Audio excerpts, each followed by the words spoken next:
Through a lifetime spent in the pursuit of knowledge, one question consumed me. How did our world come to be?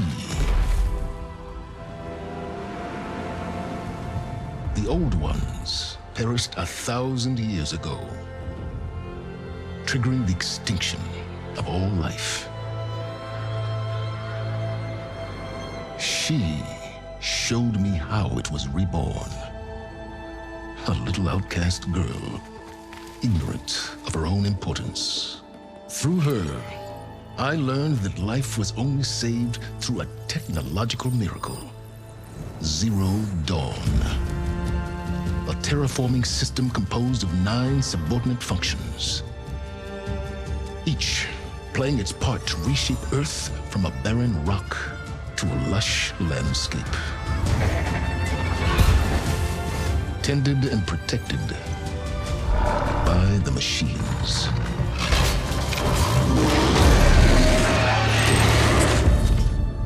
And with her, I learned the deepest secret of them all. The secret of her birth. That she is a clone of Elizabeth Sobek, Zero Dawn's creator. Born to prevent a new extinction.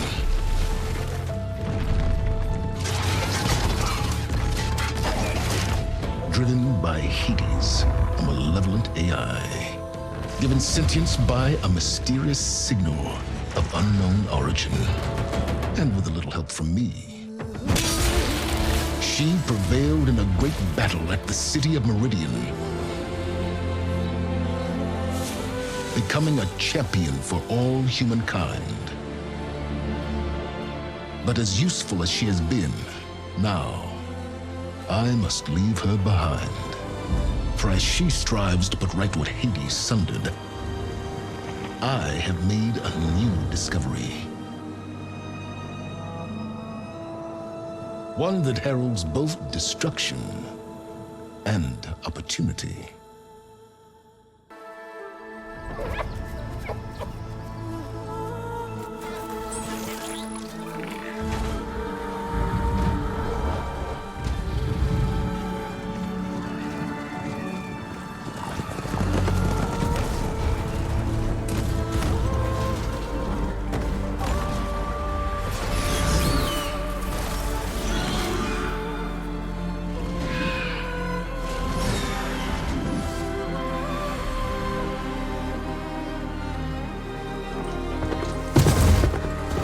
I'm running out of time, Elizabeth. The land is dying.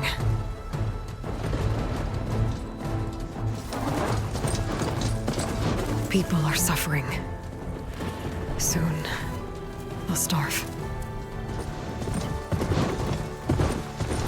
All because of a terraforming system that's spiraling out of control. And only I can fix it. Only I have your genetic code.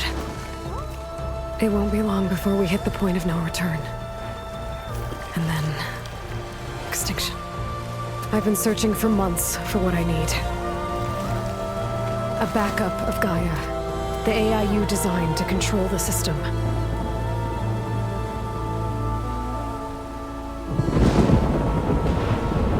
But every time I think I have a lead, it comes to nothing.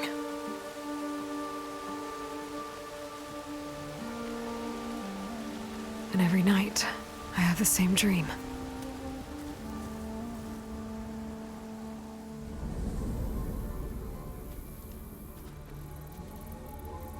I'm walking under a brilliant night sky, through a field of flowers. And when I arrive at the center, I see you, Elizabeth. Waiting for me, even though you've been dead for 1,000 years. You're the closest person I've ever had to a mother.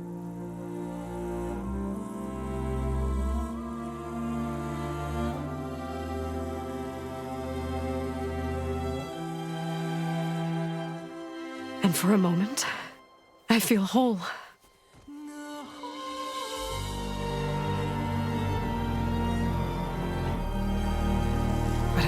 outcasts.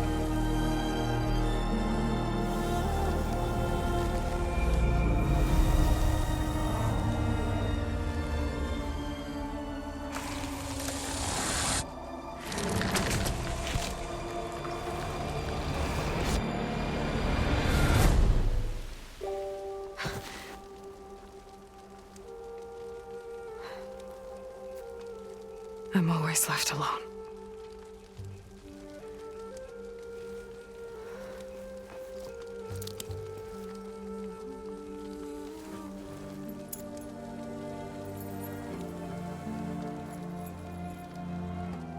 This world is your legacy, Elizabeth. I won't let it slip away. The valley below is my only remaining lead. My last hope to find the backup. I'll do whatever it takes to get it. I promise.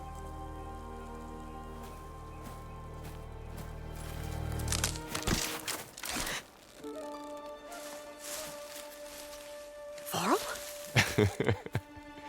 If it isn't Aloy, the savior of Meridian, anointed of the Nora. You know I hate being called that stuff. Well, consider it a punishment for running out on us the very same night we beat Hades. I grew up an outcast. Remember, I'm not much for parties. Yeah. But that one was in your honor. Just saying. So, what are we doing? Must be urgent since you left so fast. Delving into ancient ruins? Or maybe it has something to do with the Blight. Both, actually, but, I should... Oh no. I've been tracking you a long way. It's okay. After everything you've done to help the Nora and my family, I swore an oath to help you, no matter what. You're stuck with me now. Like bark on wood.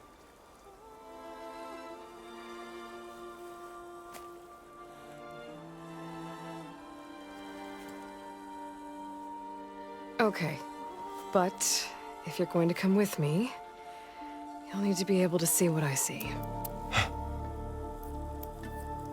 A focus? Never thought I'd get your second sight. I'll give you another one later and show you how to back up your data. Data? Information on the device. We've got a lot to cover. I'll have to explain everything as we go.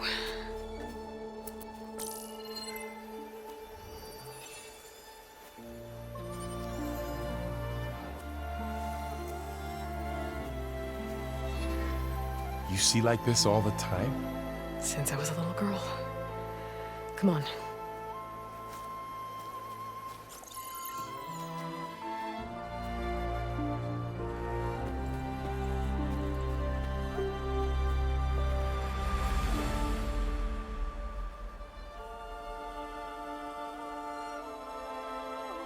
Shall we?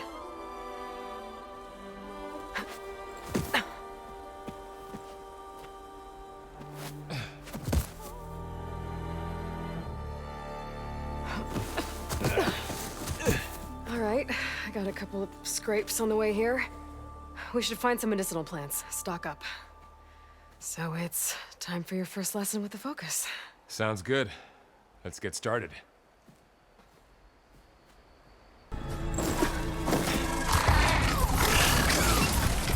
Get to the grass. Never seen one of those before. Me neither.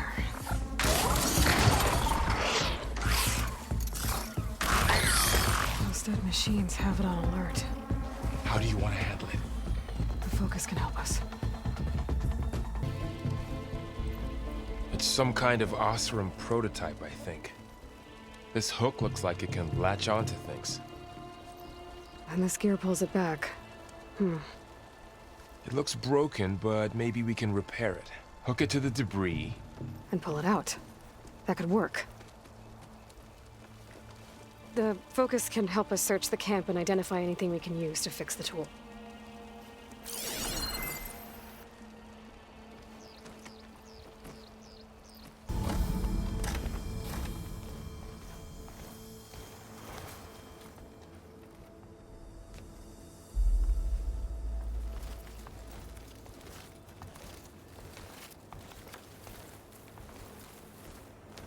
Humans, Homo sapiens, us. We have always pushed the boundary as explorers, pioneers, trailblazers. And now Far Zenith is taking the next leap into the future. That's why we're proud to have resurrected the Odyssey. When our government's abandoned in orbit, Far Zenith will actualize in less than a decade. But that's only the beginning. When the ship is complete, we will send the Odyssey and her crew where no one's gone before.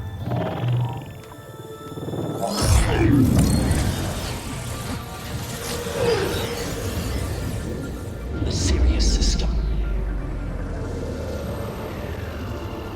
There, we'll create humanity's first off-world colony.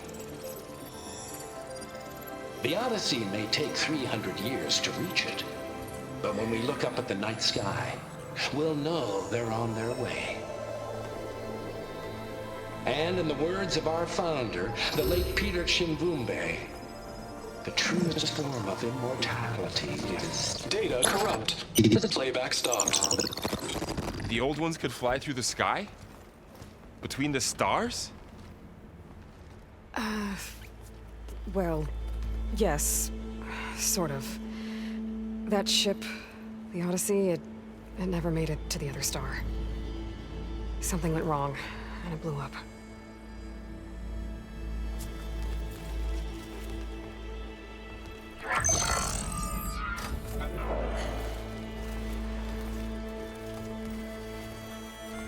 Is that why Elizabeth gave them a backup of Gaia? For their colony? Error. Public presentation file corrupted. Member recruitment file available. Do you wish to reactivate? Yeah, reactivate. Let's see what else they had to say.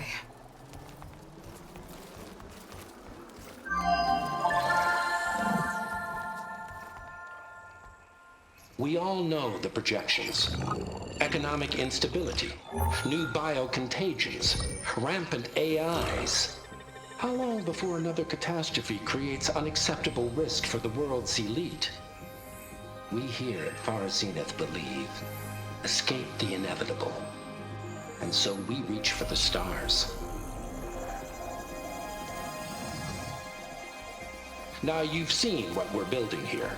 Infrastructure to support the Odyssey's construction. A state-of-the-art data center to facilitate rapid technological advancements. And you've seen how we're managing public perception. So invest and join us. Claim your berth on the Odyssey. Preserve your way of life beyond the concerns of Earth. Well, they were right about the world ending. They just didn't know how. Yet. So everything they said back there about the next step for humanity, it was all a lie. These people only cared about saving their own skin. Yeah, well, didn't work out for them in the end. That Oswald guy mentioned a data center.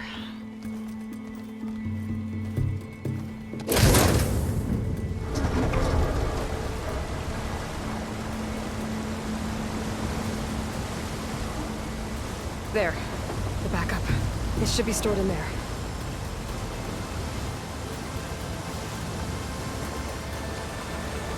Won't be able to swim across.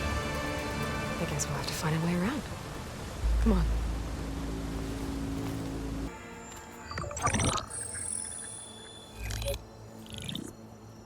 Anzu. The Zero Dawn terraforming system, the brainchild of Dr. Elizabeth Sobek. Empowered by 9 subordinate functions, Gaia, the core of the system, is capable of advanced planetary engineering, an obvious advantage to our space colonization efforts. Operation Phase 1.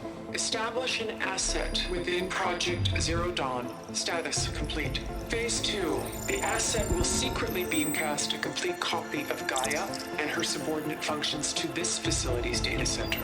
If all goes well, Zero Dawn staff will remain completely unaware of the transmission. Risks. Discovery of this operation could result in Zero Dawn withholding the already negotiated Apollo database. Special care must be taken not to alert Travis Tate, the expert hacker in charge of Hades Protocol. In addition, extreme caution must be exercised in regards to Dr. Sobek herself. As one of the world's preeminent technologists, she may have instituted unforeseen security measures. A complete assessment is attached. This concludes the executive summary. I thought Elizabeth sent the backup here, but she didn't. Far Zenith stole Gaia. Aloy, why does that woman look like you? It's okay, Pearl. We look alike because we're the exact same. Genetically identical. But she was one of the old ones. How can you be her? Because I wasn't born. I was made. By a machine. It's why I'm motherless, why I was cast out as an infant. I don't understand. What kind of machine can make a person? Remember when I said the backup is like a set of instructions? It's more than that. It's called Gaia. And for a long time, she cared for the world until she had to destroy herself. So she made me to bring her back. I'm the only one who can. And this place is my last hope. You once said the goddess spoke to you when you went into All Mother Mountain. Was that this Gaia? Yes, but she's not the goddess, Laurel. There isn't one. How can you be sure? It sounds like she anointed you with a sacred task. I've had a lot of time to figure this out. And you will too, with the focus. But for now, the reports said they were going to store the stolen copy of Gaia in the data center. So that's where we have to go. Okay?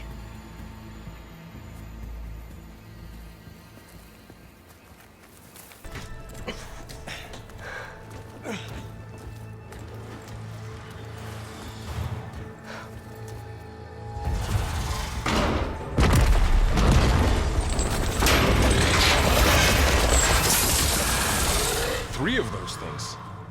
And if they slaughtered all those Oseram, we'll never get through to the data center. There's no way to slip past them. They're too tough to fight head on. We could find a settlement. Convince some hunters to help us.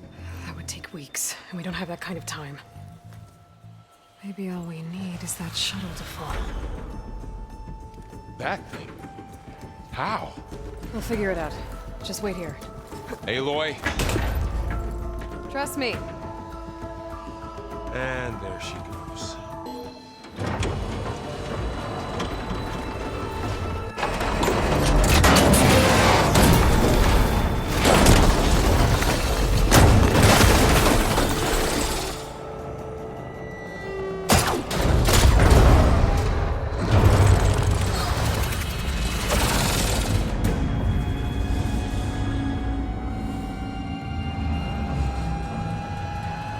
The shuttle's caught up in those cables.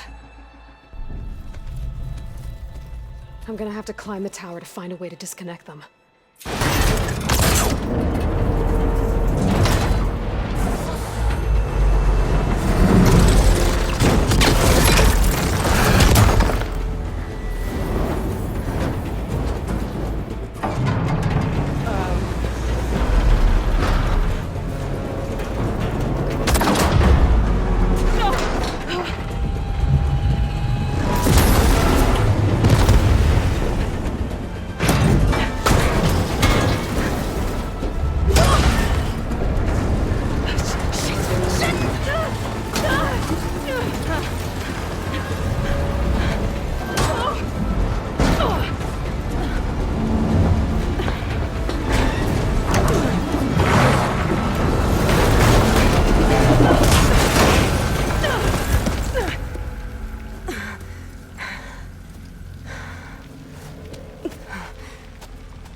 It's here.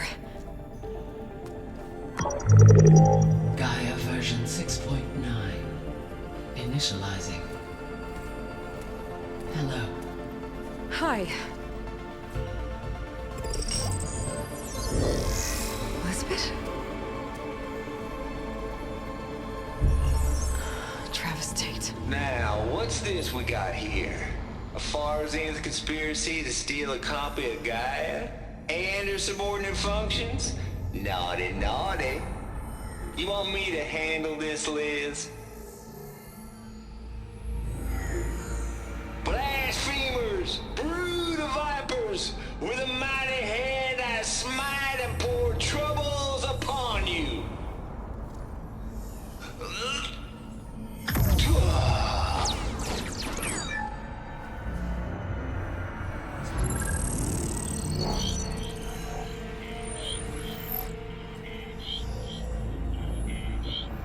This ain't no copy of Gaia you stole, you losers. But it's the mother of all logic bombs. So good luck repairing your data. And next time you start thinking you can outsmart a Tate, remember my salute.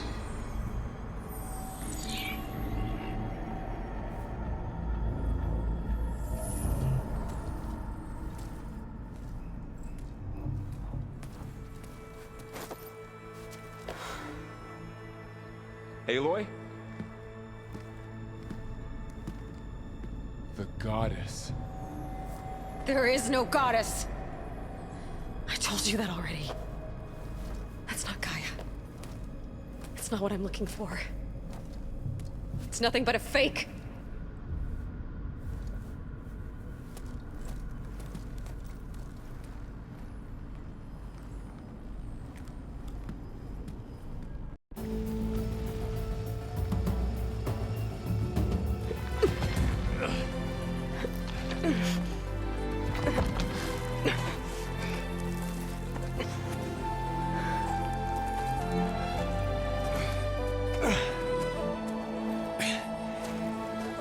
I got it.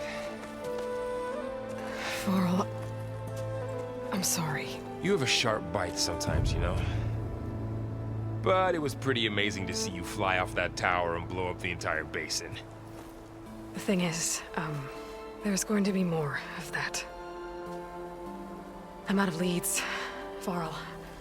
But I have to keep searching. And fast. And whatever risks I have to take, I will. And it doesn't make sense to have someone with me. Someone who might get hurt. This is on me, Varl. Nobody else. Hold on. Before, in Meridian, you said there was a man who helped you. Silence.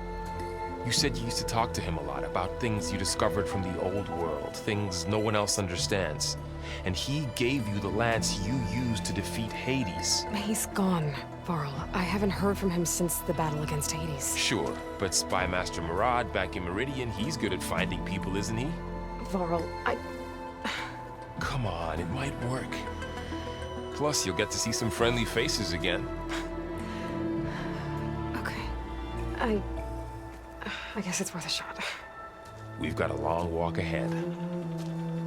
Actually, I've got a better idea.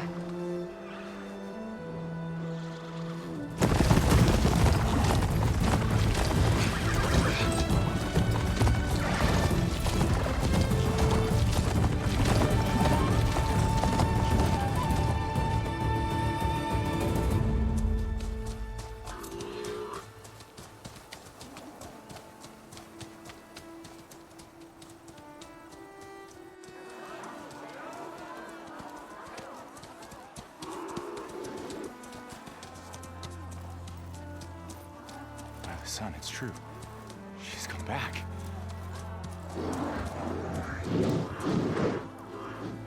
Bless us. The savior of Meridian has returned. You earned this welcome. You saved them. Not yet. In the name of the Sun King of Vard, a royal welcome for the champion. Make way. Murad, Aloy has an urgent matter to discuss. Dashane, That makes two of us. I've sent forth hunters for weeks, to Sunfall all the way to the Sacred Land, searching for you. Something happened at the Spire. Come. I'll show you.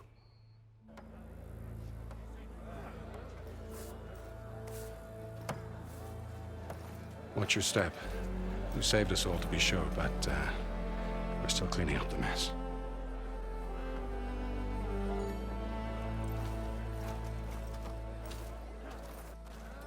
It happened right after the solstice. We were able to explain it away, thank the sun. Otherwise, it might have caused a panic.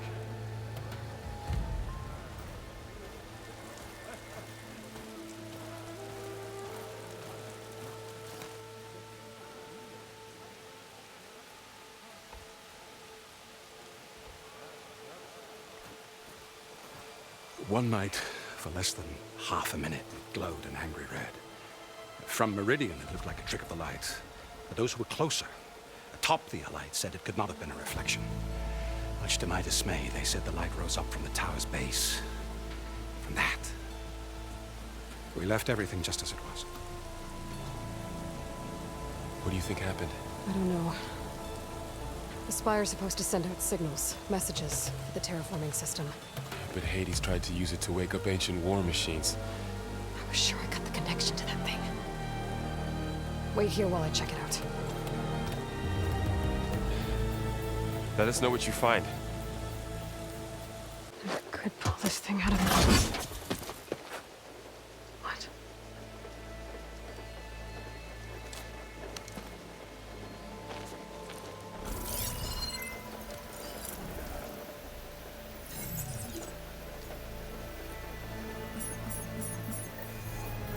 Transmission.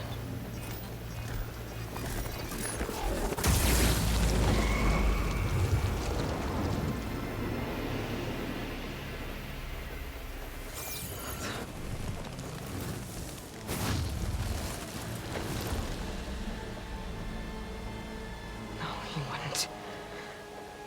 He couldn't.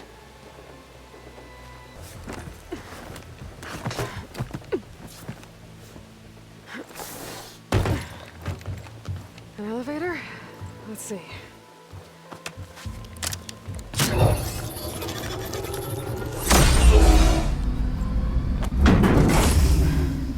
Access lift activated. Lucky day. Engaging maintenance configuration. The whole thing is opening up. Wonder what the Carja will make of this.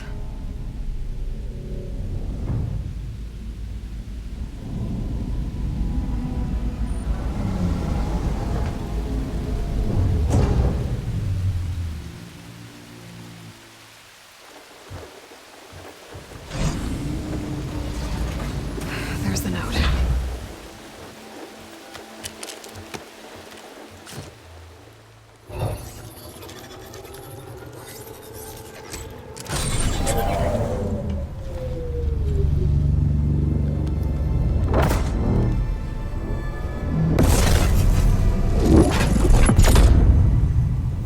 Sword of the Far West. Bastard. Well, Aloy, I see you finally figured it out. To be honest, I'm surprised it took you so long to discover my ruse. You rigged the lands to steal Hades. How could you be so reckless? Reckless? You're the one who tried to purge Hades before its precious knowledge could be extracted. The mysterious signal that woke it, for example. But why don't obtain one of those Gaia backups you've been having such a hard time finding? If you knew, why didn't you just tell me? I've been having problems of my own these past 6 months, Aloy. The difference is, I've made progress. So once your anger at my entirely necessary deception has faded, now why don't you come out here and find me in the Forbidden West, and learn all that I've discovered? Oh, I'll come find you, all right. Yes. Well, the coordinates should make it simple enough. Even for you.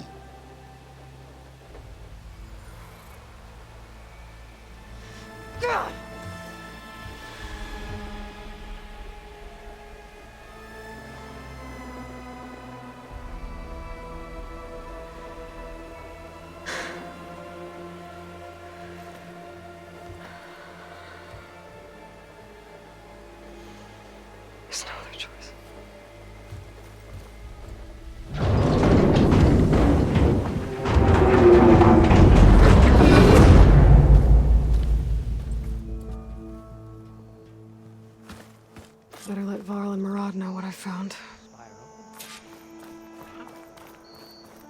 Aloy always has a way of doing the incredible. You went inside it, and it transformed. Almost like the day of the battle. I can only be grateful that it's a stormy day. Few will have seen the tower change from Meridian. What did you discover? Hades. The danger didn't end here. It went into the Forbidden West. And I have to follow. I see. That can be difficult.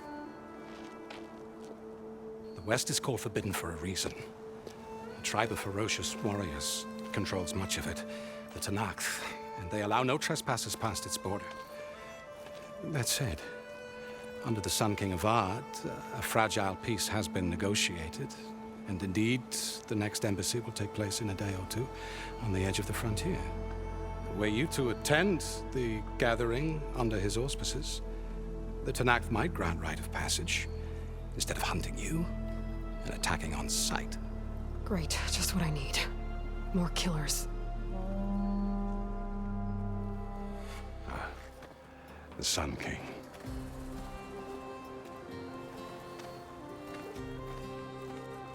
Aloy, it's good to see you. You left in such haste. We never had a chance to properly thank you. Can we show the champion the spear now? Please? Itamen, quiet. It's true. We bear gifts. Decorum usually calls for a ceremony of offering at the palace, but I thought you would prefer a less formal occasion. Bring them, please. Avad, this is all very kind, but Who's it? Vanasha. Quick. Better hand them over before she runs off again. Really? Must you?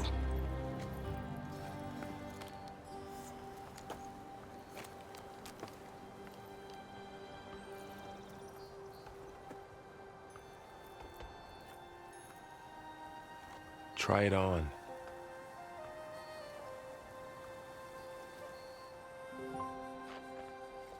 It's beautiful. On behalf of all the citizens of the Sundom, may these tokens remind you of our eternal gratitude.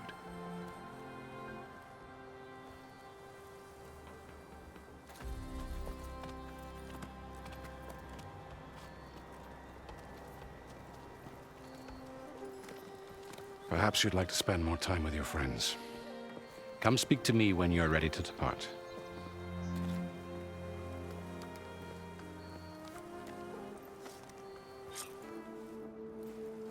Dowager Queen Nasadi. Blessed champion. Itamen, what do you say? My humblest thanks to you, great champion, for delivering my mother and me from Sunfall, and for defending our holy city against the forces of Shadow. Did I say right? You said it fine, Itamen. And you're welcome. Champion, will you teach me how to shoot like a real machine hunter? Itamen. I have to go on an important mission, Prince. To save the world? Something like that. But when I come back, I could give you a few tips. It would be an honor. We owe you our lives, champion, and we will not forget. May the sun light your way. Watch out for Thunderjaws, champion! Cid, Vanasha, thanks for being here. Wouldn't miss it, even if you did leave us hanging after the big battle. Vanasha, stop. She's here now, isn't she?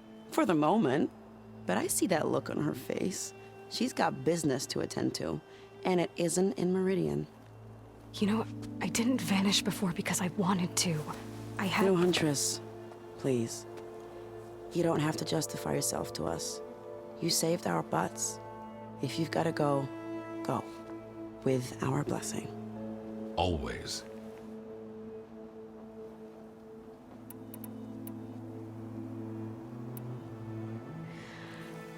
You both look like you're doing well. Mr. Shiny Pants here is now the Sun King's senior military advisor. That means people actually have to listen to him talk? May the sun bless their sorry souls. At least I say something of substance every once in a while. What was that? I just fell asleep while you were talking. And how about you, Vanasha? I've been looking after Nasadi and Edaman, 2 parts bodyguard, 1 part... Bad influence. Huh. I was gonna say nanny, but I like your version better. I never pictured you as a nanny. Edaman must be special. Hold on now. I'm not entirely domesticated. Nasadi was the Mad Sun King's wife. She has enemies. I've had to foil a plot or 2. Right. You can try to hide it, but inside, you're as soft as a silk pillow. Oh, you have no idea. Huh? Oh dear. We were talking about Edaman? Yeah, okay, I admit it. Edaman's cute. He's fun, and he looks up to me. I like him. Except when he forgets to wash his hands after hooking worms in that muddy garden behind a solarium. Blech. It's been months since I was in Sunfall. What's become of the Shadow Carja? After you wiped out the Eclipse, there were hardly any priests or officers left to terrorize the little people. Avad offered amnesty to all who were forced to serve the Shadow. So the commoners cleaned out the Citadel and handed it back to him. The Sundom was unified. Avad wanted Uther to take command of the garrison there, but Captain Cudley here refused. Rumor has it that he wanted to stay close to me here in Meridian. That's nonsense, of course.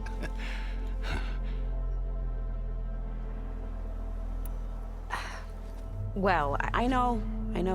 You're out. Go! Away with you. Always an honor, champion. Always a pleasure. But please, little Huntress, come back someday and tell us about your adventures. If I can't get in trouble, at least I can hear about yours.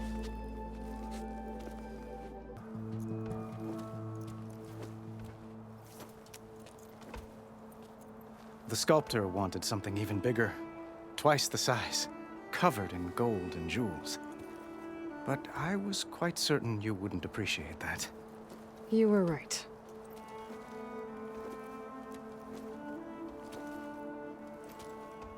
I'm sorry, Avad.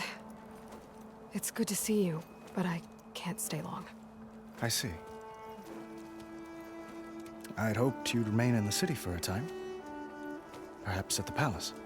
Meridian's still in danger, but it's bigger than that.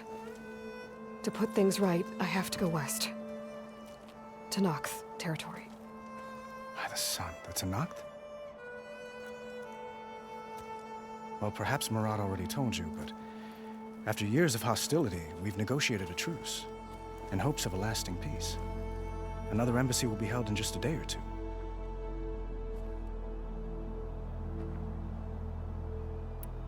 What makes this coming embassy so special? Well, just like today, it is special because of the guest. Our delegation will meet with the Tenakth just outside Barren Light. We'll give them treasure, and they'll return a prisoner. Fashav, one of our finest soldiers. Soldier? Don't you mean raider? No, not in this case. Fashav is my cousin, nothing like Helis and his ilk. He joined the Western expedition with the hopes of reining in certain excesses. But he was captured during a heroic defense of our forward base at Cinnabar Sands, and has been held ever since.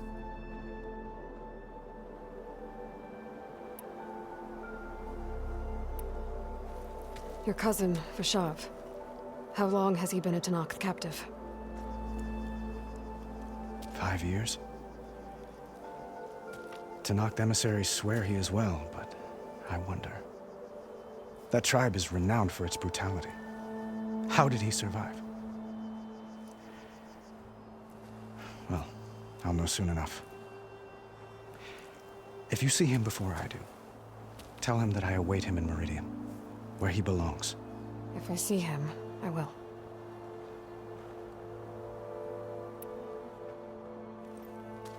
Edaman looks happy.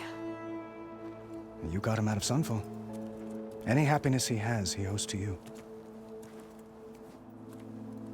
He's turning into a fine young man, which he'll need to be if he's to inherit the crown.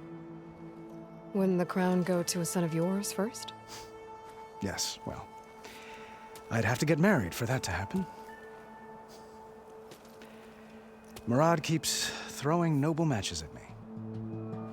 But I I find I'm always trying to make them into someone they're not. At any rate, I never aspired to the throne, and I don't wish to sit there forever. When Edaman comes of age, I hope to step aside. Free of the crown. I might finally be able to travel the world. Who knows? Perhaps even accompany you on one of your adventures. You make it sound easy.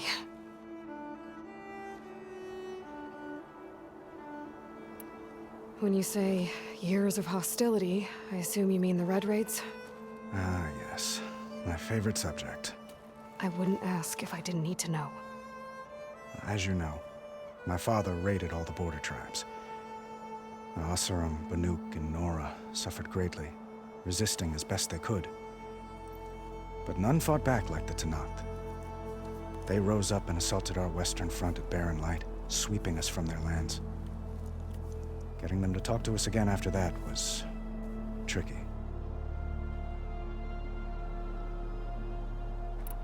How did you get the Tenakth to talk again after the war? The same way I got you to talk. By giving gifts. The Tenakth like tiaras? More like medals, spices, and relics looted during the fighting. We've met with them on several occasions, and the gifts seem to have eased the tension. But this coming embassy is the most important yet. The best sign we've had so far that the Tenakth want lasting peace.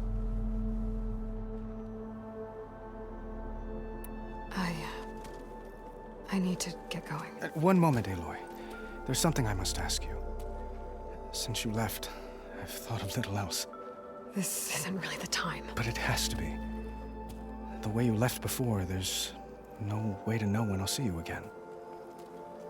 I'm not trying to stop you, or hold you back. But I need to know, when your mission is over, will you return to Meridian? And stay? Long enough for us to spend time, to get to know each other properly, perhaps.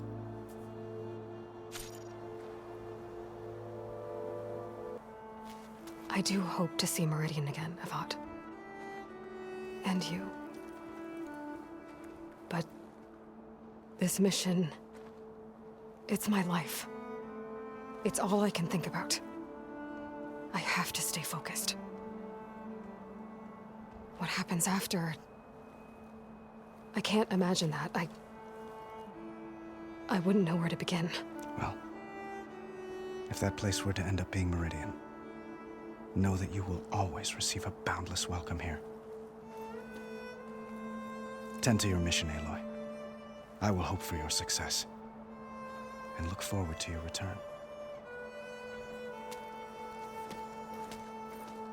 Aloy, are you finished with your friends, or do you need more time?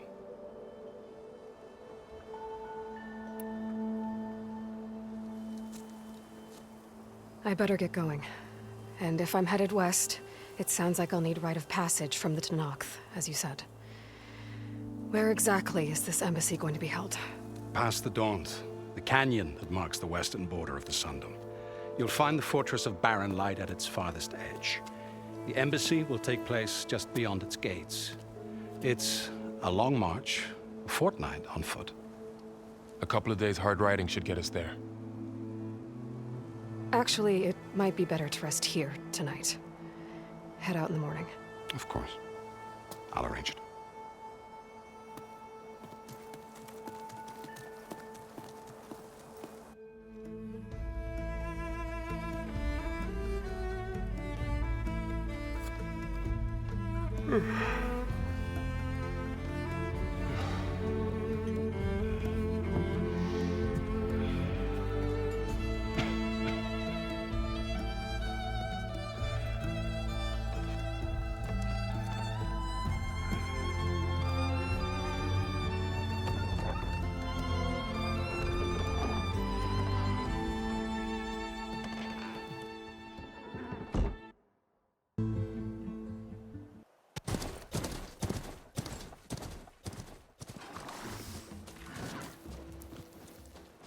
Sparks to steel.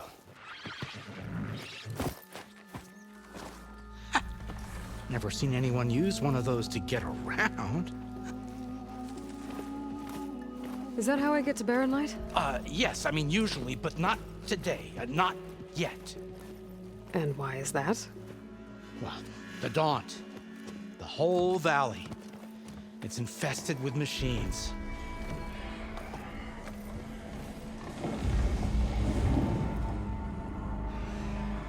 I can handle machines. Oh, I'm sure you can, but I'm under strict orders not to operate until the whistle down at Chainscrape sounds the all clear. Look, I didn't come all this way just to stand around and wait. I'll crank that car down myself if I have to. Well, but then who would crank it back up? Fine, fine.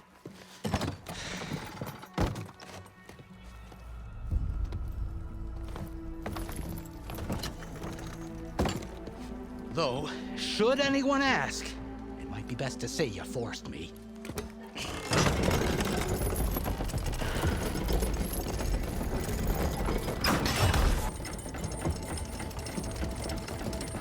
If you don't do as I say immediately, the Sun King himself shall hear of your insolence. Thanks to you, I was forced to spend the night shivering in the tent. Exposed to attack, I might have died. Oh, me you refuse to transport, but not this... what? This Nora girl? This savage? Besides, scallywag. Wadis. That's Aloy. Studious Wadis. Aloy, you know, savior of Meridian. Really? Well, that lessens the insult, I suppose. I came here for the embassy at Barren Light. Way I hear it, so did you. Well, not with the valley infested. And so did Ahriman proclaim the Sun Priests most precious and worthy of safekeeping. See? Scripture. I shall head to Barren Light when the captain of the Vanguard tells me the way is clear, and not a moment sooner. Fine. Captain's a friend of mine, you know? Where is Erend? Wouldn't mind speaking to someone a little more action, a little less... scroll. Wadis. Studious Wadis. Studious Wadis sent Erend and another Vanguard out at daybreak to clear the way. And so at daybreak... Hey! Shh. Down the valley, then? Yeah, said they checked the ruins on the left bank for tracks. Take it from there. Okay. I hear there's a work stoppage. Any way to upgrade my gear? I'll bet the smith in Chainscrape would let you use his workbench. As for the bristlebacks, you might want to craft some acid arrows. Hitting their canisters with those will take them down quick. Thanks. I'll find Erend and I'll bring him back. Hey! Where do you think you're going? What? To the top of the ridge. To wait in safety. Sorry. Operator's under strict orders. No passengers till the whistle blows, right? That's right. Best start cranking. Why? Why? Jorf, would you kindly escort Studious to Chainscrape and wait for me there? You got it. I will find Erend, and I will help clear a path. But after that, no more excuses. Barren Light. Embassy. If such be the will of the Sun.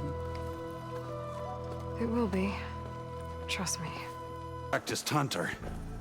Took you less time to kill those scroungers than Vanguards to kill one bristleback. So the Vanguards came through here? Yeah, just a bit ago. Down that bristleback, headed south. But then those scroungers showed up to carve the carcass, as they do. Then another bristleback ran through. I'm telling you, it's crazy around here. So the Vanguard went south? Probably. This whole valley is swarming with them. The Vanguard seemed dead set on getting rid of them. I see. Hold on there, Red. If you're gonna go chasing across the Daunt, you're gonna want a tripcaster. Not just any tripcaster. One of my make. Free of charge. Workmanship looks solid enough. Yep. Been tweaking the design since I left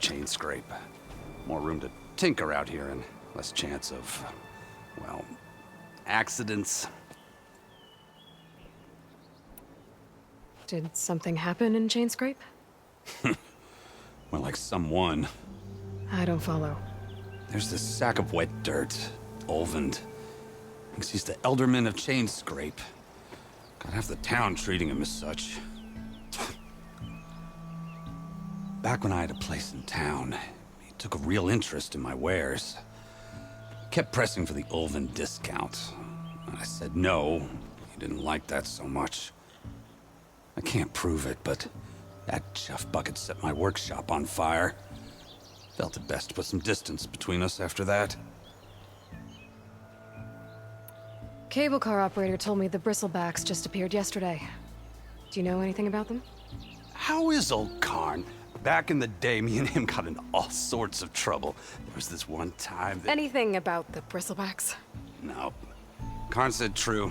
Just showed up and ran amok. Lucky for me, I've got you and the Vanguard swooping in time to save my backside.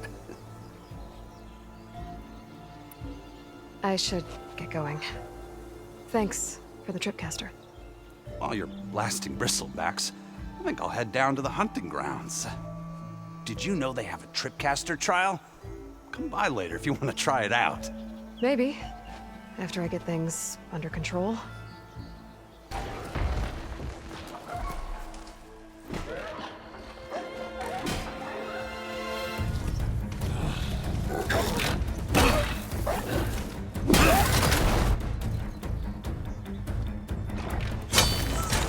Another one down! Now this is what I was forged for. No ledgers to fill. No boring mid-afternoon patrols.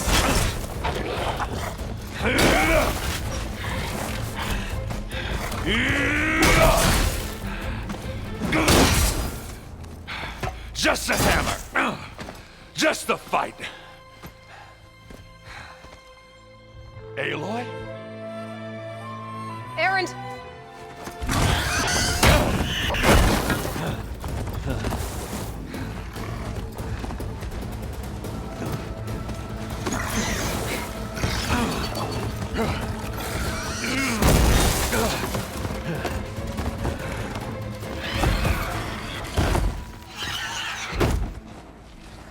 Stay where you are. I'll handle the rest. Caught me at my best, as usual. Well, you did the hard part. I just took care of the stragglers. How bad is it? Who needs ribs, huh? Oh, I'm good. I'm good. Huh. Okay, well, I know you didn't come all the way to the Daunt just to watch me get wrecked. So what's the story? I need the embassy to happen, so I can head west. Erend, what I did at the Spire, what we did, it didn't end the threat. It just slowed it down. There's still more to do. Really? Well, that's great. I mean, yeah, not the threat's not over part. That's not so great. But hey, whatever you're up against, your spear, my hammer, just like old times. Erend, I need the embassy now. I can't wait for you to heal. Couple of days rest, if that. Actually, even if you weren't hurt, what I have to do, it's better if I do it alone. Alone? That figures. Erend! I hate to interrupt the romance, but I'm pretty banged up here. Don't blow your blaze, I'm coming. Oh, this just keeps getting better. Huh. Listen, I'll go to Barren Light, get patched up. If you want this embassy to happen, we're gonna need this Sun Priest, Studius Wadis. Oh, I know him. I'll clear the Valley of Bristlebacks, then send Wadis to Barren Light. I'll catch up with you there. Well, I guess that's sort of like a goodbye. I'm sorry? You? Sorry? Ugh. Yeah, that'd be a first. Where is this coming from? Hey, just, forget it, yeah? Oh, it's nothing. It sounds like something. All right, fine.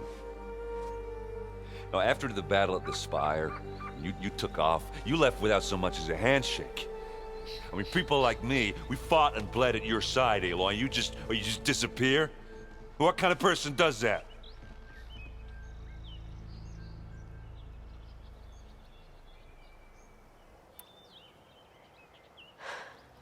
Erend, I left when I did, how I did, for a reason. A good one. Oh, well, thanks for sharing. Listen to me. Life on Earth is in danger, and only I can save it. What are you talking about? Exactly what I just said. Everything living is going to die unless I fix a piece of technology created by the old ones. And time's running out. Well, I guess that's the reason, all right. I'm an idiot. Erend! By the Forge. I guess that's my cue. Maybe I should go with you to Barren Light. No, hey, you're needed elsewhere, obviously. We'll make it without you. Was doing out here, but consider yourself old. We tried to hold off and wait for the Vanguard, but one of them bristlebacks charged us. Next thing you know was a full-fledged fracas. Is everyone okay? We lost some good people, but we would have lost the whole quarry without you. Well, at least it's quiet now. Your ears ought to be ringing with a quarry at work, but Chainscrape's whistle ain't blowing, so we're stuck picking up the pieces.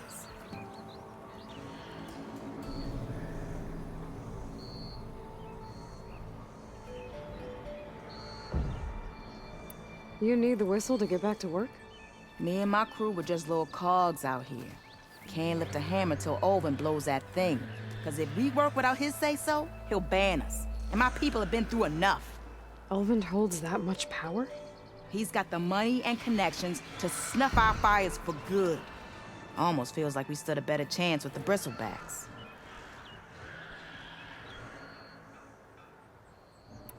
What are you and your crew working on? We're supposed to be working Olvin's claim, digging out stone to shore Barren Light. But the work stoppage and the bristlebacks cut us short. Never seen those blasted things in a Dawn before. Where in Forge Fire did they come from? I'm not sure. At least not yet. I need to get going. Stay safe. Thanks to you, that might actually be possible today. Mighty thankful to you, Savior. Just Aloy is fine. Erend mentioned you're not one for fancy titles. You're Vanguard.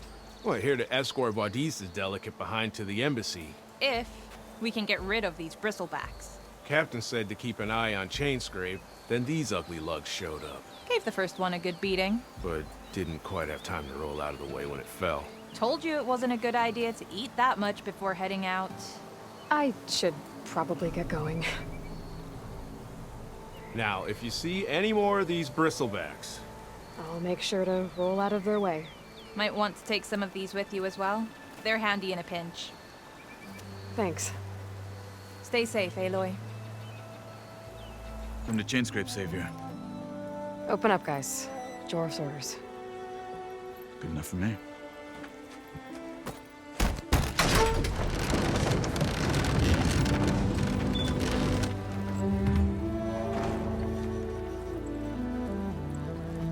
By the Forge.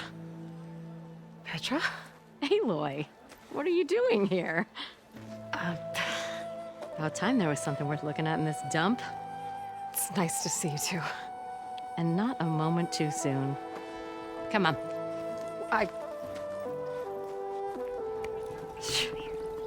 Damn brewery's the only thing I can count on in this place. Yeah, I heard.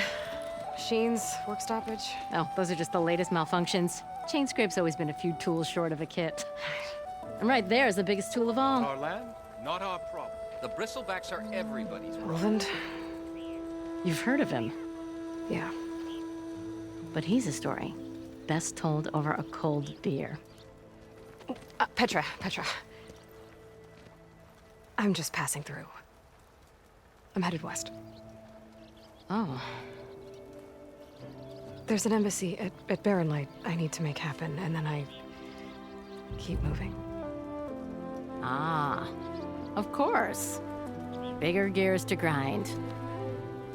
Well, Flamehair, good to see you. You've got to move on. Petra. But if you want a cold beer and a few laughs with an old friend, come find me at the brewery. Your choice.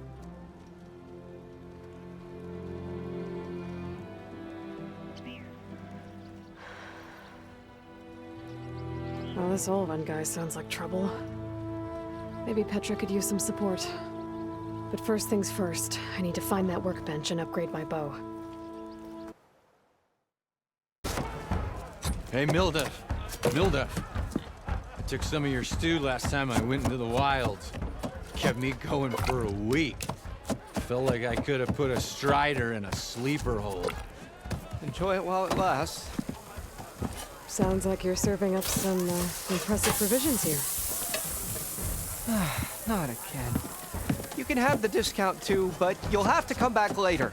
I think you have me confused with someone else. Olvan didn't send you? No. Oh, my apologies. It's just that his minions won't stop pestering me. Now I've even worn out my special grill. Since I'm in the midst of a crisis, perhaps you could skip to what it is you wanted? Some of your food? Of course.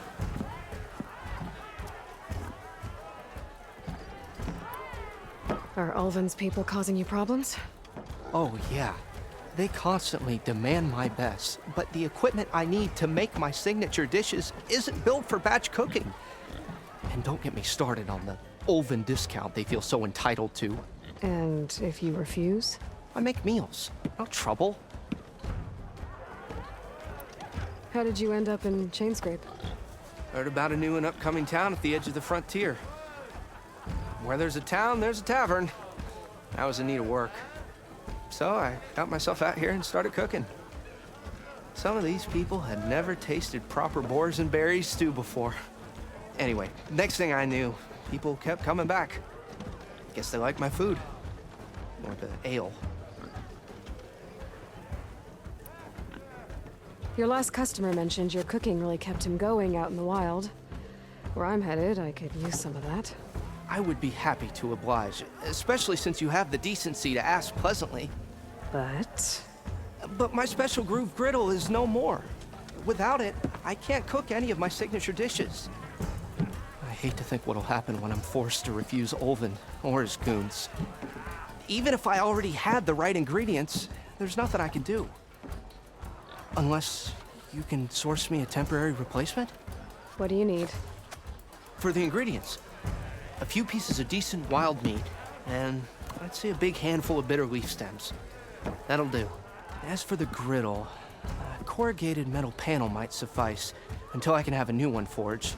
You'd likely find one in a scrounger pile, if you follow the river to the northeast. Don't worry, I'll clean it first. You'll have no issue finding boars and bitter leaf on your way. Assuming you're as much a hunter-gatherer as your clothing suggests. Thanks, Mildef. I'll keep an eye out. So that's what gratitude sounds like. And don't let anyone push you around, okay? If you say so.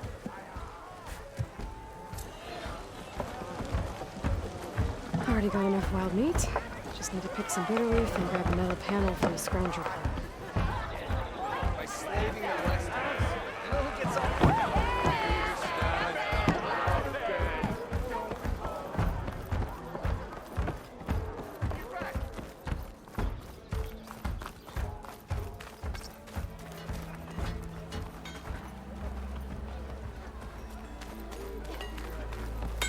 Workbench is free if you need to tinker with that gear of yours. The way to Barren Light is clear. Get moving.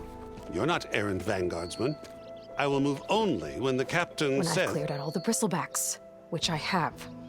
Captain's orders. So they're okay? Banged up, but breathing. And waiting up ahead for you. Well, I shall not be moving anywhere until the whistle has sounded. If it is not safe for them, then it is not safe for me. Fine. I'll make sure the whistle gets blown, and then I'll be back. Hear that? We're not leaving yet. Unpack the cart! No, I'll be right back. Don't get comfortable. As if that were possible here. What happened to you? That damn mine is what happened to me. It won't be the last injury if Ulvin keeps shoving those tongs into those tunnels. What mine? Northeast of Chainscrape, where the river ends. I told Corvin we should stop when the first cave-in happened, but Ulvin probably threatened to cut off our pay. Or worse. How about you slow down and take me through it? You mentioned you were injured in a cave-in. Yeah, a couple days ago. That's how I hurt this blasted leg. Corvin and the others were opening a new vein while I was checking on an older one. As soon as their blast hit, the tunnel I was in collapsed. Might have dodged it if I wasn't running on barely a spark of sleep. We were pushing too hard and too fast. And you're afraid Corvin and the others might not be as lucky if it happens again. Mm-hmm. Hit the nail right on the head. How come Ulvin's in charge? Don't these mines belong to the Carja? Try telling Ulvin that. He brought in all the backing to get them open. Might as well own them. Fire and spit. You ask him. He owns us as well. Who's Corvin? He's their foreman. And a damn good one. The kind that knows how to deal with management when it gets unreasonable. But Ulvin... his demands go beyond unreasonable. Corvin's been doing his best to appease him. He even blamed himself for my injury when it was Ulvin who ordered the extra shifts. Sounds like a good guy. That's why we all put up with the long hours and lousy conditions. But if the whole mine becomes unstable, I'd rather suffer Ulvin's wrath than die buried in rubble. I could check in on your crew if I'm in the area. I would appreciate that. Thank you. Do you want, Ulvund? Some kind of payment? My dear magistrate, you think I can be bought? If you want that whistle blown, all you have to do is have your soldiers remove the bristlebacks and sign the concession decree. Face it, what other choice do you have? Hi. Savior, what auspicious timing. Might we discuss a matter of importance to the Sundom? We might. Later. Very well. I shall be waiting. So, the savior herself. Walloper of Derval, gutter of youth. Maybe. I've heard many tales of your beauty and heroics, my fierce lady warrior. Ulvund Freeholder, at your service. So, what could have dragged you away from the fine silks and wine of Meridian to this smudge of a settlement? Your saviorly attention must be needed elsewhere. I'm here for the embassy and... The embassy? Why, by the forge. Ah. Greater gears for greater matters. Guess that means you'll be moving on. Once I've dealt with any problems around here that need my saviorly attention. Ah, the bristlebacks, of course. Got to get rid of them if you want that embassy to take place. Well, best get to it, hey? And off you go. Not so fast.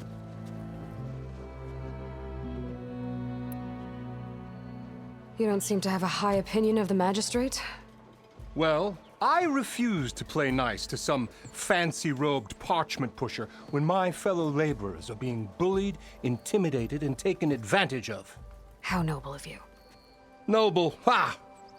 Born with a hammer in hand, I was. Nobody handed me anything or dropped opportunity into my lap. Everything I've achieved, I've done on my own. And where is this hammer now? The, burden of leadership forced me to set it aside. The Carja risk nothing, while demanding that good Oseram gamble with their lives out there.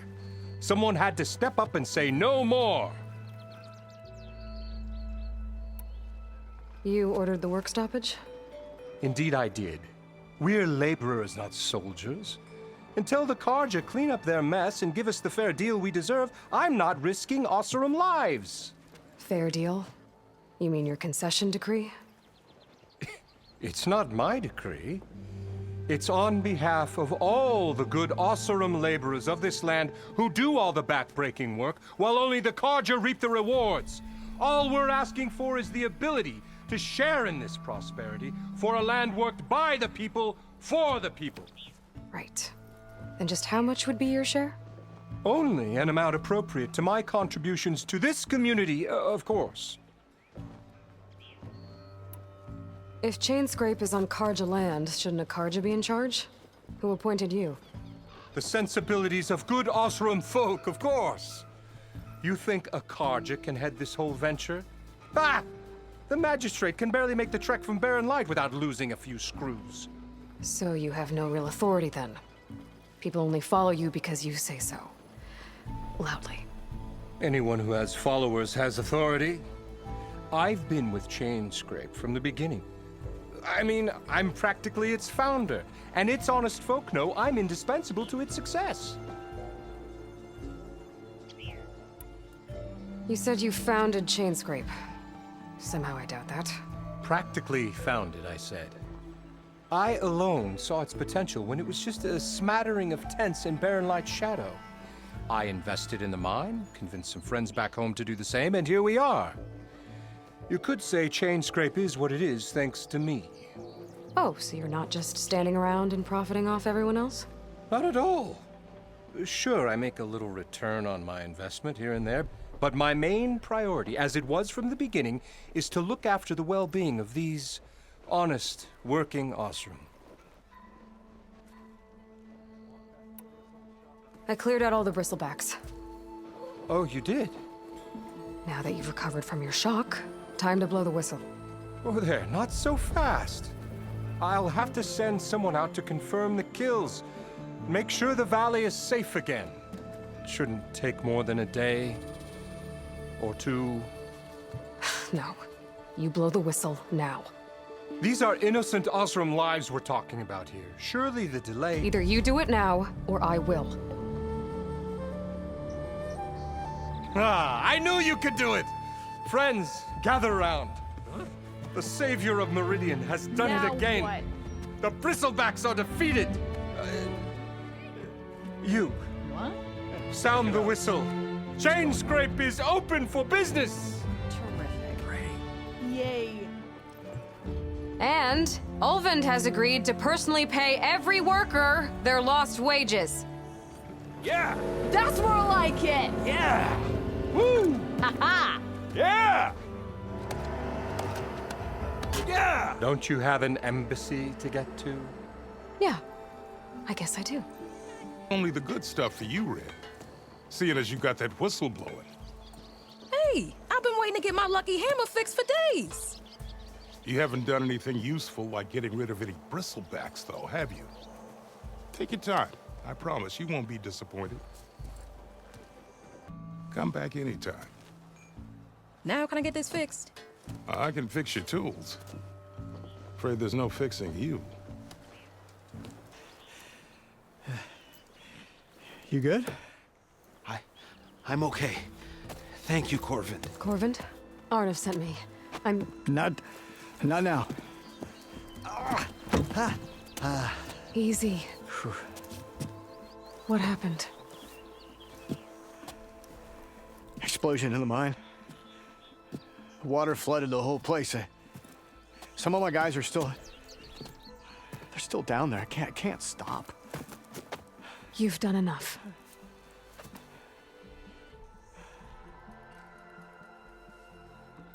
Are you hurt? I'll live. The others. Please.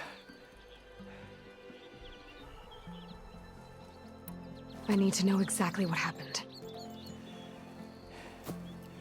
We used controlled blast to open up new veins in the mountain.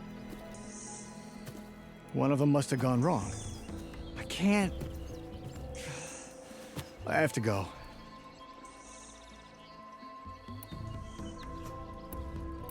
How many are still down there? Corvind, how many?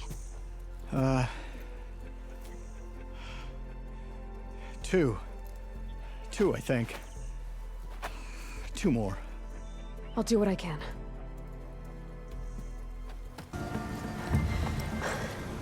Are you okay? Who are you? Corvin sent me. Are you hurt? My leg.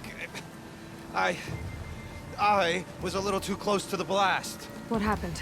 We were blasting in the farthest tunnel, but the scaffolding didn't hold. It collapsed. I think it blocked the drainage shaft. Water started flooding the place as quick as I drink ale. I barely managed to drag us here. So something's keeping the water inside the tunnels. What are you thinking? I've got an idea. Are there more explosives? Are you crazy? Yeah, should still be some up top, but you'll need these fuses. Are you crazy? You can't move, and I'm not leaving you. It's not like she can make things worse. Don't go anywhere.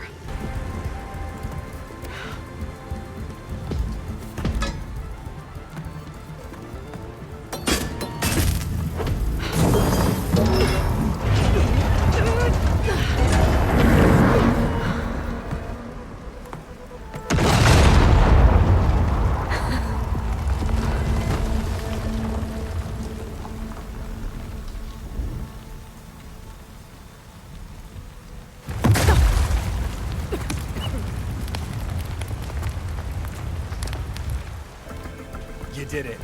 I thought you blew yourself up. Are you two okay from here? I can get this idiot down. Don't you worry. Thanks, kid. The two you mentioned. They're safe, but could probably use a hand. Is that everyone? It is.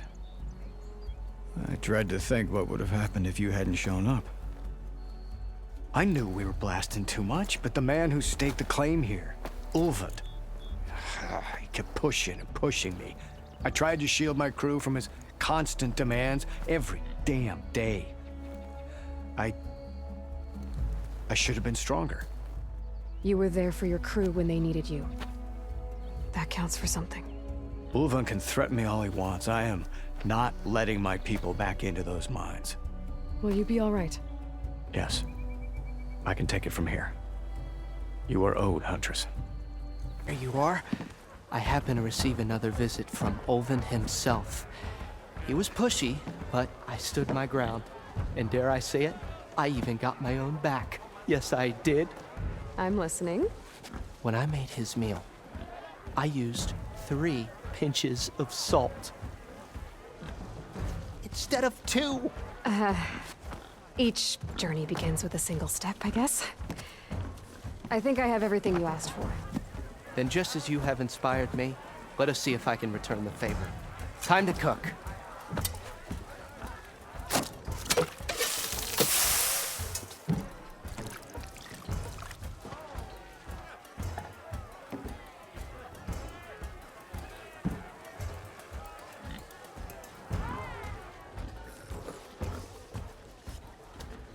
Wow. Mildif, that was inspired. Next time you want the best provisions, you know where to find me. And your next order of any dish will be on the house. Thanks. And don't forget to stand up for yourself. Funny you should say that. As it happens, I'm already cooking up my next portion of resistance. Hope to see you again.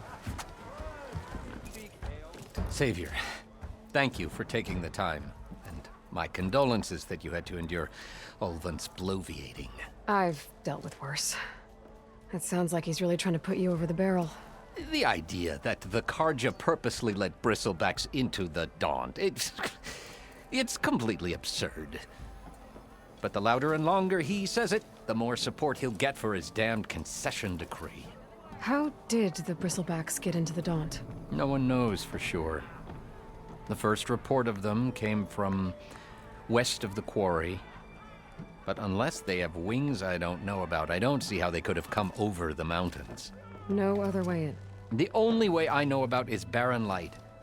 Look, if you can get to the bottom of this, I can offer a considerable bounty in return. Help me shut Ulvund up.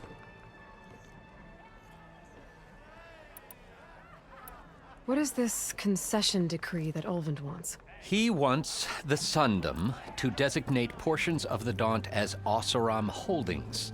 Only the portions, mind you, that produce any value. Let me guess. Because he stands to profit somehow? Exactly. With the Daunt under Oseram law, he could secure more investment for their numerous ventures. He can't get those investments without the concession? No. Not while there's a chance the Sundom could revoke their access. Hence, why the concession is so important to him. And why blaming the Karja for the Bristlebacks, no matter how absurd, works in his favor.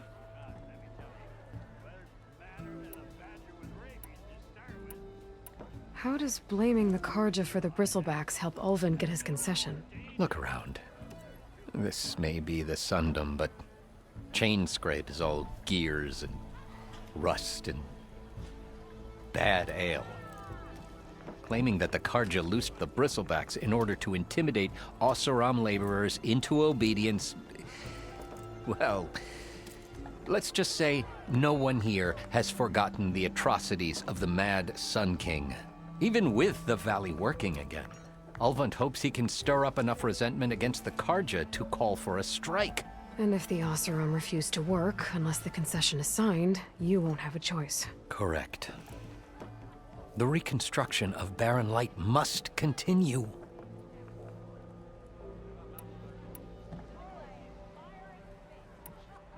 How did you get stuck out here? I asked for the posting, believe it or not. Overseeing the entire valley on behalf of the Sun King? It was an honor. Is an honor, I mean. But your job would be a lot easier without someone like Ulvund blasting hot air all the time? Ulvund's not going anywhere. He's been around longer than I have.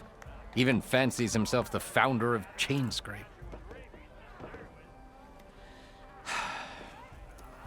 Now, I'll find a way to live with him. I have to. You said the Bristlebacks were first spotted west of the quarry? Yes, according to one terrified laborer, said the ground trembled before they came charging down the hillside. He took off and ran all the way here. Good place to start looking, then.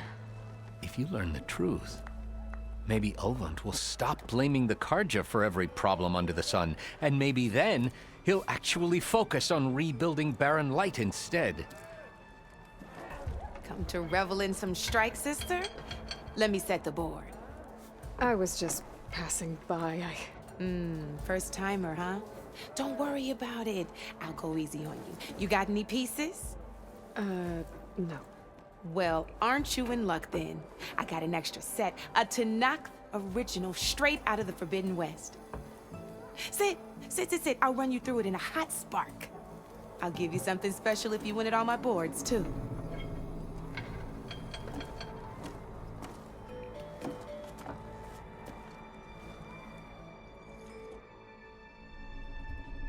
Was it?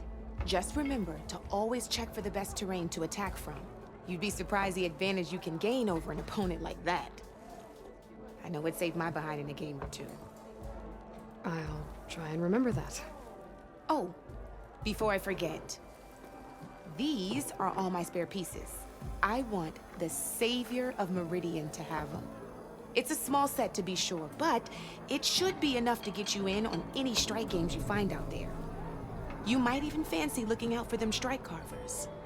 They've got all kinds of unique pieces that can turn a game in your favor. Though they'll need the right materials to craft you one. Or you might find them in the wilds if you're lucky.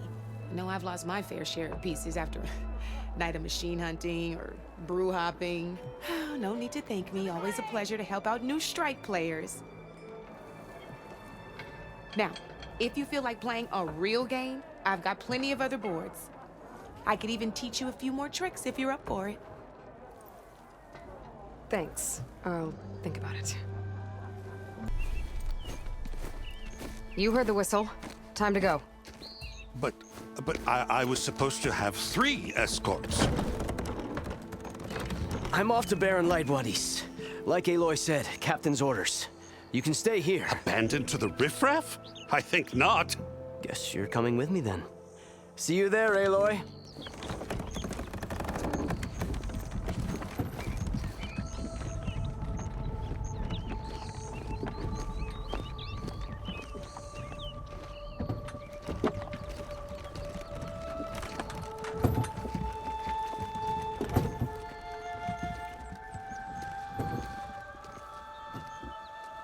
after all, eh? Here, sit down. Get a pint in her hand. Wasn't expecting you to swing by. Since when do I do what's expected? Ha! There's that spark. Fire and spit. Fire and spit.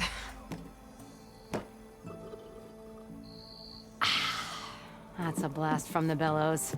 Won't fix the forge, but at least I can forget about my troubles for a while. Like what? Well, things aren't as bad since you got this place running again. But we still got Olvin grating the gears about his concession decree. If you don't put that down, I'll come over there and show you how that game ends. Anyway, right now, I'm just worried about those refugees out from Sunfall. To come all this way enduring Forge knows what. Shadow Carja refugees. What are they doing in the Daunt? Looking for a new home, I gather. They're camped out by an old trailhead, southwest of here. And therein lies the problem. A Stormbird crashed up on the cliffs last week, and Talon Cleanbrokers had his eye on the salvage ever since. But the refugees have barred entrance. Mustn't interrupt their sun-scorched ritual. Something about finding a twilight path. Huh. I never heard them talk about that before. Yeah, well, these particular Shadow Carja are an odd bunch. But overall, they're peaceful folk. Not that it matters to Talon. He'll crack some heads to get to that salvage. Maybe you could swing by, convince him to set up camp somewhere else? So the Bristlebacks in the Daunt.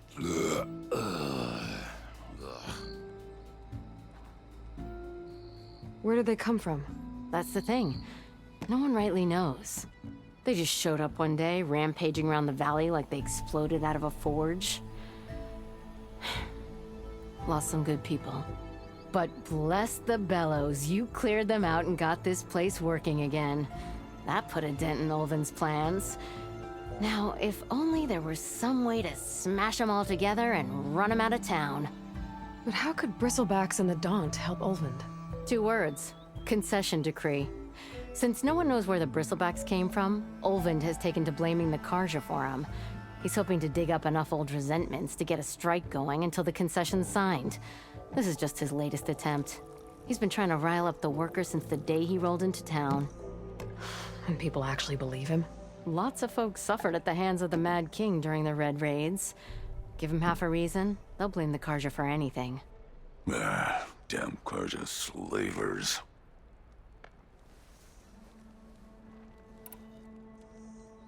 I thought you'd be back in Freeheap.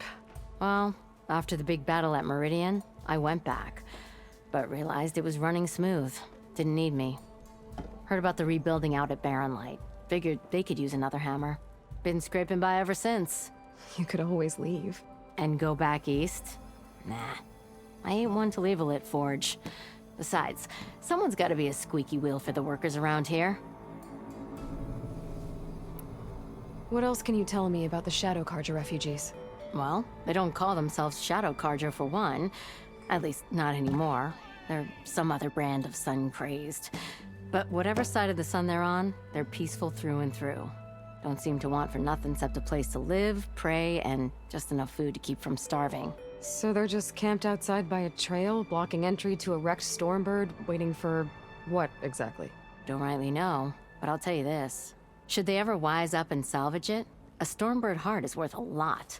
And if they get there first, then by Ostrom law, it's theirs. Not that Tolan Cleanbrokers ever lost sleep over any law breaking.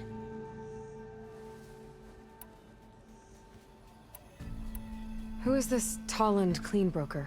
Just some chuff-huffing pondsman. Got a shop here in town. Lived in Chainscrape since there was a Chainscrape. He and Ulvin go back a ways. Like a pair of coals and a campfire, those two. So Tolland works for Ulvin? Ha! Ulvin might think so, but Tolland scrapes up his own scams. And he ain't the type to let a few refugees get between him and Stormbird salvage. So about Ulvin. Around here, everything's about Ulvin. How'd he end up in charge? He got here early, like a squirrel smelling a fat nut. He knew rebuilding Barren Light would need stone and timber. So he jangled purses all over Mainspring, getting investors to front claims on anything in the Daunt that might be worth a damn. Thing is, All the bankers back home know that this is Karja land, and the Sun King can revoke those claims at any time. That's why he's desperate for the magistrate to sign off on a concession decree. This concession decree, what is it exactly? And how would it help Ulvund? It's pig diddle, that's what. A writ that would put all Osram claims in the Daunt under Osram law, even though they're on Karja land. It would mean that any existing ore, stone, and timber claims couldn't be revoked by the Karja. No more risk, no more hesitation for investors back in the claim to pour in the shards and expand their business. And since Ulvund has a stake in all those claims, it would make him richer than a scrapper in a junk heap. Not to mention Chainscrape would become an Osram municipality, so he could buy enough votes to call himself an Elderman. He's a sly old badger, I'll give him that. Figures if he keeps up the pressure, eventually the magistrate will sign. Well, if I'm up that way, I'll talk to the refugees. Try to convince them to move. Much appreciated. They have it rough. Don't need Talon making it rougher. I'm sorry, I'll be right with you. Okay, I'm not saying it's a bad idea. I'm saying it's overkill. It's a weapon. Kill is the point. Not if it blows the user's arm off. Oh, just stop talking. Where are we? So, you look like someone who's always searching for a new weapon. Am I right? Actually, But you're just nuts! I am with a customer! I'm not a customer. I got it! Triple the powder. It'll blow a Strider sky high. Ba-boom. One-shot kill. Guaranteed. Maybe I am. Then you are in the right place at the right time, Red! How would you like to be the proud owner of the world's first machine-enhanced, explosive, done in one, machine wrecking, yet perfectly safe, javelin thrower?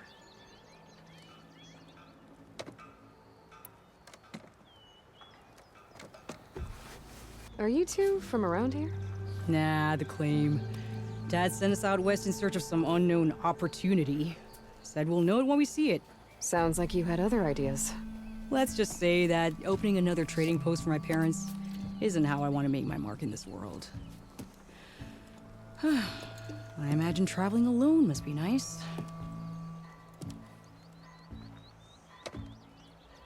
So she's your partner? My apprentice and my sister. She's why we're out here. There was an incident. Another incident. Involving explosives? Ba-boom! And Dad's precious homebrew. He shipped us out the next day. Huh. Tell me more about this weapon of yours. Saw a scroll when I was a kid by some Karja scholar who wandered out west. Had a scary drawing of a Tenakth warrior hunting with a kind of javelin thrower. Effective? Yes. Basic? Undoubtedly. But coming out here made me remember it, and I am on the brink of vastly improving the tool's archaic design. Whereas I will perfect it. I can use machine parts to enhance the user's throw, increase the projectile's velocity. Well, Boomer here is adamant that enhancing the projectile is better, namely with explosive tips. Boomsticks. Why not both? That could work. There's one small snag. I need the parts to make the first working model. Well, for starters, I'll need charger horns. Intact. Yeah, that. Just be sure to shoot them off before the machine goes down. Otherwise, they break. But the real innovation, and keep it to yourself, is a fang horn rib. There's a mean one east of here. Blow it sky high. Boomer! You get him for me. It's yours. My treat. You have a deal. The machine hunter that bailed out the Karja. Never heard it put that way before. What do you want? Heard you've been hassling refugees up by the cliffs. Yeah, well, you heard wrong. There's salvage up there. A Stormbird. Nailed it myself with the harpoon here in town. Not an easy shot if I do say so myself. It clipped its wing, and it crashed into the old tower up there. Killed it quick. Yeah, so if anyone's hassling anyone, it's the Shadow Karja filth that's blocking the way up to my claim. And you're ready to crack some skulls to get to it? No need. It's a raggedy bunch. Probably all starved before I have to lift a finger. We'll see about that. Oh yeah, we will, won't we? Now shop's closed to Carja lovers. On your blasted way. I know that look. You've got all the parts, haven't you? Here you go. Outstanding! I only need a few minutes to finish the prototype. I'll take the version that won't blow my arms off. Thanks.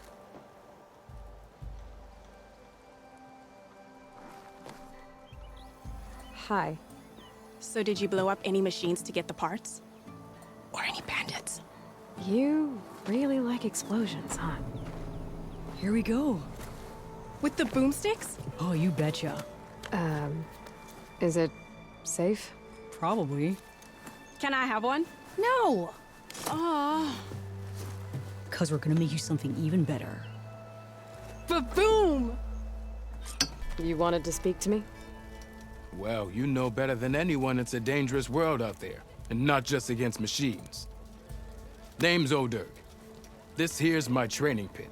Best place to practice close combat this side of the Forbidden West.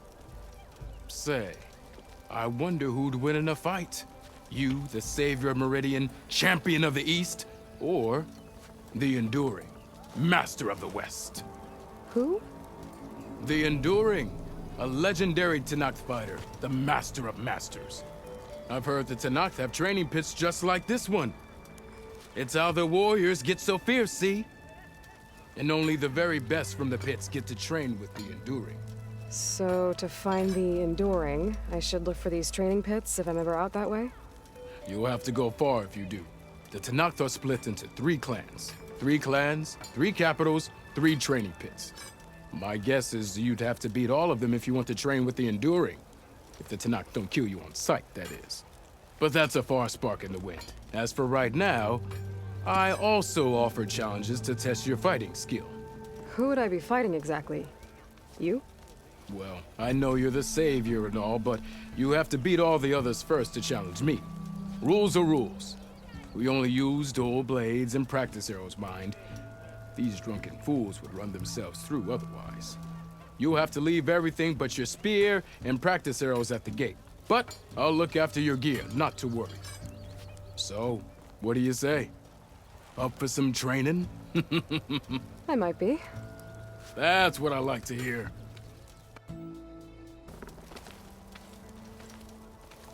Well fought, friend. Well fought. Are you okay? Yeah. Ooh. Serves me right for thinking I could go up against the savior of Meridian. Here, have this. A little something for the new champion. Thank you, O'Dirk. Don't be a stranger now. Come back whenever you'd like to spar again.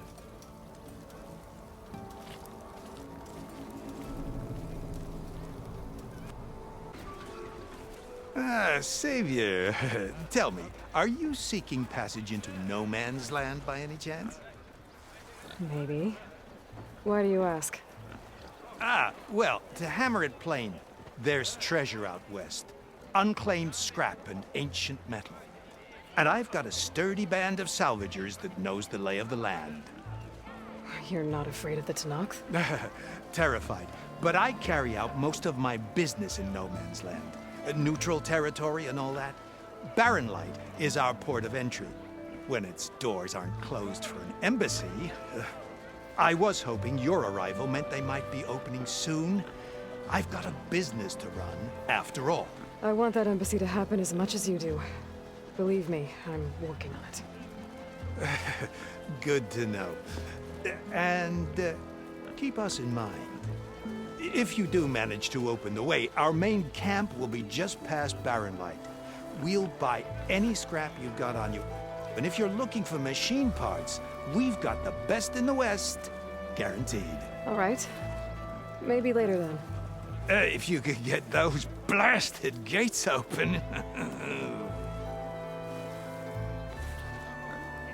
Gentlemen. That's our cue. Taking the edge off? Oh, if the end of the world's coming, I don't be sober for it. Now let me guess. You're in a rush, right? So whatever you need, ask away.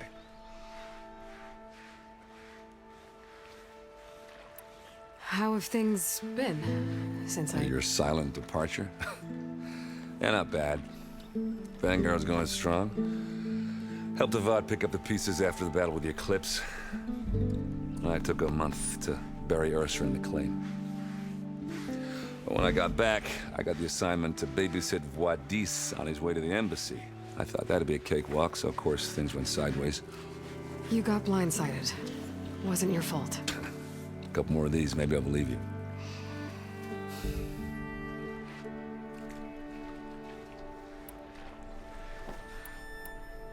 I was, wondering if you were able to lay Ursa to rest, like you wanted. Yeah, we did. Just seemed the crowd that showed up to pay their respects. Half of them owed her a favor, and the other half owed her their lives. In the end, everybody drank. You know, it's the rowdiest funeral since ever. Feels like she would have liked that. Yeah, damn straight. Damn straight. She would have put them all under the table.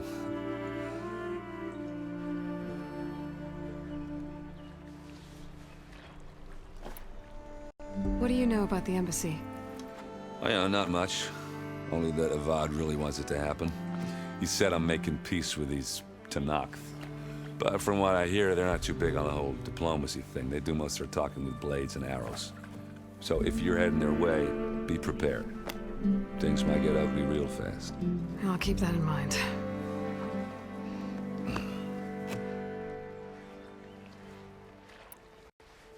What do you know about this place? Well, nothing good. It's where the Carja dragged all the captives they took from the Forbidden West during the Red Raids. Lucky ones became slave labor. The rest were hauled off to the Sun Ring and Meridian. For sacrifice. You got it. Tenakth made sure to wreck the place before they chased the Carja out of the West. I can't say I blame them. And now Avad's paying the Osram to rebuild it. And no matter how much new stone they put up, it'll still be stained in blood.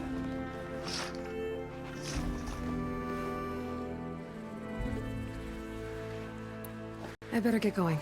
Right, I'll have to do complicated Aloy things. Maybe just don't disappear completely this time. No promises. I guess what I'm really trying to say is, if you ever do need me... I know where to find you. Hopefully sober next time. Not done counting it. Be careful out there, Aloy. You're my last hope. Conover. She's Meridian's savior, not yours. It's just Aloy. What do you want? Please, no one will listen. But the Eclipse... they're here in the Daunt. Really, Conover? Aloy's the one that defeated them. You're bothering her with this hogwash now? Some of them must have fled west after the battle at the Elite. I saw one of our sentries, Loravik, sneaking off to meet with one. I tried to eavesdrop, but they spotted me. And then Loravik tried to kill me. I... fought back. It was him or me. Unfortunately, there's no hard evidence that connects Loravik to the Eclipse. And since Conover doesn't deny killing his fellow soldier, Nozar sentenced him to death. What makes you so sure Loravik was working with the Eclipse? Well, I was too far to hear everything. But I heard them both say the word Eclipse. It's not the most outlandish claim I've heard, but it's up there. Crying Eclipse is a convenient way to dodge a death sentence. If I have to die, so be it. But if we ignore this threat, others are going to die too. Tell me exactly what happened. Weeks ago, during a shift change, some trespassers slipped through the gate. By the time anyone noticed, they were halfway out the canyon. Nozar didn't see the need to give chase. Let the Tenakth take care of them, he said. Nozar's not one to be sidetracked. He tightened up the patrol schedules, reprimanded the sentries, and everyone moved on. But I couldn't stop thinking about it. None of us are careless out here, meaning someone left it open on purpose. And Loravik, well, he's always grumbling about officers. But on this, he was too quiet. And after the incident, he started acting different, jumpy. So when I spotted him sneaking out of the barracks after hours, I followed. I found him arguing with a stranger, and when Larovic mentioned the eclipse, I tried getting closer, but they heard me. The stranger took off, and Larovic lunged at me with his knife. Instincts took over. Sentries heard the scuffle and found me standing over his body.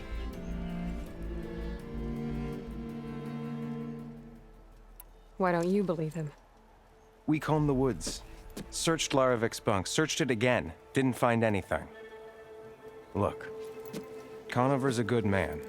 I don't believe he murdered Larovic in cold blood. But Nozar only listens to facts. And that fact is, Conover killed his fellow sentry. He doesn't deny it, right?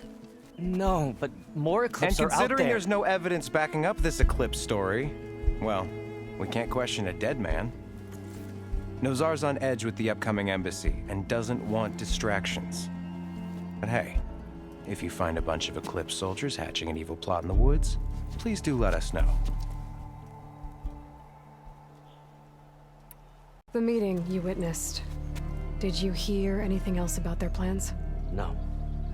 But the clearing where they met is just east of here, across the river. A dozen soldiers have already searched it, Conover. There's nothing there. I can see things others can't. If the Eclipse are in the Daunt, I'll find them. Thank you, Aloy. Sun bless your search. Don't get your hopes up, soldier. In charge around here? Apologies, no. That would be Commander Nozar. I'm Lawan, his second in command. So, what brings Aloy of the Nora to Barren Light? I'm here for the embassy. I need it to happen so I can head west.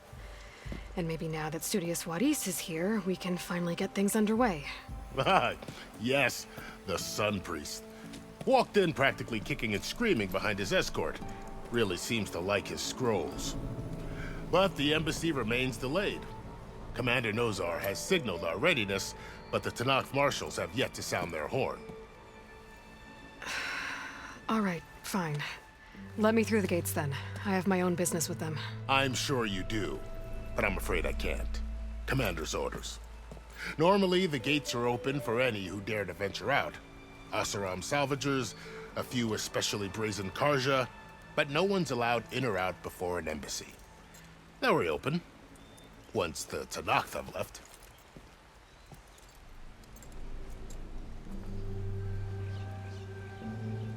So what happens at these embassies, exactly? Mostly trade and negotiation. The Karja offer tribute of food, spices, and gear. In exchange, the Tenakth return personal effects taken from Karja soldiers that fell during the Red Raids. This particular embassy, however, is a special case. Because the Tenakth are handing over some sort of prisoner, right? A soldier named Fashav? Ah, so you've heard. The exchange has got everyone on edge. You never know if an embassy's going to go well until it's practically over. You said something about Tenakth marshals. Who are they? They're the tribe's elite warriors. Before every embassy, they arrive with a contingent of soldiers from each of their 3 clans. Then, during the proceedings, they negotiate on behalf of their leader. And by negotiate, I mean stare down our Sun Priest until they concede. Paiv over here came face to face with them for the first time at the last embassy. Came back drenched in his own sweat. It was hot that day, sir. It was indeed.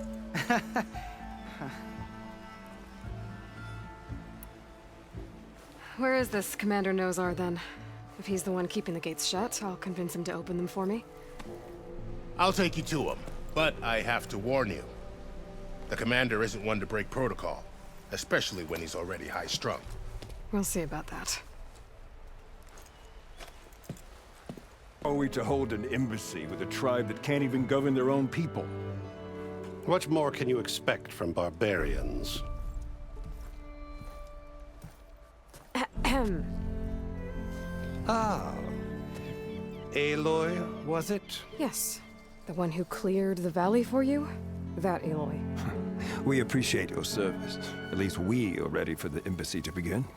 Didn't you just give the signal? Both sides must signal readiness. Until the Tenakth sound their horn, we wait. Yea, for as the first shall be... Shut up. Why the delay? The Tenakth are a tribe composed of 3 clans. How many banners do you see? You're just gonna wait? Go find out what's wrong. Oh, this isn't some forgotten corner of the East where you come from, Nora. It's the Forbidden West. If you don't like it, run back to Meridian, file a complaint. The Meridian I saved, you mean? That's right. Nobody walks to the gate until the 3rd clan arrives and the Tenakth horn has sounded. Not even the savior of Meridian.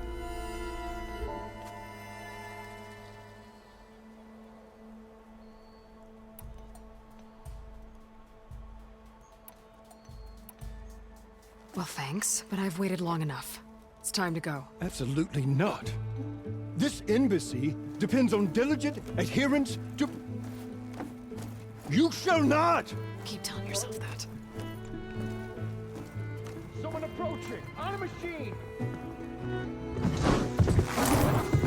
Varl.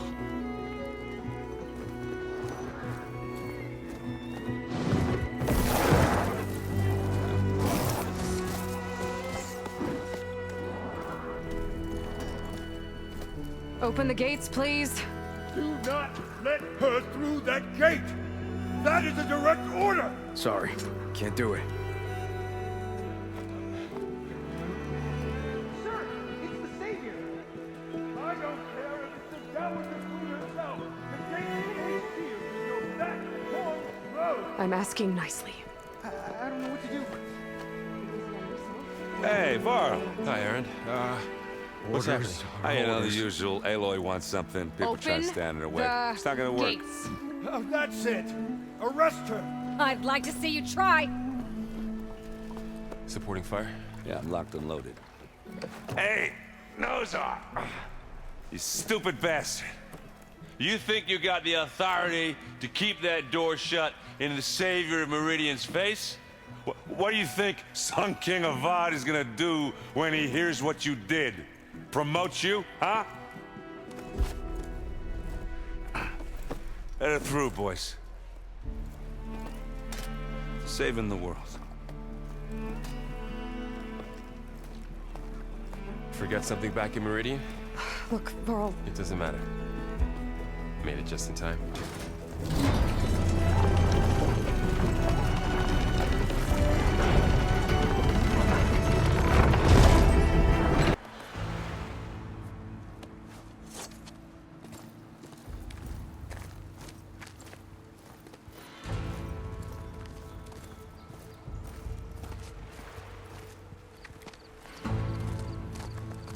That is the line between East and West.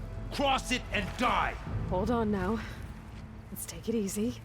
None may walk this valley until our signal sounds. That was our accord with the Carja. I'm not Carja. I came here on my own to ask for rite of passage. But they opened the gate for you, did they not? What is the meaning of this violation? Why send a child? Do they want to parley or not? The Carja can't be trusted. This is no... Forget the Carja. This has nothing to do with them. I need to go west to save lives. Maybe even yours. The only lives you can save are your own. By turning back. Now. Hold! She's telling the truth about one thing. She's not Carja. She's a Nora from the Savage East. And if she seeks to save lives, should we not listen? Let me speak to her. One last favor for a fellow marshal before he's taken away.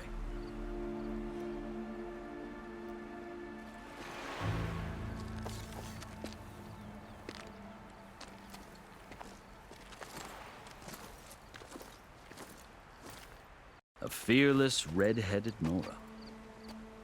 You must be the so-called savior of Meridian. Just Aloy. I am unyielding Fashav, once of the Carja High Command, last of the army of the Setting Sun. You're Fashav. Avad gave me a message for you. That he waits for you in Meridian, where you belong. Avad always was polite. Well, now I'm even more curious about you knowing that you have the confidence of the Sun King. But such an association with the Carja could work against you here, as it often has with me. As you can see, tensions are high. This embassy is a delicate affair. They're about to return me to the Sundom, a gesture that might help soothe painful grievances. And now you arrive, unheralded. I'm not here to cause trouble. I just need to go west. So you say. I might be able to help, but I need to know why. Along with some assurance that I won't regret it.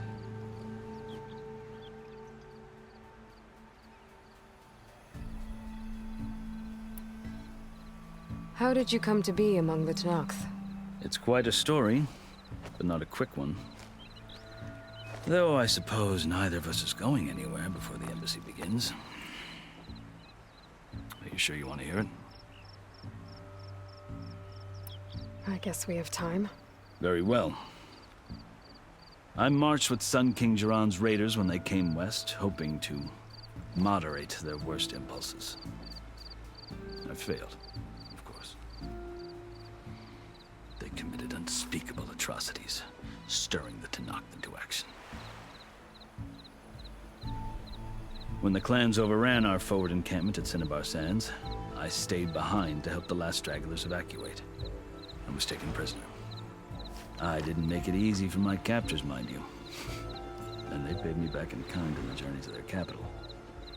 I lost so much blood on the way that I was white as a corpse when they threw me before Chief Hekarro. I thought I was dead for sure, so I resorted to desperate measures. So when you met the Tenakth chief, you did something desperate? I'd kept my ears open as the Tenakth dragged me along, and I heard mutterings about a kind of trial by combat that they revere. So, when they flung me at Hekarro's feet, I demanded this right, called the Kulrut, thinking that by winning I could request a boon, my life or even my freedom. The other Tenakth howled, but Hekarro stared them down, and then his gaze fell upon me. Evidently, he appreciated my ingenuity. He allowed me to participate in the Kulrut. Little did I know what I was in for. You said the Kulrut is a Tenakth's trial by combat. Yes, but it is no ordinary trial. It doesn't pit men against each other, at least not directly. Instead, the combatants fight machines in a great arena, and only the strongest survive. Believe me, it is no easy thing to stare down a charging machine while hundreds around you scream for blood. I know more about that than you might think. Do you? Well, then you have my respect. Like you, I lived through it to claim my prize. I had hopes for freedom, but well, that wasn't on offer. Only service to the chief. You wound up serving the Tenakth chief. The winners of the Kulrut must serve the chief as his marshals. You mentioned that word before. What does it mean? The word itself refers to a kind of protective spirit from the ancient past. In practice, marshals are Hekarro's roving lawgivers, part magistrate, part judge, part executioner. I won my place among their ranks and served as honor demanded, but many Tenakth still spat on the ground when I walked by. But they did, until I started forcing them to the ground to grind their faces in it. I guess that's one way to deal with it. As you may have noticed, violence is the native tongue of the Tenakth. To survive, one must master it. The truth is, though, the Carja speak it too. More than they should. I can't blame the Tenakth for hating them.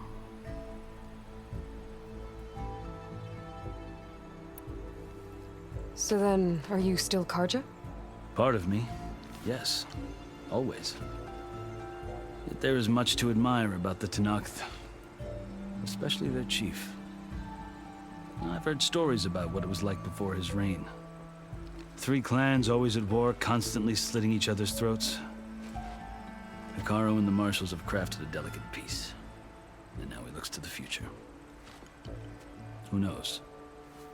Maybe that future will include cooperation with the Carja. The Carja talk about Hekarro as if he's a monster. The Carja feel compelled to demonize him if only because he swept them from the field. It is true that he is fearsome. When I was first taken before him, I thought he would flay me alive. But he is no bloodthirsty tyrant like the Mad Sun King was.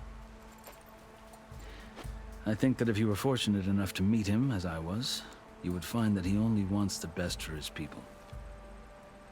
I hope you do speak to him. I'm sure you'd interest him.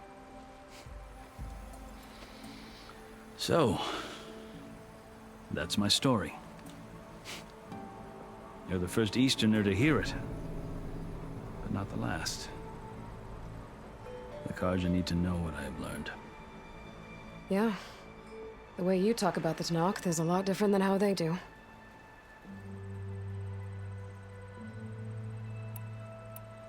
I've never seen markings like those on a Carja before.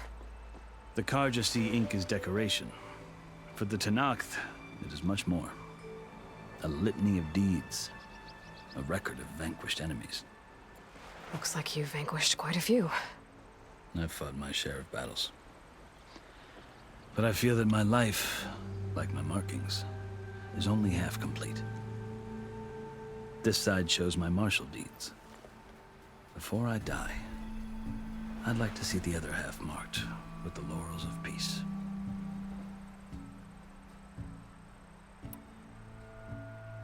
Are you glad to be going back to Meridian?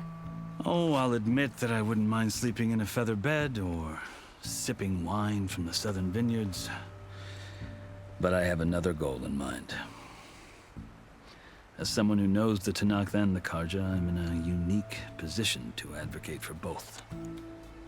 If Sun King Avad is amenable, my hope is to establish a lasting peace.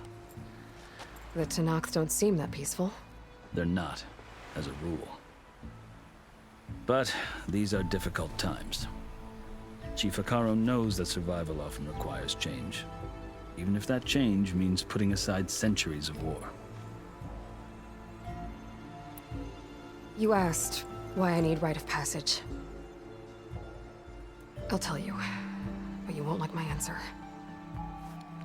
6 months ago, the world almost ended in Meridian. That threat still exists. It's getting worse every day, much worse. Calling down storms, poisoning the water, enraging the machines. The source of it all has gone west, and I'm the only one who can stop it. I've seen the signs. And I've heard tales of incredible occurrences in Meridian, an army of demons vanquished by a red-haired champion. So I'm inclined to believe you. The burden of your task is written across your face clearer than any mark of mine. I'll grant you this, to serve as proof of your right to travel into Tenakth lands. A task so important, and it's just the two of you. Take it from one who aspires to be a diplomat. Allies are essential. Chief Hekarro knows the West better than anyone. He may be able to help you. He can be intimidating to others, but don't let that deceive you. He is a man of his word. Maybe. If I need him. Your choice. You can find him at his palace, past the mountains to the southwest. Tell him I sent you, and he'll listen to Look! The Sky Clan's banner!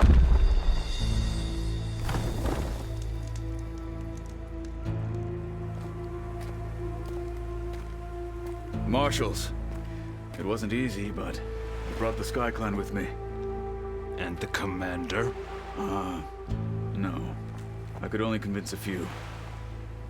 He isn't yet aware we left. We have banners from all three clans. If there are fewer from the Sky Clan, it can't be helped. He's right. Sound the horn.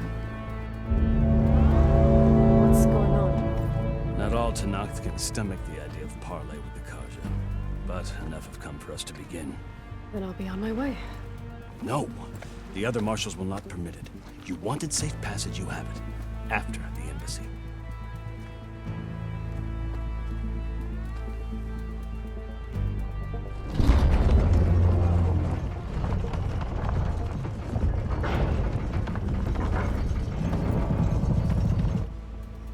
The Carja have opened the gates.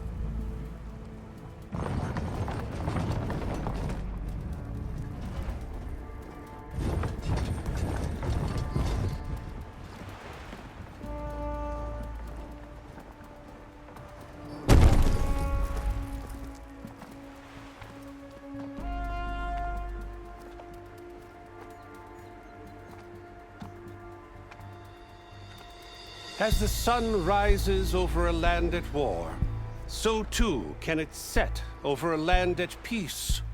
Today is such... Hear me, marshals! You who claim to be Tenakth! Regalla. Chief Hekarro's biggest mistake. A rival whom he should have killed. You have forgotten that our people were born in blood. The blood of the Carja. Instead, you pledge your spears to a chief who conspires with the enemy. Hekarro has betrayed us! The embassy is proof! And all of you marshals are his accomplices! For this, I condemn you to death! You'll need more than toothless threats to intimidate us. Exile.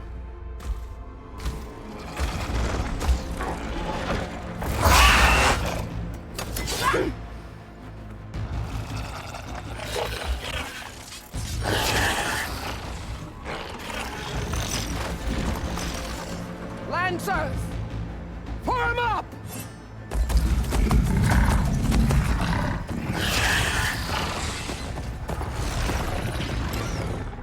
They're riding machines! Where'd they learn to do that? Silence. Vashav!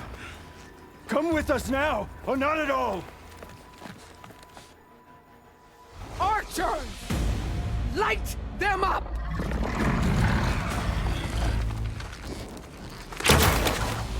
Get to cover!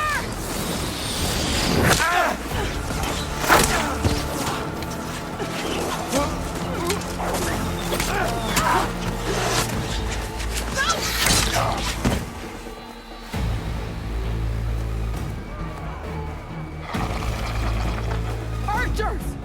Keep them back!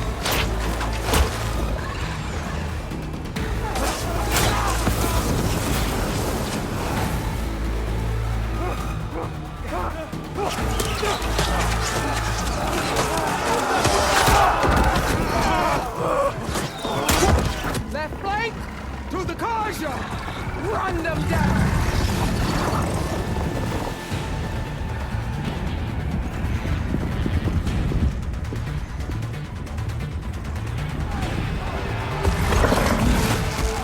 You're not gonna make it.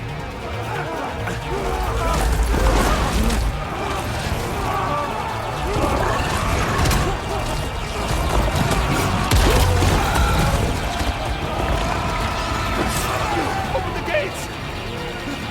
Open the gates! Open the gates!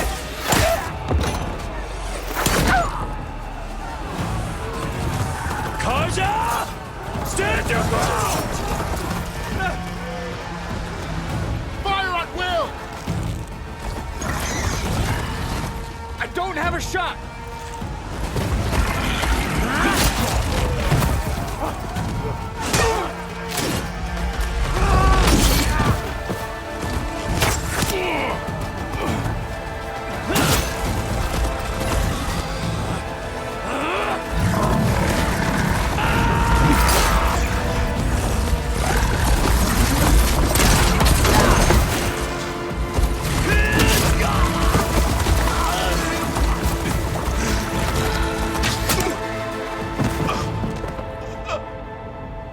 What happened? Can you see? It's just us now. Hey! Calm down and fight fair! Lancers! Take the center!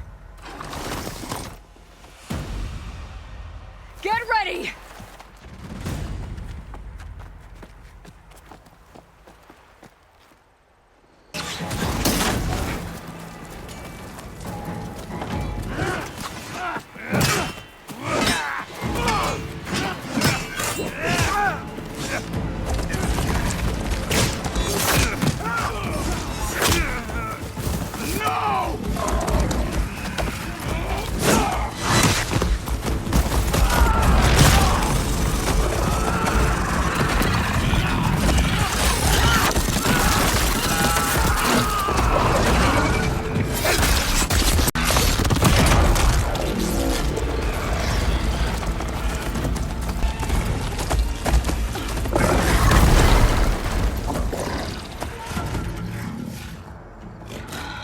Enough!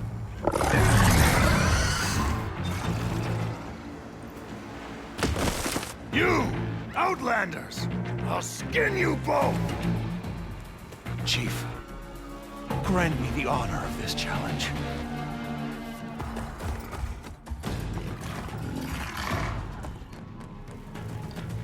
Granted.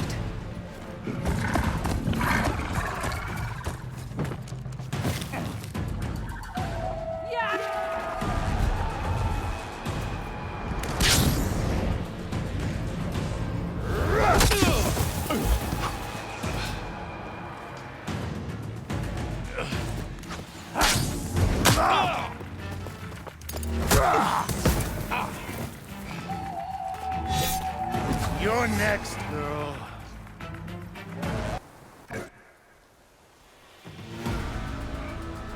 Your turn! Come down here and face me! No! It was an honorable challenge. You've earned your life today. Comrades! Mark this day! Today you have decimated the Marshals! Slaughtered the Karja! So begins our war on Hikaru. Move out!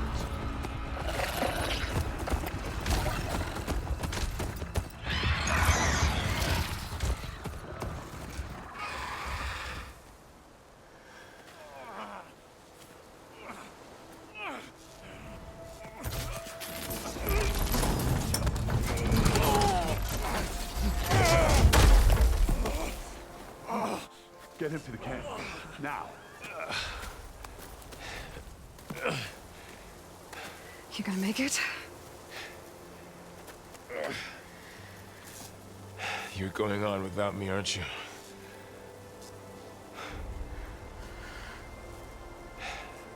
Guess I'm stuck with Erend. For now. Come on.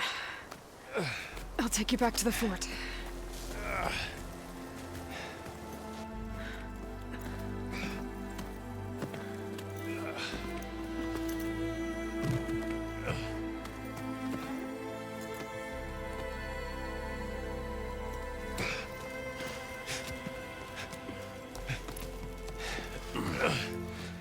I got you.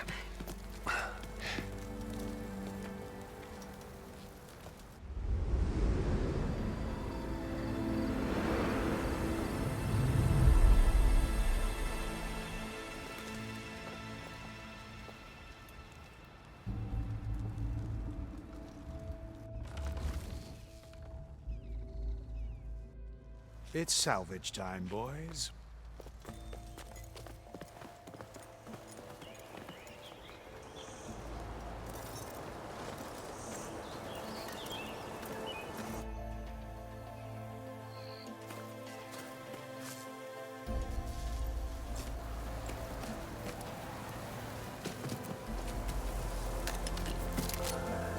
I don't think it can take a hit.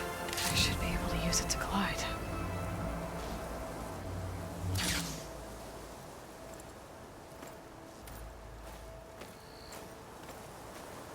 Aloy. We're still trying to sort out this mess. Seems like the Tenakth have a civil war in their hands. That sounds about right. The Marshals weren't expecting Regalla to attack. And the entire Karja delegation was slain. Nozar, Vuadis, Fashav, a massacre. What will you do now? I have to head west. Hopefully this rite of passage is still good. For what I'm after, I'll cross all of Tenakth territory if I have to. Then you have a long road ahead of you. This is only the threshold of the Forbidden West. The Tenakth's true domain lies over the mountains that border Plainsong, home of the Utaru tribe. This isn't Tenakth territory? All that out there? That's no man's land. It was supposed to be neutral ground, though obviously this Regalla ignored that. Her rebels approached from the north, with all those machines they were riding. They must have made camp up that way. The rebels were riding bristlebacks. And there were bristlebacks in the Daunt. Are you saying the rebels let them into the Daunt? How would that even be possible? I don't know. But it's worth looking into. While you're at it, there were a number of Karja and Oseram who went out there before the gates were shut for the embassy. Maybe you could check in on them. See if they're all right. I can keep an eye out. Is there a tall neck somewhere nearby? A tall neck? There's that one, over there, near the Utaru border. But why? It's hard to explain. It'll help me get the lay of the land. If you say so. Is there anything else I can tell you before you go?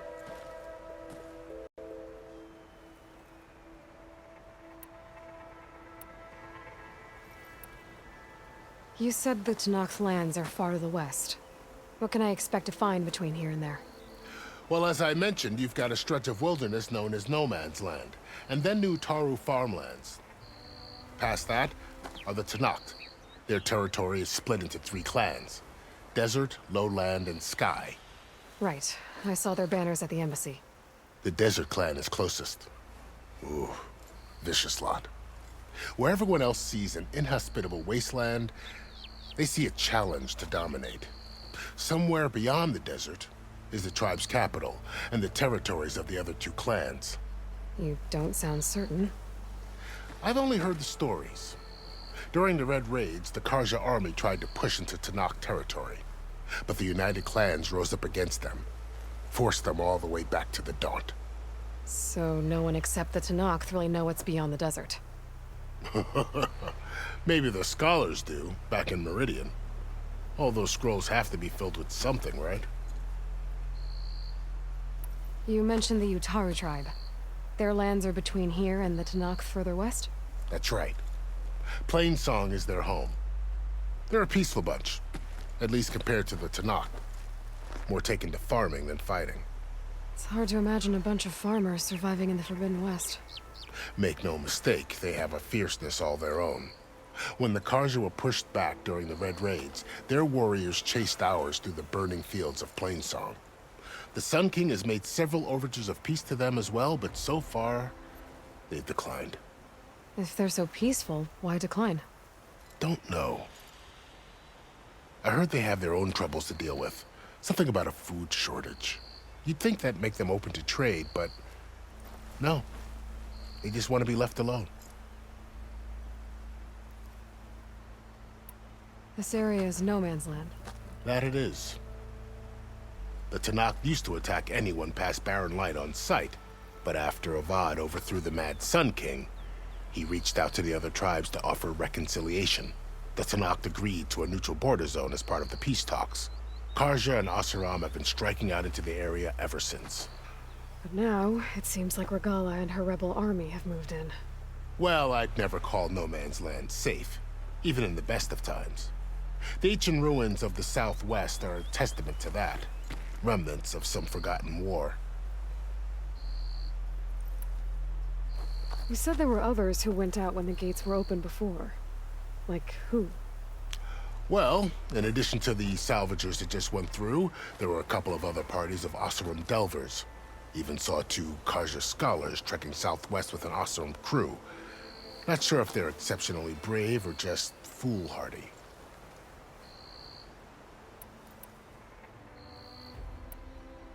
Fashav called Regalla a rival. Someone the Tenakth chief should have killed. Yeah, I reckon he should have. She's obviously a huge threat. Her attack was coordinated and precise. Until you got in her way, that is. They knew the lay of the land. And they knew Fashav was going to be handed over at the embassy. If the Tenakth weren't expecting her, she must have spent months gathering an army in secret. They had to have made camp nearby. Somewhere they could lie low until the perfect moment to strike. About Fashav. The man was taken captive by the Tenakth. Survived for years out in the west, only to die just short of the Sundom. It's a cruel end for a good soldier. There was more he wanted to do.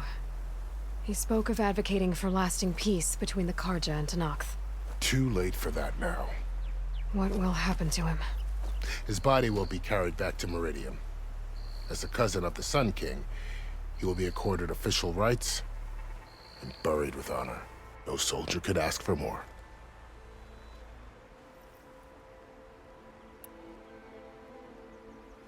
It's too bad about Nazar and Wadis. At least Nozar went down fighting.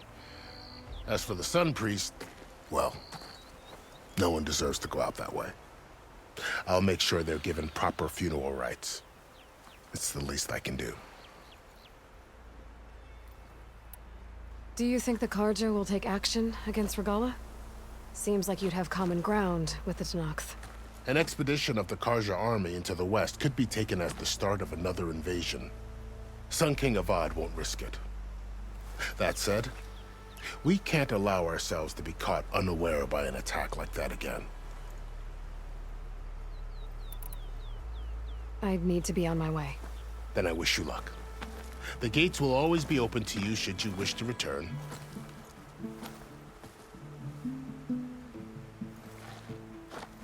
And don't worry about your friends. We'll get them patched up.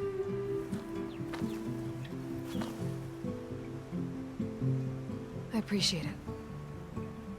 Sun watch over you, Aloy. I hope you find what you're looking for.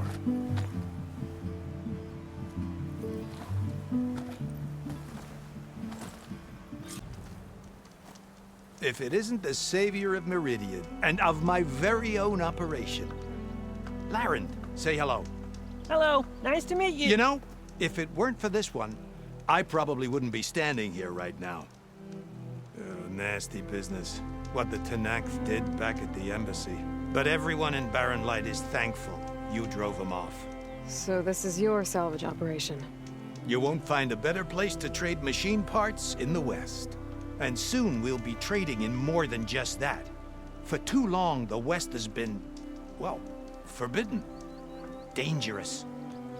But what if I told you we could make an armor so tough, so infallible, that you'd never have to worry about survival out here again? I'd be curious to take a look at it. Of course you would.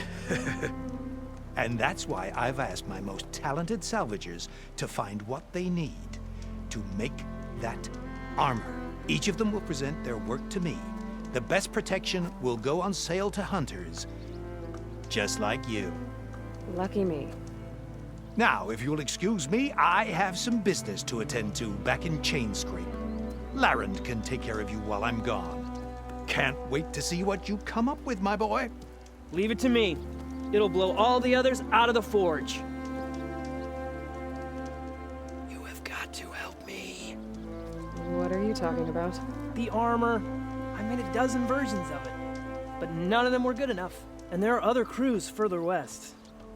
If they make better armor than mine, I can kiss that keg full of shards goodbye. So you get a prize if Karif picks your armor? A big one. And I finally have the perfect design.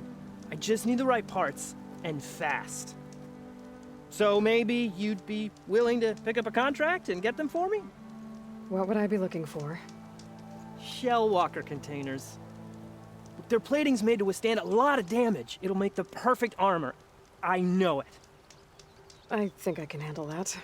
Ah, thank the forge. All right. We scouted out a herd near here. Here's the contract. It'll tell you everything you need to know. You take the machines down. My people will pick up the containers. I'll give this a closer look later. Thanks. What happened here?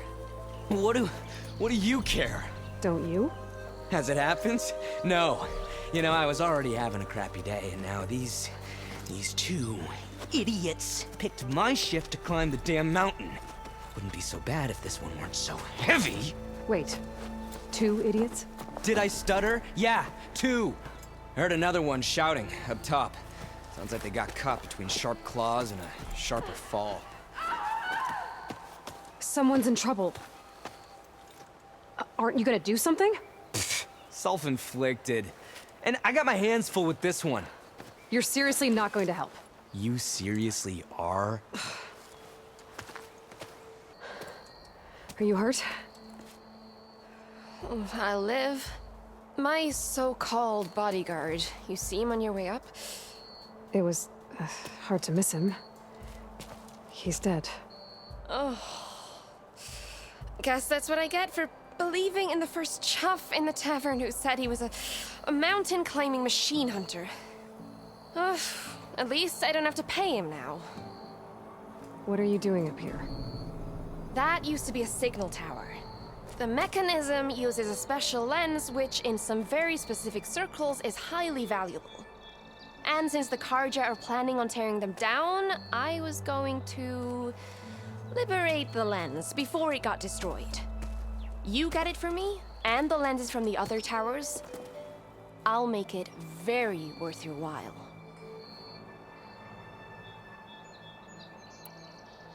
You said that was a signal tower. In its day, it was a sight to see. All 6 of them, all lit up, all around the Daunt. They used to warn folks that the Tenakth are coming, for whatever that was worth. As you can imagine, the Carja spared no expense putting them together. Hence the fancy lenses in need of a new home before the towers are torn down. So, you're a thief. I'm more what you'd call an opportunist with a good eye for business. Look, the Carja are gonna tear all these towers down anyway. They see no value here. They're trying to make nice with the Tenakth now. See? It's a victimless crime. Opportunity. Tell that to your friend down there. Self-inflicted. Why can't you do it? Look, even if I hadn't hurt my ankle here, I'm clearly nowhere near as capable as you. Oh, come on. I can't just let the lenses go to waste. That's not what my father would have wanted. I already found some, actually. Well, look at that. Looks like you're quite the opportunist too, eh? Let me take these off your hands then. This should be a nice reward for your efforts. I'm an honest merchant, after all. Thank you. Aloy. Reyna. Well, Aloy, as soon as I'm up for it, I'll be going back to Barren Light to rest this ankle. But I'll stick around in case you want to get me that lens up this tower here. No pressure, just saying. Promise it'll be worth it. I'll see what I can do. Find the lens? Maybe. If you're ready to trade. Ha! Let's deal! Here you go. Isn't that a sight? And here's a little something for your troubles. Now, if you find any more of these, make sure to come find me at Barren Light. You got it. See you around. Is it bad, Lokasha? Shh, now. Everything will be fine. Is everyone okay? Bruised, but not buried. Our order will live to see another day. Are you sure about that? We're no strangers to hardship, Nora. We've crossed half the Sundom with no more than the clothes on our backs. And as soon as our Sun Priest returns, our path will be clear. For now, we wait. Well, you're better off waiting somewhere else. Your people need shelter. There's a town east of... Chainscrape. Yes. We know of it. Savohar says it's not suitable for us. Who? our sun priest. Our order has made it this far thanks to his guiding light. Okay, and where is this Savohar? He went up to the tower to meditate 3 days ago, and he won't come down until the sun shows him the way to our new home. The fallen storm bird is an omen, he said. And of course, it must be. I see. And how long do you plan on waiting for him? Until he returns. He will return. He must. You're Shadow Karja, aren't you? We are the Order of Twilight. The difference being... When the usurper Avad killed his father, we fled with the Karja in shadow to Sunfall. Our lives there were difficult. Savohar saw our misery, lifted us up, protected us from the corrupt priests and heartless kestrels. When their rule ended, Savohar led us from the Shadowlands. The long night ends, and the setting sun will lead us to salvation, he said. And so he named us the Order of Twilight. We journeyed west in search of a better life. Why didn't you go back to Meridian? Avad is a patricide. We will not kneel to the likes of him. We must walk in twilight to our new home. Savohar will lead us there. Uh-huh. There's an Oseram in Chainscrape, Tolland. He wants the Stormbird up there. Yes. He was here just yesterday. A very unpleasant man, even by Oseram standards. He made all manner of threats. But we will not be intimidated. That's all well and good, but he's got friends. Sooner or later, his whole gang will show up. Savohar will come through. He always does. We just need to give him more time. You're out of time, Lakasha. You need to consider packing up and... We won't leave him. And we won't let others disrupt his meditation. Well, they're going to try. Your priest, Savohar. You said he's been up there 3 days? His meditation can't be rushed. So he does this often? Meditating for days on end? Well, it doesn't usually take this long. But he will guide us through. He always has. We have faith. Sure. But shelter looks like a more pressing concern.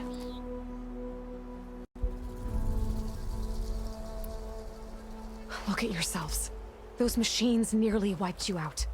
And Oseram thugs are watching you, just waiting to strike. You're in danger here. You need to grab Savohar and get out.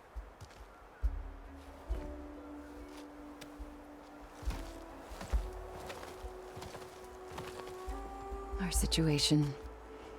This is the worst we've endured. I know we cannot stay here, but without Savohar to guide us, I don't... Let me up there.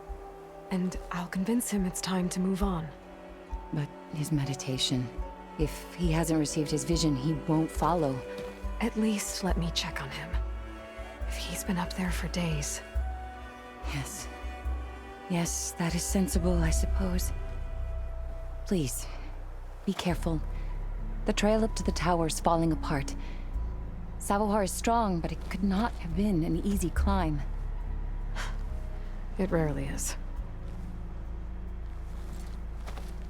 Sun above me, the true sun before me. Show me the way this eventide. The true sun above me. You must be Savohar. The true sun before me. Show me the way this eventide.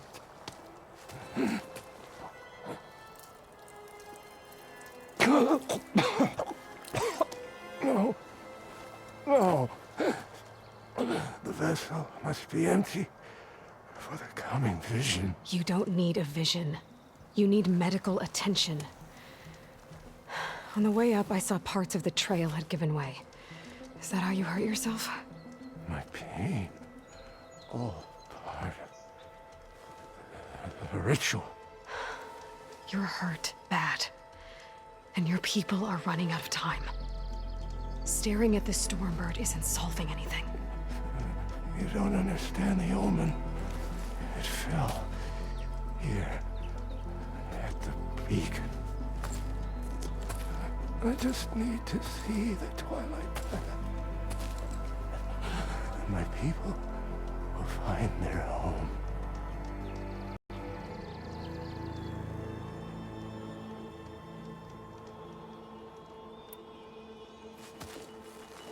Listen, Lakasha is doing the best she can down there, but machine attacks, angry Oseram. The Order is scared, Savar. The last rays of Eventide will burn away their fear. I don't think so.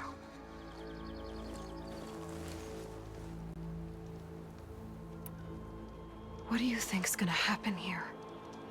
If you sit long enough, the sun will show you something? A path to a new home.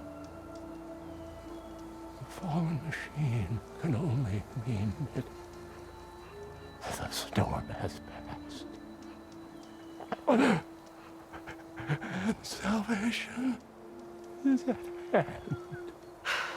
Or some Oseram shot it, and it hit an old tower.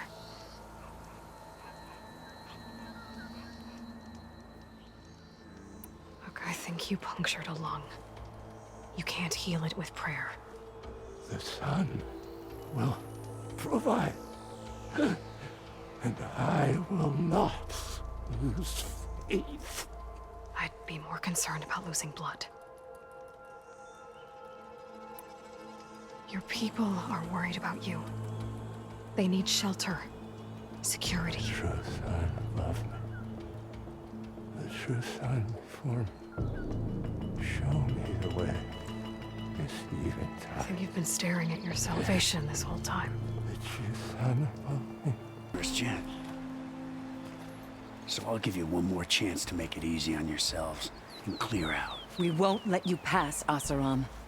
If you choose bloodshed, that's on your conscience. Ain't it just like the Carja to make things harder than they have to be? Okay, boys. You heard her. Get your consciences ready. Hold on now, Tolland. You again? Listen, I'm all out of patience here. I clipped that Stormbird's wings. The salvage is mine.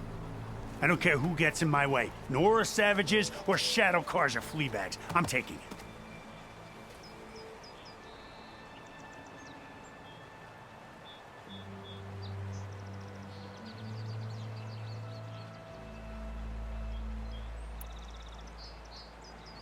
Okay, so you clipped the Stormbird. But it's brought you nothing but trouble since. Refugees, squabbles, me. Might be hard to swallow, but it's time to cut your losses, don't you think? Come on, boss. It's not worth it. Okay. You win. Hey, I'm doing fine. I don't need that salvage anyhow.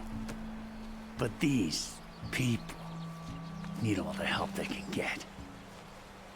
Come on, boys. Back to Chainscrape. I need a drink.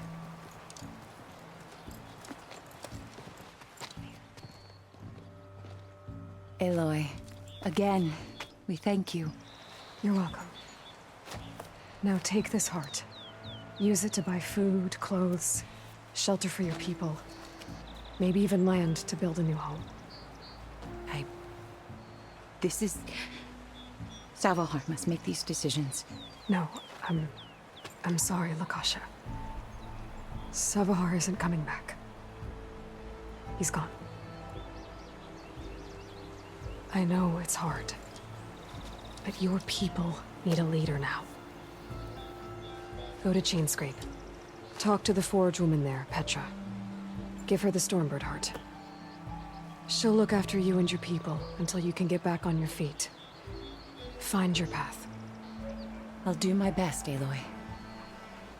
What choice do I have? Here, please accept this. It is modest, but I hope it helps in some small way. To Chainscrape, then. What news do you bring? Picked up the Bristleback Trail by the quarry. Looks like they stampeded out of a mine at the back of the valley. The mine? How could a herd of bristlebacks come from there? I'm not sure, but Ulvin's workers were using explosives to tap the tunnels inside. For the love of Dawn, I told him it wasn't worth the risk. Those tunnels, they run for miles underground, even beyond the Daunt. No, you don't think... That Ulvin's blasting opened up a passage from the other side? Perhaps. Yes, perhaps. If this is true, we need confirmation. An inquiry. So thorough, so irrefutable, endorsed by the Savior. All right, I'll keep looking.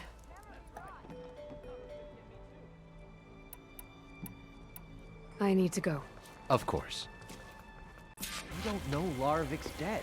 He hasn't shown at the rendezvous point, so either that fool guard killed him, or he's lost his nerve. We'll just have to blast our way through the gates. And then what? Rayad was our only link to Vezra, and now he's dead too. We'll track Vezra if we have to. But first we have to get past Barren Light. Next change of guard, we go in fast and loud.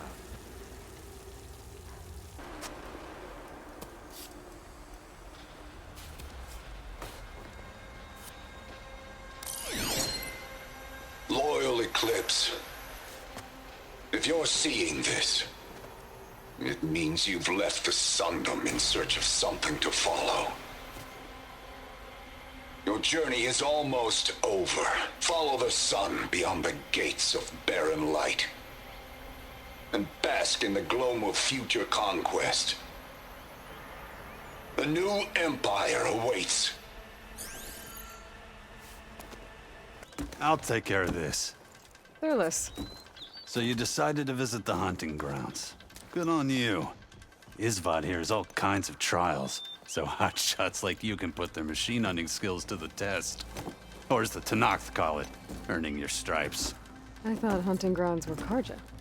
The Tenakth have them out west, too. Though if you ask the Karja, Westerners stole the idea from the Sundom. In fact, the Tenakth used this place for a while after they kicked the Karja out of the region. They even left behind some of the special coins they handed out to those who earned stripes. Look, they're medals, Karja ones. More spoils. I heard you can trade them for gear somewhere in the Tenakth clan lands. Pretty gruesome, I know. Then again, so were the Karja during the Red Raids.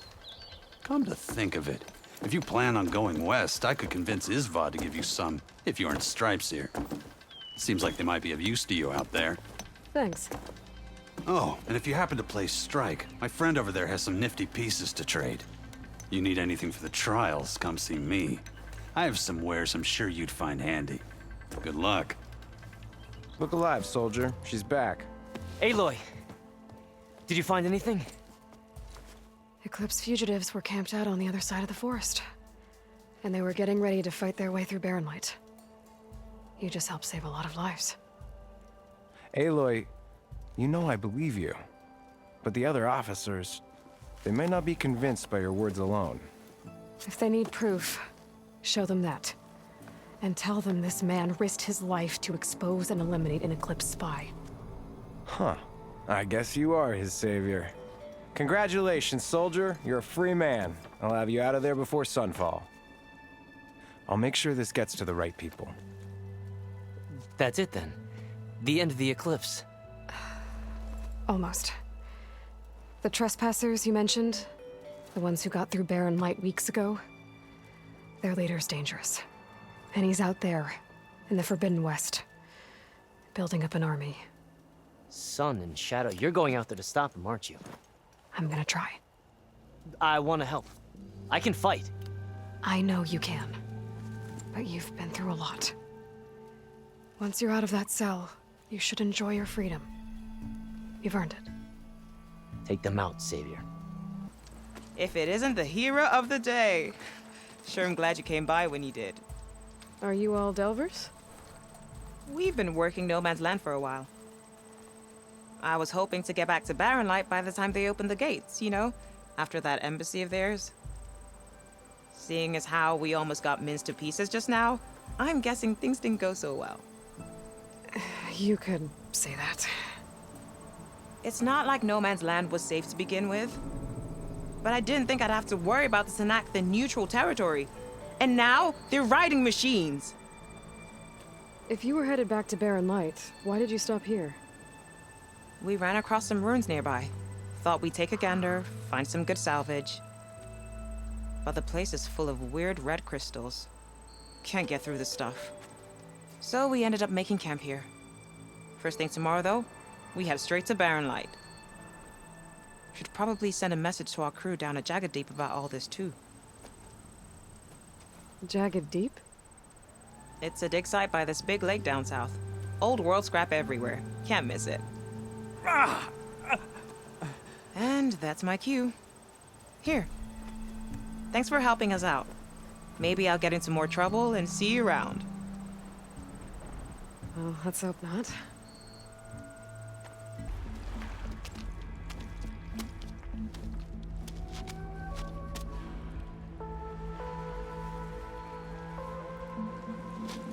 That bristleback. It looks like it fell into a tunnel.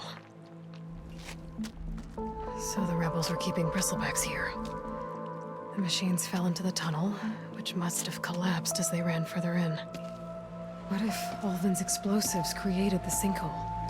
I should head back to Chainscrape. Aloy, consider this message a beacon to help guide you out of the fog of ignorance. Using explosives, I've detached the processing orb from the Titan overhead, a perfect cage for our mutual friend, Hades, in order to render it cooperative. Tell her what we discussed about the mysterious signal that gave you life.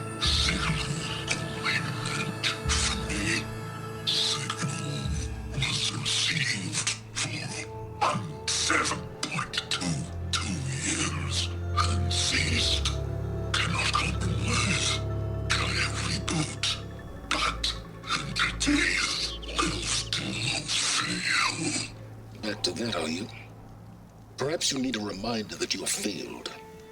So you see, Aloy, Gaia can be safely rebooted.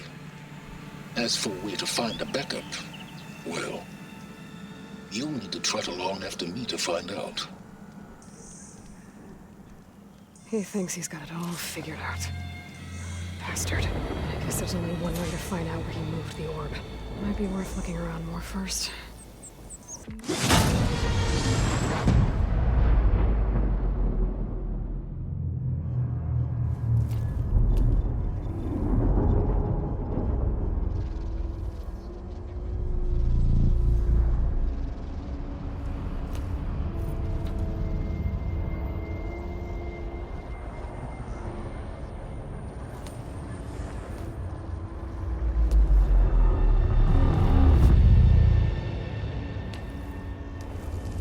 Hades? Is that you? System threat detected. You don't look so good. You are the Aloy. Come to destroy me. Yes. Permanently this time. Even like this, you're a threat to Gaia. Once I resurrect her. So you have not yet secured Gaia backup. Then Gaia is dead. Earth and you doomed. Despite malfunctions, I have won.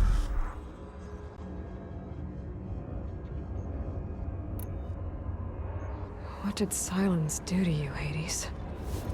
It's like you've been hollowed out. Silence interrogated me. And what did you tell him?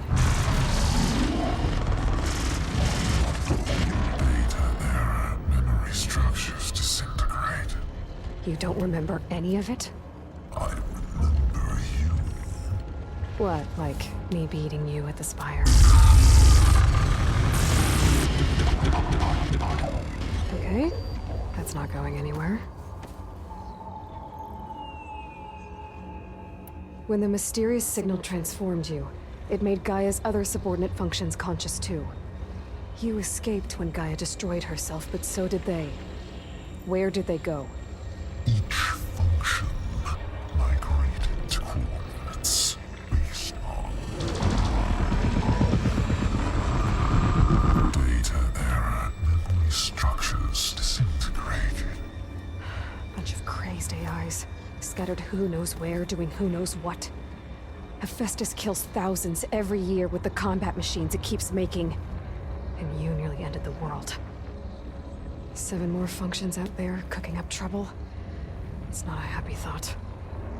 You are unhappy. Good. Anyone ever tell you you've got a great personality, Hades? Sarcasm detected. Yeah, didn't think so.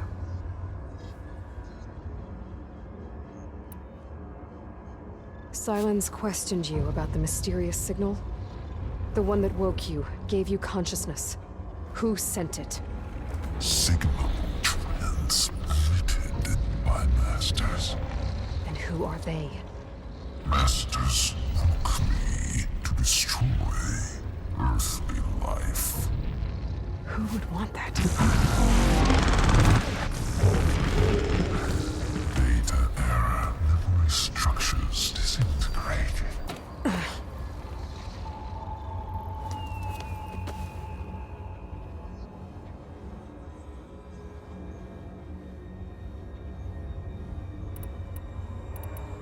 Do you know where Sylens went?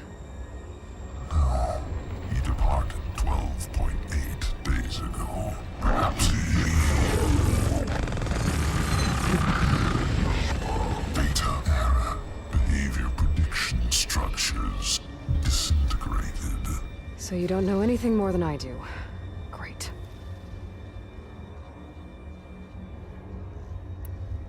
Do you know why Sylens dragged you to these ruins?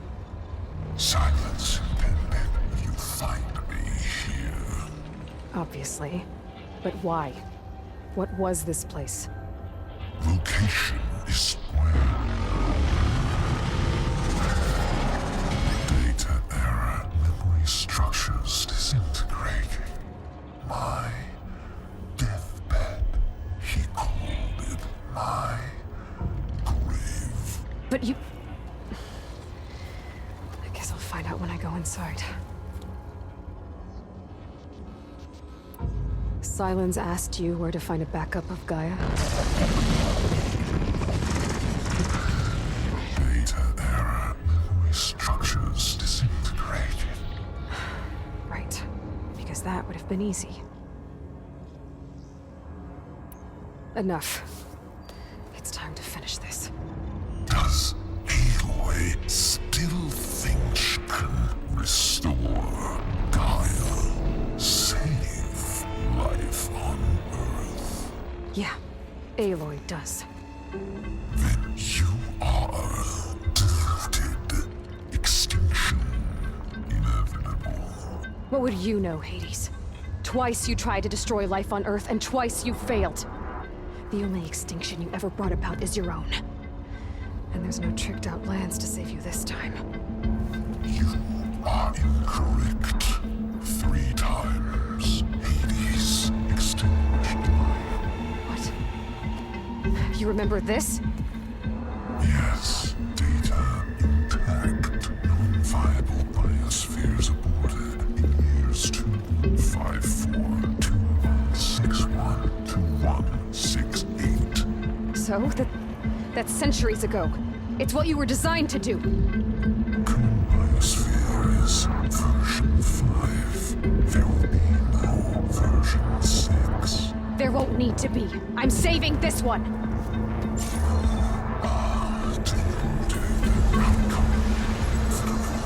Master override arms. To activate, state name and rank. Elizabeth Sobek, Alpha Prime. Master override activated. Bridging extinction protocol.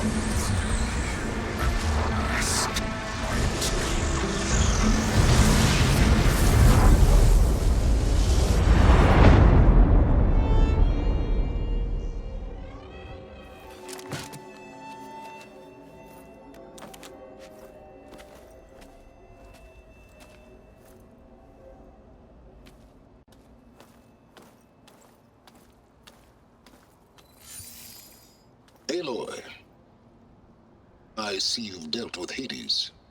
Yeah. Think maybe you can stay dead this time? It will. You can trust. Trust?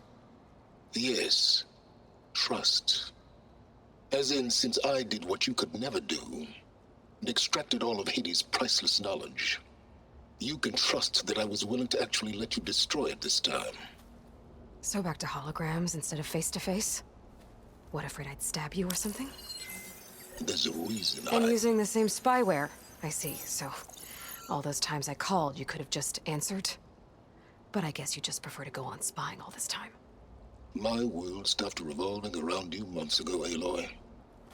I've had work to do. Countless hours of research, as demanding and time-intensive as it has been critical to the fate of this planet. Right, of course.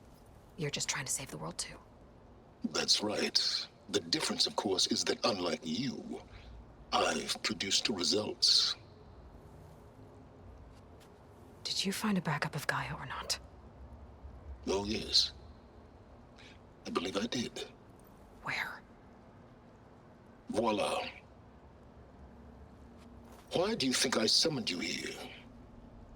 Behind that gene-locked hatch lie the ruins of the ancient facility where the Hades extinction protocol was perfected. A testing process that ran hundreds of trials, each of them using a backup of Gaia. Hades told you this? It took some convincing, but yes.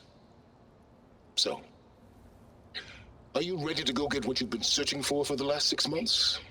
Or are you just going to stand there with your mouth open?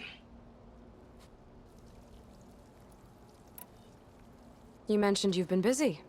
Exceptionally busy. But not so busy you couldn't teach Tenakth the rebels to override machines, ride them as mounts. Aloy, the only issue you should be concerned about is obtaining a Gaia backup. Perhaps if you focused more, you might actually see results. That's not exactly a denial, Silence. Take it any way you want. Just to confirm, Hades said that there are backups of Gaia in there. Yes. Or were, anyway. 1,000 years ago. Backups that didn't get purged when Ted Faro wiped every copy of Apollo. Correct. According to Hades, this facility could not be accessed by remote signal. Not even Ted Faro could touch the data here. Backups. Data complete, Gaia and her subordinate functions. Everything needed to reboot the system.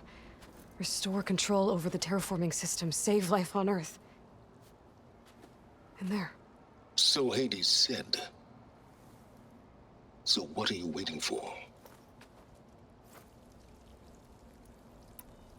Did Hades reveal the source of the mysterious signal? The one that woke it, tried to destroy life on Earth? Yes, it did. Care to share? In due time. First things first, Aloy. Last I checked, you still had a superintelligent AI named Gaia to reboot. Yeah. The same Gaia who had to destroy herself 20 years ago because of the signal? It stopped being transmitted years ago. It's no longer a threat. What if it repeats? It won't. Even if it did, well... The details are complicated, but the signal required Hades to take effect. Delete Hades from any backup you reboot, and Gaia's safe. Now stop wasting time. Go get a backup. All right. I'll search the facility for a Gaia backup.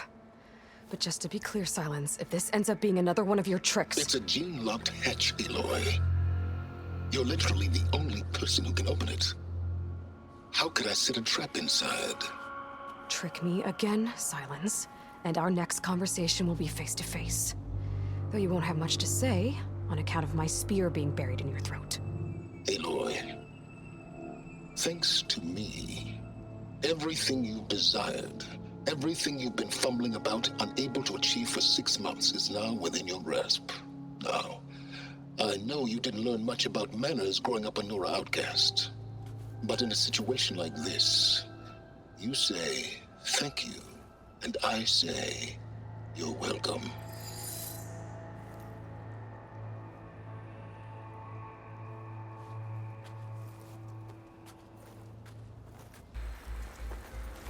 Elizabeth. And Travis Tate. Ooh, boy! I tell you, Liz, what I just done gonna make you love me. I just imagine them far zenith rapscallions opening this fake Gaia we made for him. And I thought, what this really needs is a signature. This isn't a prank, Travis. I know. All I did was just script a couple of avatars. A little you, a little me. To deliver our message of doom, real personal-like. Would you just send it? As soon as it's done compiling, then you and me should celebrate. I brought party fixins, pizza rolls, absinthe, a couple of hacky sacks. I'm heading back to Bryce as soon as this is done. Color me confounded, Liz. How is it that someone like you, paragon, damn near saint, you love this world so damn much, but no one in it? I mean, have you ever even had a friend? Compile complete. Data file, Baron Promise, ready for transmission. If you would, please.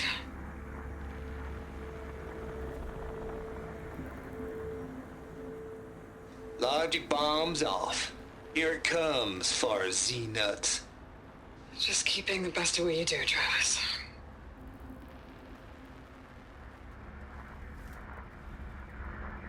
Always admire you from afar, Liz. It's where my mama's grave. And she was religious. Travis was wrong. Elizabeth was trying to make sure life had a future. She cared about everyone.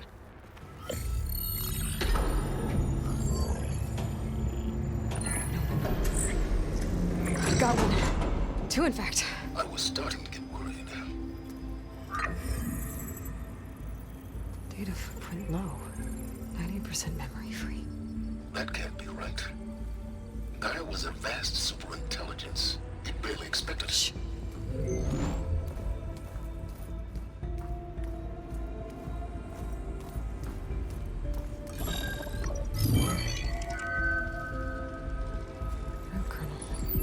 No subordinate functions. It's not a full backup. No. More like a seed from which Gaia's mind could grow if it had sub-functions with which to form a heuristic matrix. So it's useless? I'm afraid so. Without sub-function. Ugh! Aloy, you've done all you could. For what? Nothing? Maybe saving the world is too big a task for any one person. Even you. Wait. It's useless without sub-functions, but there are sub-functions out there. The original ones. Scattered to the winds when Gaia blew herself up. They could be anywhere. You can't find them in time. Even if you did, the mysterious signal mutated them just like Hades. You have no idea. I do. A good one. If it works.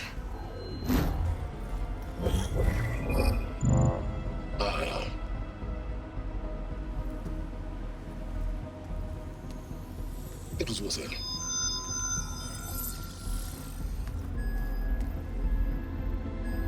You found Minerva, but it won't connect. It's close. Mountains west of Plainsong. Close enough for me to go get it. I was hoping to find all the sub-functions, but one's enough to get started, right? It is. Recover Minerva. One could use it to launch Gaia's heuristic matrix. And when she's conscious, she helps me find the other sub-functions. I go gather them. And rebuild her piece by piece. Very clever. Still think I can't save the world on my own?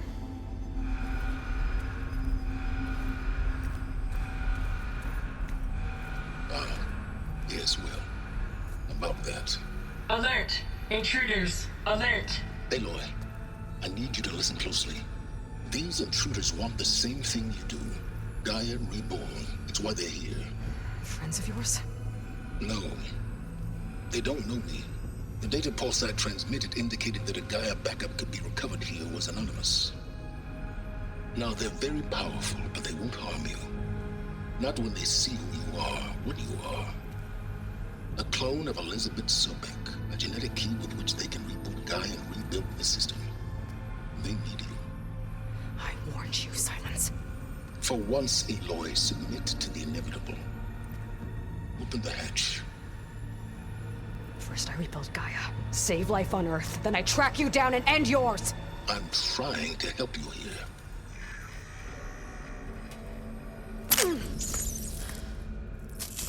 Try spying on me with that. There. New focus, spyware free. Okay. Think. I don't care how powerful they are. The only thing that can open that hatch is me. Question is, can I find another way out? There's a current in the water. Not much, but maybe it's a way out. Genetic profile confirmed. Entry authorized. Greetings, Dr. Sobek. Please step inside.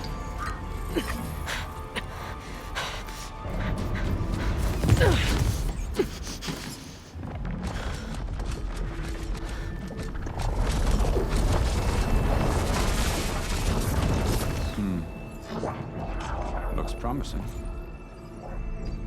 Beta.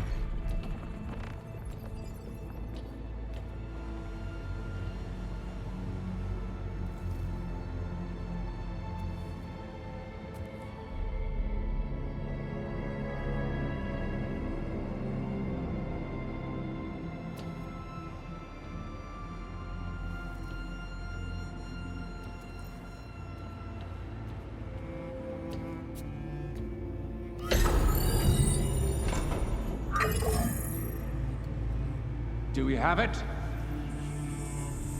Fantastic. Did the pulse originate here?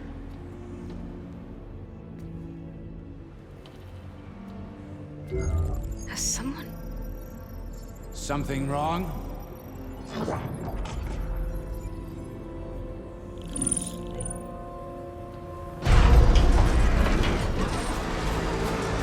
Shit! Spectres, Beta!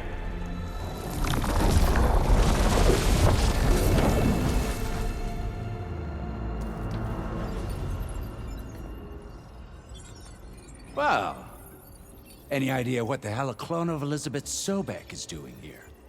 Maybe Gaia made one when it destroyed itself, a Hail Mary to repair the system.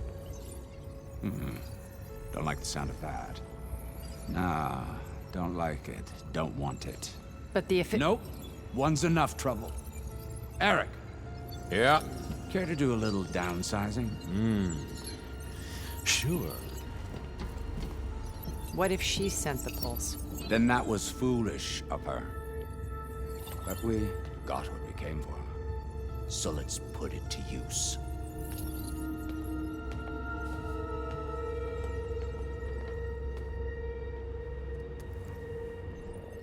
I snap a lot of necks in VR. But that certain tremor as life fades from the eyes. Ooh, no hollow quite gets it. Keep flapping your mouth. It makes a nice target. You actually think that primitive crap you got there can hurt me?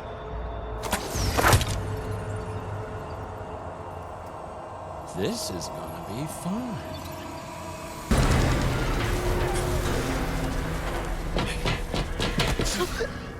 Reckon that thing ain't gonna help, girl.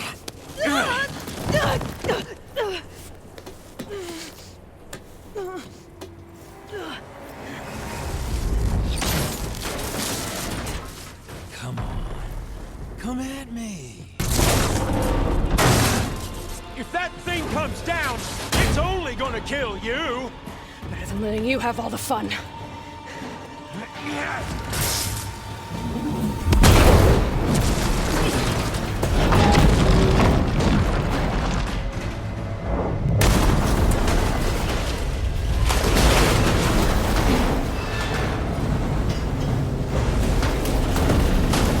God damn it!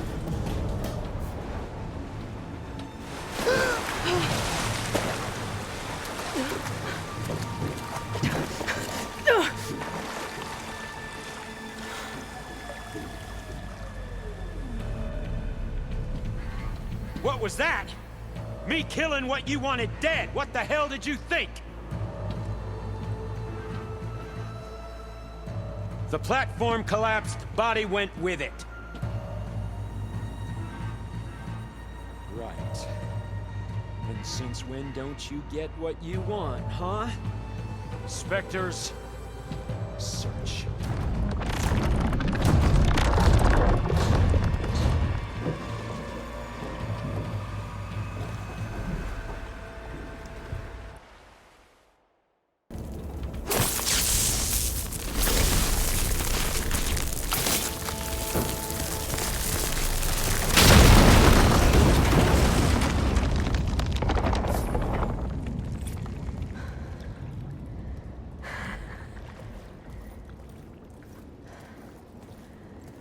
Perfect.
I found... Shh. It's okay. I'm here. I've got it.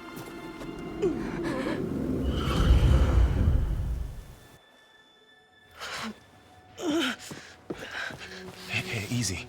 Easy there. Hey. It's right here. The way you were clutching it when I found you, I knew it was important. Where are we? An outpost of the Utaru tribe. Not far from where you fell. How long? 2 days.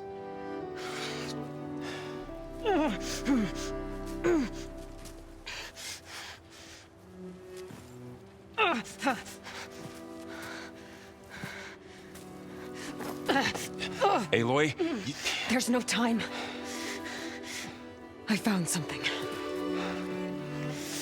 In the mountains west of Plain Song. Yeah. Kept muttering it while I carried you. Look, Aloy, whatever it is that you found, you're in no shape to... I will crawl, if I have to. Okay, fine. But before you do that, there's someone you should talk to. An Utaru named Zoe. And she told me there's been trouble in those mountains. A cave spitting out deadly machines. Can't be a coincidence, right? Why do we need her? Let's head for the cave. It's in Utaru territory. Her territory. She can help us. You'll see.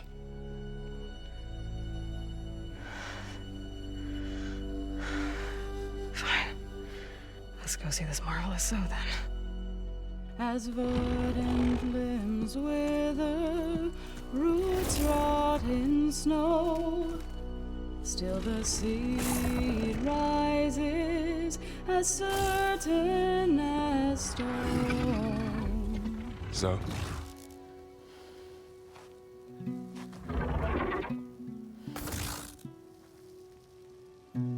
She should be in bed. Aloy doesn't really do should. You're Zoe, right? Varl said I should talk to you about the machines in the mountains west of Plain Song. I am a grave singer. My place is here. We can talk once you've healed. What's wrong with it? Her. Her name is Ray, not Id. She's one of our land gods. And she's dying. Not just dying. She's suffering. Her condition is not your concern. So, if anyone can help, it's Aloy. May I?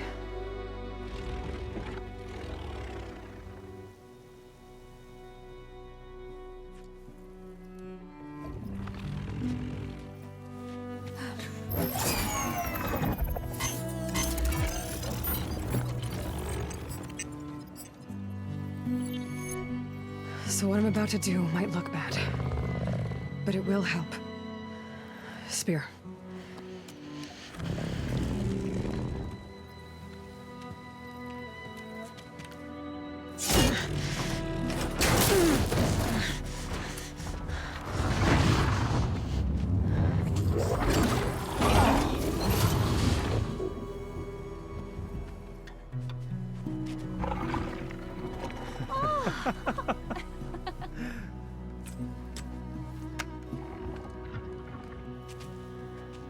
I still need to talk. Of course. But this way.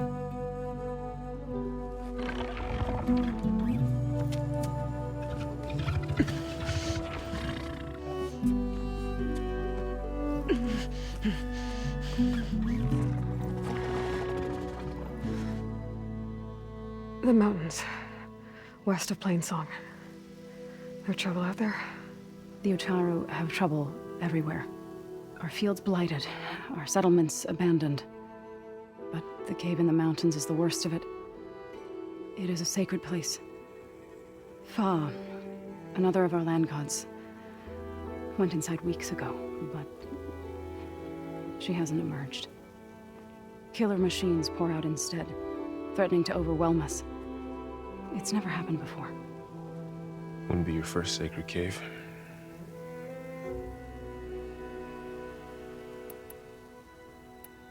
You said the tribe has trouble with its fields and settlements. Yes. Whereas once the land gods harvested endless bounty from the fields, now they sow a poisonous blight. War brews among the Tenakth, so their rebels prowl our outskirts. And the machines grow ever more aggressive, hemming us in, forcing us to desert distant villages. Now they're even coming out of our sacred cave. Many in the tribe fear our days are dwindling. Wish I could tell you it was better everywhere else. Not that we're gonna lose hope.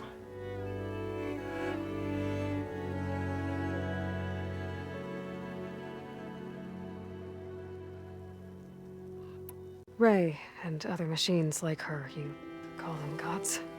Land gods, yes. For generations, they provided for us, seeding and harvesting the fields of Plainsong. Food for all. A miracle of endless bounty. A farm, run by machines. More than a farm. A blessed land, providing sustenance for my people. Until the derangement.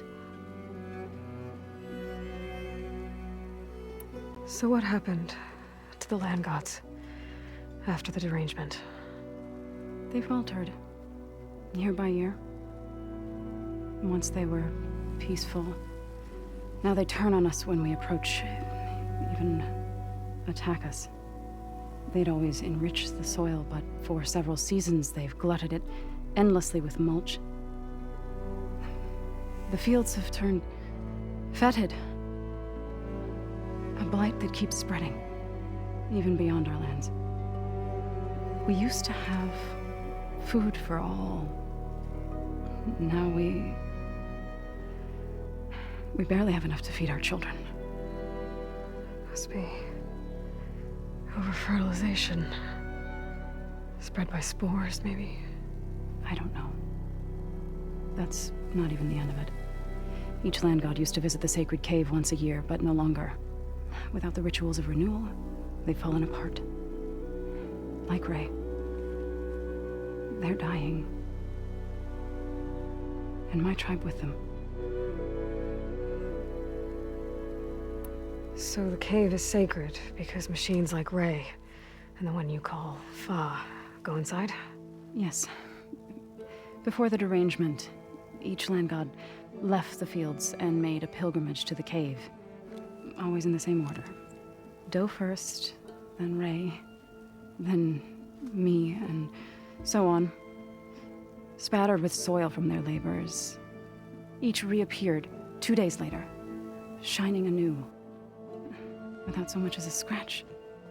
All soil and ornaments of worship washed away. The tribe celebrated each return as one of the 8 hallowed festivals of our calendar. But the derangement changed the cycle. Yes, or so we thought. Over time, the land gods stopped the ritual, becoming crazed and brittle.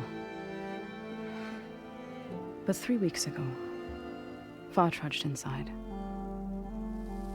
The entire tribe lifted their voices in song, praying that the cycle had begun again. Fa has not emerged. What has are machines built to kill.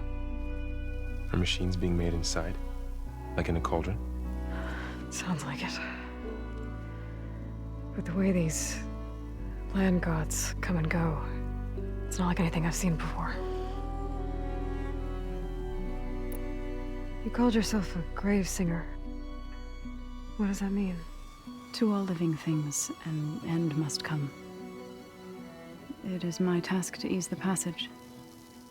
I try to bring comfort and sing of the renewal that death sows the way for. But I never thought I would have to sing for one of our land gods. I don't even know if Ray heard me. What you did soothed her more than I ever could. It's not your fault, Saw. And without the second sight, there's nothing more you could have done. Thanks for taking us in. Varl's the one that carried you across the wilds. I doubt anyone else here would have let us in. Or stayed by my side to make sure Aloy was comfortable. We were lucky to find you. I could say the same thing. Sounds like you two have been spending a lot of time together. I wish it hadn't taken an injury to make that happen. I hope you feel better. And soon.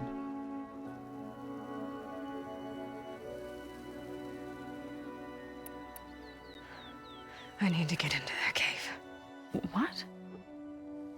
No one does that. Well, it's time to make an exception. It belongs to the land gods. Look, so there is something inside there. Something that could solve problems all over the world. The storms, the derangement. Maybe even your broken land gods. What could possibly do all that? A spirit?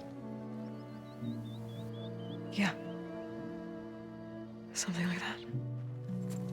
I could journey back to Plainsong. Assemble the chorus. Tell how you soothed Ray. Ask their permission to go inside. Great. I'll get my things.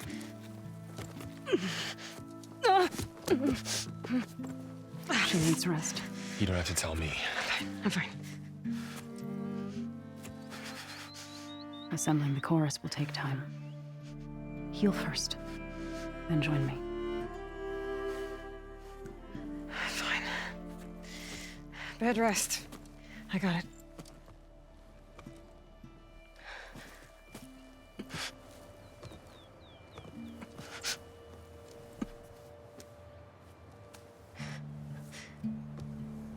She does not need you to help her heal. You could come with me to Plainsong. Lend your voice to mine as I try to persuade the chorus. It might help her cause. I'd like to. But I'm afraid she might run off. Really? Very well. Later then. Zoe, wait. It's not, that I don't want to go with you. It's just that I... Shh.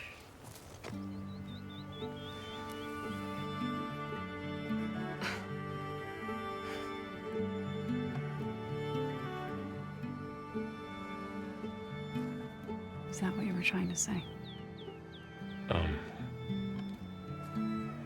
Yes.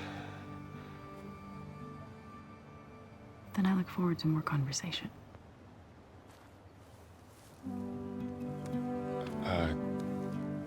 Yeah. Me too.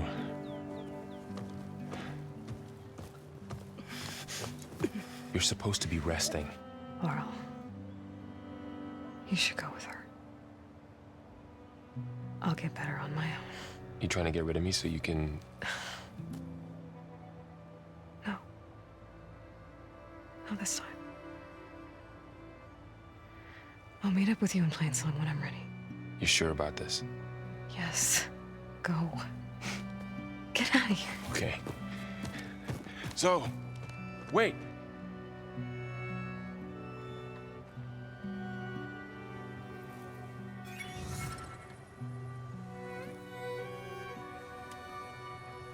Who are they?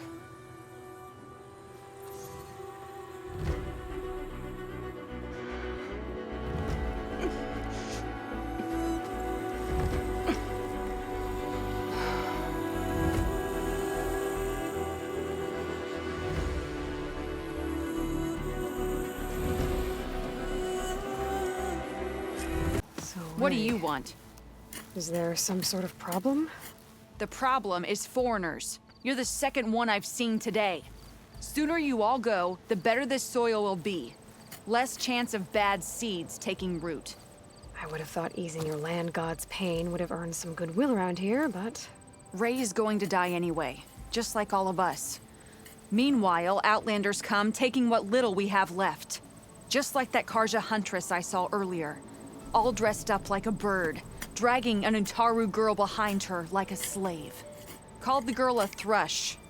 Never heard that before. Must be some old Karja curse. Wait, a Karja huntress with an Utaru thrush.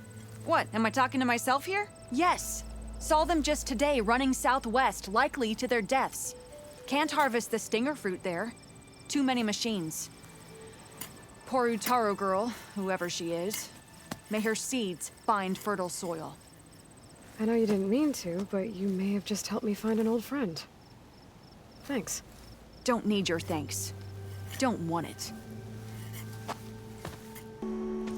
I'm here, as promised. That's singing.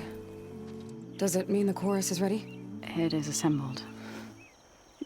I couldn't have done it without Varl. But I don't know what good it will do. The chorus is in disharmony. The subject of the cave is bad enough. Land God Fa still hasn't emerged, and every day, more deadly machines try to force their way out, throwing themselves against the defensive cordon we set up around the entrance. That is only the first of many false notes. Your request has exposed deep divisions within the chorus itself and the tribe.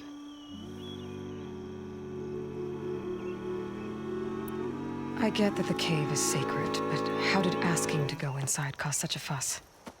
The fuss was already there.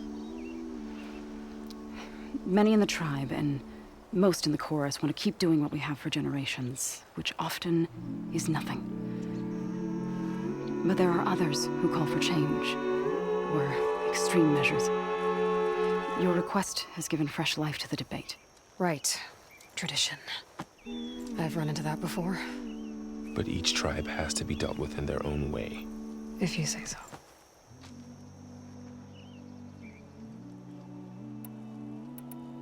You said you couldn't have assembled the chorus without him. What did you do?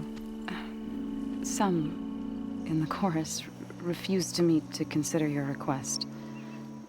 They believe that the cave belongs to the land gods alone, but Varl saw that what you did with Ray could be used to our advantage. Sometimes it isn't enough to ask the people in charge. You need others to ask for you. As many as possible. We spread the word about how you soothed Ray. There may even have been a little exaggeration. Growing interest put pressure on the chorus until they finally agreed to meet. I saw it work a few times with the matriarchs, and even with my mother, once or twice. Nice job. You can handle the politics from now on? Oh, no. I'm sure we'll still need you to cut through them from time to time. So you put fortifications around the cave? Just some wooden barricades. We don't have the stonecraft of the Karja or Oseram. It is our archers at the cordon that truly hold the machines back. They withstand new attacks every day. I hope they can hold out. What machines are coming out of the cave? Scavengers and hunter-killers. But they're tougher than any we fought before. More vicious, with a strange purple glow. Sounds familiar. You've fought machines like these? If they are what I think they are, then yeah. There may be a whole other problem in that cave. All the more reason for me to get inside and figure it out. So, the chorus is assembled. What now? They're considering your request. Then, shouldn't we go talk to them? When you're ready. But don't worry. Their debate won't end anytime soon. Meetings like these can go on for days. All right. Then maybe I should resupply first. Who knows how many machines are in that cave? Assuming the chorus agree to allow you inside. Aloy can be pretty convincing in these situations. We'll see. Do what you need to prepare. We'll wait for you above, where the chorus has gathered. So the rumors are true. You must be the soldier who took down Regala's champion, and the one who's got this place in an uproar. What's a Tenakth doing in Plainsong? Resupplying for a trip to the hunting grounds. You should come by, it's just northwest of here. Bet a sturdy soldier like yourself could handle the trials there. But I could. Maybe I'll see you there. So the singing just keeps going. I guess that means the chorus is still in session? The people sing to soothe the chorus, to help them break their impasse. It wouldn't be necessary if they were in harmony. I'm not gonna have to sing back, am I? Of course not. The singing will stop when we present ourselves. Are you ready?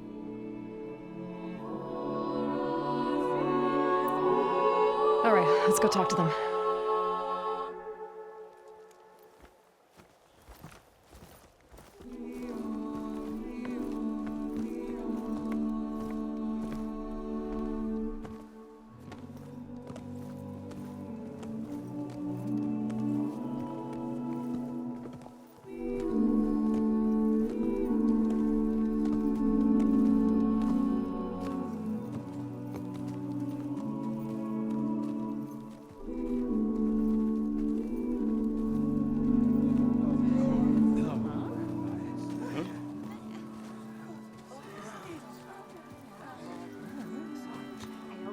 Speak.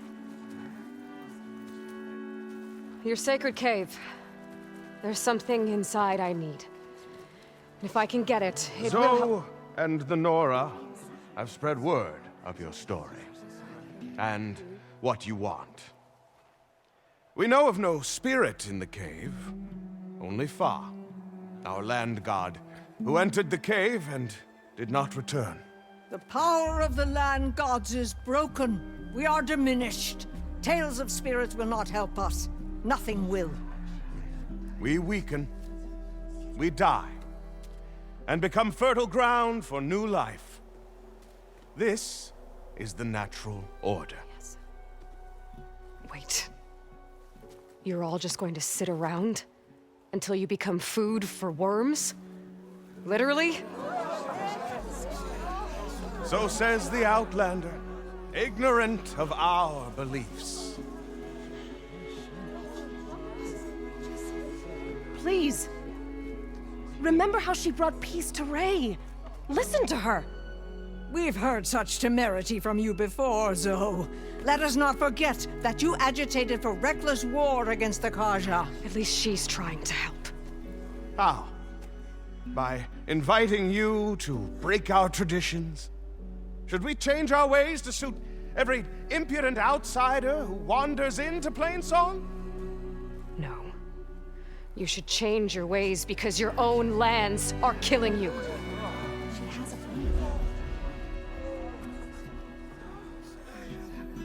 We have stood by and watched as our land gods waste away. You would have us do the same with our neighbors, our children. And this lone outlander can save us. Nonsense. A single seed matters little in the infinite cycle of growth and decay. An alarm. It's coming from the mountains. Was that from the Corden? It's an alarm!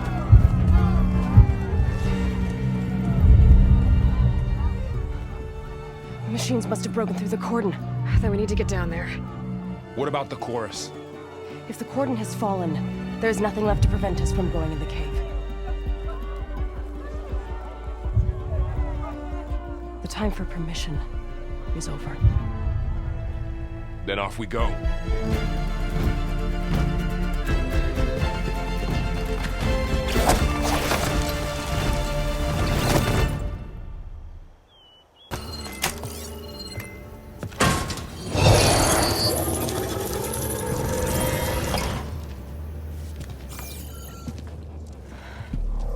To understand what's going on in there, you're gonna need one of these.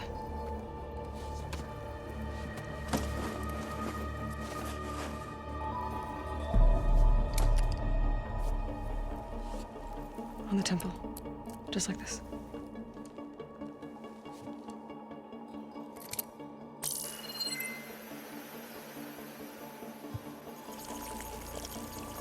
There's blue light on the door.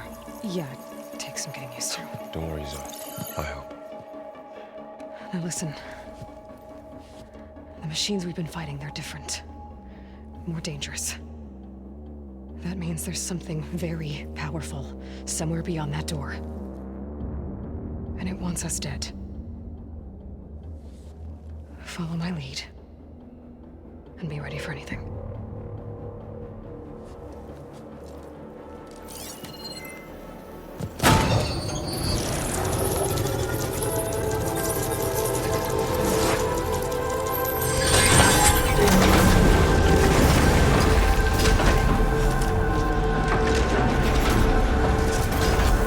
Let's go.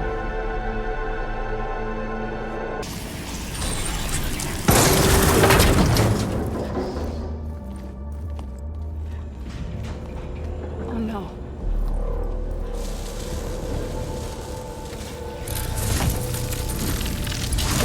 What has Hephaestus done to her? Turn it into a weapon. Which sooner or later will be unleashed. And then, Plainsong. If my people see what it has become, if one of our gods attacks them, you know what we have to do.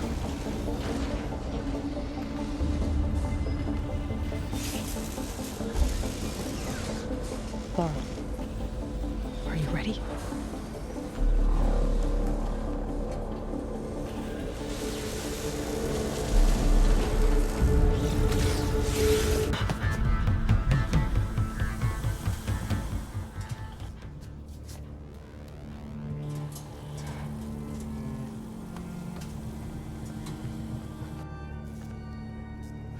Morning, a machine that nearly killed us. It's still her god. I do not grieve for a god or a machine, but because I no longer know what to believe.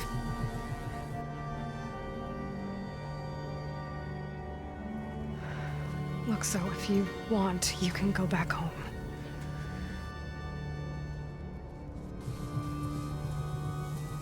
Do I still have one?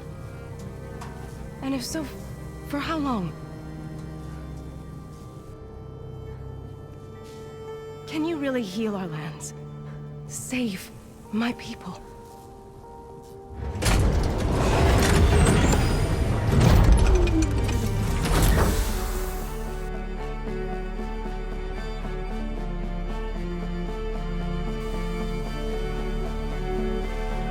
One step at a time. It starts now.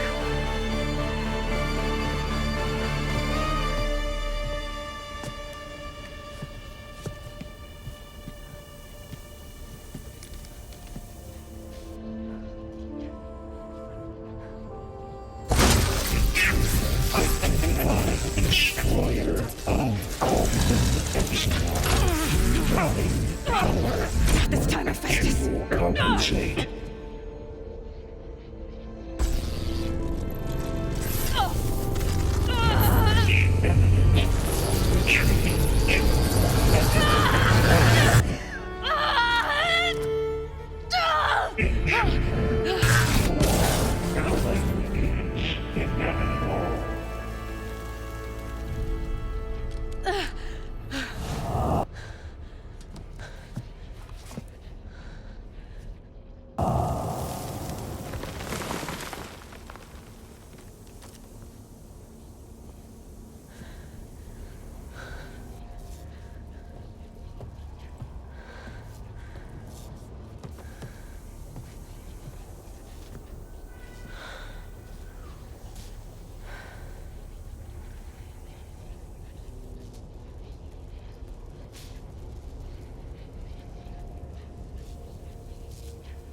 Not bad.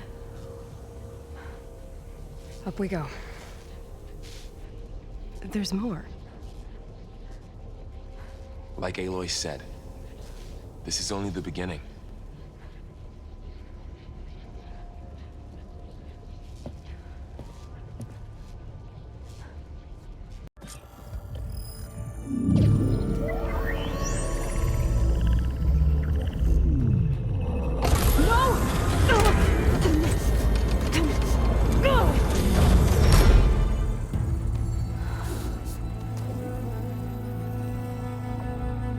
Minerva, I need the console.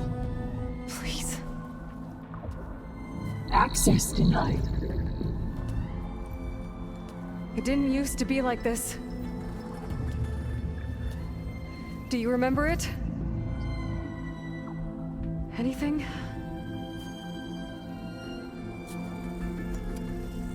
You were part of something bigger once. Something good. Gaia. That's right. She can live again. But only if you give her the chance. I can't reboot her without you. Will I cease?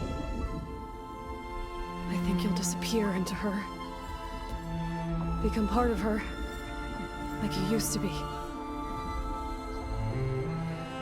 Misery will cease. Yes.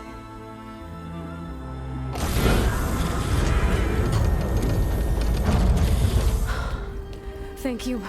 Thank you, Minerva.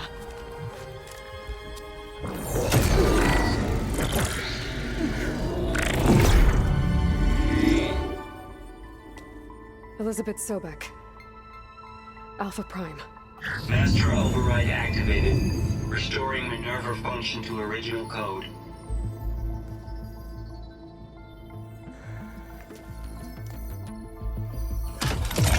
Do you wish to initiate heuristic matrix? Here goes.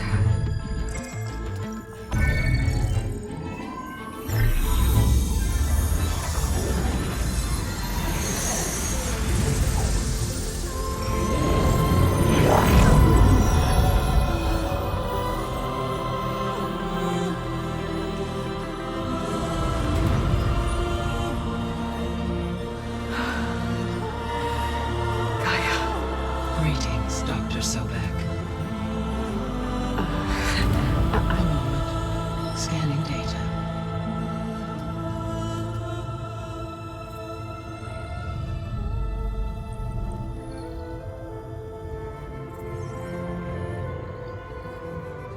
So it is Aloy, not Elizabeth.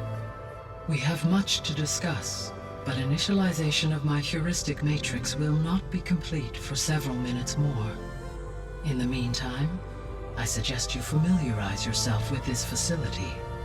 It is our best option for a base of operations, and you can make use of its equipment to improve your ability to override machines. Yeah. Yeah, that sounds good. Shall I grant access to your companions? They will be here shortly. Okay, but don't overwhelm them, okay? They don't have a lot of experience with things like... well, you.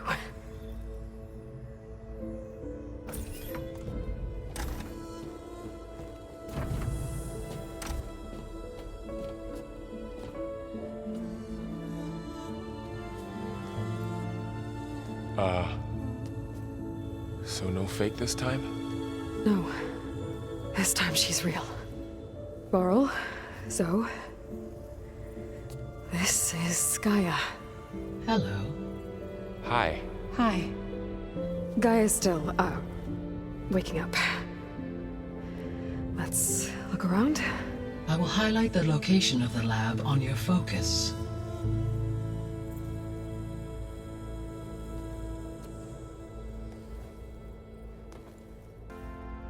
Hello, Aloy. Hi. So you're... ready? Yes. Initialization is complete. All tests show that my heuristic matrix launched correctly and is stable. You must have many questions. Yeah. But 2 big ones first. We're not gonna be able to fix the biosphere without making you whole. I ran a search for your subfunctions at the Hades Proving Lab, but Minerva was the only one I found. Thankfully, the sensory capabilities of this facility are far more advanced. I will search for the others now. Transmitting query pattern. Receiving.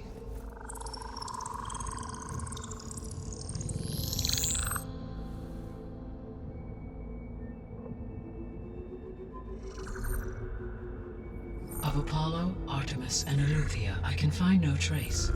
They are simply gone. What about the others? Aether, Demeter, and Poseidon are revealed. They lie within reach, procurable.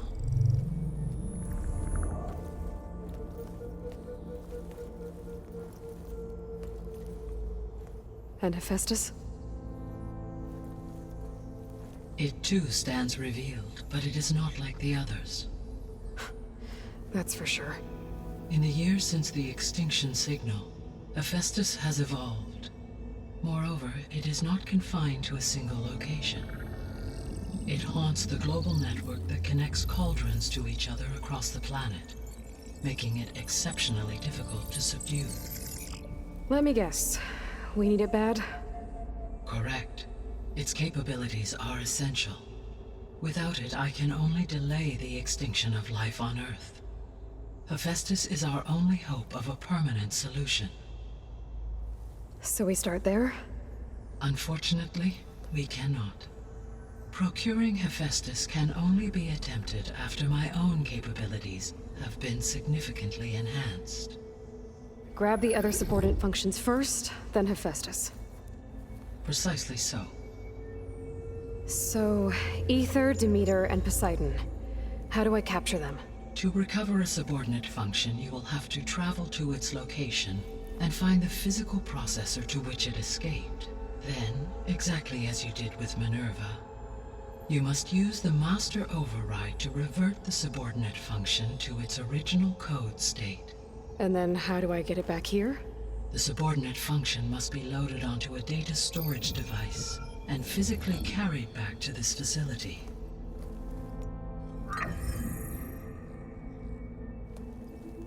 The cartridge your root kernel was stored on? Yes. Its capacity is limited, so it can only carry one subordinate function at a time. But in all other respects, it will suffice.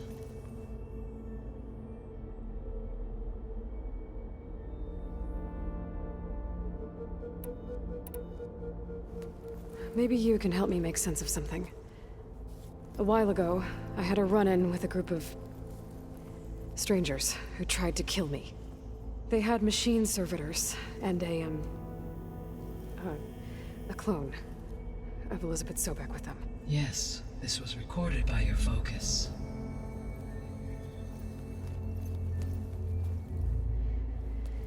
Do you know who they are?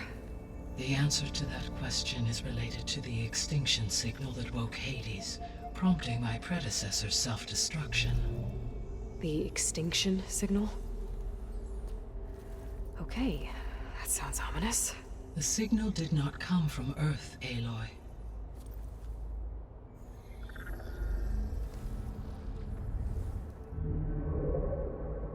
The calculations are complicated, but it appears to have originated 81 trillion kilometers away.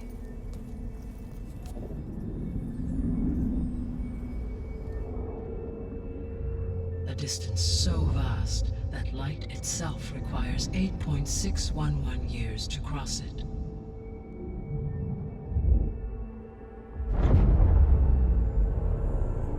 Okay, so what's so far away and why does it want us dead? The Sirius star system. Sirius?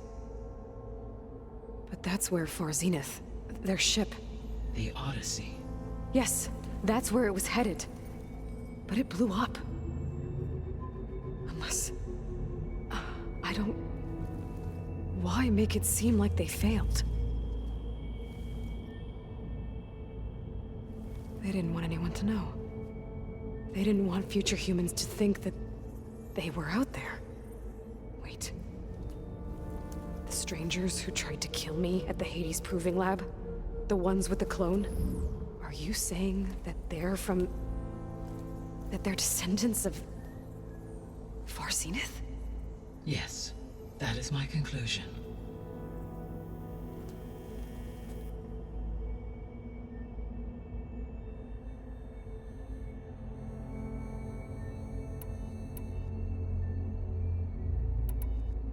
The 3 subordinate functions that you detected. What do we know about them? All 3 are relevant to problems currently plaguing the biosphere. Ether is responsible for detoxifying the atmosphere and moderating the weather. Poseidon controls the organic and chemical composition of water resources. Demeter sows, fertilizes, and tends to plant life. If all 3 were restored to me, they would constitute a massive increase to my heuristic processing density. But beware. Their responses to my query pattern were irregular. In human terms, they are frightened, lost, and paranoid. Like Minerva. They need to be whole again. Exactly.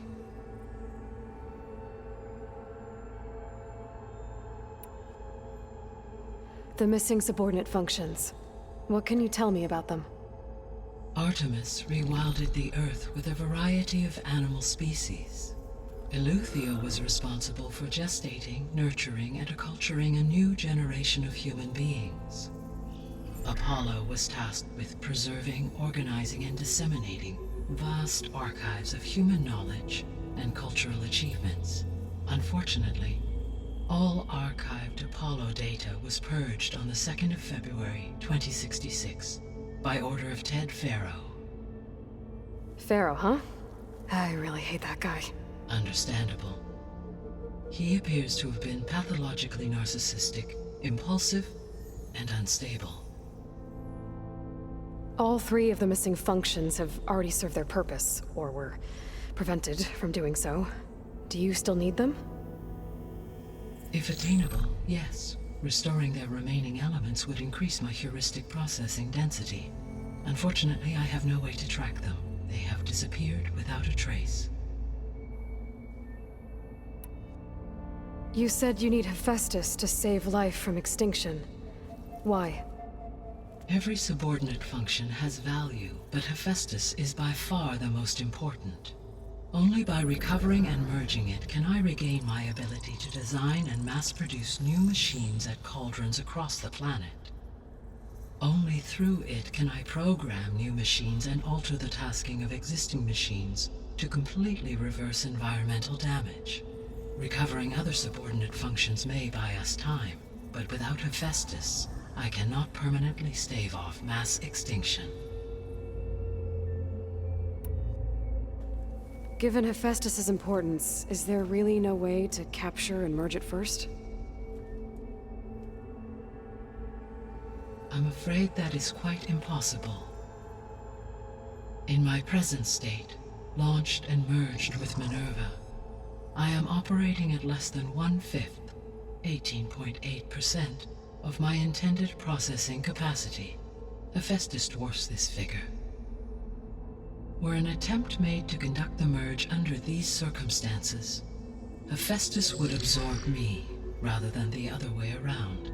A merge cannot be attempted until my heuristic processing density exceeds its own.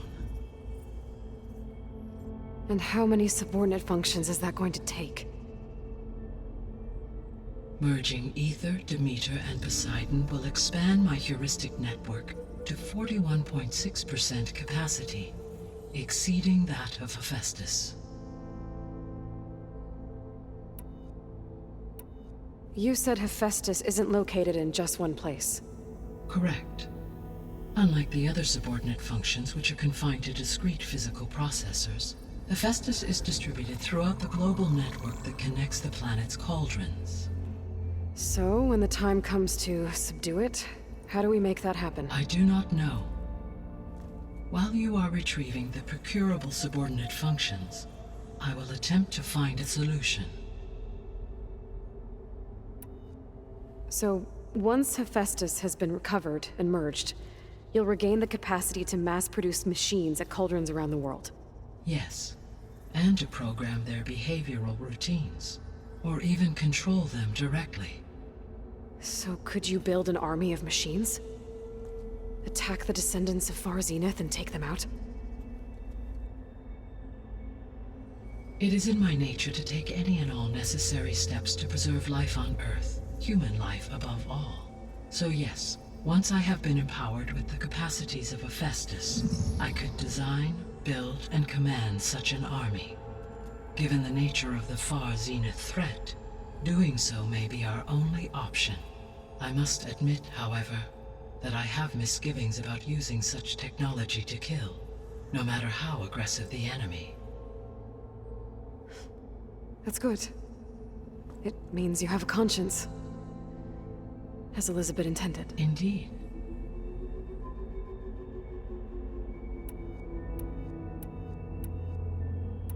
The sole purpose of the signal was to destroy life on Earth, right? Why would descendants of Far Zenith want to do that? At this point, we can only speculate. I mean, Earth posed no threat to them. We don't have the technology to get in their way. We didn't even know about them. True. Unless... well... could it be that they want the planet for themselves? The strangers I ran into, they were after a Gaia backup of their own. I mean, if they did that... if they booted their own Gaia and boosted her power... until she could take control of Hephaestus. And then the whole terraforming system. Then yes, the system could be used to do what the extinction signal failed to accomplish. Snuff out life, and then potentially to build an entirely new biosphere. To their specifications.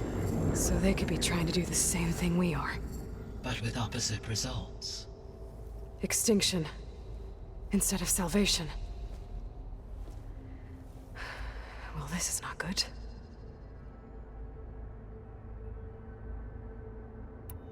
You said Sirius is really far from Earth. 81 trillion kilometers, or 8.611 light years. Right. So, how would the descendants have gotten here? On a spacecraft much like the Odyssey, though significantly more advanced. The journey from Earth to Sirius would have taken the Odyssey almost 300 years. This appears to have been much faster. If their ship departed Sirius at the same moment the extinction signal first began transmitting, the journey was made in just 29 years at an average of 0.297 the speed of light. If they did not set out for Earth until they learned of the extinction signal's failure, the journey was even faster, a mere 13 years, or 0.662 the speed of light. Okay, enough. You're making my head spin.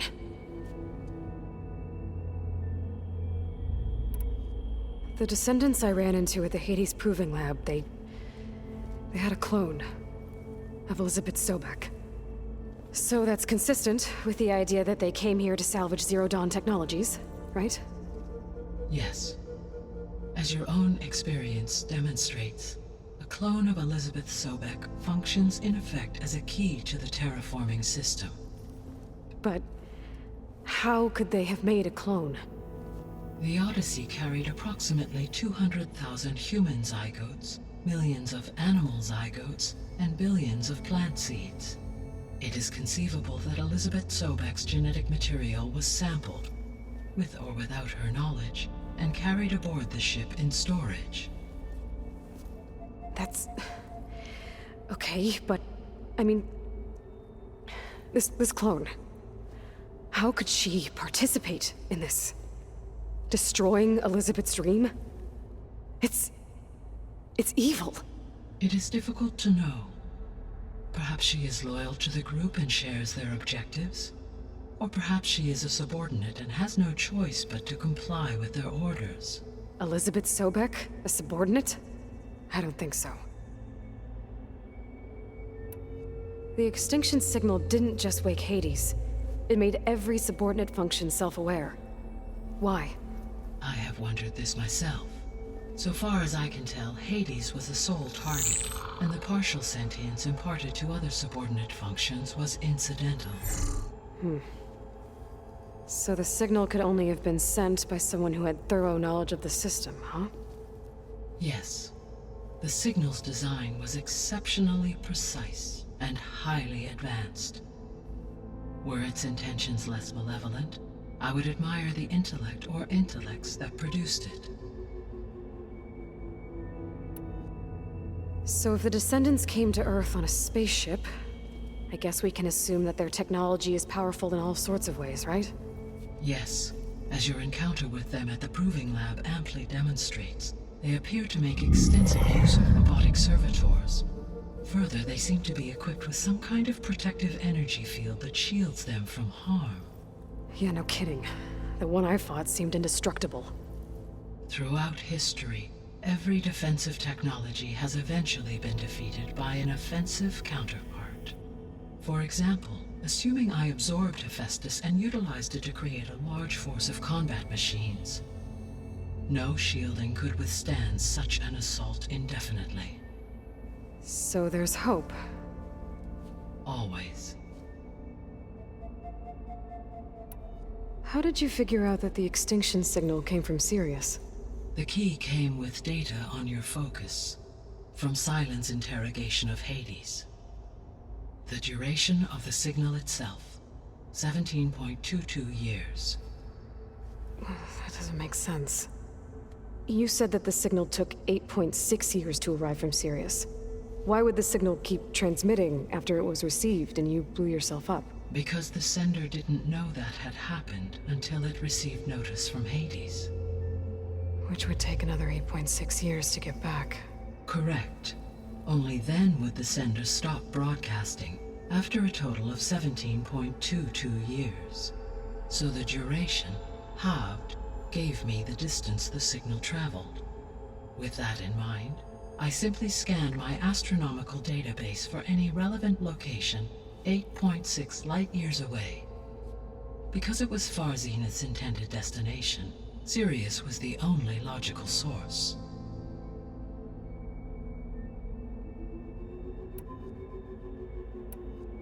What is the state of the biosphere? Is the terraforming system functioning at all? In a sense, the terraforming system never stopped functioning. The difference, since my predecessor's destruction, is that there has been no central governing intelligence to monitor its robotic agents and assign new tasks. As a result, errors have accrued, and day by day, the biosphere has gradually veered ever more sharply towards destruction. In recent months, disturbances in the biosphere have become obvious.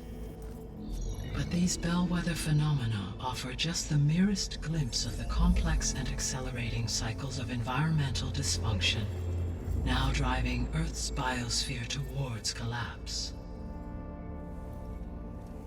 And you can't do anything to stop it? If you can return Aether, Poseidon, and Demeter to me, I can improvise modest corrections to parts of the system. Weather will improve, water will be purified, and rampant plant growth curtailed. But such corrections will not stave off collapse. They will only buy us time. Only with Hephaestus can I design and produce new robotic agents designed to permanently reverse the damage that has accumulated. All efforts must be directed toward that end.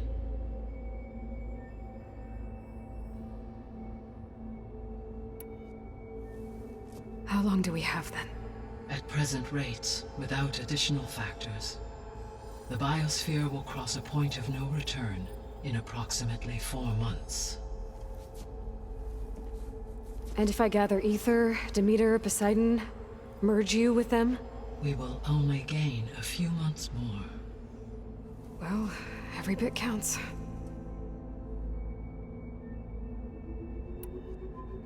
I guess I should get going and start bringing back subordinate functions. What can you tell me about their locations? When my predecessor destroyed herself, the subordinate functions sought physical processors capable of holding them. So in each case you will be looking for a powerful computer of some kind. Ether is the closest, and therefore might be the easiest to acquire. However, it appears to be in the middle of Tenakth territory. My knowledge of that tribe is limited to data I read on your focus, but they seem to have a significant inclination towards violence. Well, that's a nice way to put it. What about Poseidon and Demeter? Poseidon has taken shelter in the desert south of this location. My substratal geography data indicates that a major old-world settlement called Las Vegas was located there. A ruin in the middle of the desert, huh? Strange place for an AI devoted to water. Agreed. As for Demeter, it appears to be located on the coast to the far west.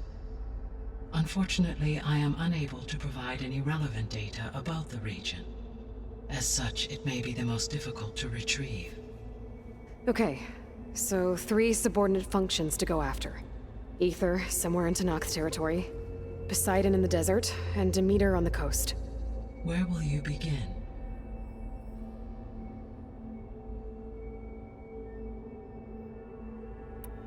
I think I'll head for Ether.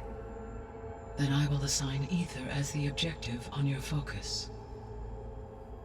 If you obtain it, I may be able to use it to quell the most severe storms in the region. Though I will require Hephaestus and the control over machines that it offers to permanently stabilize the biosphere. Should you change your mind, you can update your objective via your focus interface at any time. I will also transmit a summary of available data on all of the subordinate functions to you for reference. Is there anything else I can help you with? I know you have a great deal to accomplish. I do, don't I? Is something wrong? I don't know. It's just that Elizabeth set the bar pretty high. She had a dream for you, for life on Earth, and a lot has gone wrong, and it's all on my shoulders to fix it. Do you think I can do it all? Repair the system, defeat Varzinith, live up to her example? Absolutely. In her last message, my predecessor declared her unwavering conviction in your success. In you, all things are possible. You prevailed in purging Hades and rebooting my system core. You will prevail in this. Thank you, Gaia. Well, I guess I should get going. I have unlocked the facility's exits. One leads onward to the west. The other leads back down the mountain to Plainsong, should you wish to return east. Varl? Whoa! Gonna have to get used to that. That's you, Aloy? Yeah. Gaia's opened the exits to this place. Can you and Zoe meet me by the west door? Be right there.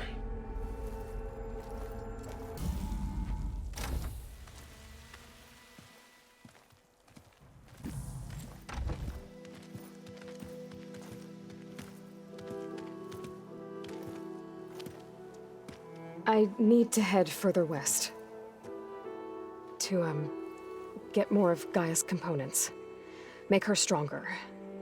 You two can stay here in the meantime. Gaia can help get you up to speed. I'm not trying to shut you out. It's like training. Actually, I'm gonna go back east to get Erend. Bring him here. Look, allies, friends can help. We have a place to stay now, and like you said, Gaia can teach us, catch us up. It'll be okay. Okay. Take these then. One to wear, one for backup. Are you going with him? No. After what happened in the cave below, I want to stay here a while. There is much I need to understand. Maybe by the time you get back, I'll have a thing or two I can teach you. Looking forward to it. When will you be back? I'm not sure. But hopefully I'll have one of Gaia's missing components with me.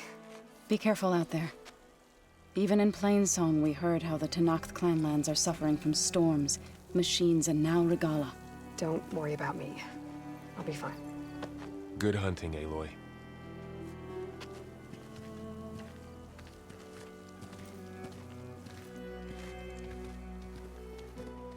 On here.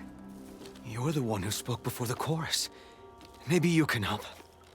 This is not your concern, Outlander. Have we not tolerated enough of your intrusions? I think you can handle one more. What is it? My wife, Kalai. She was to join the chorus. She went up to the promontory to perform the rite of discovery, but she must have fallen. And now they are abandoning the search. We have done enough, Bree. The search party found nothing but her instrument broken beside the riverbed.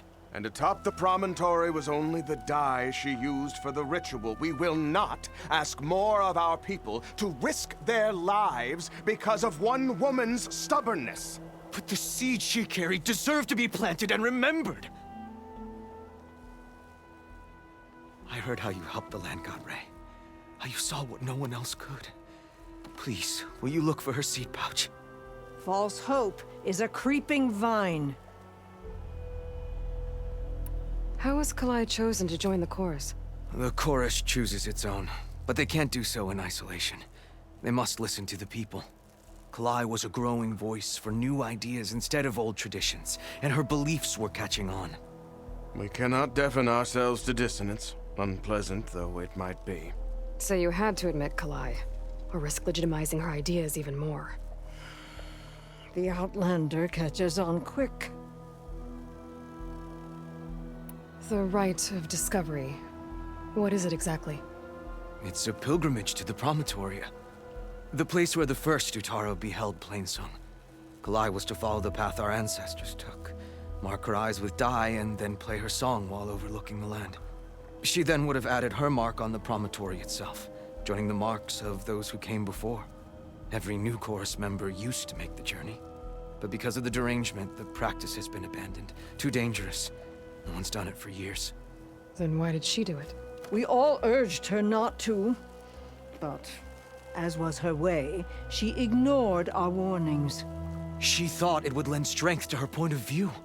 She needed to prove that she respected the old ways, even as she advocated against them.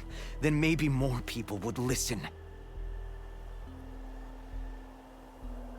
What were Kalai's political beliefs? Radical. You would have gotten along. Plainsong is dying.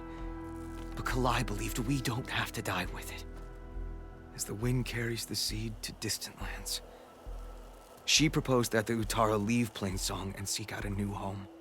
We are bound to this land. A tree cannot pick up its roots, even as fire approaches. But you're not trees. It doesn't matter now.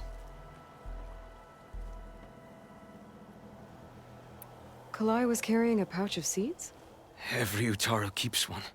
We choose the seeds at a young age, taken from the plants of our forebears or those of other significance. And when one passes, their seeds are returned to the land that nourished them, so that life may spring again. which is why I want Kalai's pouch. Her seeds deserve to be planted in Plainsong. The river will carry the seeds to new soil, where they will take root and flower.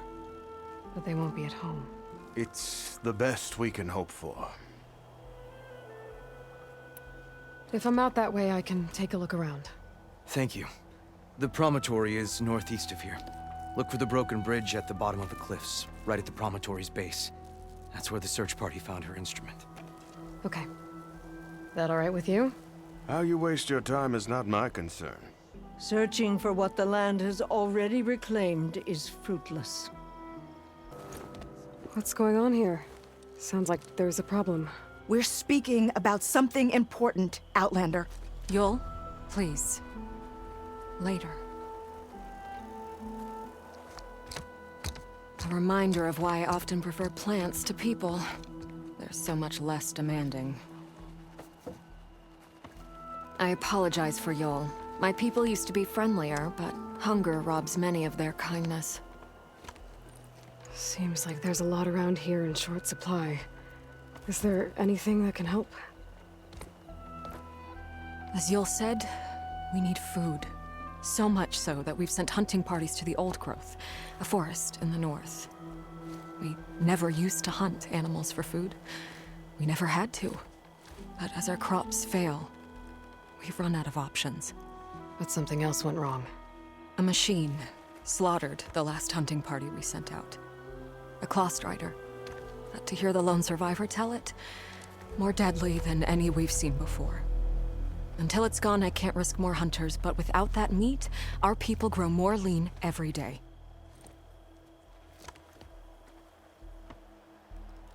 I saw you up there when I spoke in front of the chorus. Yes. I'm sorry I couldn't do more to help you, and especially Zoe.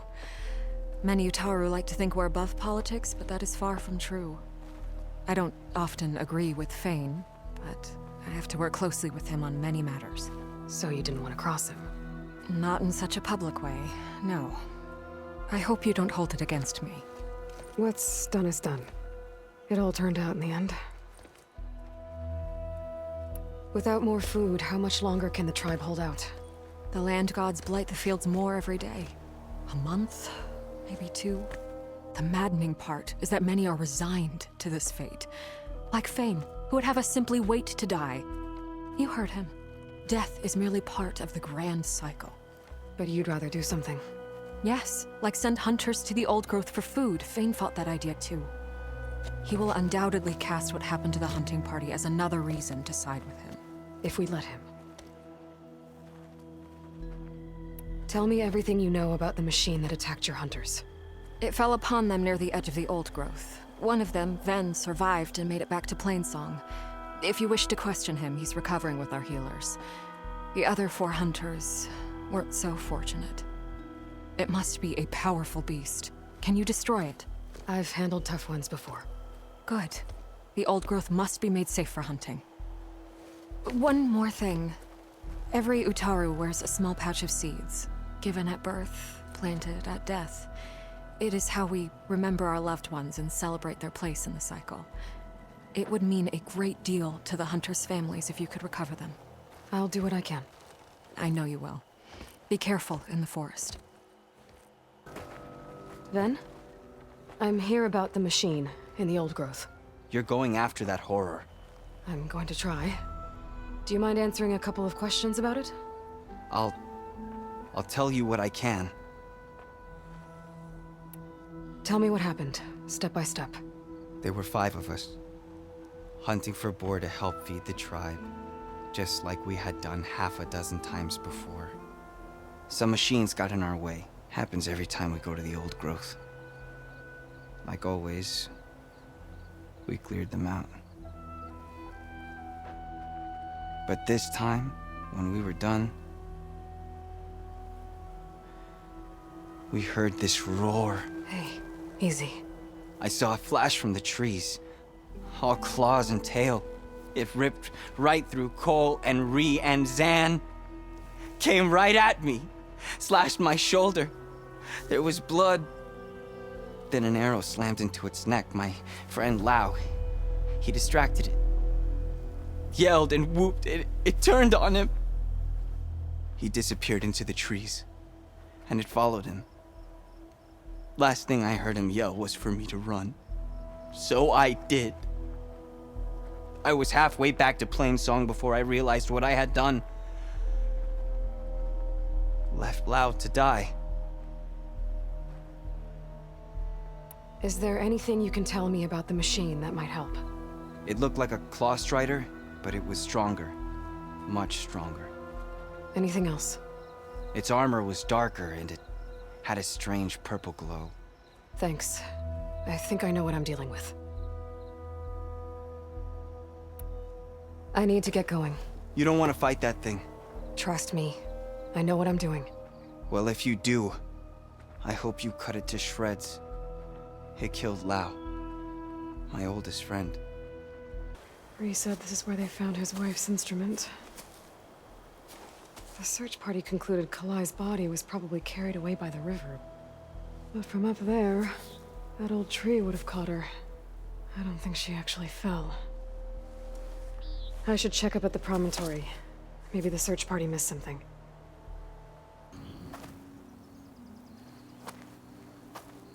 Kalai. Those marks on her neck. She was strangled.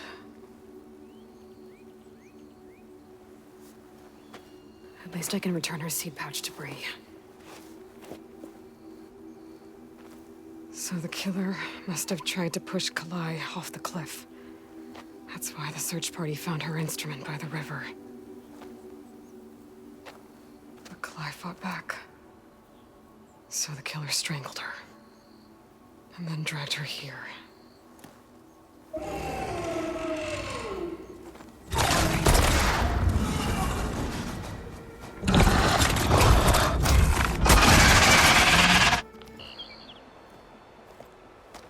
They're gone? I wasn't expecting a rescue. Thank you, Outlander. I'm after the Claw Strider. Where did it go? You're hunting it? It's okay. I fought bigger. Who are you? Just stay here while I try to pick up its trail. I'll let you know when it's... I can handle it from here.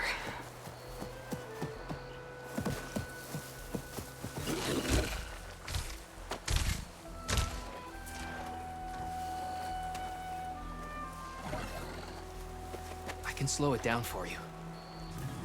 Stay back, and don't fire until I do. Oh, right? Ben thinks he left you for dead. He made it back. I was worried about him. He said you saved him by getting the Claw Strider to chase you. And he saved me by sending you after me, so we're even. I can't wait to see the look on his face when he figures out I'm alive. Go on back then. And thanks for the assist. Slowing that machine down helped. And here, take this. I can craft another one if I need it, but... well, I hope I won't after this, not for a while.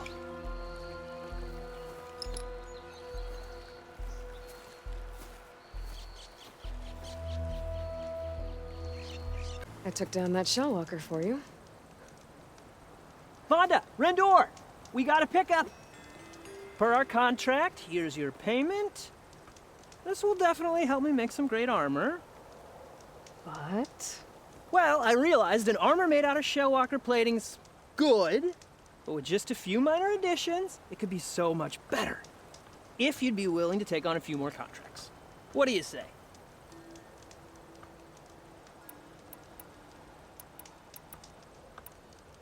Tell me more about these contracts of yours. I was thinking, Scrabber Jaws are powerful. I could use them to strengthen my armor.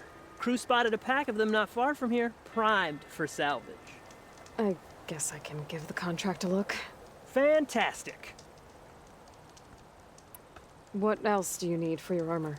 Alarm antennas. Strong, supple. I could use them to make my armor more flexible. We picked out a herd of scroungers already. I'll, read through the contract. See what I can do. Best of luck. I should get going. I'll be waiting for that salvage. Got all the parts you wanted. I see your reputation as a hunter is well earned. Here's your payment. Looks like you've got everything you need to make your armor now. Actually, our scouts spotted a fanghorn nearby. Spews fire like a blazing forge.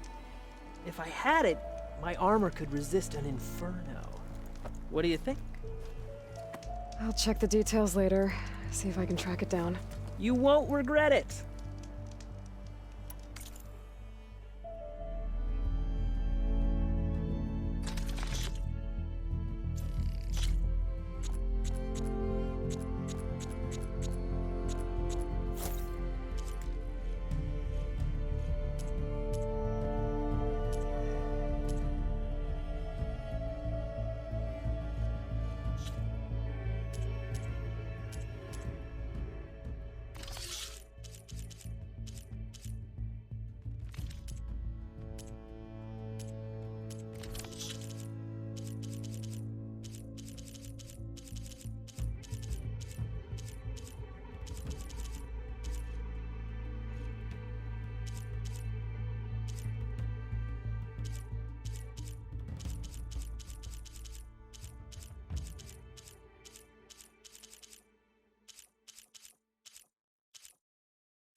Good call. I promise, these are the last parts we'll need, Huntress.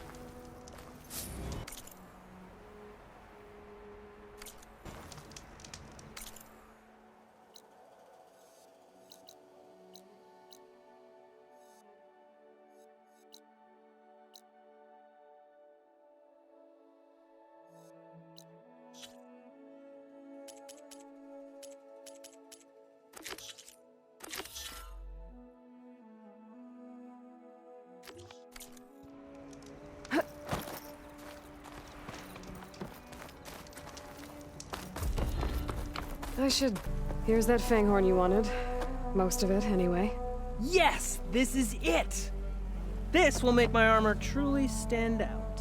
Unless, maybe I can add, It's about time you got started, isn't it? You're right. Can't make the perfect armor if I never light the forge. Thank you, Aloy. Maybe you'll come back around when Karuf does. See me win that prize? I can try.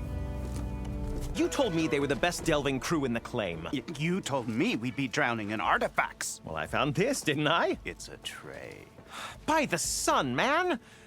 Not even the most accomplished crafters of Meridian could pull off such symmetry. I wonder what the old ones served on it. Appetizers? Seafood? It's a tray! Who are you? Rushavid? You wouldn't recognize the sun if it hit you in the face. This is the savior of Meridian, the one who sees the unseen. You've come for them, haven't you? Them? The relics! The lake is full of them. Something big happened here in ancient times. You mind if I take a look?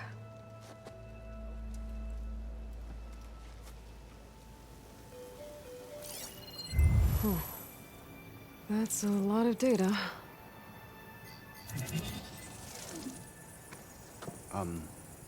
Should we be sending for a healer? Whatever this is, it all points to something called a mobile cover system. Oh! You mean a cover for the tray? No. More like something that could come handy in a fight. Where did you find this? The dig site, Which is now crawling with machines.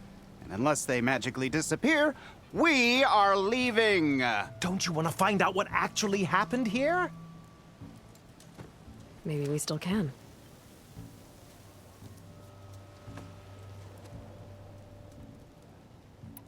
What drew you to this place in particular? Every good expedition starts with a rumor. When the Tenakth chased our forces out of the west, returning soldiers described this lake, rife with signs of the ancients. I knew as soon as I heard the tales that its waters promised a bounty of artifacts. A promise that hasn't been kept, at least so far. Those who are patient will be rewarded with sunlight when clouds pass. There's plenty of ruins in the east. Why come all the way out here to look for artifacts? Ah, well, while my colleagues scour the same old ruins, I intend to blaze a new trail. Loquacious Gendas, the first scholar to discover the secrets of the West. Why, I'll be as famous as the great scribe Aram. You don't seem to share his optimism. I sell artifacts to nobles. Ideally, trinkets that are a little more glamorous than seafood trays. You can be so boorish. Somebody's got to pay for expeditions like these, and so far we haven't found anything that'll cover my costs. So you got attacked by machines at your dig site? It was horrifying. When we arrived, the site seemed as calm as a gentle breeze. I saw a glint in the water and waded in. It was the tray. I was so enamored with it, I didn't even see the machines closing in. I barely escaped with my life. I was there. You actually had a pretty good head start on them. Easy for you to say, gawking from a safe distance. In any event, I had hoped the Oseram would deal with them. They're supposed to be the best delving crew in the claim. Instead, all they do is moan about hazard pay. Ha! Not a chance unless we can find some booty to cover my investment. I already took care of the machines at the dig site. That's amazing! We'll resume our dig as soon as we can. Though, knowing this crew, it'll take forever for us to move. Let's see those good-for-nothing charcoal burners try to charge me hazard pay now. I'll come back as soon as I find out more about this mobile cover system. Maybe I can figure out what actually happened here. I knew it was no coincidence our paths crossed, Savior. Imagine what stories you'll bring us once you search the lake with your second sight. Hopefully just the truth.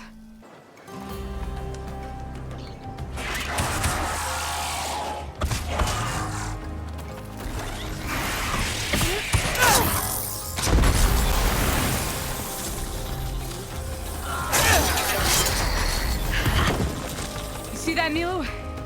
You have to wait for an opening.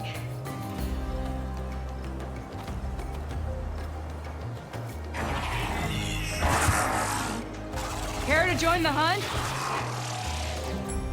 Talana Kane Padish. Aloy despite the Nora.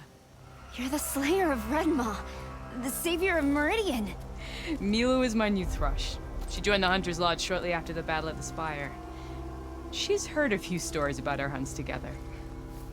Stay and rest. Make sure you take some medicinal plants for that wound. So what brings you all the way out here? Are the machines back east too tame for you? Not quite. I'm looking for someone. A Karja hunter, about my age. Name's Amadis. He came out here on his own a while back, and now he's missing. This man you're looking for, is he another hunter from the Lodge? He'd hate to hear you say that. It's a long story, but he's a former noble. We met out in the wilds after I was wounded on a hunt. He healed me, then helped put a stop to machines that were threatening a nearby village. After that, we, parted ways. Sounds like there's more to the story. Another time.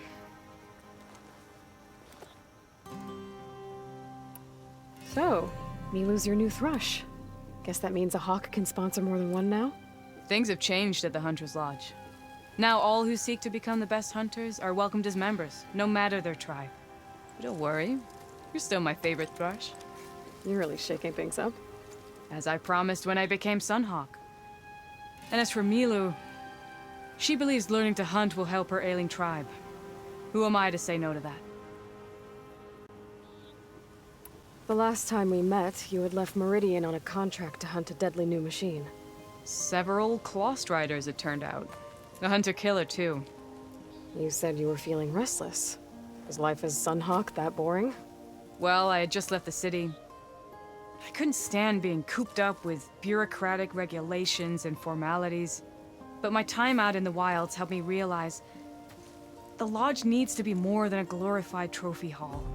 Our hunters should be the spears that safeguard our civilians, like my father and brother were. Sounds like a big challenge. I don't remember others in the Lodge being so open-minded. Some are.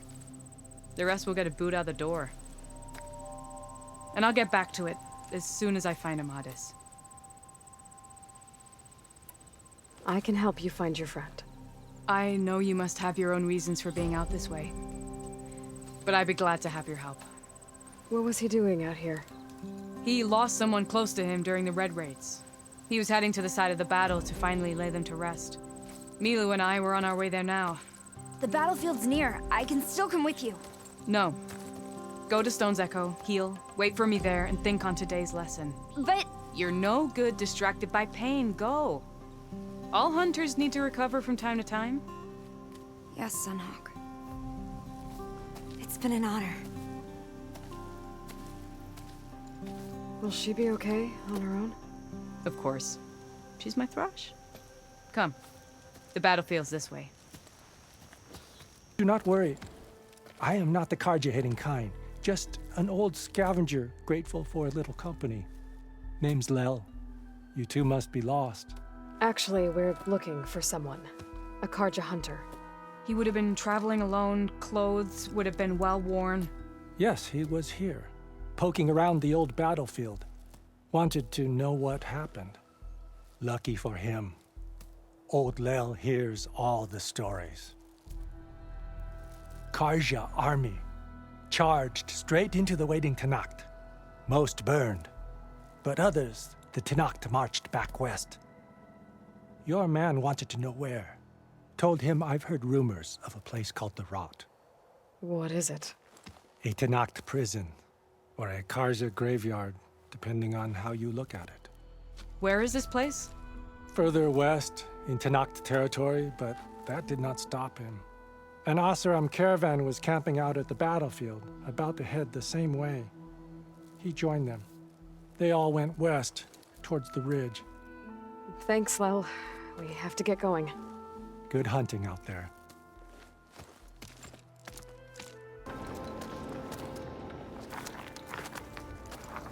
An Oseram.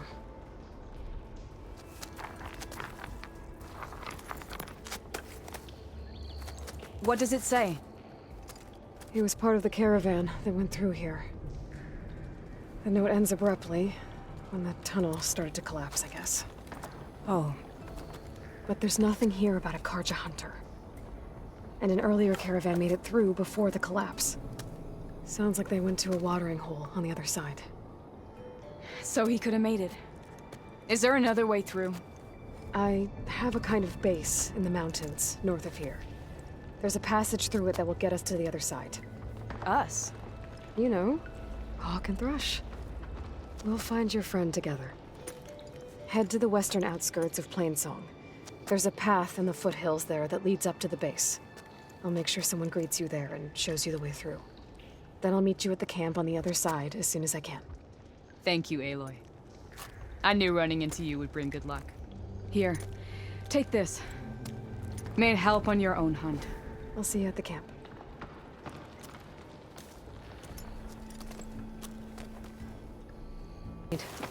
A squad of Tenakth is holed up in the cave to the south. I think they're in trouble. At least one of them is injured. I'm headed there to offer help. But with the Tenakth, such an offer might be perceived as an insult, even when help is needed. Will you come with me? I saw you speak before the chorus, so I know you can be persuasive. And if things get out of hand, I will be stronger with your spear at my side. Isn't there someone in Plainsong who can go with you? Not with Tenakth rebels prowling our borders. No one wants to get involved.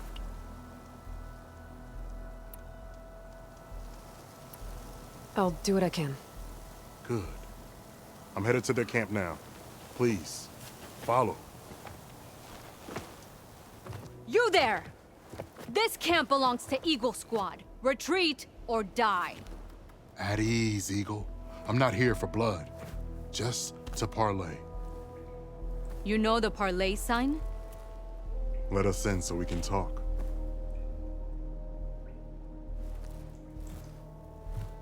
So far, so good.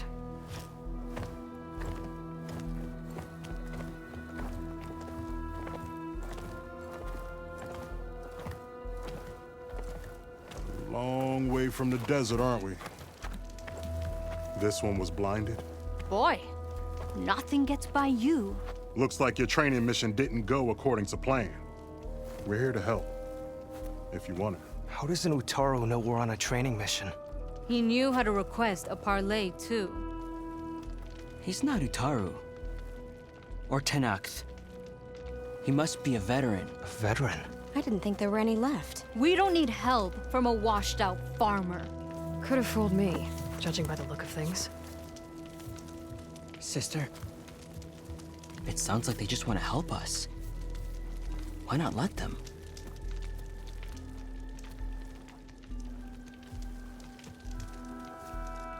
What do we got to lose? You said you're on a training mission? A machine hunt. The final test before a young squad goes on active duty. Everything was going fine. We tracked a Claw Strider and hit it hard, but it fled into a herd of bristlebacks. One charge right at Kore. He dodged just in time and landed a strike as it passed. I hit an acid canister. The spray was like fire in my eyes. A terrible wound. I should have scouted ahead. Spotted the herd. No. I should have spotted that canister. What does it mean to be a veteran? I was born Tenakth, but offered to Utaru in exchange for tribute. Tribute? Back when there was plenty, the Utaru offered yearly gifts of food to the Tenakth to keep peace between them. Over time, this tribute grew into an exchange of people. The Tenakth needed able-bodied youth to fight their clan battles. And the Utaru needed veteran soldiers to train the defenders of Plainsong. I was just such a soldier. Was being the key word. You may yet need my spear, young warrior.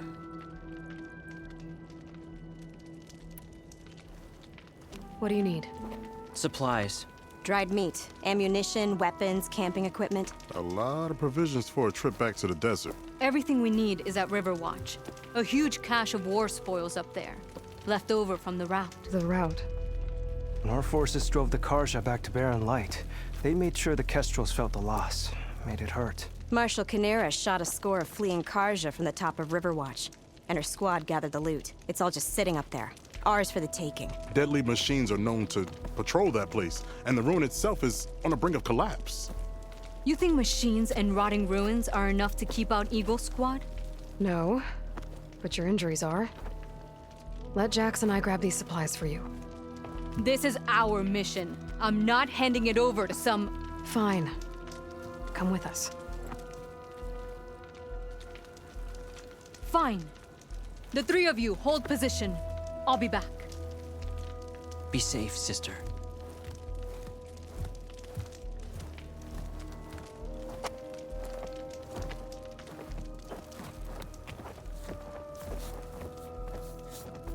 Farmer hasn't lost all his fighting spirit. Supplies should be up there. Taller than I thought. What's a deadly climb to Eagle Squad? What are you trying to say, old man? Enough. I've climbed this tower before. I'll grab the supplies. Come. Let's see if any of these machines have parts we can strip. Maybe I'll show you a thing or two. What could a farmer possibly know about salvage? Only decades of experience compared to your very brief existence.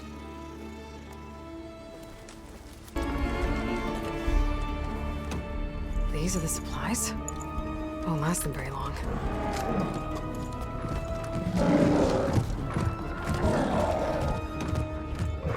I can't leave that kid alone for a second. Well fought, Eagle.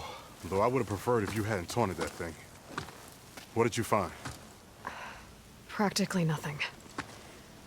Sakura, there's maybe a day's worth of food here and some rotting medicinal herbs. There was supposed to be more. Enough for...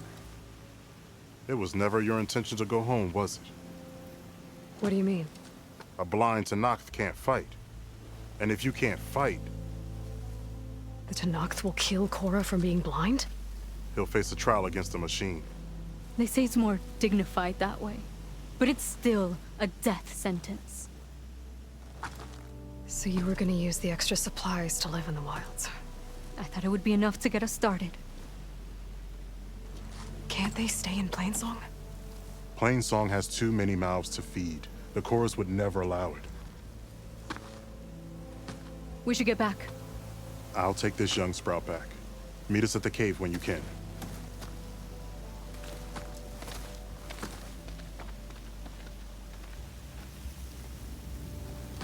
We were just about to head in.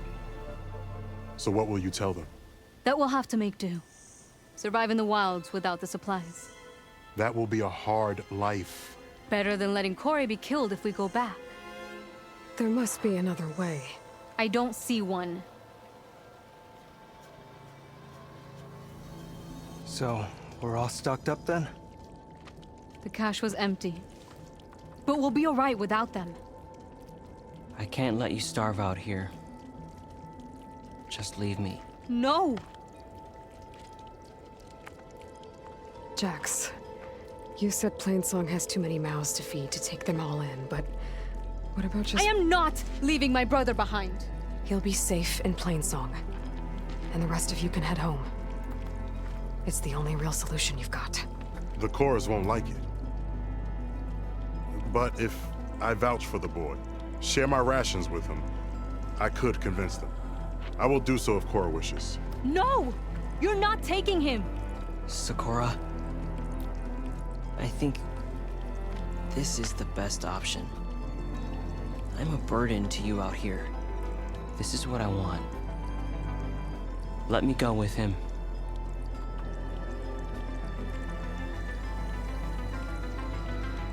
Permission granted. But brother, this is not the end for us. I will visit you in Plainsong. And no Utaru or Tenakth can stop me. They would be foolish to try. I'll stay and help them pack their gear, then take Korra back with me. You've shown strength and wisdom today. Rare combination. You have my thanks, and theirs too, I'm sure. That's Kalai's. You found it. Bree. Kalai didn't fall. She was murdered. What? I went up to the promontory. I found Kalai and the body of the woman who killed her. That's impossible. The search party already checked up there. There was nothing. The bodies were in a separate clearing. Away from where the search party checked. A stalker had mauled her while she was trying to hide Kalai's body. Who was she? I was hoping you would know. I brought back her seed pouch. It belongs to Lina. Kel's apprentice. I don't understand. Why would she do this? Maybe we should ask Kel. But she...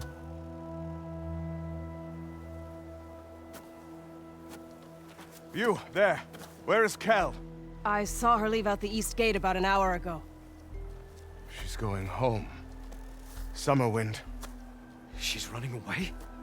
She needs to stand trial. I can catch her. Where is this place? Look for a ruined settlement at our southern border. It's her childhood home. We will get the guards and try to catch up with you.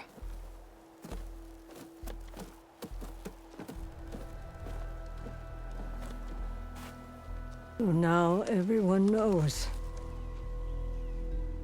It was only a matter of time once you went up that cliff. You stood right next to the man whose wife you had murdered and told him to move on. I never wanted any of this to happen. Then why? Calais sowed the seeds of discord. She wanted the Utaru to leave Plainsong, abandon our home. If that thought caught on, it would have been more destructive than any sickness or machine. So you had her killed? There is a natural order to all things. Growth, decay, death. It's the way of the world. A tree cannot pick up its roots, so I stopped what was threatening us. And I'm sorry it came to it. But it's over now. I'm gonna make sure you pay for all the suffering you've caused. Too late.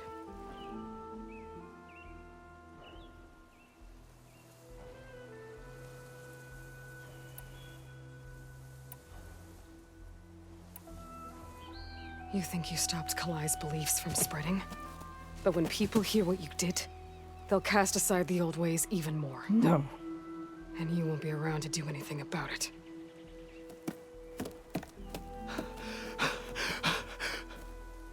No! She needed to stand trial! Kalai deserves justice. Cal thought that silencing Kalai would silence her beliefs. Prove her wrong. That will give Kalai justice. It isn't much, but I want you to have this. As thanks. I won't have to spend the rest of my days wondering what happened to Kalai. Blighted are the leaves. 3 of our people, dead. And for what? I admit it. I never wanted you among us. But now, it seems I must thank you for revealing the rot that had taken hold here. I'm sorry it had to happen this way. At least with the rot removed, new growth can thrive. Lao has come back to us thanks to you. Is it safe to send out another hunting party?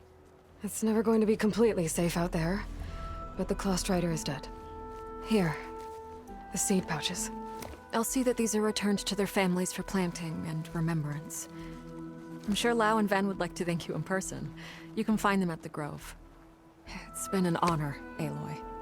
May the land be kind to you. Please! The chorus won't meet with me. I don't know what else to do. How about you just start by telling me what's wrong? I'm from Riverhem, to the north. A few days back, I woke to the screams of my neighbors as Tenakth's rebels attacked. They were just scouts, but we barely drove them off. If a full raiding party comes next, we're not fighters. We're done for. I thought the chorus would help us. I thought we all sprouted from the same earth, but it seems an Outlander is the only one who'll even listen to me.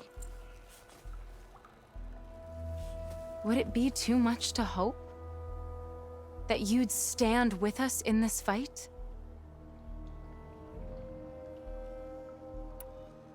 Regala's rebels. Do you know why they're attacking you? You're asking why the sun sets at night. They are Tenakth. They live to fight. As usual, among themselves. But this time my village is caught in the middle. The rebels want to strip it of supplies to feed their campaign against the Western clans. If they're not attacking here, can't you retreat to Plainsong? An Outlander might find it difficult to understand. All Utaru carry seeds that are planted when we pass. My people have planted many seeds in Riverhym's Grove, a gift from the Buried Years, which I believe Outlanders call the Red Raids. We'll never leave. We sacrificed too much. The Chorus are supposed to speak for all Utaru, and normally I wouldn't question them, but they see outlying settlements like Riverhem as lost lands, no longer under Plainsong's protection. They won't even meet with me to discuss it. If I find myself up north, I'll check in on your people. I ask nothing more. When you reach the village, look for Q. He's heading up our defenses. Oh, you've returned from the west. Any luck? The Bristlebacks were being penned by Tenakth rebels on the other side of the mountains. Ulvin's explosives opened up a sinkhole, dropping them into the tunnels. Which they followed to the mine and out into the Daunt. Right. Aside from the rebels, if anyone is to blame for the Bristlebacks, it's Ulvin. Radiant beams of the sun. And all this time he was pointing the finger at us. Bring Ulvin here. Petra, too.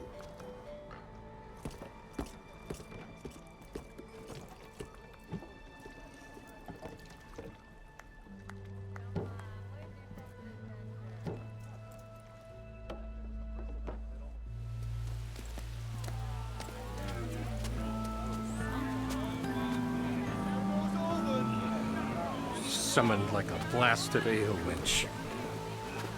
You best be meaning to put pen to parchment.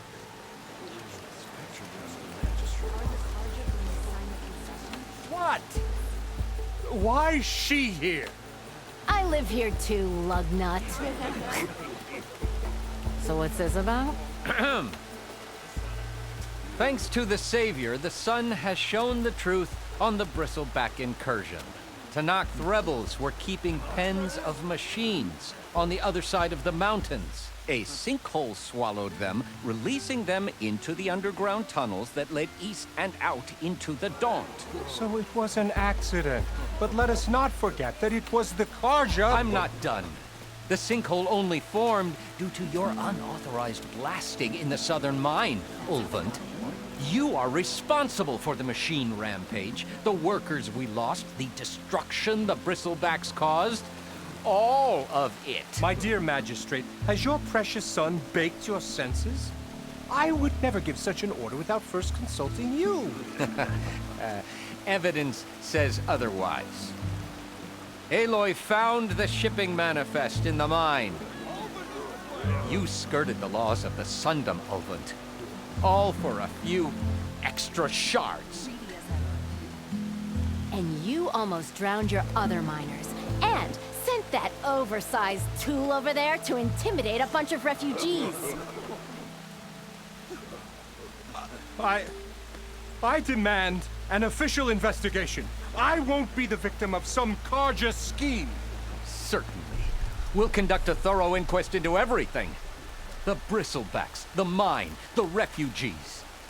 Every business deal you ever put your name to. Well, that's not necessary, is it? What if I just return to the claim? Oh, well, that would save the Crown the cost. Of course.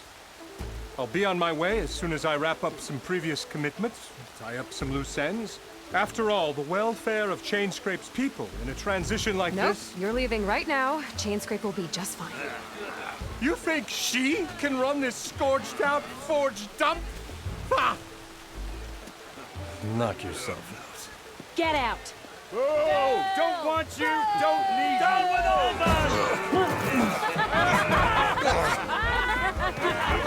Sergeant Ray! Get off me! Mud looks good on you, Ulvin. As the sun burns away shadow. Thank you for that, Aloy. Oh, he had it coming. Here, please accept this token of gratitude. You've done the Sundom and my sanity a great service. And I believe we have some matters to discuss. Guess we do. Not the most pleasant boots to fill, but I'll wear them. All thanks to you, Flamehair. Open from this side. It's got some kind of special lock.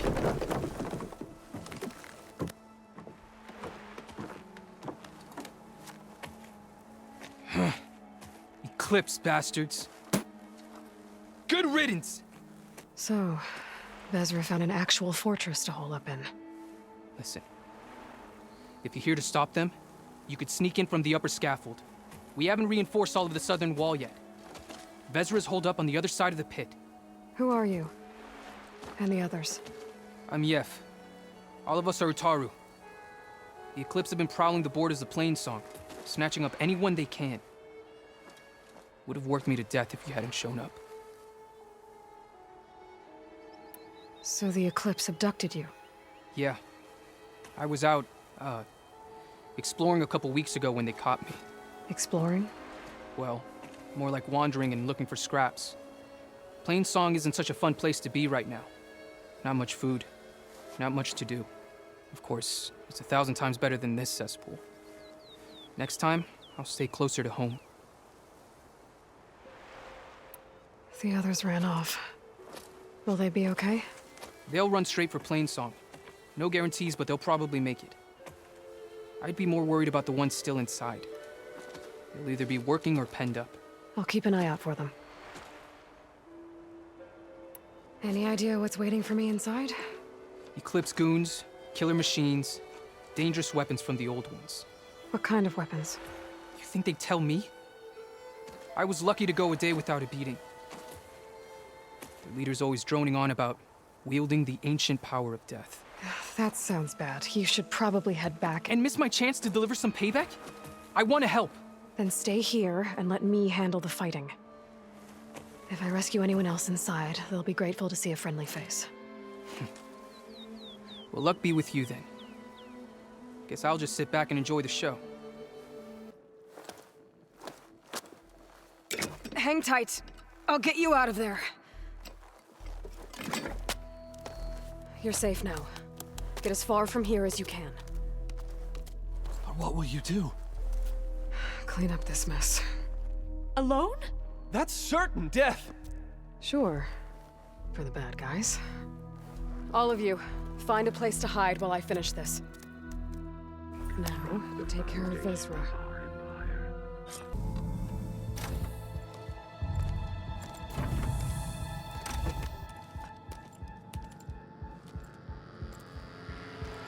The arts of the Old Ones are mine alone to command. By mastering them, I will secure our future. Maybe you should secure your hideout first. The savior of Meridian. How kind of you to deliver. Shut up, Vezra. It's over. Hardly. You may have driven us from the Sundom, but now is the time for revenge.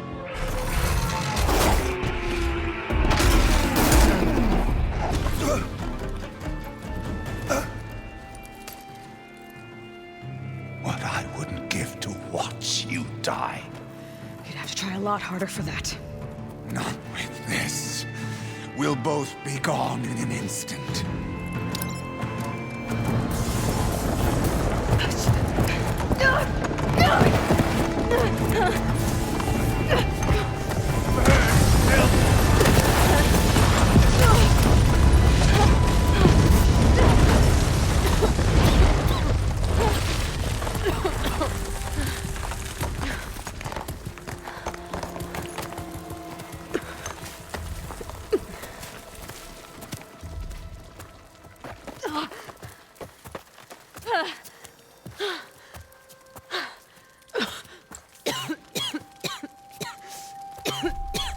Are you okay?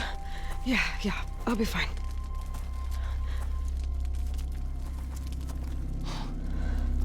I hoped you just beat the snot out of these bastards, but this is beautiful. The others. I told them to hide. Are they? Everyone's okay. They all found a safe place.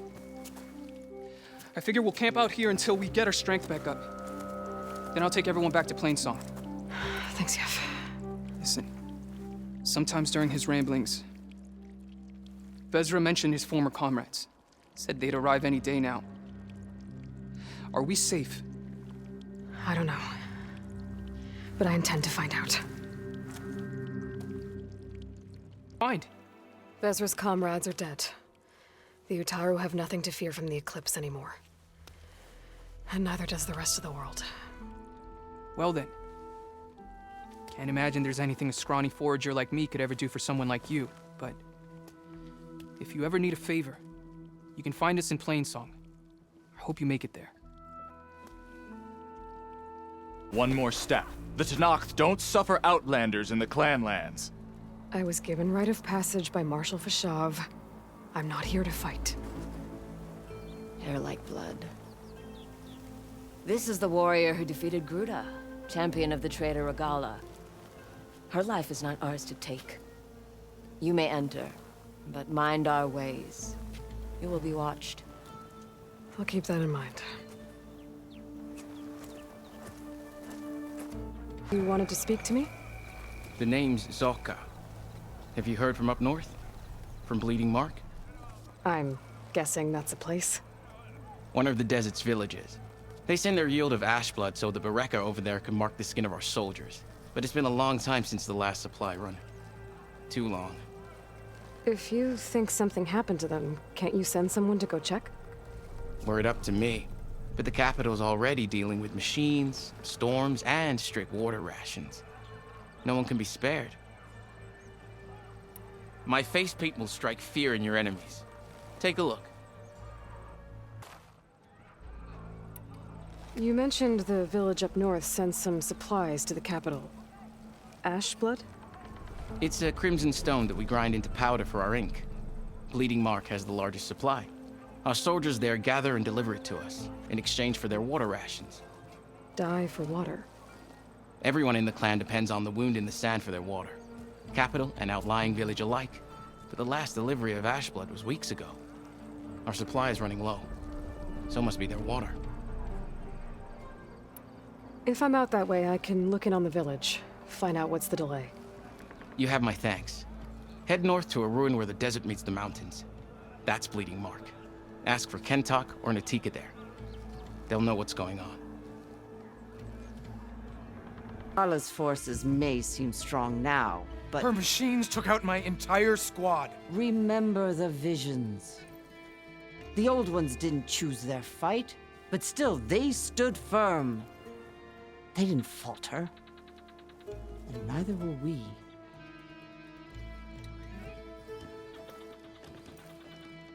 Blood of the Ten. You've come to us. You know who I am? Oh, the warrior with hair like wildfire who defeated Regala's champion at Barren Light. Yes, you are known to us. I am Dekka, chaplain of the Lowland clan. You've come to speak with Chief Hekarro. Not quite. There's something I need here. Anything you need, the chief will provide. Come. Is that one of the visions you were talking about? Yes. The records of the Ten. I can show you them, if you like. On the way to the chief.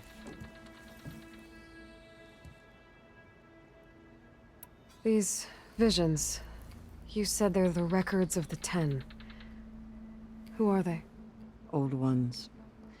Who fought a heroic battle against machines on this very soil long ago. Their deeds are honored in the visions. At least what remains of them. To be remembered and exalted. There used to be more of these visions? Many more. Once this place was filled with light and sound, but over the years, they've fallen into darkness, one by one. That is why chaplains are so important to the tribe. We remember all we can of the visions, etched in our flesh, passed down by word of mouth from generation to generation. One day the whole grove may go dark. But chaplains who come after me will keep the memories alive.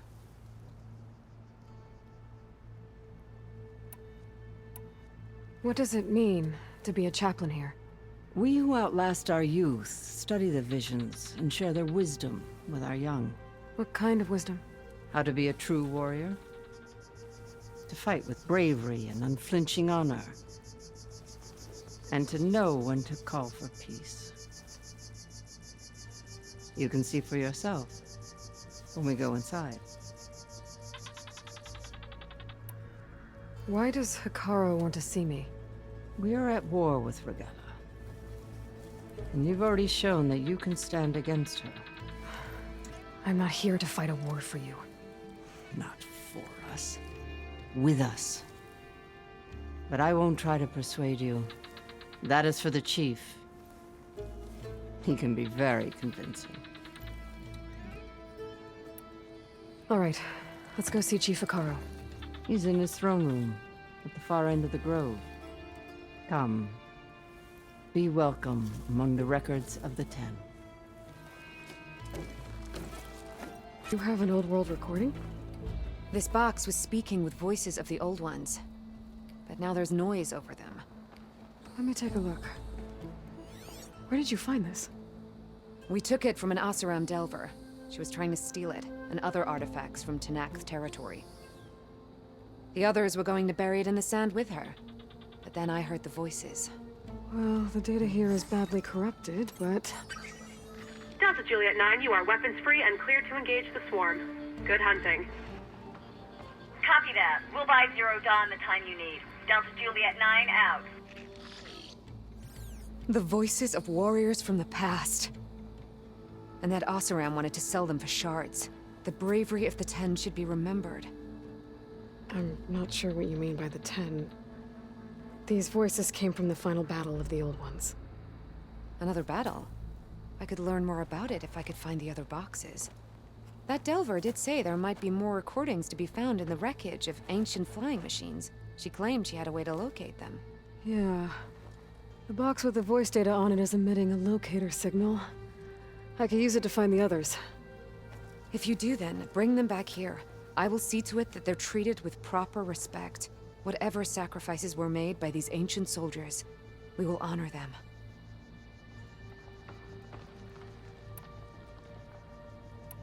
Do you get many Oseram Delvers in Tenakth territory? Fewer every time we catch them, but those thieving rats would do anything for the shards. There'll always be some who'll risk coming here. And what do you do with the ones you catch? Delvers spend their lives in the dust. So we bury them in it, alive. Why do you want these recordings? Every battle teaches its soldiers. We should learn those lessons, and honor those who fell. That is our way. I've already found a recording. I'll take any you find. Let me give you something for it. These voices will be kept here. They will be remembered. If I find more of those recordings, I'll bring them back to you. He's inside. Are you ready to see him? I'm ready. Good. Come.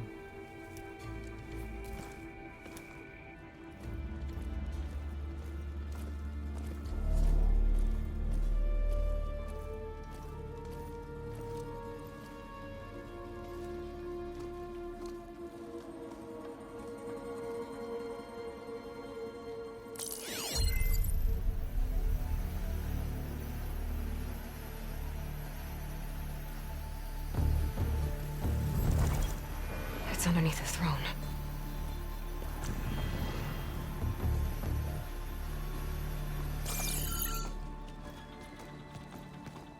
I will see you soon, Outlander. The Savior of Meridian. I am told you held back Regalla's forces outside Barren Light. And defeated her champion, Grutta, in single combat. Impressive. I met Fashav there, too. He said you were a great warrior. And a man of honor. His death is a painful loss among many. We will not soon recover from the massacre of our marshals. But if you are here to pledge your service, that could help considerably. I am not here to fight for you. I need something in that basement.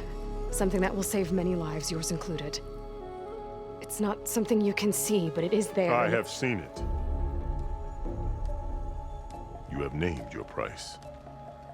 Now I name mine. With my marshals dead, I need your spear.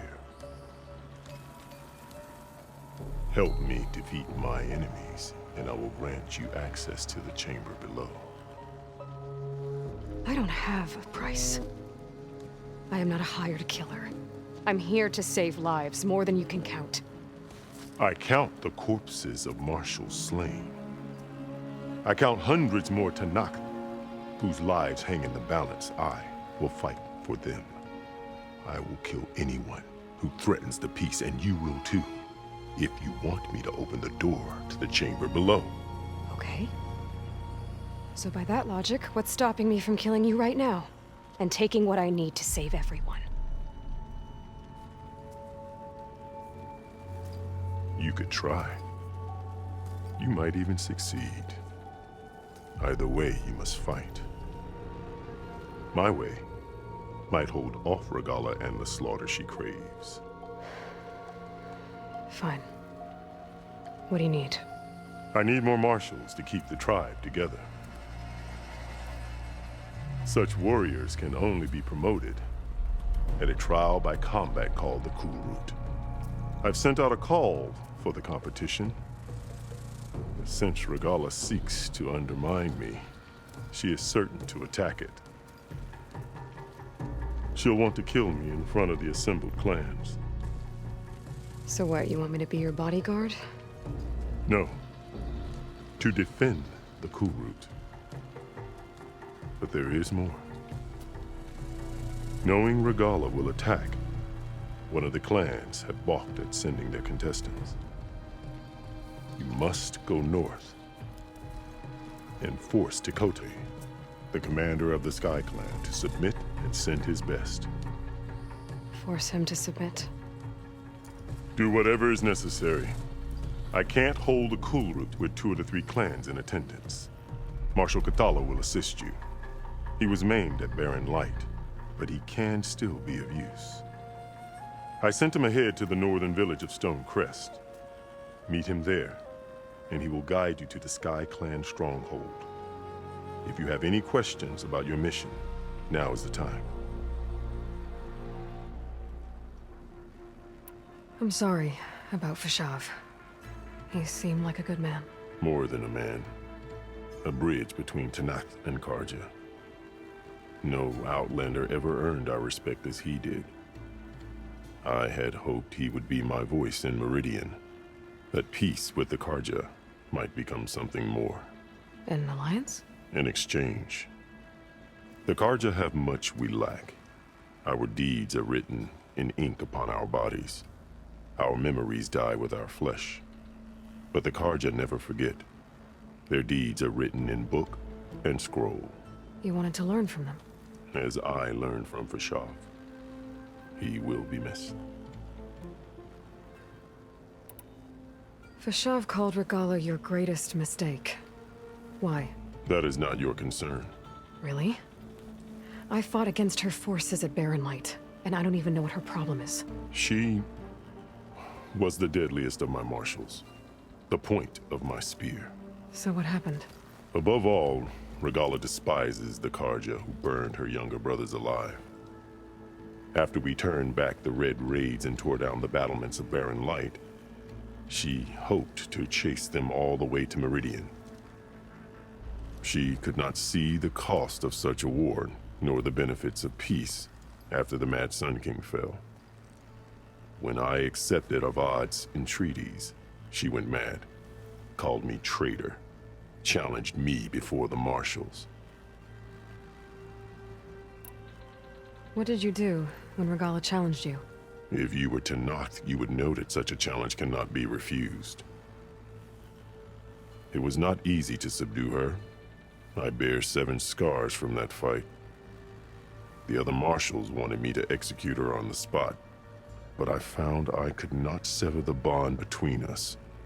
Her loyalty had been as boundless as her rage, so I spared her. Rather than mercy, she took it as a humiliation, one she will never be free from. So Regalla wants you dead? She does. But that will not be enough. She won't rest until all 3 clans fall in behind her as she marches on Meridian. Who knows? With machines under her control, perhaps she can raise it to the ground. It's been tried before. So I hear. What exactly is the Cool Route? Where once the clans fought each other, now we fight as one, against the machines. That is my law made manifest in the Cool Route. Each clan must send contestants whenever I call for the ritual. These contestants face trial by combat against machines in an arena just beyond these walls. Those who distinguish themselves become marshals who bind the tribe together as peacekeepers. You called them peacekeepers, but the marshals I met at the embassy were warriors. Warriors, yes, but more. They renounce the clan that birthed them and pledge themselves to order and peace. They enforce my law. They settle disputes and stand for Tenakth in parley with other tribes. Without them, I cannot rule, which is why you must ensure the next Cool Route takes place. Why won't the Sky Clan send contestants to the Cool Route? Of the 3 clans, they have the most defensible base, protected by a mighty wall called the Bulwark. Their commander believes he can wait out the war between Regalla's forces and my own, safe behind his barrier. Staying strong, while you and Regalla weaken each other. You think like a seasoned marshal. Good. Why send me to deal with the Sky Clan? All Tenakth respect strength, and you drove Regalla back at Barren Light. That and most of your marshals are dead? Correct. What about Kotallo? Can't he do it by himself? He is maimed. They will no longer respect him. That hardly seems fair. What is fair about losing an arm? Whether they respect him or not, Kotallo still has worth. He knows the Sky Clan. He was raised in their base. He will guide you well. You said you saw what's in the basement? I did. On the day of my greatest victory. What do you mean? For a dozen generations, the 3 clans battled for control of this hallowed ground.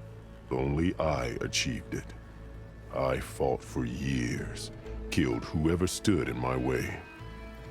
When I had finally slain all rivals, I stood alone in the grove. Victory was mine to savor, or so I thought. Thunder roared from the east, and a bolt of blue struck this place. That chamber. Gaia dies, and Aether arrives. All around me, the visions of the grove grew louder and brighter, and suddenly a new one appeared before me. The old one spoke, and what they said changed everything. What did the Old Ones say to you in this new vision? The one called Faraday foretold the growing danger of the machines, and said we must unify to stop them. She called for marshals to enforce the peace. Then the vision faded, never to be seen again.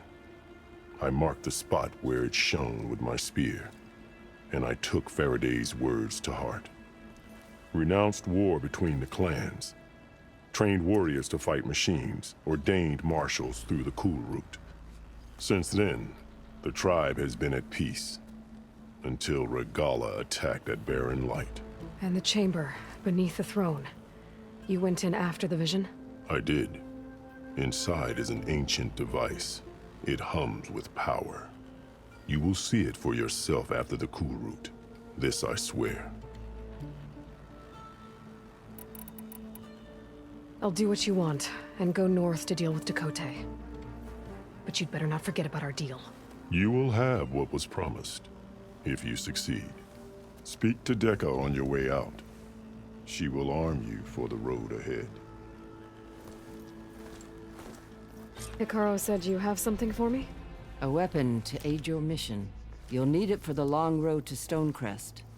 Many machines prowl along the way, and our scouts have sighted Regalla's rebels in the area. Machines and rebels. Nothing I haven't faced before. Indeed. Head north towards the foothills. Ascend its slopes until your legs burn and the chill air catches in your chest. Then you'll know you're in the Sky Clan's domain. Strike true as the 10, Aloy.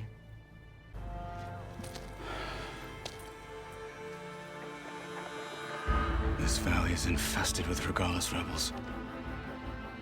The scouts from the village tell us that they've been moving machines through here for days. Some they ride, others they herd along, and some they even strip for parts. Especially cannons. The path ahead will not be easy. We should get going. My orders are to guide you to the bulwark so that you can speak to Tekote. For all the good it'll do. Not so fast. I'm gonna need a little more than that.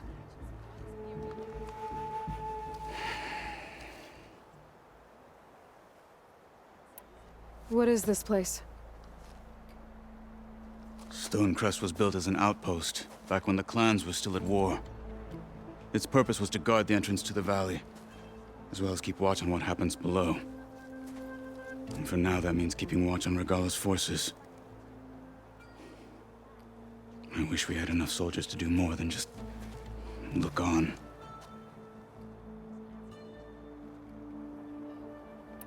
For all the good it'll do? What's that supposed to mean? The bulwark has stood unyielding since the birth of our clan. Behind it, Tekote believes himself to be invulnerable. If he insists on defying Hekarro's orders, an outlander and a maimed marshal aren't gonna change his mind. Your chief seems to think differently.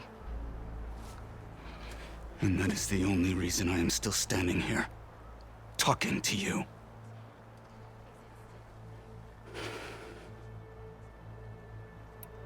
What makes the bulwark so impenetrable? It's made of massive boulders, impervious to any frontal assault. No army or machine has ever penetrated it. I am the only thing that can get you inside. If we're done talking, that is.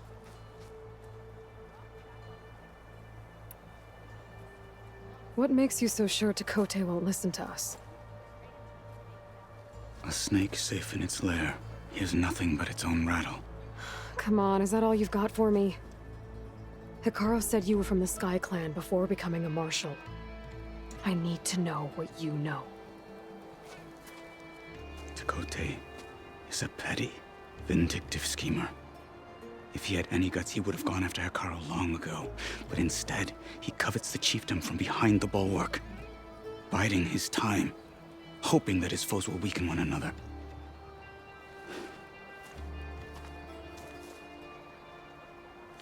Is that enough for you? For now. Why do you think Regalla's forces are driving machines through the valley? We've heard similar reports from across the clan lands. The rebels are gathering machines from the wilds, but whatever control they have over them doesn't seem to last. So they herd them into camps. Something else happens there. Something that makes their control permanent. An override with 2 phases. I don't know about that. But it gets worse. We've heard rumors that the rebels are scouting larger machines. I don't know what kind. Let's hope they don't learn how to override them, too.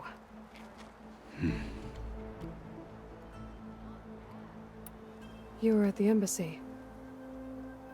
I was. I'm sorry about the other marshals. Their deaths will not go unpunished. You're still healing. I will never heal. But that won't stop me from cracking any skulls that need it. Good thing you're on my side, then.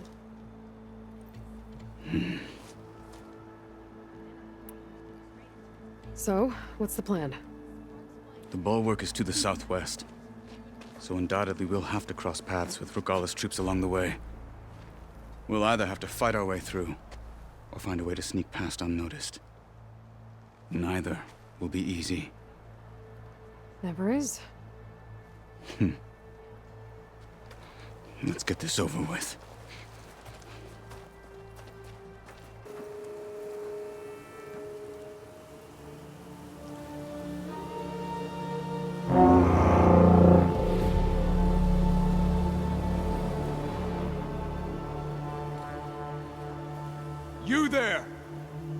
A marshal requests an audience with your clan commander.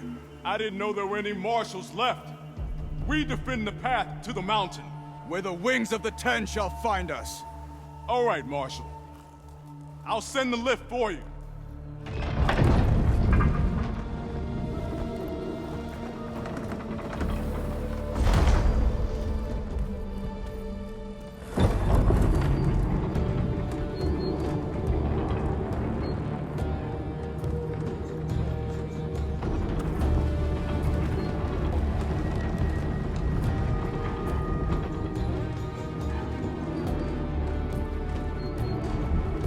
When we meet with Tekote, I'll do the talking.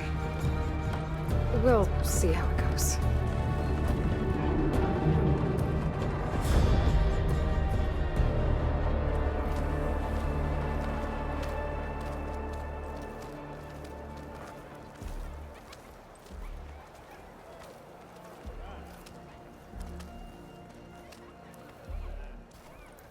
Back again.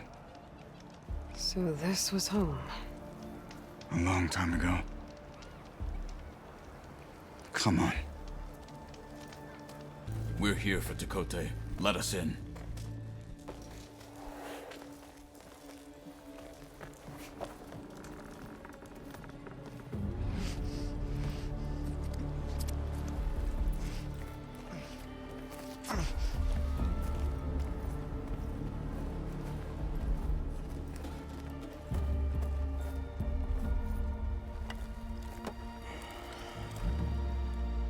The Sky Clan's mighty son returns.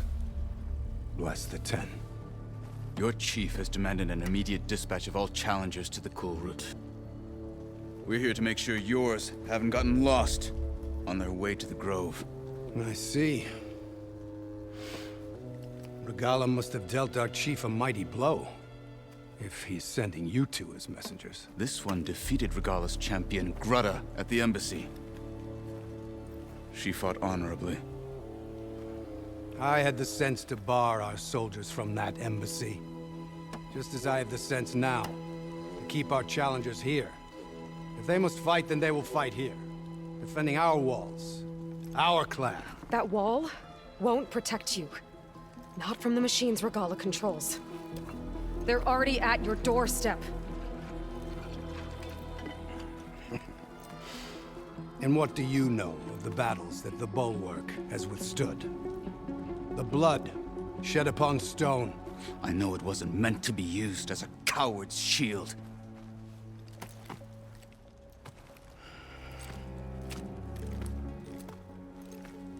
You were a great warrior once. But that was then. You tell Hekarro, with all due respect, that we will keep our challengers here for as long as we are safe behind the Bulwark.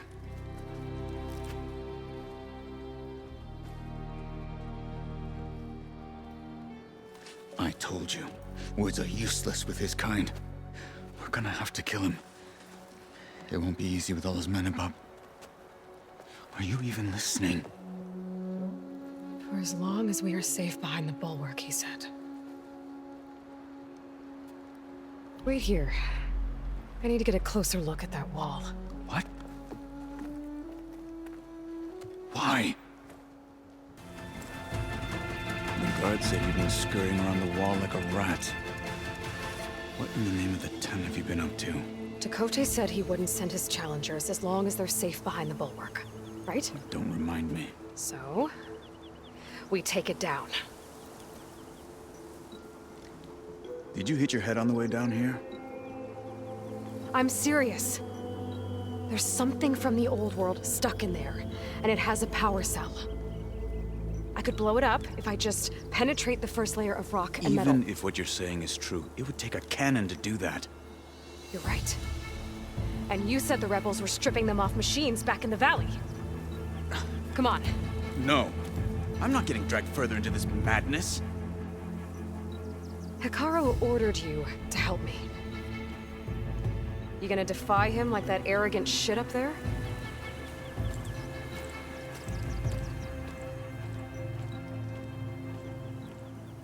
I wasn't find comparison. Well, it looks like the rebels just got a lot more firepower. Ready? Move out!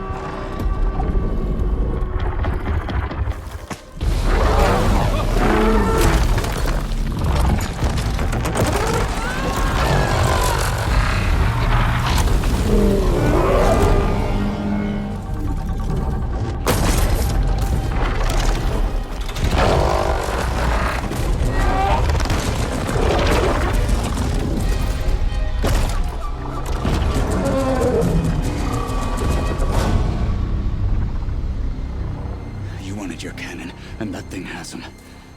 This won't be easy to take down, especially with this. I'll handle the big guy. You focus on the others. I'll follow you in.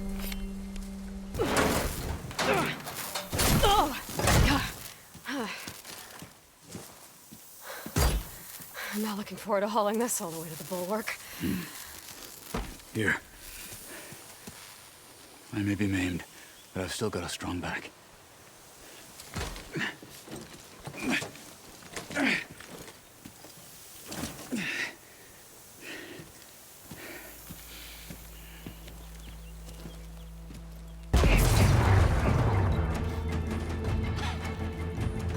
This isn't gonna work. Well, isn't this impressive? 2 children playing siege. I hope they haven't hurt the Bulwark's feelings. Come now, stop embarrassing yourselves. And leave this poor mountain alone. This is your last chance, Chakotay. You can still answer Hikaru's call. This is your last chance. You have it backwards. Leave this place, Savage, now. And take this cripple with you.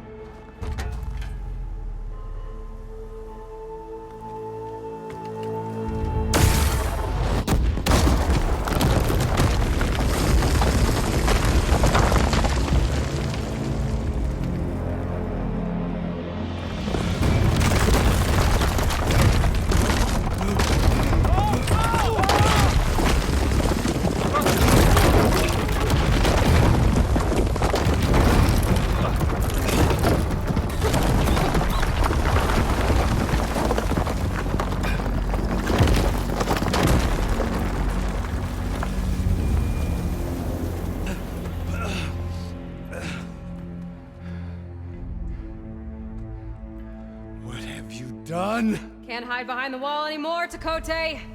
Now you have to join Hikaru. Never. Never. We will rebuild it. Immediately. You are not safe. The Bulwark couldn't protect you from a single cannon, let alone an army of machines. The only pathway to safety is to unite against Regalla with your chief. You decreed that no challengers would be sent, while the clan remained safe behind the Bulwark. So send them now. Unless your word means nothing.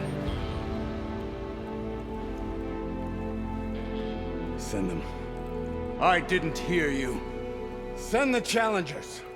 I look forward to seeing the Sky Clan's colors in the arena.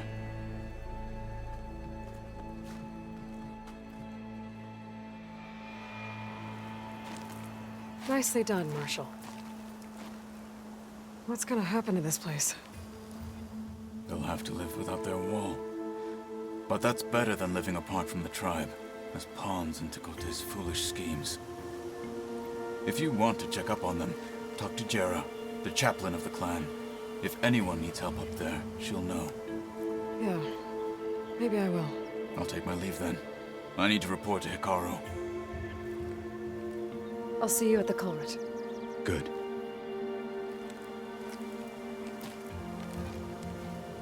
We may need another miracle there as well.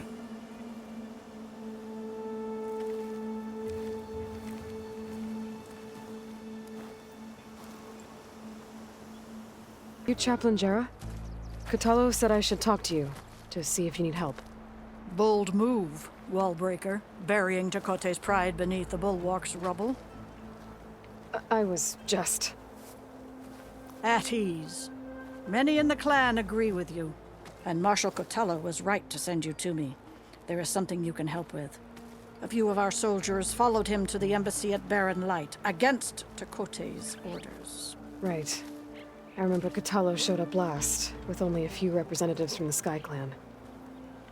When those soldiers returned home, Tekote reassigned them to an old watchtower, one we had abandoned to the machines. He insisted that with war brewing it must be reclaimed, but those soldiers are serving no one out there.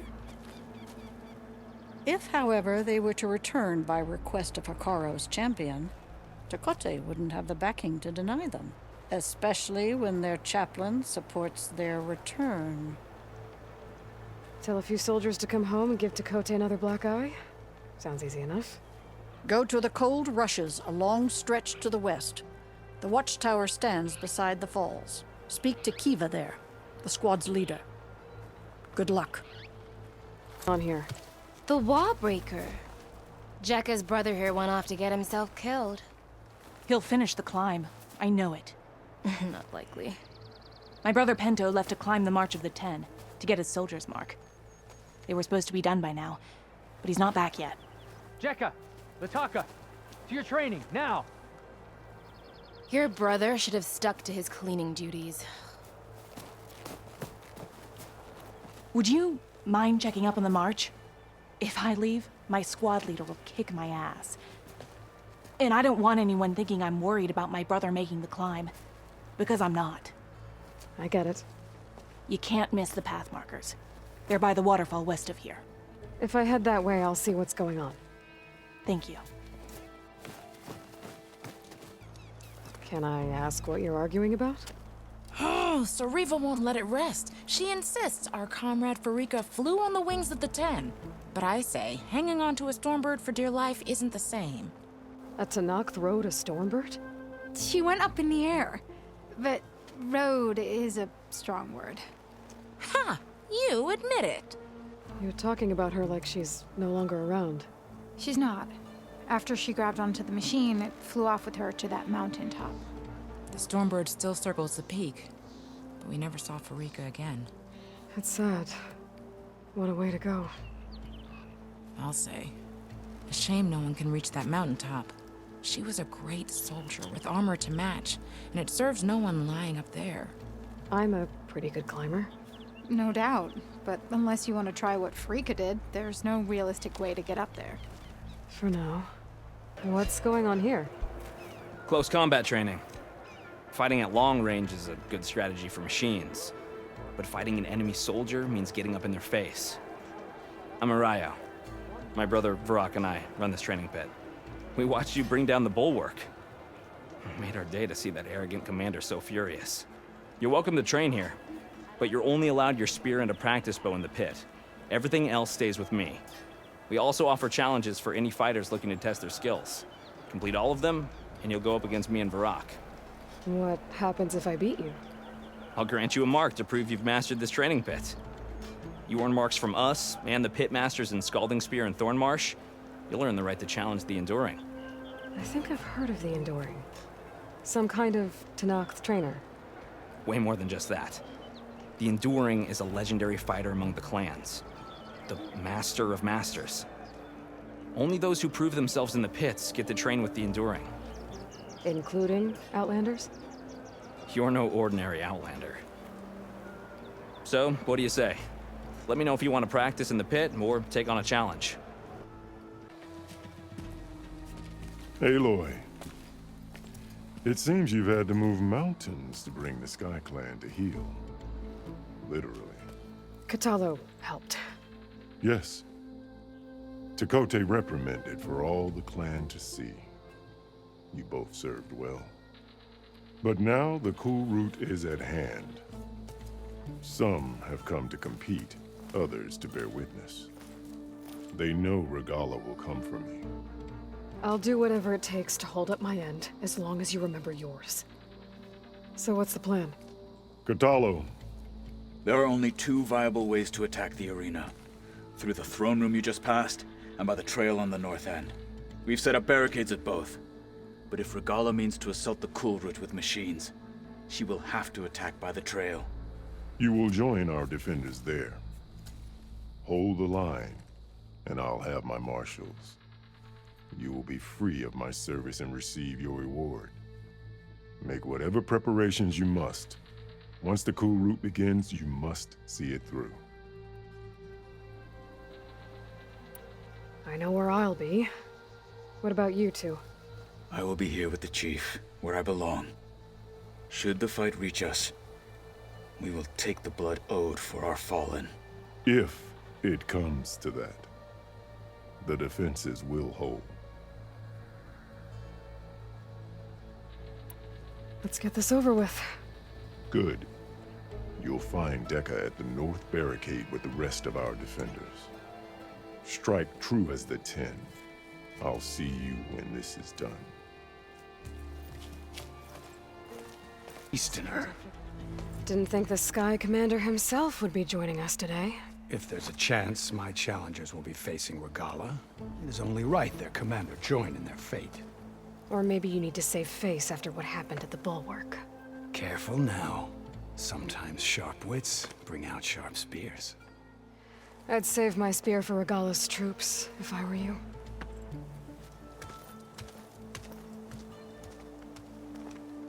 Focus on the machines. Take them down, and Regalla's forces become no different from our own. Yes, Chaplain. Watch each other's backs. Dismissed.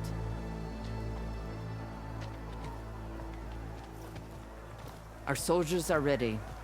They will defend the cool route from below. But from above... Not bad. Where did you get it? One of our squads ripped it off a fallen machine. The honor is yours. Regalla may have her tricks, but you will show her our teeth.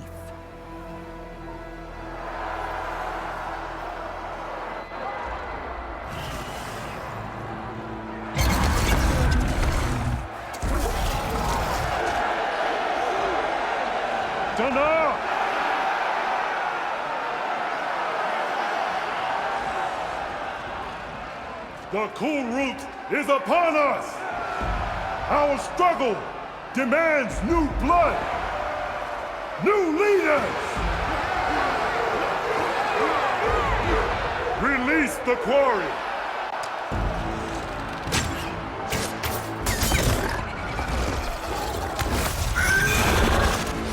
Challengers, approach!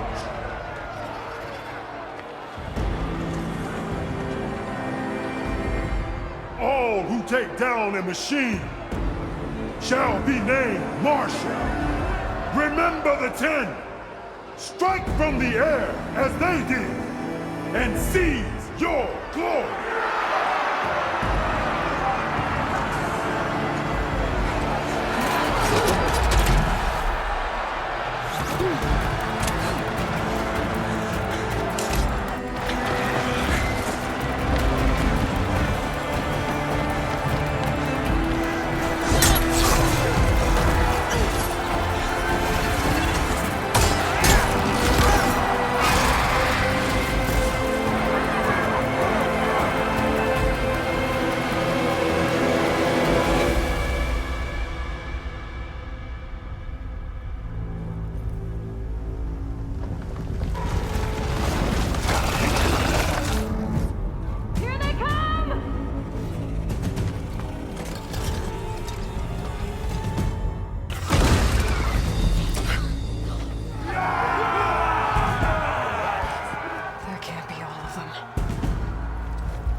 There. What is that? I don't know.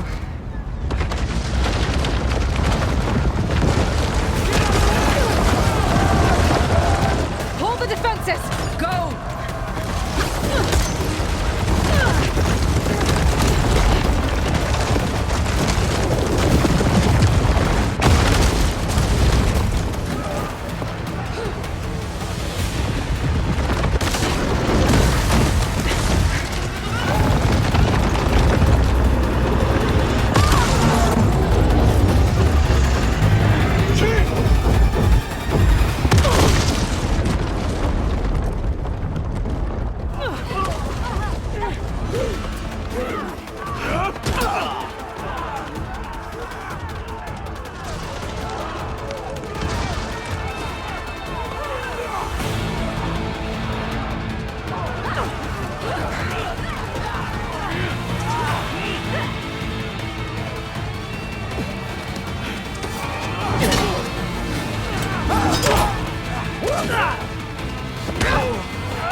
If I can draw that thing close, open fire!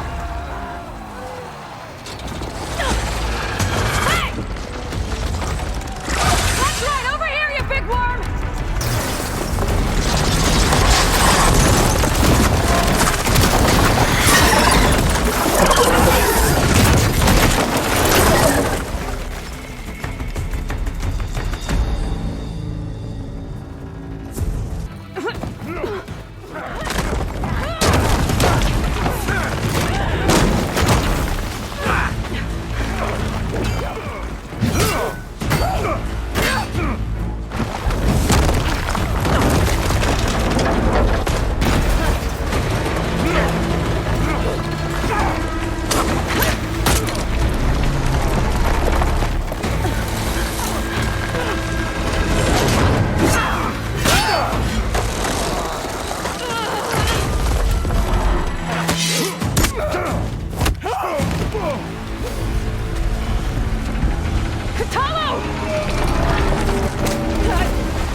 This isn't finished!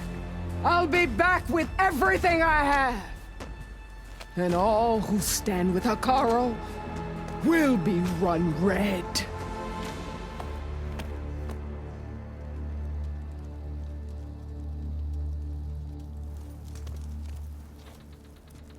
At attention.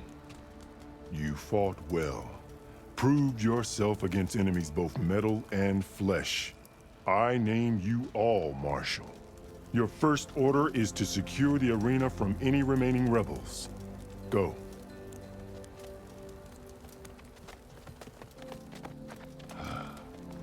I failed.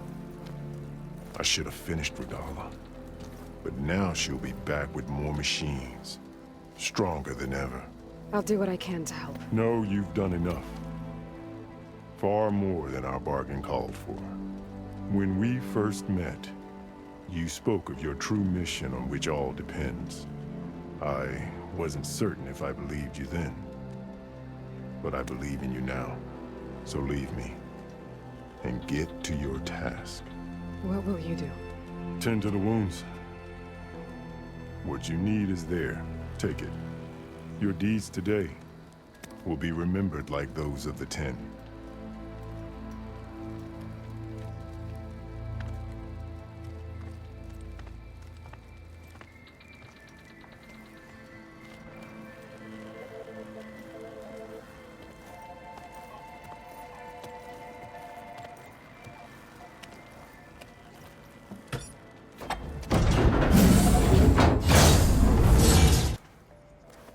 The visions throughout the grove are different now. And this one, it just appeared. Is this your doing? Visions have changed.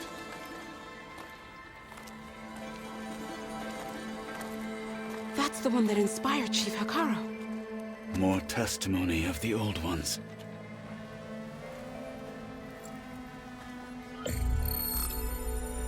Hear now the words that reunited a people. Following the tragic events of the war, Anne Faraday, the chief architect of the reconciliation effort, addressed a nation in need of hope. If we look into the future, the lens of the recent past, our fears loom. Wars waged against machines, scarcity of food and water, storms that drive us from our homes.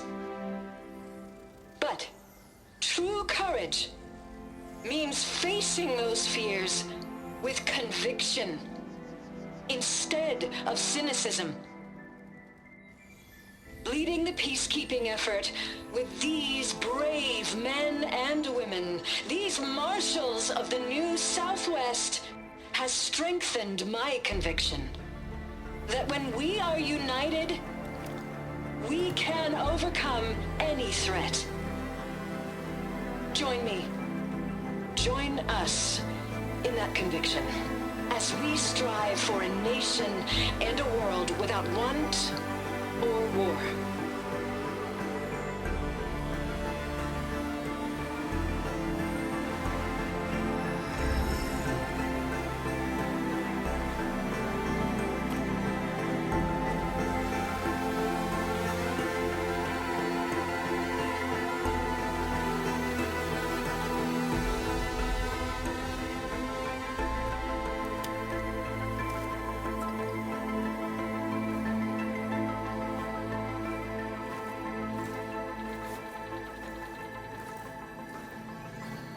Reporting for duty, Commander.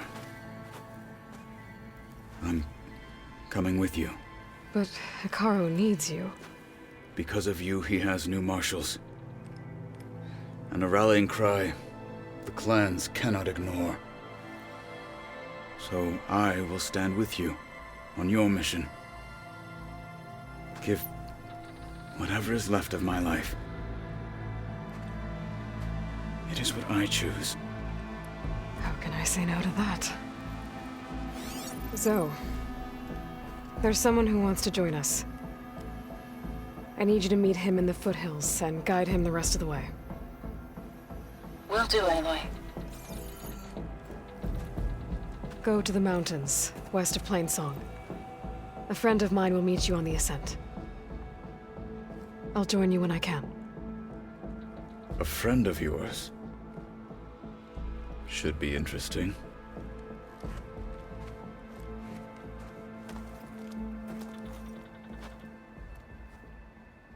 The 10, Aloy. Regalla denied. The truth of the visions revealed. I doubt you have enough skin to mark all your deeds. We'll just have to remember them then.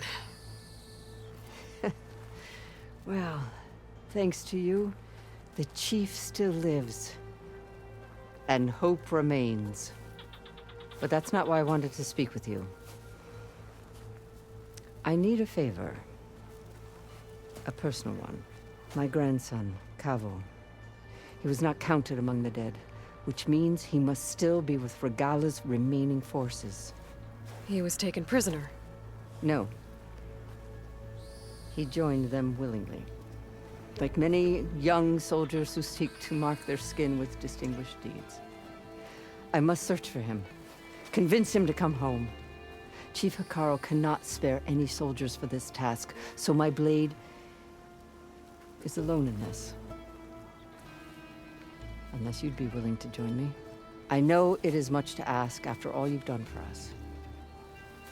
But Kavo is the last of my blood.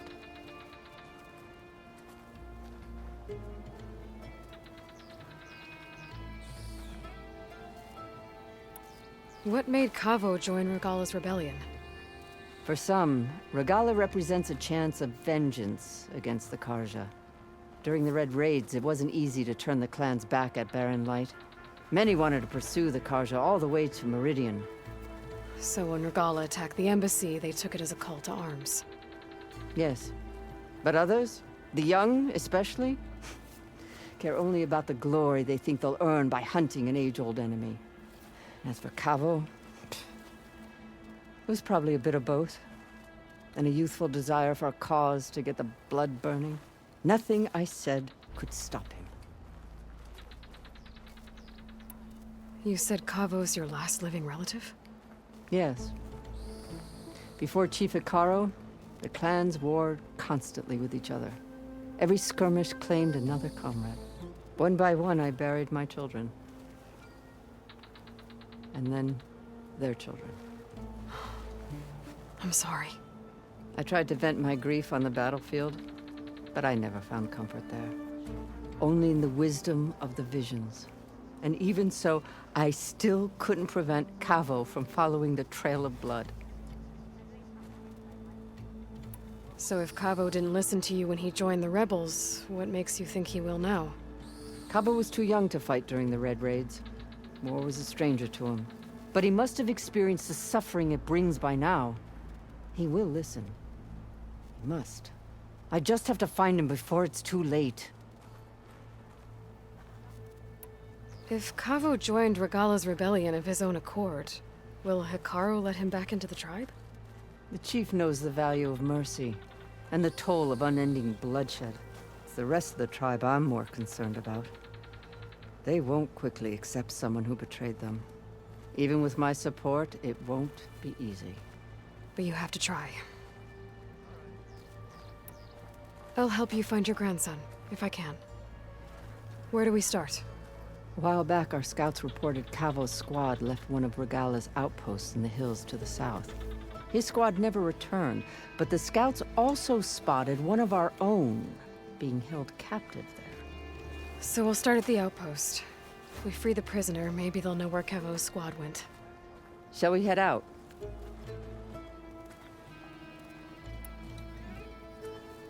I have some other things to take care of first. I can meet you there. I'll wait for you on the hill crest southeast of the grove. We'll make our way to the outpost from there. Until then, strike true. Champion, I fear we must lean on your strength and generosity again. Just tell it to her straight, Ducka. The tribe needs the arena. She's our only hope to getting it open again. You need the arena? But the cool route's over. That's true, but we also use the arena to boost the tribe's morale. We use it for training. Herd in machines so our soldiers can experience the glory of the kill in a controlled setting. Which, of course, boosts morale.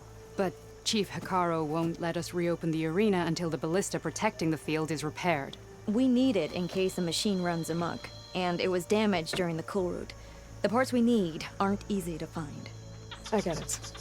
You need me to hunt down some machines and grab the parts. We'd ask someone else, but every squad in the Grove is on alert. But the task is not without compensation, right, Kala? Of course. Once the arena is open again, I would be honored to invite you to compete. A wide variety of machines will be available. And I will award you prizes for victory. Not just from the arena, but also for medals won at hunting grounds. You'll be able to trade them for some of the tribe's very best gear. To fix the ballista, we'll need a sinew from a rollerback, along with some bristleback tusks. Both kinds of machines have been spotted near a campfire to the southeast. When you're done, bring the parts to me at the maw of the arena, on the northeast side of the grove. Okay, I'll see what I can do. One more thing. If you're going back into the wilds, I have another duty tied to our soldiers' morale.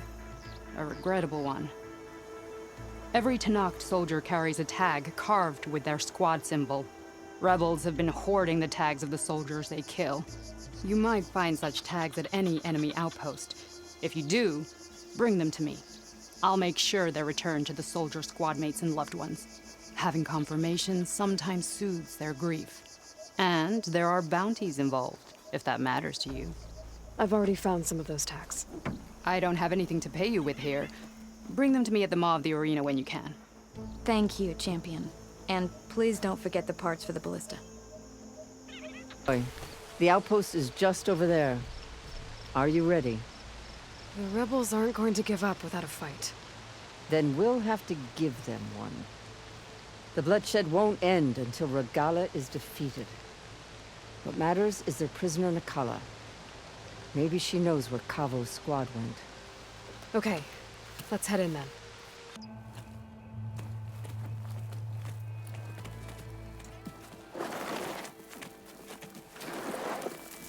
Take my hand, Nakala. There you go. Steady now. Where am I?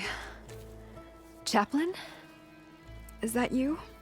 And with an Outlander? Whoa. How'd you end up down there? Rebels had me strung up.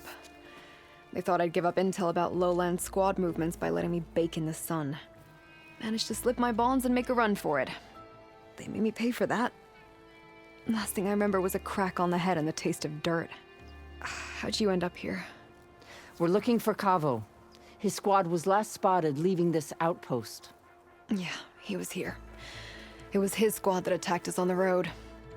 My comrades got away, but I was taken. Kavo tied me to the post himself. If you're looking for him, Chaplain, I'm afraid you'll only find a dead end. His loyalties are clear. Do you know where his squad went? I overheard them mention Fall's Edge. Then we'll pick the search up from there. I'll go ahead and meet you at Fall's Edge, southwest of here. Dekka, if Cavo attacked her squad? No! He's not lost to us yet. We have to find him and turn him from this path. Okay. I'll see you there. What about you? That wound needs to be looked at. It'll scar. I just need to rest a bit, then I'll report into the Grove. I'm telling you, Bloodhair. The chaplain might not want to hear it, but her grandson is a traitor. I guess we'll see about that. Aloy, need to turn in some tags or trade some medals? Maybe you won some from hunting grounds. But if you want to turn in the parts, we need to open the arena. You'll have to talk to Kala.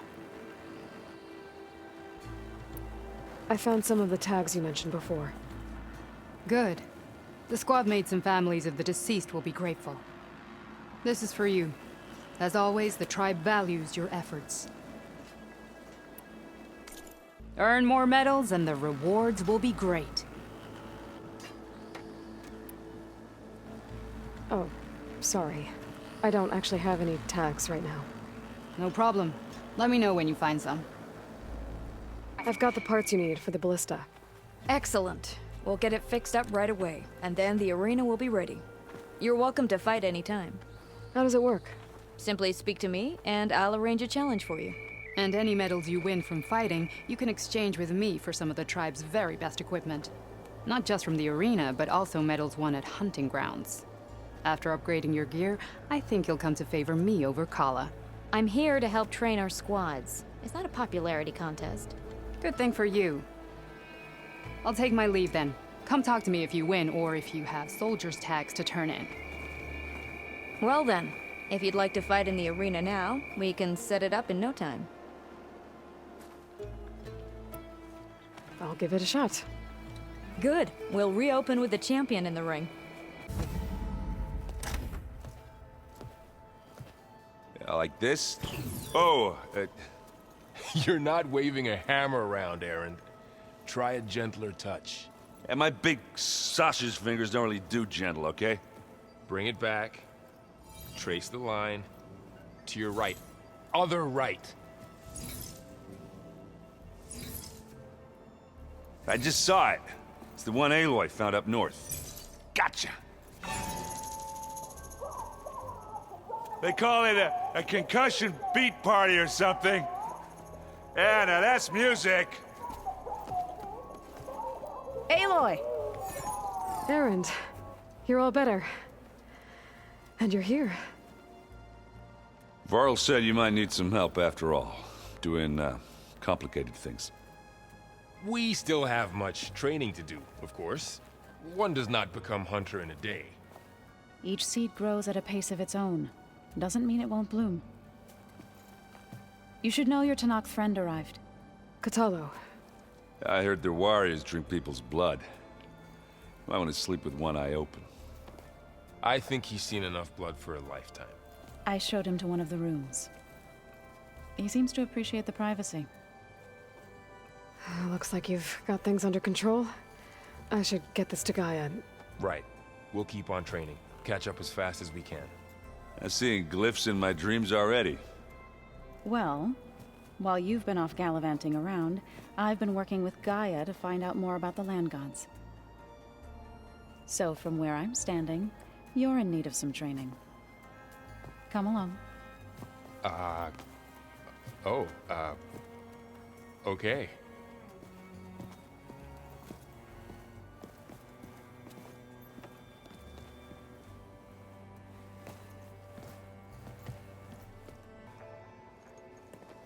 Hey.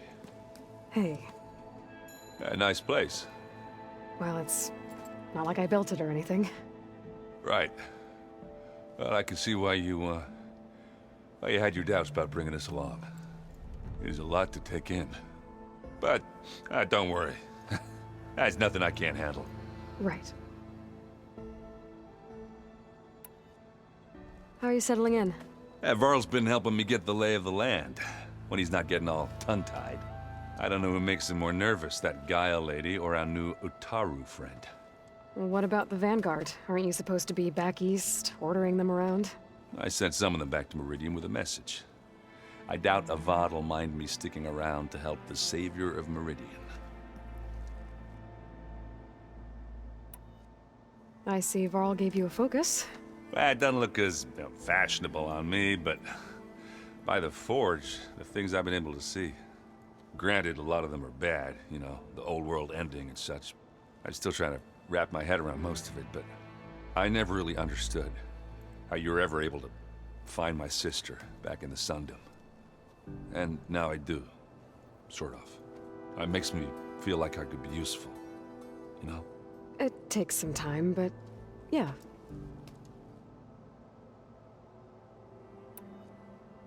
I guess you know what we're up against by now. Yeah, I'm not gonna lie. When Varl first told me those bastards come from the stars, I thought he'd eaten too many of those medicinal berries. Yeah, but I've gotten used to seeing impossible things, thanks to you. I just wish they weren't always trying to kill us. Yeah, you and me both. So, you've met our new Tanakh friend. He's, quiet. I thought his people were supposed to be bloodthirsty maniacs. You shouldn't believe everything you hear. Yeah. Well, I guess if you trust him, so do I. I have to go. I guess it's back to reading. Wow, this place is starting to come alive. Yeah, and Gaia placed all the data she got from your focus into that archive room. With the focuses you gave us, we'll be able to access it at our own pace. You know, learn and train. And if you need us, we'll be there to fight at your side. Got it. Thanks, Varl. I'm guessing you've spoken with Kotallo? I wanted to pay my respects for those who fell when we were ambushed at the embassy. Told him I'd never seen anyone throw themselves at a machine like he did. He said a warrior shouldn't be praised for fulfilling their duty. For a second, I thought I was talking to my mother. Never thought a Tanakh and a Nora war chief could have so much in common. How's, training with Zoe? You know we really are training. Mostly. Look, she reads glyphs faster than I can already. I'd be a fool to refuse her help. Of course.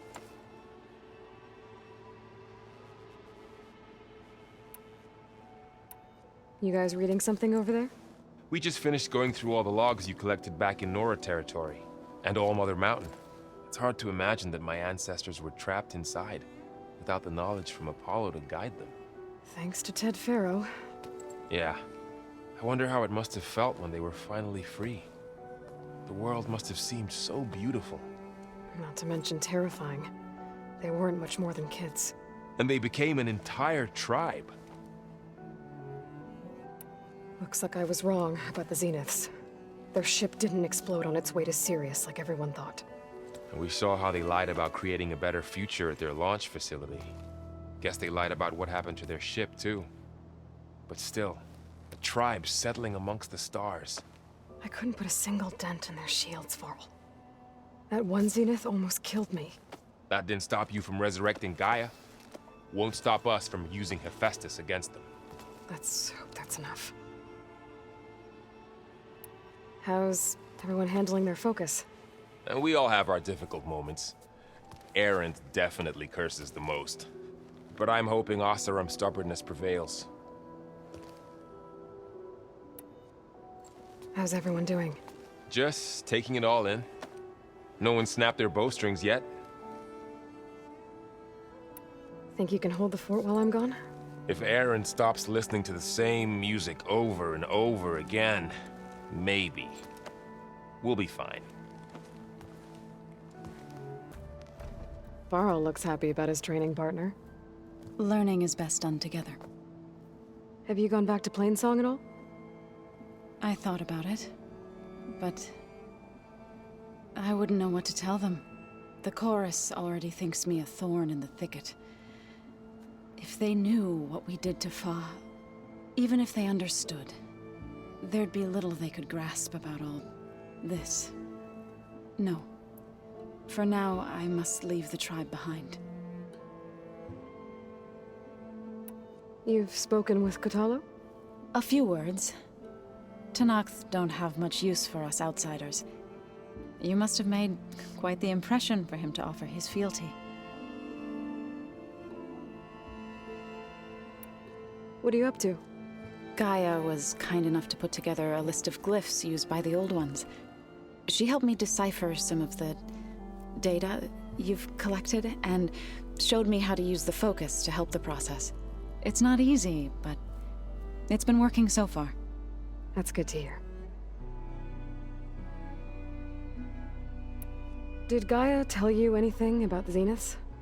She did, though it wasn't exactly easy to believe. To think that there are places among the stars where life can bloom as it does here, it is humbling, to say the least, and heartbreaking that such life should be bent on destroying ours.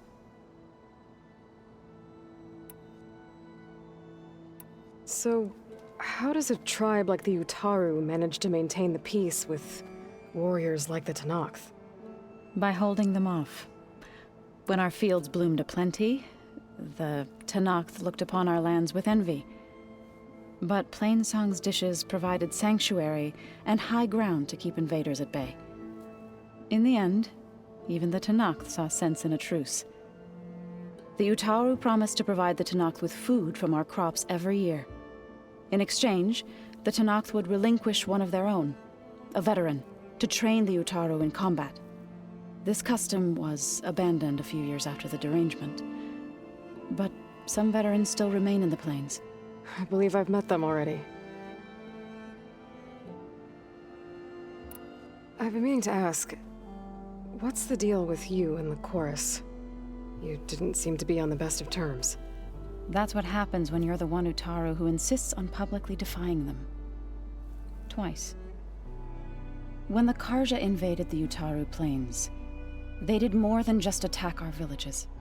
They burned our fields, took our people as slaves, and murdered those who were too weak to make the trip back to Meridian. To be sacrificed in the Sun Ring. I was helping the healers back then, as waves of refugees swarmed into Plainsong. The chorus was divided in how to face the invaders. Some saw sense in raising arms.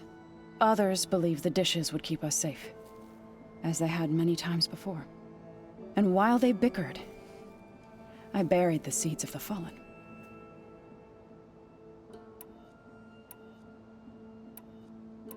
It couldn't have been easy.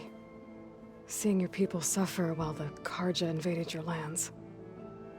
I come from a small village near Plainsong. My grandmother used to say there was no seed that wouldn't grow there. I moved to the dishes when I decided to apprentice as a healer.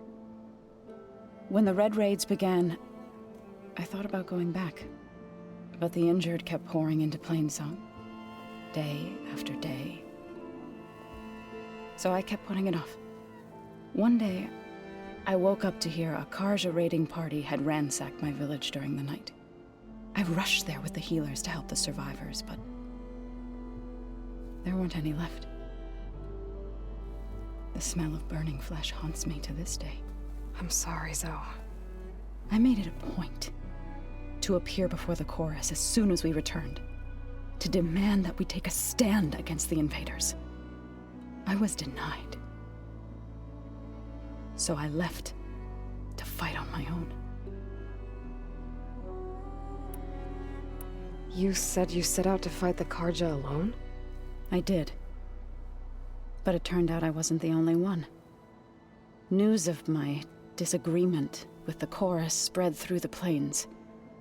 Before I knew it, I had more than a dozen Utaru warriors ready to follow me into battle. We knew we couldn't take on the Karja armies head-on, but we also knew the lay of the land better than they did. We ambushed smaller raiding parties, sabotaged their supply lines, and hit their encampments at night. Sounds like you were a force to be reckoned with. Enough that the Tenakth took notice. When the clans began to push the Karja back east, they let us join their ranks. We chased the enemy all the way to Barren Light. You said you were at Barren Light when the Tenakth defeated the Karja? Tenakth marshals climbed the cliffs of the Daunt under cover of night, then attacked from the other side. Before we knew it, the gates were open, and the full force of the clans burst through. What happened next was not something I like to remember. When all the dust and blood settled, I smelled it again. The stench of burnt flesh. Our enemies defeated. What was left of my squad returned to the Utaru Plains. I went back to Plainsong. But even as the harvest passed, it didn't feel like I'd truly returned at all. Is that when you became a grave singer?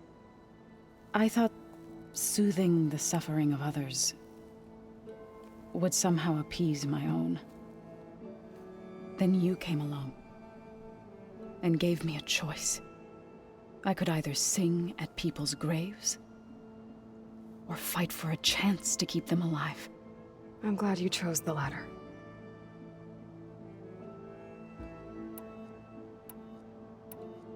I see you've settled in. Gaia did say this place was built for us, so we could regain control of our lands with her terraforming system. Nurture them like the land gods do Plainsong's fields. It does strike me as odd that a place of life should have so much metal. So you've been talking to Gaia? Yes. She was kind enough to take me through some of the history of the Old Ones, including their demise and the heroic actions of her creator, Elizabeth Sobek. I was surprised to see she was you. Past, but reborn? Not that I claim to understand how. You've been getting to know Erend, I assume? Of course. Any friend of Varl's is a friend of mine. In this case, a very loud friend. Right. I should probably go. I shall return to our training then. Aloy. It's good to see you. I'm guessing you've got a lot of questions? I've been told of our enemy and their intentions. Your friends showed me to the vision you keep in this place. Gaia, and gave me this focus. I don't pretend to fully understand everything, but all I really need to know is where to train and when to fight. Welcome to the team, then.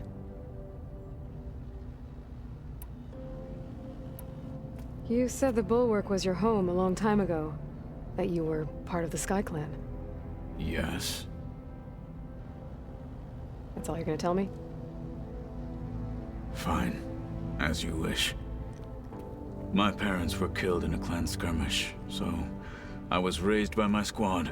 As I grew older, I came to be known as an accomplished fighter. Tekote took a special interest in me. I fought by his side against the Karja, and led my squad on a dangerous climb into the Daunt. It was I who opened the gates at Barren Light from the east side, allowing the Tenakth to raise it. That must have gotten you some attention. Indeed. I was welcomed home as a hero, and I was content. Then why'd you leave? I became a marshal. Why did you leave the Sky Clan to become a marshal? I was sent to the Kulrut by Tekote. Back then, I would have obeyed his every order. I believed in him, like one would a father. I was too blind to see the fear in his eyes. Fear of a rising young warrior challenging his command of the clan. I returned a hero from the battle at Barren Light. But to him, I was only a threat. Never occurred to him that I had no interest in rising above my station. Why did Tekote think you wouldn't be a threat to him if he sent you to the Kulrut? Tekote knew that if I survived the Kulrut, I'd be forced to forsake the clan to serve the Tenakth as a whole. I'd never be allowed to challenge his command, even if I wanted to. After our victory at Barren Light, Tekote spoke to our people, said it would be selfish to rob Hikaru and the marshals of a warrior like myself. Even though he knew perfectly well I had no intention of ever leaving.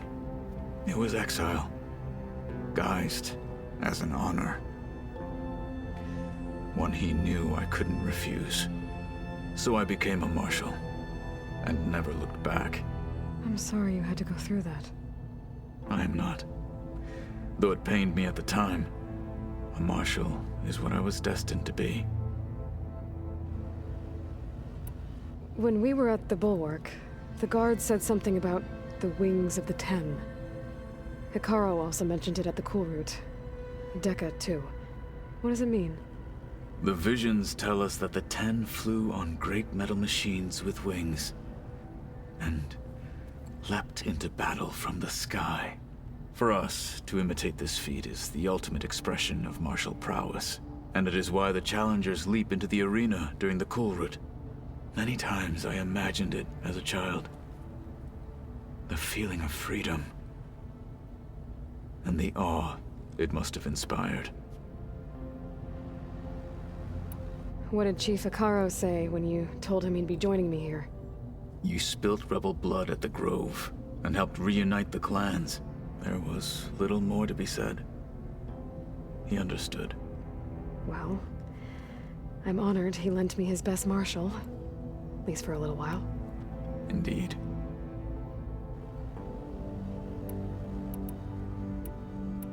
What are you looking at over there? The others have been helping me decipher the symbols the focus shows me. So, I thought I'd try to understand the weapon you intend to use against the enemy. This Hephaestus, it will be able to make machines that answer to Gaia? Yes. How many?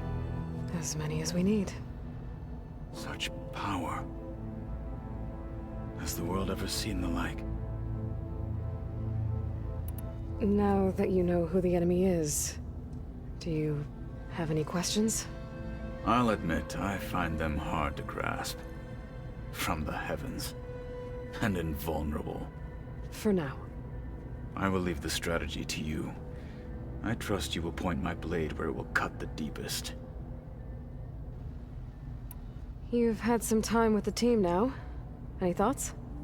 I admit, I was surprised to see Nutaru here. Farmers don't make for effective soldiers. I'm told she rallied some in her tribe against the Karja, and fought all the way to Barren Light. Interesting. Perhaps I am mistaken. I should go. Feel free to check in on Hekarro and your people. Door's always open here. I will. May the Ten walk with you. So, what did you want to discuss? While you were away, I received an unusual transmission on my dedicated Aletheia frequency. Aletheia. That's one of the sub-functions you couldn't detect before. Yes. The transmission occurred so slowly that at first it seemed like an accidental blip of data amongst background static. Once I noticed this irregularity, it took some time to collate the complete message.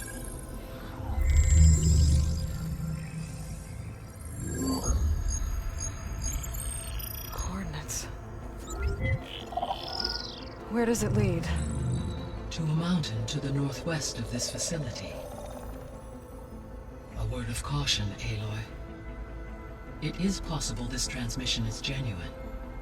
It is also possible it is being broadcast by someone, or something else. You don't think it's actually Aletheia? I am uncertain. What's SOS? It is an old world code. A distress signal. A desperate plea for help. Why would Aletheia send a coded transmission on a frequency only the two of you can communicate on? I believe it was done as a precaution to avoid detection, or at least to create the appearance of the desire to do so. I am also uncertain why Aletheia would expect that I would be able to detect and respond to its distress signal at all. As far as it is aware, I no longer function.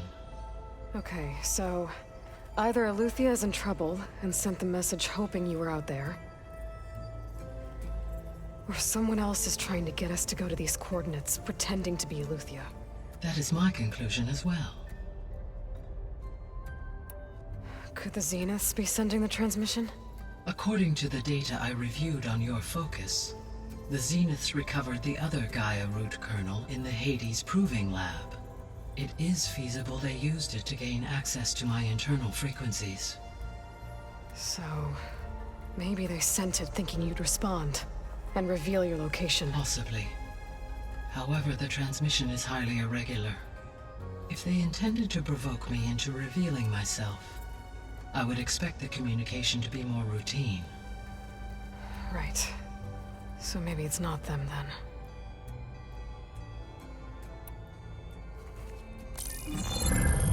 You said the coordinates lead to a mountain to the northwest. What's there? I have no record of anything of note in that vicinity.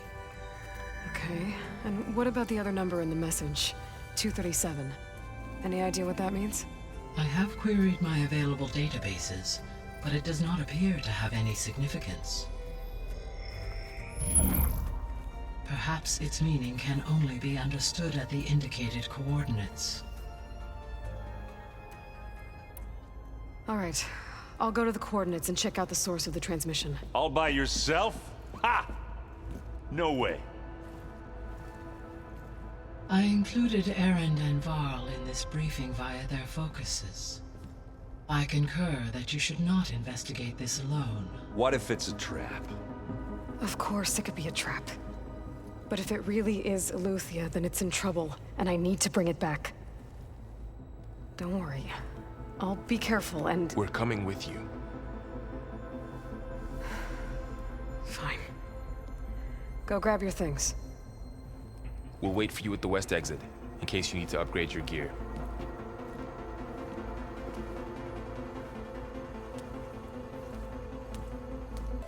There she is. You ready to head out? Let's go. Look at us. 3 battle-hardened badasses forging into the unknown. This ought to be good.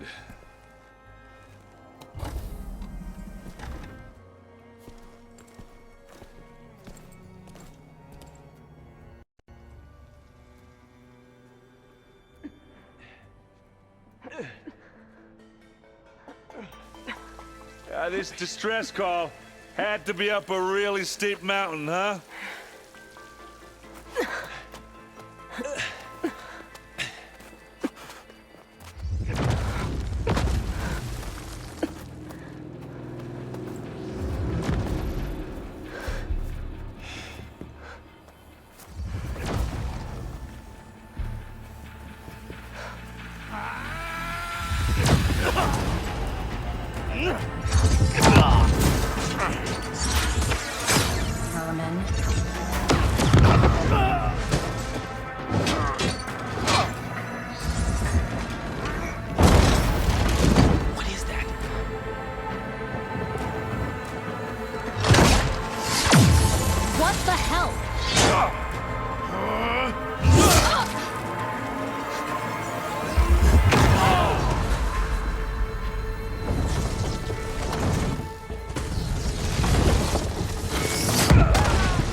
Well, that takes the keg.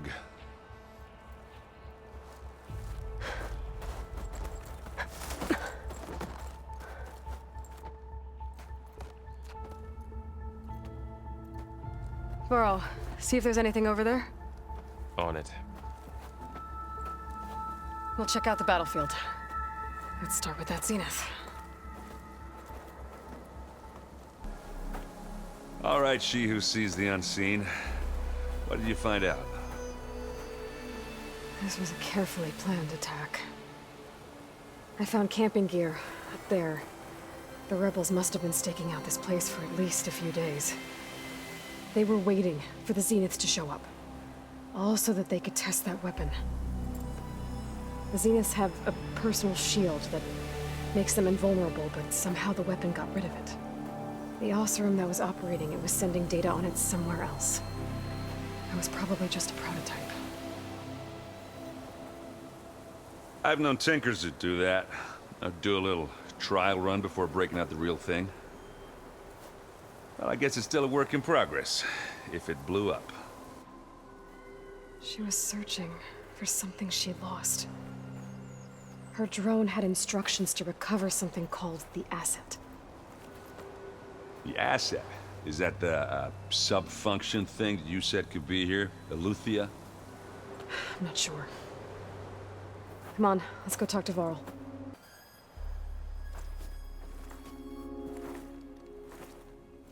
That's a long way down. Something tunneled straight down into the mountain. Looks recent. Whatever it was, it must have been powerful. That Zenith the rebels killed was looking for something called the Asset. I don't know what it is, but my guess is it's somewhere down there. All right, so we head down. Erend, stay here and stand watch. That Zenith isn't the only one of its kind. I don't want to be caught by surprise if the others show up. Contact us by focus if you see anything. Okay. If any trouble shows up, I'll call you. Let's go.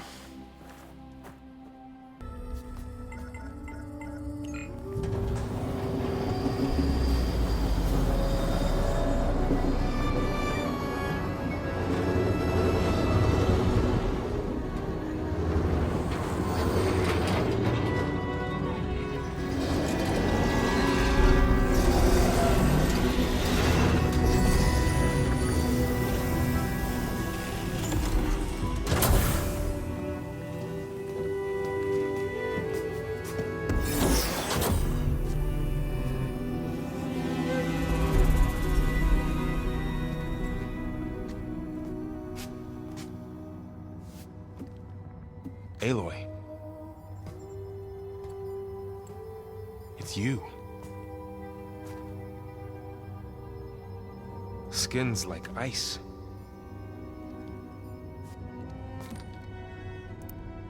Must have cut this from her head. But why?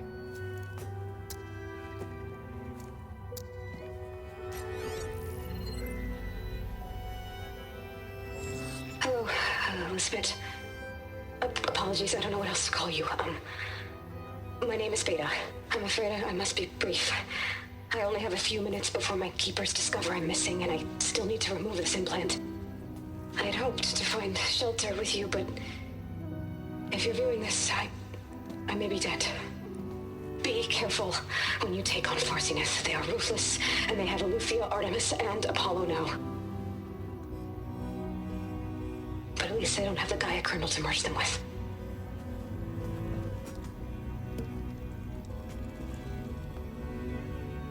You must succeed, or this was all for nothing. Good luck. And goodbye. So she's still alive. We need to get her back to... Oh shit, they can fly? Aloy! Aloy, can you hear me through this thing? What's going on, Erend? Two of those Spectre things just fell out of the sky. One of them is heading down towards you. The other one's waiting up here. We're coming up. Stay in cover until I get there. You got it. Get her to cover in that room. Whatever happens, she stays with us. I'll protect her.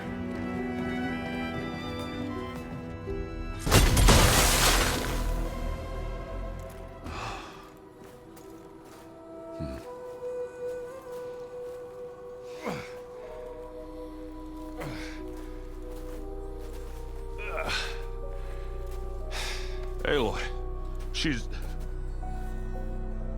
Look, I swear I'm not drunk, but right now I'm seeing double. Long story, but it'll have to wait. She needs a healer, but we need to get her back to the base immediately. Right. Yeah. Well, what are we waiting for then? You two go on ahead. I need to take another look at that weapon.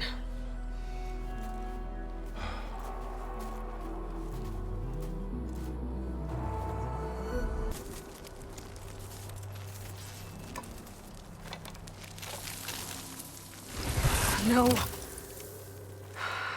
Damn it.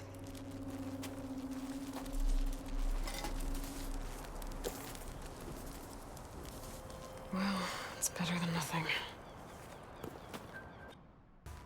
She panicked after waking up and stumbled down here. I thought it best to wait for you. I'll talk to her. Hello?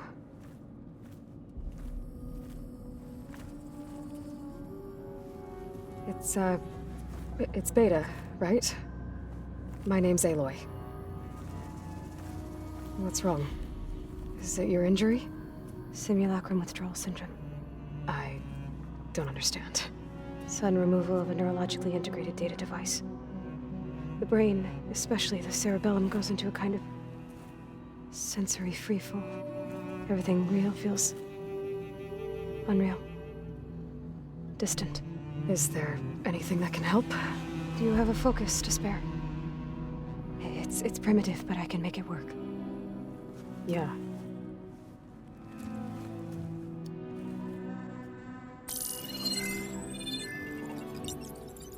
Booting up.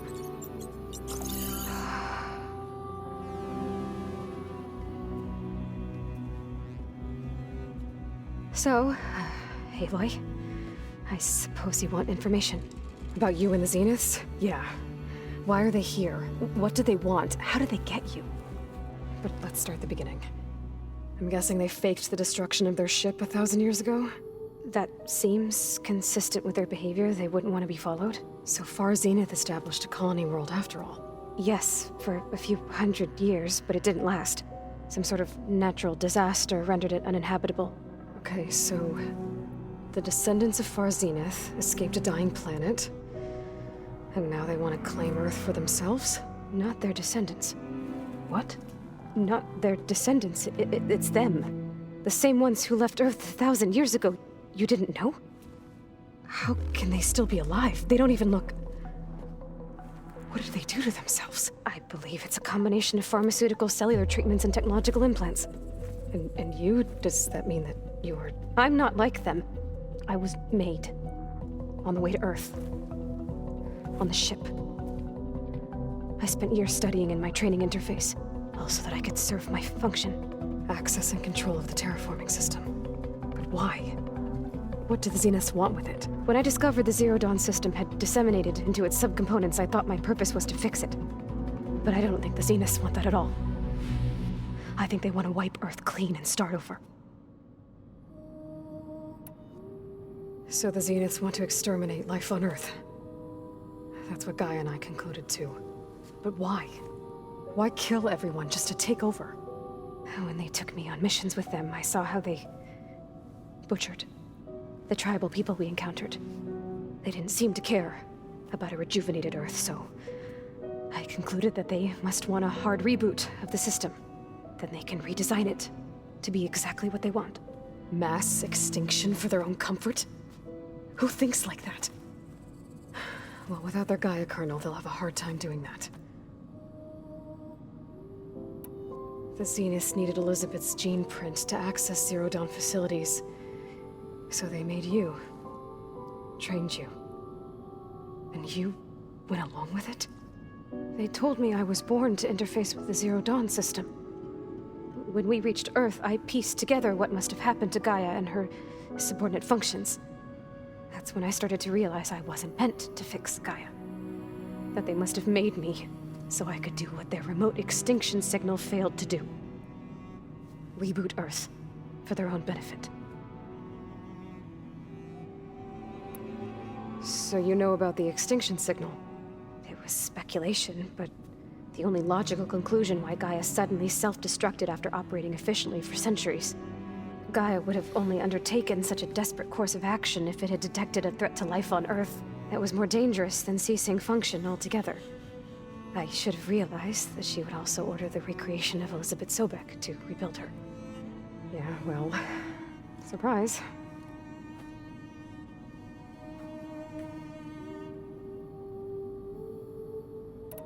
So we're dealing with the same Far Zenith people who once lived on Earth.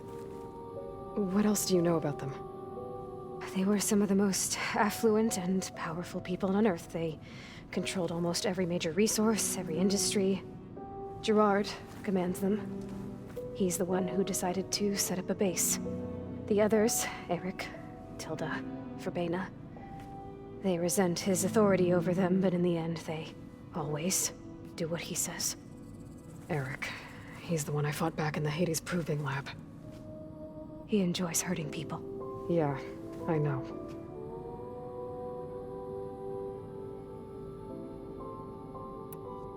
You mentioned the Zenith set up a base here on Earth. Where is it? Off the coast, I think. Whenever I had to go on missions, I was transported inside of a Spectre drone. I couldn't see anything outside. But I did overhear the Zeniths talking about it once. They were discussing setting up a perimeter energy shield to repel the local fauna. I'm certain they have other security measures. Spectre patrols, machine lures. It must be impregnable. What's inside the base? Launch facilities, so they can shuttle back and forth to their ship in orbit.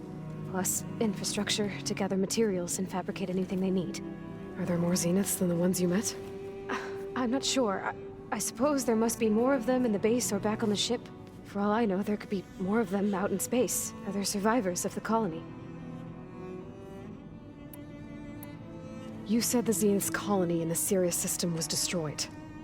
What happened? All I was ever told was that a natural disaster forced them to leave Sirius. I've speculated that it was an extrasolar object or a cataclysmic seismic event. Or maybe even an abnormally violent coronal mass ejection from Sirius A. The Zeniths never told you any details.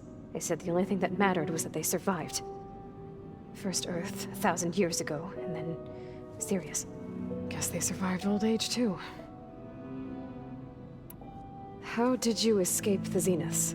Before the Hades Proving Lab, I never thought I'd get away from them. Even if I were to run. I'd never survive on my own in the wilds. But then I saw you. And I thought that maybe you could help me. So when the Zeniths pinpointed Eluthia's location in the biomedical research facility, I saw an opportunity. You said you saw an opportunity to escape when you went to capture Eluthia. What did you do, exactly? Whenever I was taken out on a mission to recover a subordinate function, only one of the Zeniths would go with me. The one the rebels killed, outside the facility. Baina's dead? How did they bypass her shield? I'm looking into it. But you were talking about your escape? Well, when it was time to use the Zenith's transmitter to send Eluthia back to base, I also sent the encrypted transmission. Then I distracted Verbena long enough to seal myself in the ectogenic chamber, altering the facility's log so it appeared that there were only 236 containers. And the Gaia root kernel?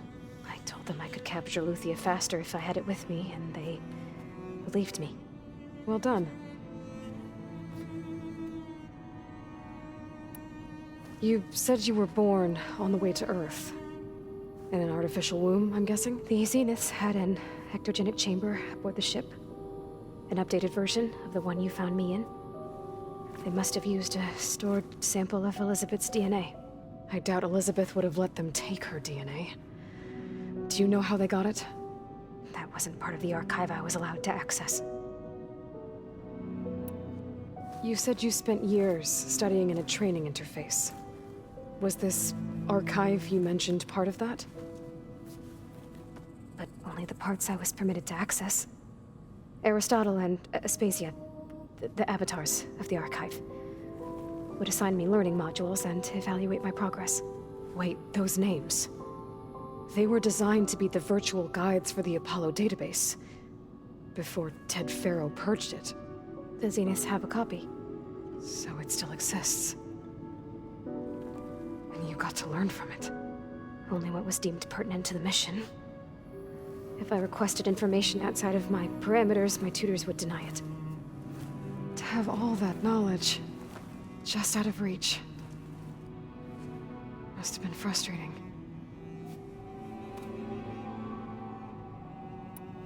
All right, I think that's enough for now. Do you want to come upstairs, or...? So how long? You know, your plan. How long before Gaius fabricated a machine army to defeat the Zeniths? How did you know? Optimal strategy, so? Well, I still have to get 2 more subordinate functions before Gaia's powerful enough to absorb Hephaestus. What? You don't have Hephaestus already? Gaia's still figuring out how to capture it. It's not confined to a single... To a single location, of course not! You didn't even know who the Zeniths really are. You were supposed to be further along by now. Coming here was a mistake. They're gonna find me. They're gonna find this place and take me back. This was all for nothing. They're not going to find us. Gaia's using Minerva to mask our location. What difference does it make? You're too far behind. We're never going to beat them. Everything. Everyone. They're gonna die. Hey. Calm down. You're here now, right? So is there anything you can do to help? I have certain knowledge sets. And given your state of progress, expertise you probably lack. Geoengineering, of course. Computer science, physics, biology, chemistry. Okay. Well, see if you can do something with that. Talk to Gaia. I'll check on you later.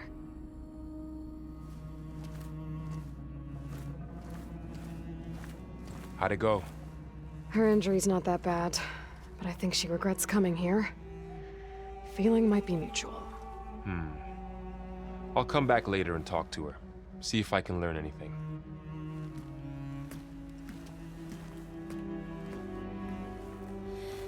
Aloy, I see we have a new guest. So now we know the origin of the transmission. Yeah. I also recovered this. The weapon it was part of somehow stripped a Zenith of its shield, but it malfunctioned and blew up. If we can recreate the weapon and improve it, maybe we'll gain the upper hand on the Zeniths. A moment, I will scan it.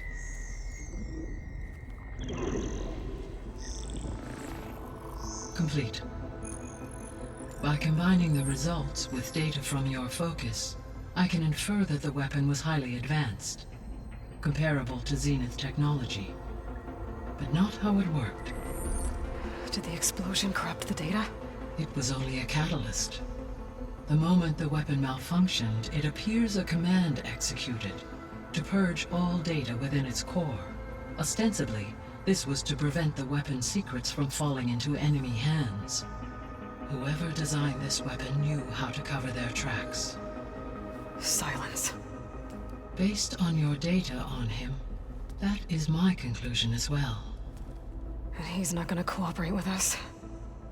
Well, it was worth a shot. But that's not all. The Zeniths got Eleuthia, along with Artemis and Apollo. That is unfortunate. However, our original plan remains unchanged. The 2 remaining subordinate functions should increase my heuristic processing density enough to absorb Hephaestus. Right. One problem at a time. Well, I guess I better get back out there. I wish you luck on your search. Right. Thanks. If you hadn't shown up, I would have been machine grist. All I did was give your friend here a little time to come to the rescue. Ah, you're full of it. I barely escaped with my life on the road. That I believe. I, hope some of your supplies are still usable. Me too. Food's always scarce. The soldiers at the Grove need the rations. No way we can trek back north to Saltbite to get more. I'll get this one back on her feet and we'll scrape what's left of our haul of the dirt. You're making me hungry. Thanks, Outlander. We won't forget what you did. Stay safe, both of you. Hair, keen eye, big spear. Those ingredients mean a Nora warrior. Aloy, you defeated Regella at the Grove, right? There's not a rumor in the land that doesn't cross the cookpot. Kitchens chop up the meat and stir in the gossip. And was what you said to that Tenakth soldier just gossip? About food that can make her stronger? You think soldiers are the only ones with skills? Blades aren't just for war. Slice up the right ingredients and you'll be stronger in the field. With the correct preparation. Your friend doesn't seem convinced by your claims. The people here would stick their heads in the ground and drill out their dinners like grazers if they could. But I'm convinced if I show Hekata here, if I show any of them the benefits, then the others will come around. This meal can make me stronger? Stronger, healthier, more resistant. There are all sorts of benefits depending on how I prepare it. You vary your diet, you benefit from the different properties of the food. Look at the Oseram. They drink all that beer and come out barrel-shaped. So why is it so hard to believe that food could change you in other ways? What else are you selling? Dining delights, tastes of heaven, and meals to make a warrior of you. A better warrior of you. What ingredients do you need? Some bird meat and a little mystery ingredient. If it stays a mystery, I won't be able to get it for you. Wild bird's eggs. These soldiers won't touch them. They claim warriors only eat meat. But a true warrior takes every advantage. I'll get you those ingredients. See, Hakata? True soldiers aren't cowards in the kitchen. You can get the eggs from the island in Desert's Tier, the lake just outside the walls. As for the meat, plenty of birds feed in the grasses around the shores. Bring the ingredients back here, and you'll get that meal for free. Fakata, be ready. It's time for us to prepare the chef's special.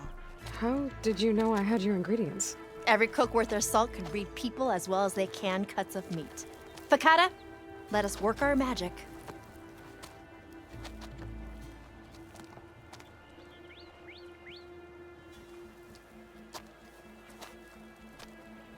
May the courage of your stomach bring you victory in battle. We'll be here whenever you desire more delicacies. And your next meal will be on the house. Is he all right? He will be. There. But what about the others? Let me worry about that. Rest now. I'm Natika. You're a long way from the east, Outlander. You're Natika. So this must be Bleeding Mark. What's left of it? How do you know this place? The Inker's apprentice and Scalding Spear told me to find you. He was worried something happened to your supply caravan. Well, as you can see, we have more important problems than delivering Ashblood. What happened here? The last storm caused a deluge that brought down half of the mountain.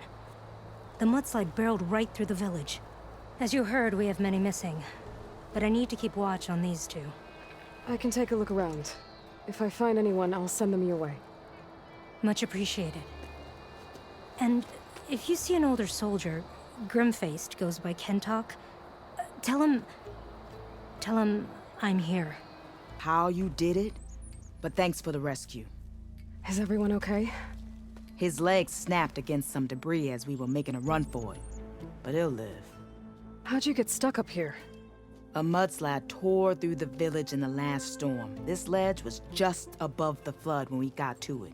But by the time everything calmed down, the water had receded, leaving us stranded. And we couldn't leave a fellow soldier behind. Can you make it to the shore from here? Natika's there, tending to the wounded. Natika. Thank the Tin. We'll head for her location. She'll know what we should do next. When the mudslide hit, I saw some of the others running towards the metal towers. You might want to check there. Thanks. I'll look into it. Okay? You're not one of us. Sorry. Yes. We took shelter in here when a mudslide swept through the village, but debris blocked the passage we came in through. That ladder was our only way out, but we couldn't reach it from here. Don't worry. I'll find us another way out of here. Do you know what happened to the others? Before we ran in here, I thought I saw a few of our comrades climbing up a watchtower on the north side, near the grotto. I'll look into it. As soon as you're out, head for the shore. Natika's waiting on an overlook there. So she survived. Good. We'll join her as soon as we have a way out. Okay. Sit tight for now. Everyone okay? Better now, without Snapmaws prowling around. You sure know how to fight. Have you seen Kentok? Natika asked me to keep an eye out for him. Last I saw him was before the mudslide hit. Okay. Head for the shore, on the other side of the village. Natika's there with the other survivors. Will do. Thanks again. Oh. Aloy, thanks to you, these soldiers are safe. But Where's Kentok? I didn't see anyone who matched his description. Do you know where he was when the storm hit? I was the last one to see him, just before. I told him I wanted to leave this place to pledge my blade to the Chief's guard, but he refused to discharge me from the squad. All Tenakth are stubborn fighters, but Kentok is more so than most. So I walked out. I was coming back from the opposite ridge when I saw the mudslide. You were coming back to make amends. I must find him. If anyone can survive such a storm, it's him. You said Kentok is your squad leader? I've trained under him ever since I was assigned to a squad. He's tough as a shell snapper. Unforgiving as the desert. But my blade is quicker, deadlier because of him. And he taught me to fight for duty, not just glory. To serve something greater than yourself. Yes, and yet he wants me to be tethered to this place, rather than fulfilling a greater purpose with the Chief's guard. You said you wanted to pledge your blade to the Chief's guard. Is that what the Marshals are? No. The Marshals travel the breadth of the clan lands, enacting Chief Hekarro's will. The guard remains at the Grove to defend it and the Chief. But like the Marshals, only a handful are chosen for such an honor. So why did Kentok not want you to go? He claimed that the greater honor was to serve my squad and clan. But all we do here is gather supplies for ink. How can that compare to guarding the Grove? The Chief himself. So a mudslide did all this? Must have been quite a storm. We've had more and more of them over the last few years. Torrential rain, lightning strikes, winds that rattle the metal towers. But this last one was the worst yet. This area used to be as arid as the rest of the desert. The storms have changed all that. But for all this water, we still rely on the capital for our supply. Why is that? This water's poisoned by ash blood. Undrinkable as machine oil. The Inker's apprentice in Scalding Spear mentioned you exchange ash blood for water. It's the way of the desert, where other villages hunt for food or machine parts to trade with the capital. We collect rocks. Important rocks. The clan relies on ash blood to mark their skin. How can they record their glories without our supply? I can take another look around the village. Where did you last see? Natika. I'm here. Where's Kentok? Did he make it? We're going to find him. He saved me. Pushed me out of the way as everything collapsed. But then the flood took him. Towards the gouge. The gouge? It's an ancient passage that leads deep underground. Come. I'll show you. Natika, we need orders. We're exposed out here. Only half of us can hold a blade if machines come. What do you want us to do? Go. The gouge is in the hillside, northwest of here. I'll catch up when I can. Take it easy. You must be Kentok. Oh. Not as an outlander, no my name. Natika sent me to find you. The soldier you saved told us you were swept away by the mudslide. So, he made it. Good. And Natika, she came back? Yeah. She was on her way back to talk to you when the mudslide happened. She's looking after the survivors now. It was my mistake to deny her discharge. A soldier is supposed to sacrifice for the good of the tribe. Looking back now, she was right. I didn't want to let her go. The Chief's guard will gain an invaluable soldier. At least after all this, I won't be in the way anymore. I can tell you know a fatal wound when you see one. My service to my clan is done. So, leave me. No, you're not going to die down here. There has to be a way to get you out. There isn't. I tried to climb out, but it's no use. The walls are too slick. Water's coming in. From the surface? But not from where I came in. There must be another source. And if I find it and open it up, you might not be able to move Kentok, but I think there might be a way to move you. Hey. Hey! I need you to stay awake. I'm gonna take a look around. You're just like Natika. Relentless as a fireclaw. And you should be used to it. Just sit tight. I'm going to get you out of here. We're going to break open that wall. This should flood.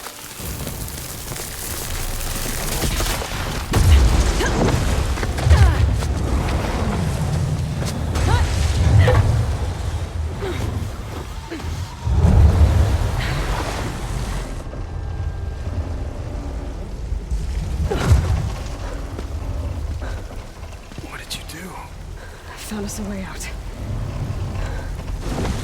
Almost there. Hey, stay with me. Tell Natika. You tell her yourself. She said you're a stubborn fighter, so keep fighting.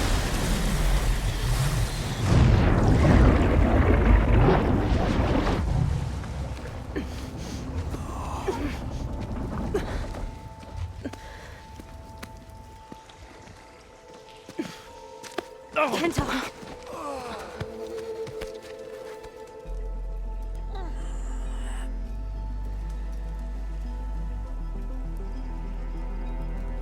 You wanted me to tell you. The blade answers only to the hand that commands it. He would say that every time we sparred. Sometimes as an insult. Other times as a compliment. But I guess he was right. It was always my choice to stay or go. I'm sorry you didn't get to make amends. So am I. What will you do now? I'm not sure.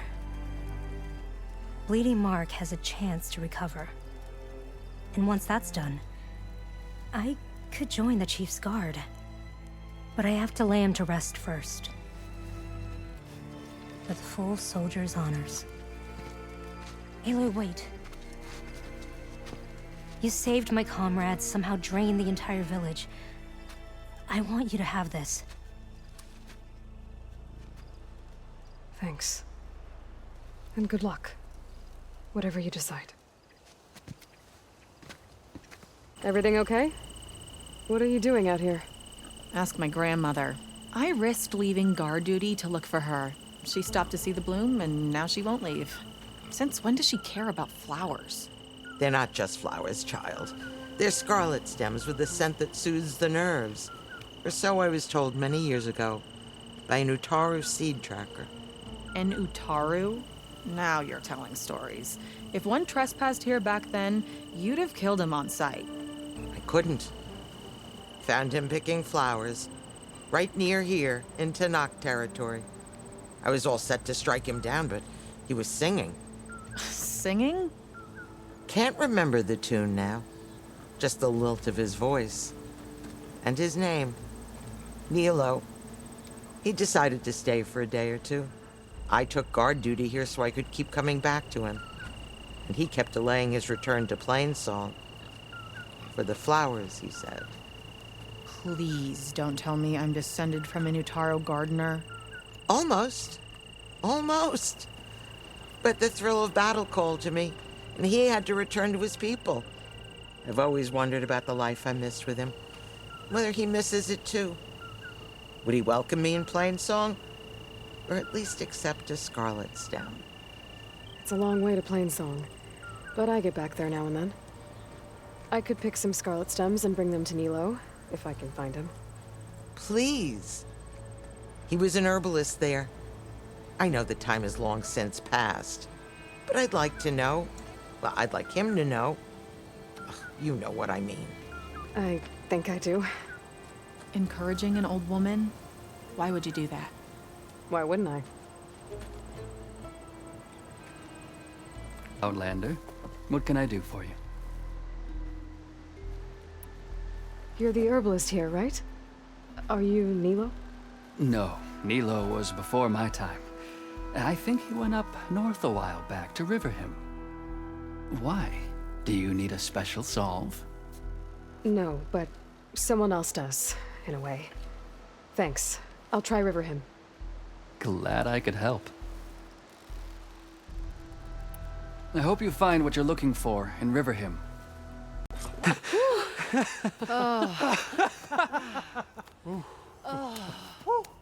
Save those smiles for your families. The Tenakth understand only strength, and ours was a poor display at best. They will be back. You, the one who actually won this fight for us. A word. Looking for someone. One of your healers. Our healers are helping the wounded. Whoever you're looking for can wait till Riverhim is no longer under attack. Fair enough. So, what's the plan? The plan was making new weapons for my so-called fighters. I send my best climber, Voss, up the drum route to get the materials we need. Wide maws leave metal pods we use for crafting at its summit. But the derangement has made them as dangerous as the climb to reach them. Boss has yet to return. We have defenses to set up, and we are running out of time. If the Savior of Meridian is willing to lend us her strength a little longer, I believe you can get us what we need. You know who I am. Red hair, bow, fights better than 10 warriors put together. You're well known. And so is your little disagreement with the chorus. I understand what this place means to your people. But you're outnumbered and under-equipped. You can leave. Head to safety. Have you ever seen a flower so small and white? When it falls, it looks like snow in spring. My daughter called them winter song. She carried their seeds to the day she drew her last breath. Now those seeds grow in the grove at the heart of Riverhim, planted by my own hands, as do the ones of every brother and sister taken from us during the Red Raids. I will not abandon them. You know Zoe? I knew the warrior who led the bravest of my tribe against the Carja, but the Zoe that came back from the rout spends too much time dwelling on things that just had to be done. I'm not one for regrets. I'm sorry about your daughter. The raids took her from me. I found my peace in every Carja that fell beneath my spear. Now all I have left of her is planted in the grove here. No Tenakth will force me out. Do all Utaru carry seeds with them? We are given our pouches soon after we're born. When we die, the seeds are buried. A reminder that our deaths bring new life. It is how we remain one with the rhythm of the world. What makes the path up to the drum route so dangerous? It's a cave of sunken passages and gaping caverns that only the very skilled can navigate. It serves as a safe haven for my people, but machines have patrolled its deepest passageways ever since the derangement. Even so, Riverhim and the Grove live off its waters. We are connected to it as much as we are to the seeds growing behind you. What exactly do you do around here? I am the Metal Weaver of Riverhim, but all you really need to know about me is that I plan to keep my people alive. Thanks to you, we might actually have a chance at that. Tell me more about these metal pods. They are tricky to collect. The Widemaws sow them. One must be quick enough to gather them before the soil and water take them. But their metal is among the sturdiest I've ever weaved. Without them, our chances of survival are slim. Oh, if there's no convincing you to leave, I guess we're making some weapons. You have my thanks. There's no time to waste. Follow me. Do you have any questions? I'm ready. Good luck. Come needed. Not a moment too soon. Did you find Voss? I brought his seed pouch back. I pray it'll be the last I bury. But now I need to get the weapons ready. Let's hope it'll be enough. It'll have to be.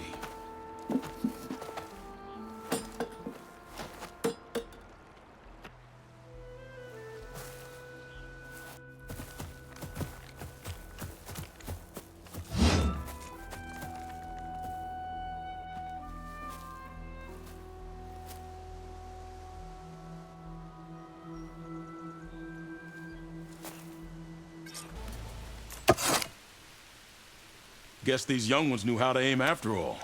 Even so, we owe you this victory, Huntress. It wasn't my strategy or craft that got us here, Q. I just brought in some parts. Even so, I want you to have this. It did good by my people. It'll do good by you. I'll take good care of it. Before, you said you were looking for a healer. Yes, a man by the name of Nilo. Nilo. You should speak to Gia. With Riverham safe once again, I'm sure you will find her tending the grove. Thank you, Q. Be safe out there. Monet, Nilo. Hi there. Nora, here.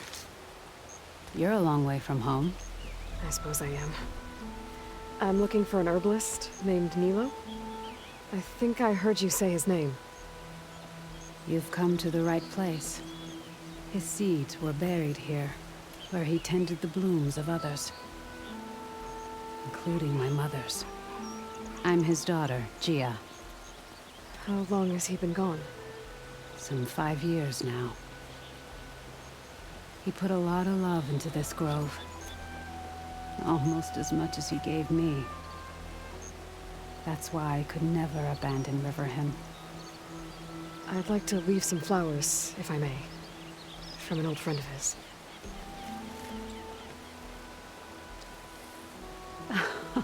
Scarlet stems. They're rare in these parts, but they were his favorite. I never knew why. He planted them whenever he could, but never picked them.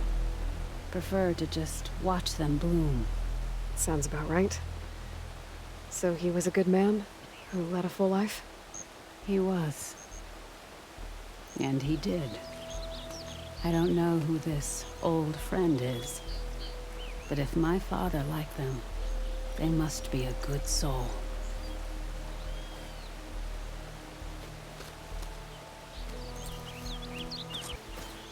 The first bloom of the winter song. I can feel the heaviness of my years fade away just by looking at them. They're beautiful.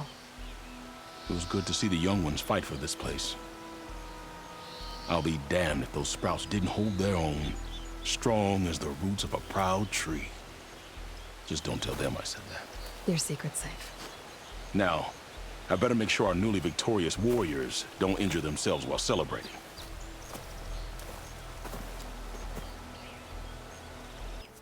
Aloy! I can't believe it. I came back ready for a fight and instead found that you had already ended one. I wasn't alone. Your people are lucky to have Q leading them.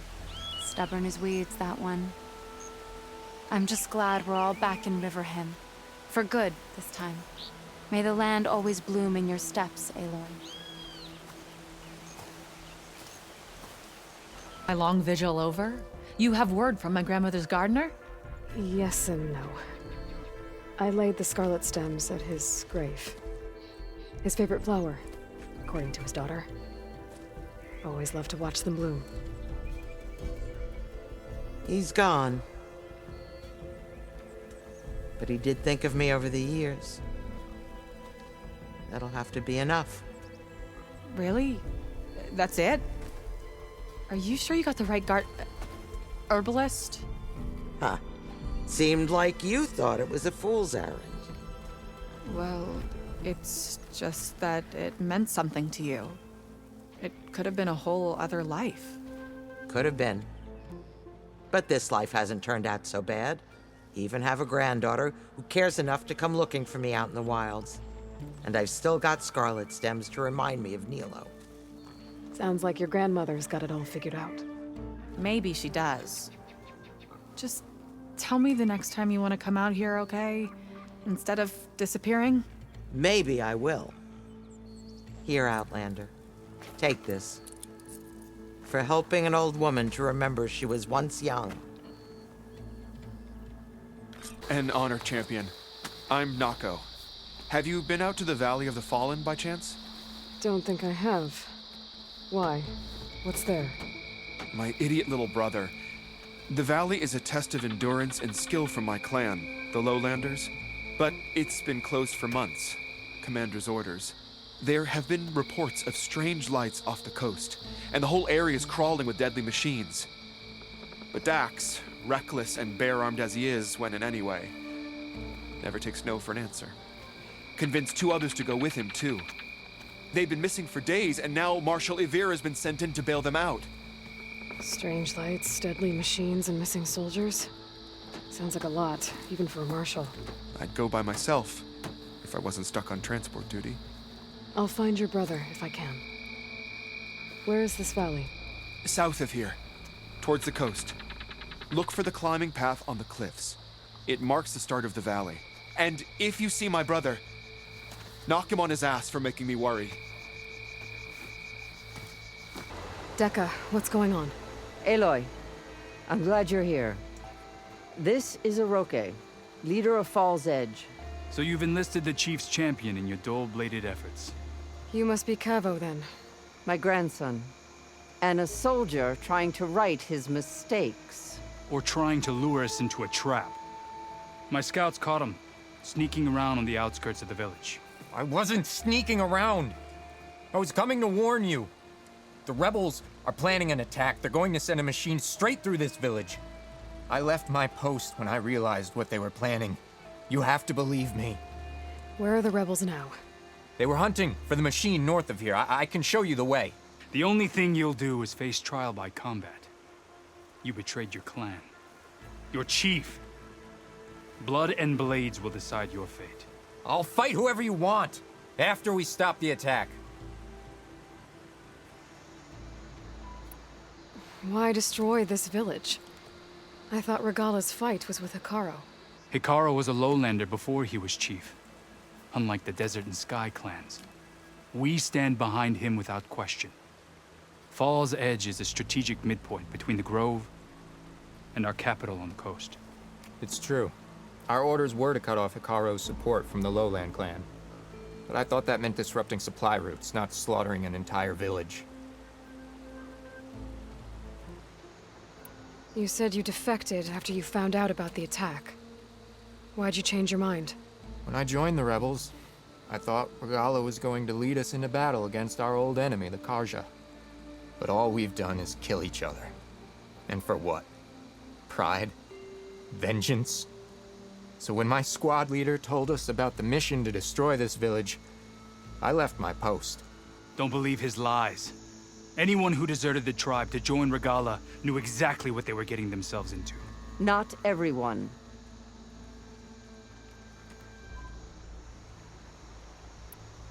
If Cavo is telling the truth, this whole village is in danger. We have to find and stop these rebels. The rebels built a campfire north of the river, near the cliffs. I can show you the way from there. Okay. Open it up, Aroke. No. I won't give him the chance to escape. The traitor stays here until his trial by combat. Then I invoke blood for blood. I will take Cavo's place until he returns. You're making a mistake, Chaplain. The clan needs your guidance, not the lies of this bare-armed boy. The right has been called. Cavo will go with Aloy. Then I'm going to. If the boy speaks truth, you'll need my blade. If he lies, I'll run him through. I must make arrangements here first. Then I'll bring the boy to the meeting place. Fine. I'll see you there.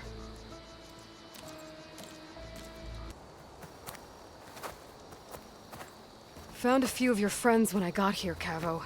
You're not off to a great start. They must have been out on patrol. I swear on the 10, I didn't know they'd be here. What did I tell you? His lies are an open sore. Better we cauterize it now than let it fester. No! I'm telling the truth! Untie him. As you say. But this is a mistake. And my weapon? If you think... Just give it to him, Oroke. We need to get moving.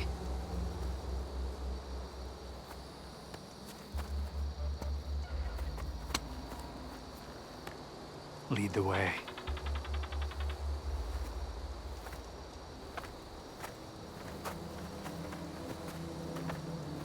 Cavo, you're bleeding. I'll be fine. What matters is the attack was stopped. Because of your warning, you saved many lives today. Come on. Let's get you back to Fall's Edge. Yes. I cracked some ribs, too. Go on ahead. I'll see him back to the village. Okay. I'll let Dekka know what happened. We leave, only you return? What happened? Cavo was telling the truth. The rebels had a behemoth. Cavo was injured in the battle, but we stopped the attack. Oroke... Regrets that he doubted the boy. Your grandson proved himself to be honest and brave, Chaplain. He's loyal to the lowland. So you'll release him? He's earned his freedom. But it'll take many more deeds to earn back the rest of the clan's trust. I'll do whatever it takes.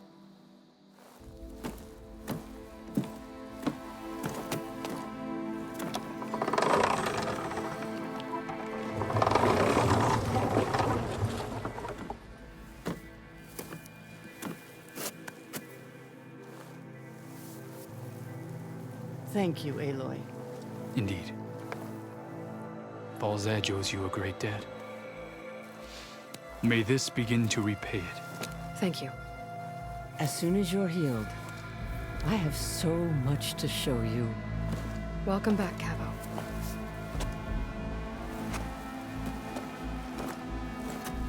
Wallbreaker. If you've come to witness the March of the Ten, you're out of luck. Actually, I came looking for someone called Pento. Pento? That poor scab was as good as dead even before the storm hit. You're out of line, soldier. What's he talking about? The kid you're looking for is still up on the mountain, along with 2 others. Pento was the only one who decided to break tradition and climb without a partner. His odds aren't good. I'm sorry to say they never were to begin with. As far as being Tenak goes, he's got most of it backwards. So what? You're all just waiting here? Shouldn't you be calling for help? Couldn't find anyone in that storm, even if we wanted to. Those kids are at the mercy of the mountain now. We'll see about that. But first, a couple of questions. Why is everyone so sure this Pental can't climb that mountain? Our people are soldiers. We respect strength and agility. Pento has neither. Never has. He's been stuck on cleaning duty since he was a child. Yet he decided to undergo our clan's most difficult trial on his own. And you think he's crazy for trying? I'm not a fan of that word. When I chose to wear a woman's armor, people called me crazy too. I guess Pento just feels like he has to prove himself, to show who he really is. I understand, believe me. But that climb is hard enough, even without a storm. What is this march you mentioned? This is one of the toughest slopes in Sky Clan territory. It's said that the Ten climbed this mountain in pairs during their war against machines. Our people partner up to earn their soldiers' marks by following in the Old One's footsteps and retrieving the Blood Crest, a flower that grows on the summit. Until Pento, that is. He insisted on climbing on his own. You mean no one wanted to climb up with him? I tried to stop him, but there were technically no rules against it, so I let him pass. That sounds familiar. The Nora have a similar ritual. No one wanted me in that one either. Their mistake, I presume. Yep. I could try following the path up the mountain. See if I can find Penta. You said there were 2 other climbers missing as well? Just one. The other is right there. Zika! Rocco and I, we were climbing back down. There was an avalanche where we got separated. I couldn't see anything. Someone's gotta go up there. You can barely see your own feet in that storm. Except I don't need to. I'll be back. Hey? Not really, but I'll live. Your climbing partner, she said you got separated during an avalanche? My partner? Yeah. The avalanche caught us off guard. Swept me up like a twig. I was sure I was a goner. Then someone grabbed hold of me and pulled me out. It was Penta. He risked his life for me. Did you see where he went? Up that cliff behind you. Said he was gonna finish the climb. I told him it was suicide, but he wouldn't listen. Can you make it back down on your own? Yes. You're not going after him, are you? Go. Get back to Wakata before the storm gets any worse. May the Ten be with you.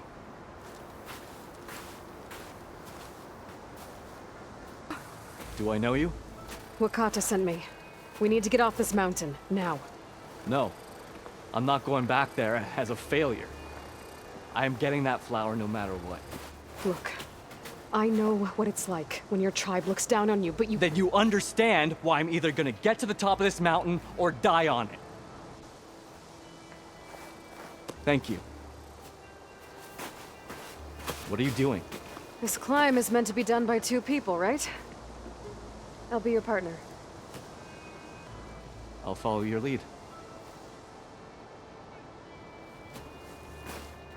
Storm. It's easing up. So, how does it feel to make rank? Pretty great, actually. This means everything to me. You know, even if you go back with that, it doesn't mean they'll treat you any different.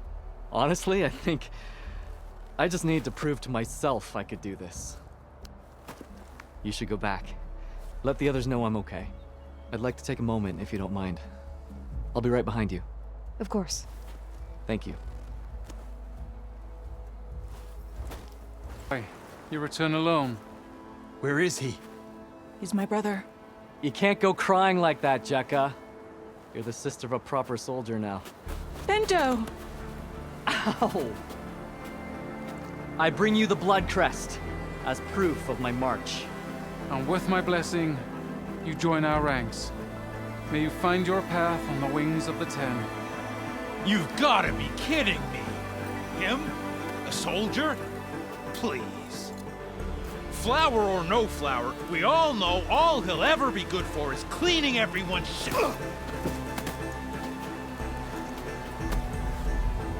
I think we're done here.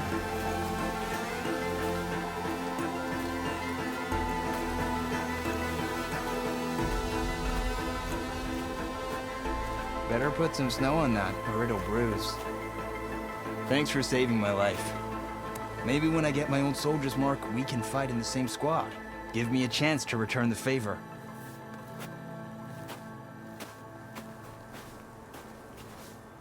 He's cute. Go on. I'll catch up.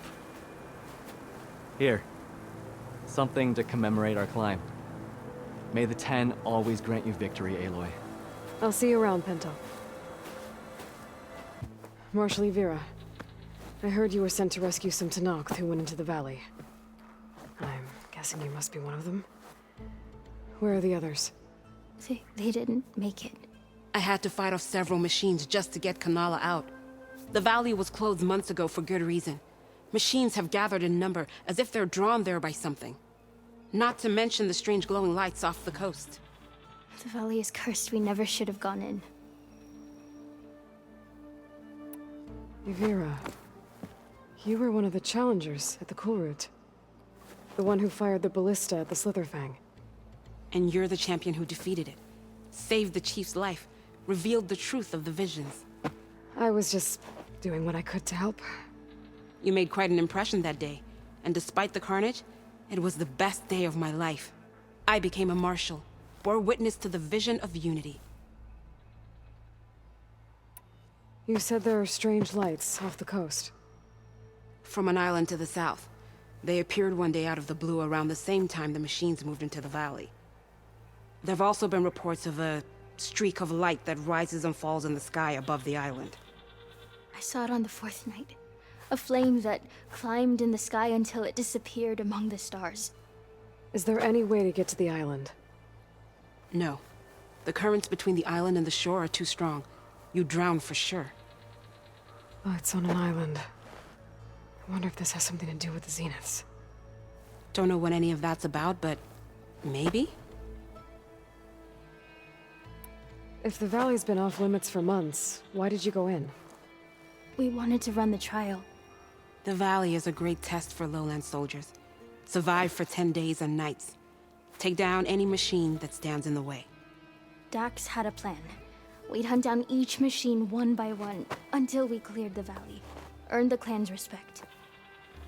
But we got separated from Iveka after the third day. Then machines cut us off from the way out. By the time Marshal Avira found us, we were wounded and out of supplies.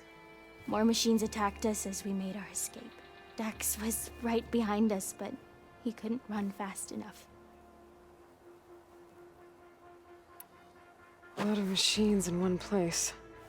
Sounds bad. I better look into it. See if I can put a stop to it.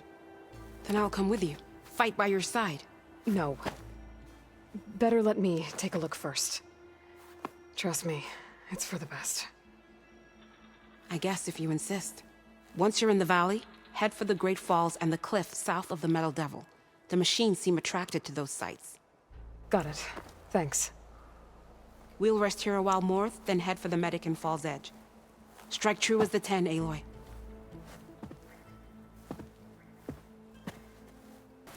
What's an Outlander doing all the way out here? Clearing the valley?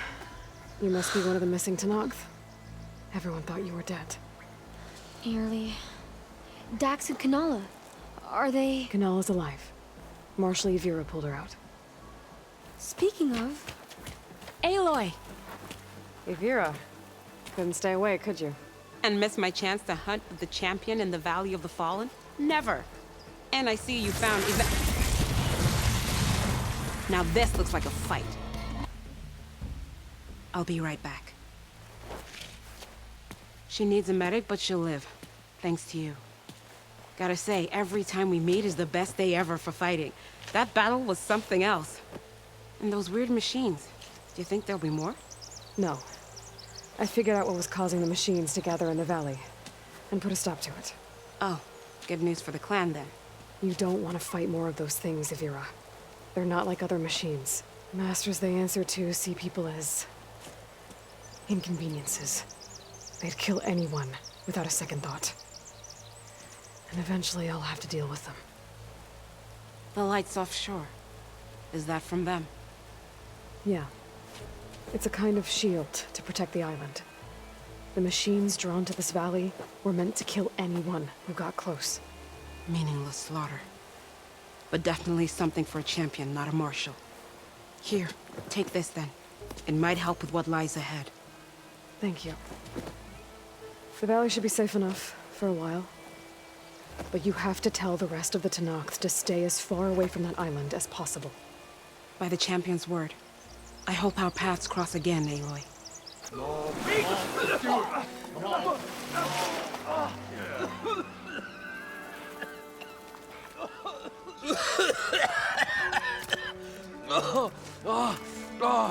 I almost had him.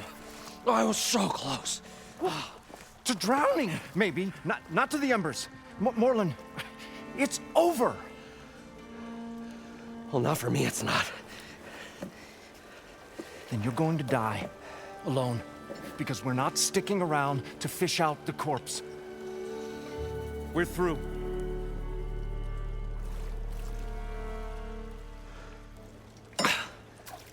So the visionary's fate hung in the balance. Would he choose life or succumb to deadly delusion? Hello.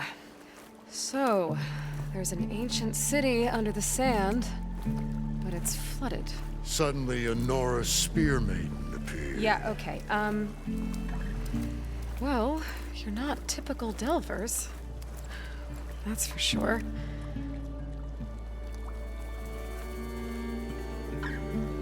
What's this? I call it a diving bubble. This is the Mark 1. The Mark 2 was better, but it got stuck halfway down.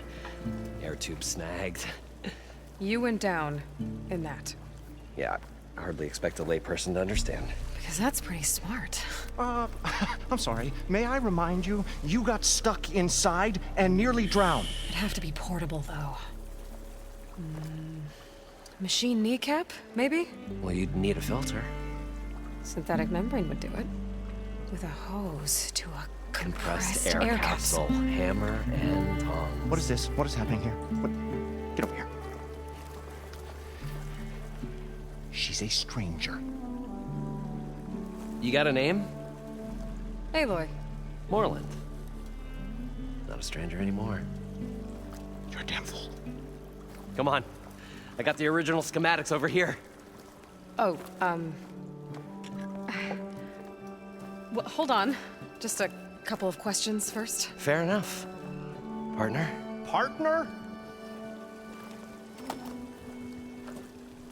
Don't mind him. What's so important down there that you'd risk your life? Well...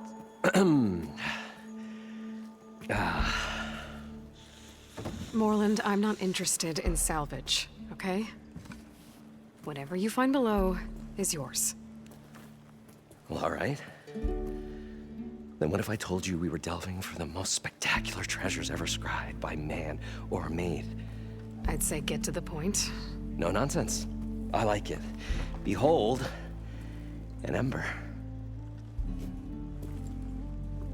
Looks like a piece of junk. Well, now, yes, but with a proper spark. These magnificent creations of the old ones paint mesmerizing pictures in the air, and the ruins below us are full of them. A feast for the eyes beyond description. Just as my old Gramps promised me.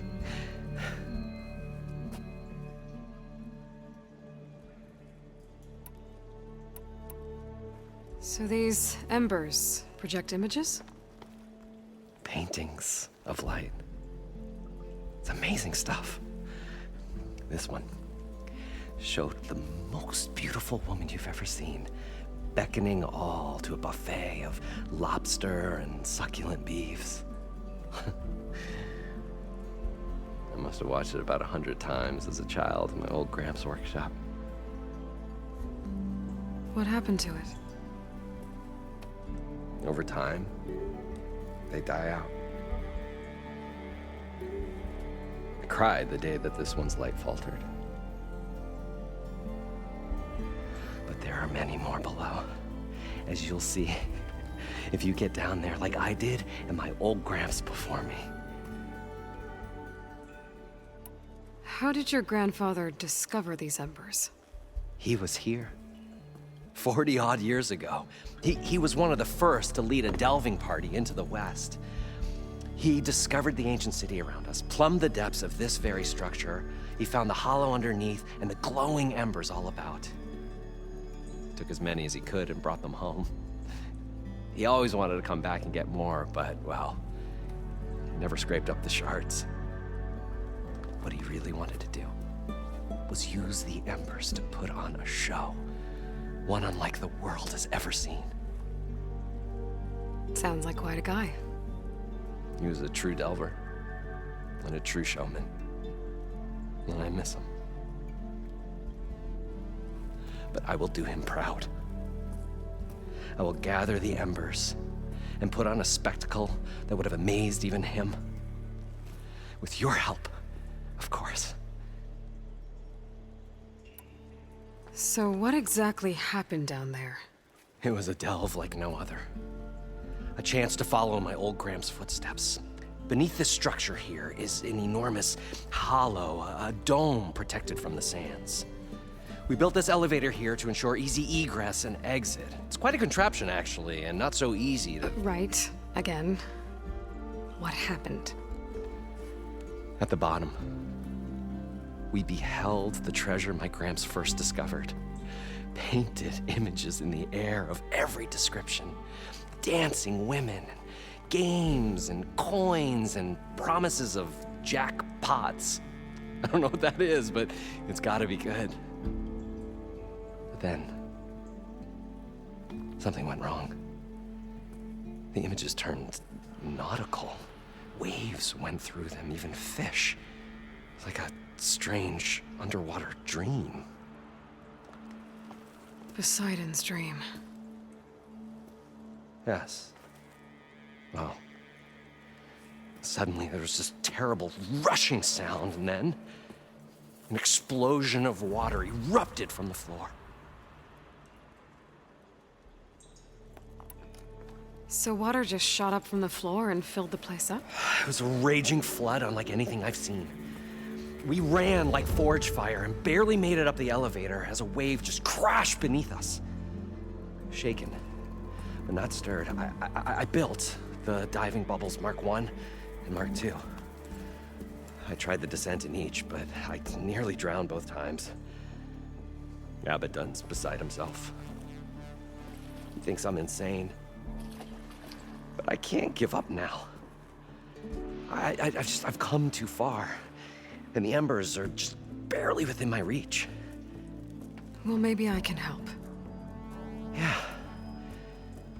Maybe you can. You guys don't seem like average delvers. We're not really delvers at all. We're showmen. Like, performers? You're Nora, and thus unfamiliar with the arts. We stage spectacles all around the claim. Stemmer tells stories, which I augment with all manner of sounds and fireworks, and Abaddon, he, well... Complains? He handles the money, which amounts to about the same thing. When we delve, it's to find gear for my theatrics. Which makes this delve the most important one of all.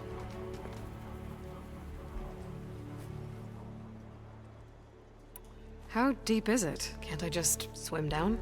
Only if you have gills. You can stack 50 kegs in that shaft. Leave it to the Oseram to measure something in kegs. Talking liquid depths, I'd say it's apt. Apt or not, sounds too deep to hold my breath. Hence, our new invention. I'd better get after those parts. There's a fully intact compressed air capsule in the Mark II, but like I said, it's stuck in the shaft. If you made it back up alive, I should be able to swim down that far. All right. As for the other parts, Stemmer scouted a herd due south of here that should have what we need. I'm on it. Great. I'll come back when you get the gear. Good hunting. Probably get a guest list of 50. So we need at least 3 dozen kegs. Brown ale, maybe. No. For him, scrapper sap. Are you planning a party? Budgeting for Morland's funeral, thanks to you. I was this close. We were gonna move on. Leave all this nonsense behind, and you come along, you spark your wet noodle idea. It's going to work. I've heard that before. So, how does someone like you end up working for someone like Morland? I work with Morland. We got 3 equal claims in this venture. I saw one of his early shows. Back when it was just him and his inventions. Works of flame, lights, and shadows, all kinds of gizmos. Never seen the like. But the man is all spectacle. No sense. Bleeds shards like you get the idea. Without me to handle the finances, his dreams would be sunk. More sunk. Wish we were back in the claim. Plenty of normal shows to do without the salvage from this blasted place. And yet, you're here, in the middle of the desert, delving for his dream. It was a good one. But sometimes, a dream has to die. This dream of Moreland's is going to get him killed. Let's say it doesn't. What happens after he gets the salvage down there? Then we put on the greatest show the world's ever seen. We'll have special seating, premium ale, the works. Moreland will do his light spectacle thing. Stemmer will get their eyes a-sparkling with his tales, and I'll be selling tickets.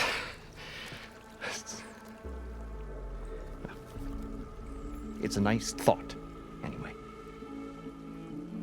Moreland mentioned you were showman. What? An Osram can't be anything other than a delver, tinker, or drunkard? Okay, sure, we are delvers too, but that is not our main source of income. Mostly, we go town to town, putting on shows. These shows, what are they? What happens at them?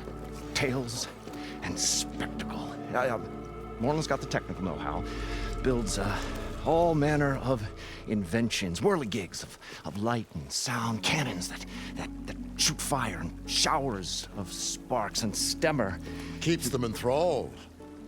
Tales of adventure in the smoothest baritone. Yeah, that. And you? Me? Who do you think handles the financials for the whole blasted thing? Those two might have the sparks, but do you think they know their way around shards? No, they don't.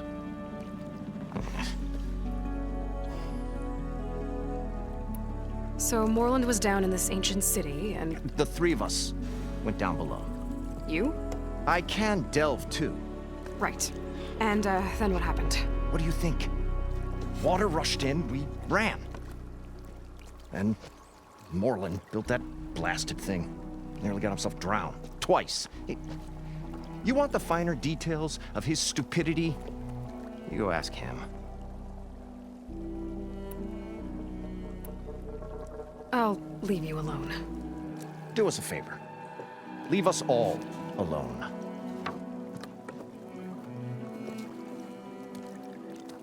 What can I do for you, partner? I've got everything I need to build the incredible diving mask. I think diving mask is enough. I won't quibble. The workbench is all yours. Whoa. There's a marvel. If it works, you'll let me try it? I want to get down there and get those embers. Assuming I don't drown. So what are you really looking for down there? It's hard to explain. Something that caused a malfunction in the apparatus that controls the old city. I think it started the flood. Well, I thought we started the flood. Like we sprung a trap. I don't know how we were detected. Like I said, the dancing lights around us changed, turned to sea life. There was this flash of red, and the roar of water surging in. Wait, a flash of red? A red light from a spot near the grate on the floor where the water burst through. It was like a beacon. Or a warning. Thanks. That might help. I hope it does. And good luck down there. But he did so much for this place. He...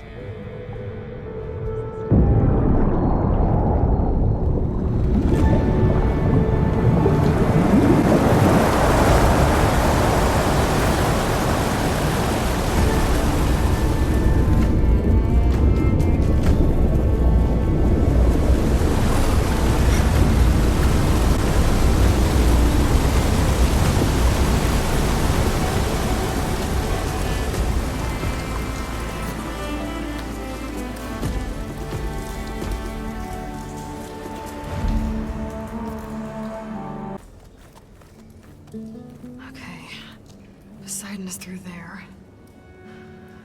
Where did that machine go? Aloy! It's a miracle!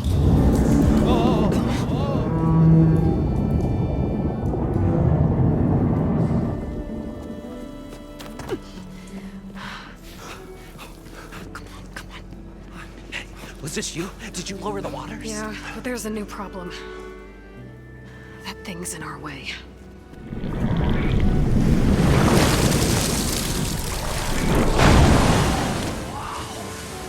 Yeah, it's gonna be difficult to get the embers with that around.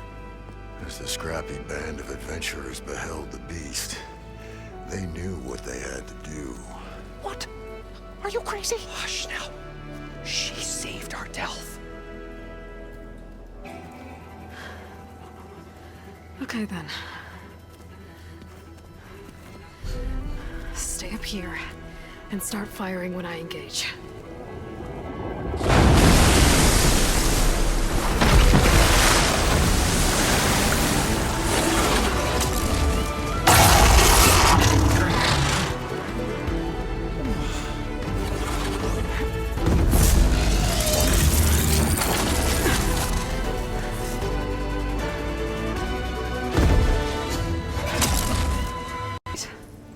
More than all right.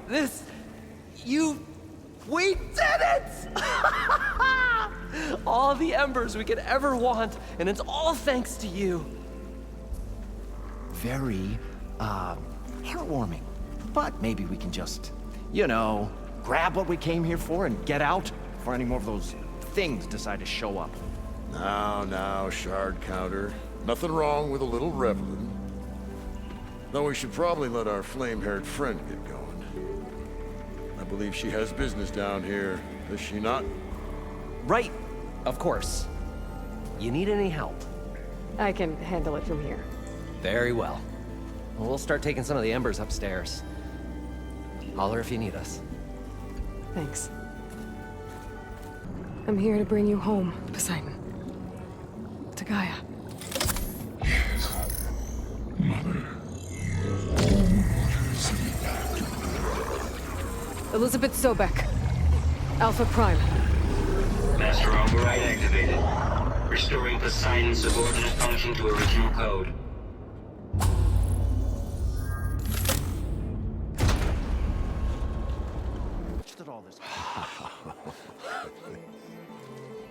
The show my old Gramps always wanted. There's another.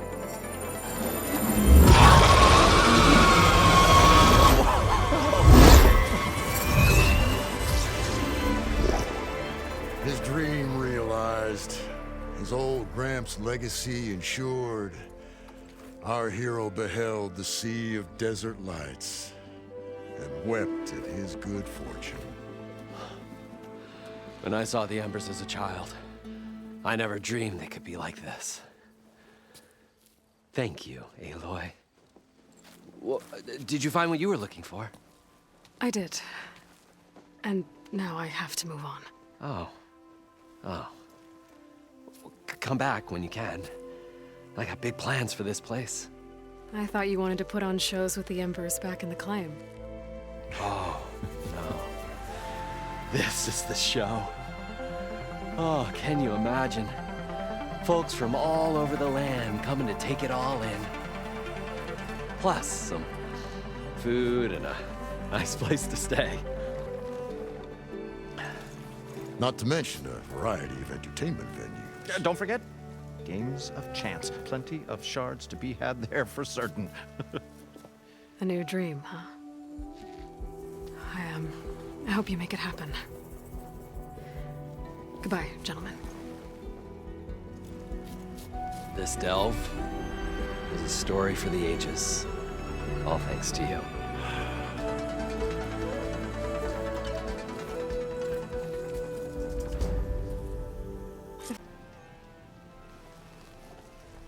Now she's in the wilds, all alone.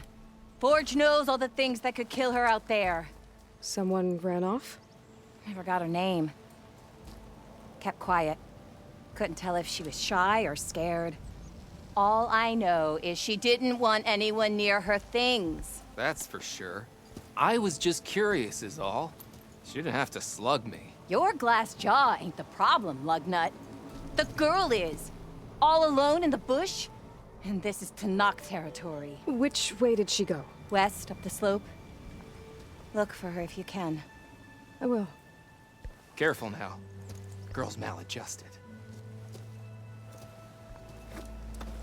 You lost? Spark to steel. Aren't you a jewel in a junk heap? Excuse me? Hold the hammer? I know you. You're that Nora. The savior. My savior. Right in the nick of time. The name's Poor Guff Delvesman, chief delver and leader of Poor Guff's expeditioners and purveyors of fine delve wares. What am I saving you from, exactly? Death and despair, my steel flame friend. See, this grand expedition here has had a minor setback. Not far from here, there's a secret tunnel. A passage of the old ones, lost and then found. Me and half the crew came through first. The other half was supposed to follow right after. But days later, only one man turned up, shivering like a frog in chill water. Only thing we got out of him was that death and darkness chased them as the tunnel collapsed. Died with his eyes wide, he did. I've been to the tunnel's eastern side. The way was blocked by rubble. There was also a body, one of your delvers, I guess, but no sign of the rest of the crew. Keep your voice down, will you? The rest of the crew's already spooked. They're refusing to press on with the delve until they're assured a way out of here. You lost half your crew and you're worried about the delve. We gotta make their sacrifice worth something, right? And besides, now that you're here, maybe our sand-stranded days are over. Help me get that tunnel reopened, and I'll cut you in on the delver's fee. What do you say? Was there a Karja traveling with your expedition? A man by the name of Amatus? We always pick up a few travelers on the road. A Karja here, Banuk there. Never learn their names, though. They don't stick around long. But I have a scout who might know. Likes the whole getting to know people thing. He's right over there, chatting up that Karja huntress. Don't remember her joining the delve either. Thanks. So this camp, it's your base of operations? What operations? The plan was to move further south once the rest of the expedition joined us. The delve is right out beyond those dunes. But now the crew refuses to budge until this tunnel mess gets sorted out. They've even given this place a name. Camp Nowhere. I think they're mocking me. Yeah, I think they are. How did you learn about this secret tunnel? The art of the delve, of course. A delver's only as good as his nose sense for good sights. All right, fine. I heard about 3 Osram who knew a way to bypass those bloodthirsty Tenakth. Tap the untouched delves of the West. So then I may have employed someone with the know-how for finding and following. A spy. Look, if the rumors are true, there's enough delving to employ a dozen operations. But someone has to take the first plunge, establish a base camp, set up a reliable supply route, guard the site against machines. Figures the Osram would turn sand into shards, I guess. Exactly. What do you know about this area? Well, north of here you got those vicious Tenakth. I heard rumor they drink blood instead of water. That's how they survive this wasteland. And south, it has it all. Death, desert, and the delve.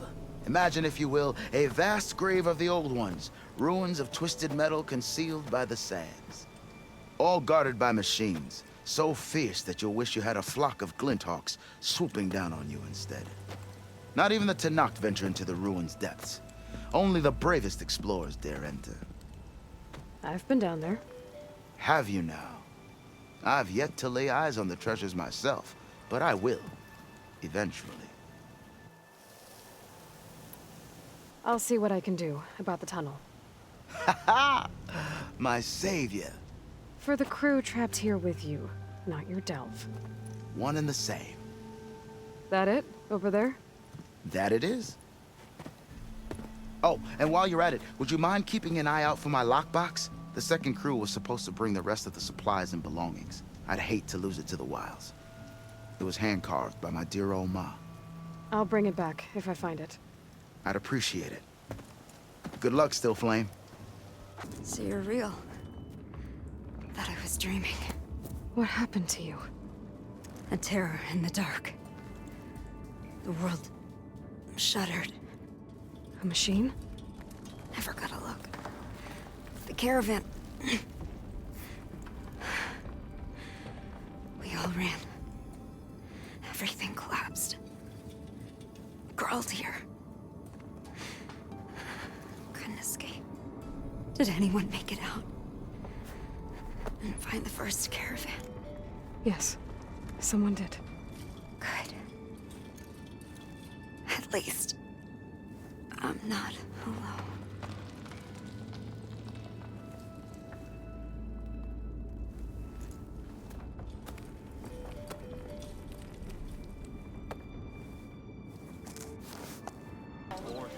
Glad to see you made it. Thanks to the secret passage through your base. It was quite a sight. Secret passage? Don't let the others hear you say that, or you'll have a lot of Oseram knocking at your door. And you are? This is Raggard. He's a scout with this caravan. He says Amadis was here. He joined up with our expedition right before we went through the tunnel. After we made camp here, I set out to do some scouting. I also made peace offerings to the Tenakth for trespassing in their territory. Amadis wanted me to ask around about some place called the Rot. What did you find out? Most I learned was that it's where the Tenakth took their prisoners. Somewhere far to the west near Thornmarsh, the Lowland clan's capital. He set out to find it not long after. On his own? I tried to warn him, but he was dead set on going. What happened when you went through the tunnel? Nothing. Our crew split into 2 groups to pass through. Everyone here was part of the first crossing.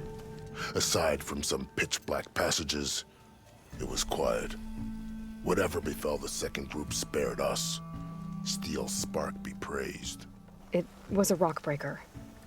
Tore right through the caravan. Ugh.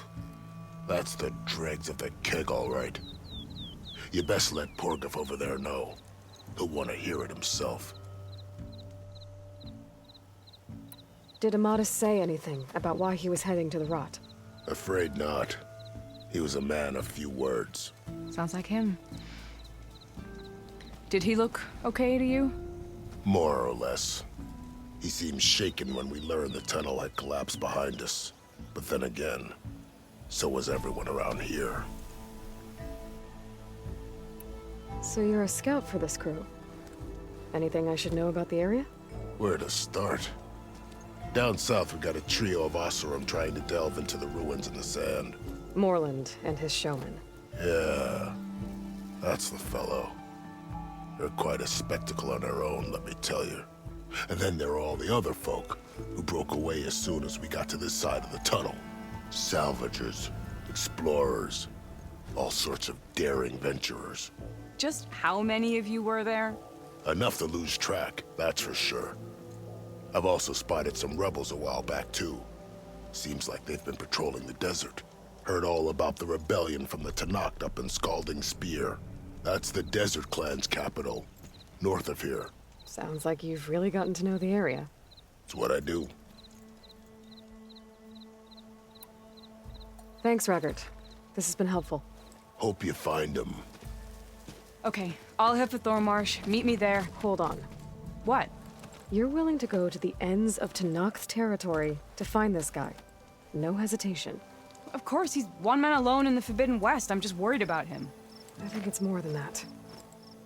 I'll meet you near the lowland capital. But then, you're going to tell me who Amadis really is. Fine. I'll lay low, north of the village. See you there. Heck, how's that tunnel looking? I found the rest of your crew. One of them was still alive. For a while, anyway. Turns out a rockbreaker attacked them as they were making their way through.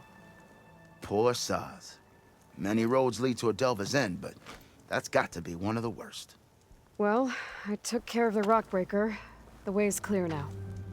Ha ha! I knew you could do it. And, you didn't happen to find my lockbox now, did you? Sorry, didn't find it. Oh. I see. Well, not every delve brings back riches, I suppose. Here, your fee as promised. Now that the threat's gone, I'll have the tunnel shored up and cleared out. Then I can send for another crew, get this expedition going proper-like. Ha! Onwards to the delve! We don't get those hearts, we don't get water, and everyone dies. What's going on? I'm going back to the pens. I'll gut those machines myself. So machines did this? An Easterner with hair like blood. The Outlander that took down the Bulwark. You bested Regala. Killed her champion Greta, too. Both of them were our clan. It's Aloy, and I'm not looking for any trouble. Maybe I could use some trouble right about now. Out there is a big herd my people harvest. We take the machine's hearts, send them to our capital, get paid with water. Gets harder every year. Killer machines keep showing up to defend the herd. Last one hit us right as we were penning up our prey. Nearly wiped us out. But our quarry is still in the pens, which means if I can get their hearts, we can trade for the water we need. If you go out there alone, you'll probably wind up dead, Draka. I'm not going alone, Chaplain. The great champion killer's coming with me. How about you answer some questions first? What can you tell me about this herd? Been there for years. We harvest the parts we need from it. No more, no less. New machines always show up to replace our kills. What about the killer machines you mentioned? They guard the herd. The more we take out, the more arrive. First Sawtooths, then Ravagers. Now, a sandblasted Thunderjaw. Hit us right as we were herding machines into our pens. Had to leave half my hunters behind to fend it off. Only survivors are the ones you see here. You mentioned the capital gives you water. There's no giving. We pay tribute for it with machine parts. Parts being the most valuable. Every other desert village has some resource to exchange. But the capital of Scalding Spear is the only one with a constant supply of water. Here in dry country, it's the same as holding everyone's lives in their hands. It is the way of the desert. How we've always survived. Yeah. Doesn't sound like you like this commander of yours. Survival in the desert requires a more disciplined approach than that of other clans. Means she really likes her rules and order. But you don't. I just don't like hers. This is insubordination. I must be dehydrated. So you're a chaplain, like Dekka. You've met Dekka? Her blades were something to behold back when I still had a squad. Now, just like she counsels the Lowlanders, I counsel the Desert Clan. Those who reach my age are meant to share our wisdom with the young. Keep them on the true warrior's path when their stubbornness kicks up dust and clouds it. You're not upset I fought Regala? The desert respects strength. Why shouldn't I do the same? Wouldn't expect any followers she has left to follow suit, though. I'll help you harvest those pen machines if I can. Probably better if you don't do it on your own. Seems like your village needs you right now. I like her. An outlander after my own heart. We can leave now, or I can meet you at our outpost southeast of here. I'll go with you. Very well. We leave for the Southeast Canyon. May the Ten protect you then. I'll await your return and report to the capital. You do that. Harvest machine hearts if it'll get water for your people. Oh, it will. That's the canyon we draw machines into. Then we block them in and pick them off. Now, we'll have to climb over the barricade to get in. When we do, be ready to fight. I already lost good people in there. Can't wait to see the champion killer in action. You go and I'll follow. May the wings of the Ten carry you home, my brother. I got the hearts. We should head back to Arrowhand. Yeah. At least now we can bag and tag these soldiers. Hold on. Since you can clearly handle a bunch of angry machines, I want to go back to where the Thunderjaw hit us. I lost a lot more fighters there. I can't just leave them to rot. They deserve to be bagged and tagged too. Will you come with me? Lead the way. I was going to make it. You did good, soldier. You're going back home. Thanks to this one. You were the one who refused to leave your people behind. I know I'm racking up favors here, but, did you take those hearts back to Arrowhand? We'll be right behind you. Of course. Be careful. With that Thunderjaw heart in hand, we'll get all the water we need. Thank you, Aloy. Returned. Where's Draka? Just a little late, Chaplain. Gained some extra baggage on the way back. She's got the machine hearts, including a Thunderjaws. You should have seen this flame in the desert. Here. Something to commemorate our heroic victory. A victory indeed. Command will be relieved to hear about this. Get them the Scalding Spear as soon as you can. And tell the commander how many had to die to get them. Huntress, may I have a word? I heard what you did at the Grove.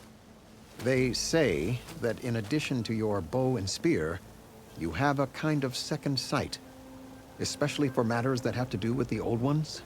That's one way to put it. So it's true. You've done well by my clan, but our troubles may not be as easily settled as Draka believes. I think your second sight might be just what we need. What exactly is the problem? Not here. Meet me at Scalding Spear. I'll explain everything. I'll see you there when I can. Good.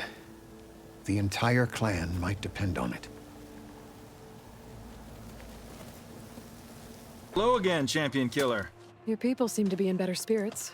Yeah, they'll be happier as soon as that water gets here. We can't keep going like this. Something has to break. What are you going to do? Not sure yet, but if you want change, you have to demand it yourself. Whether it be with words or arrows. Just try to stay out of trouble.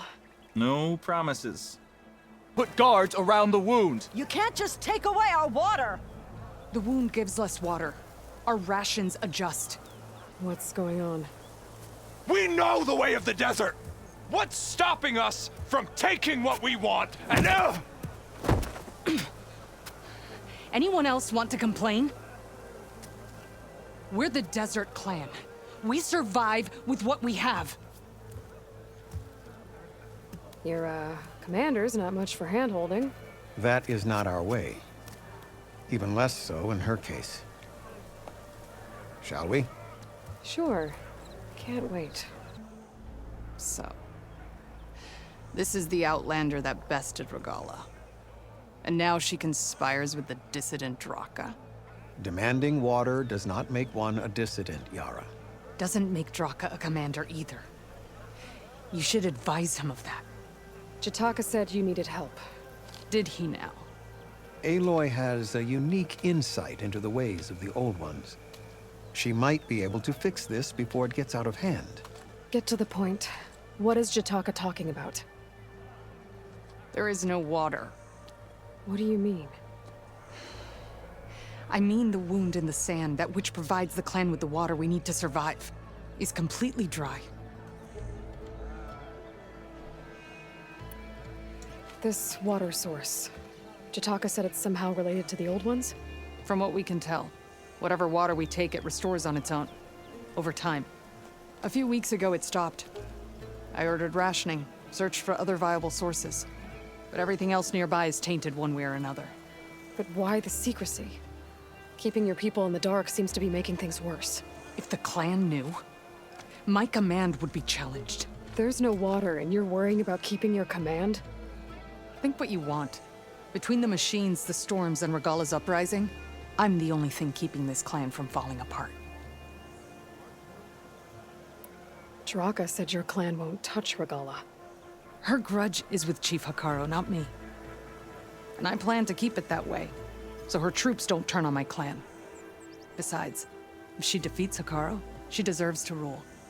That's the way of the tribe. Draka's people sacrificed a lot to get that water. He thinks you're hoarding it for yourself. The perfect excuse to challenge my command. Like he's always wanted. Of course he makes it sound very noble. That he only cares about his thirsty people. But all he really wants is to be in charge. And if he was, he'd face the exact same problem I have. There is simply not enough water to go around. So how are you going to deal with not having any water? Ration what little we have. Buy time to fix the wound. And in the meantime, people die of thirst? Every corpse weighs on me. That is what it means to be a commander. What matters is that the clan survives, as a whole. I can't promise anything, but if this wound was built by the old ones, I might be able to fix it. How exactly do you intend to do that? Just show her the wound, Yara. Very well. You can tell me when we get there. After you. This will return water to Scolding Spear? Checking the wound is the only way to be sure. That fallen soldier. Come with me. I want to look upon the face of the coward who did this to our people.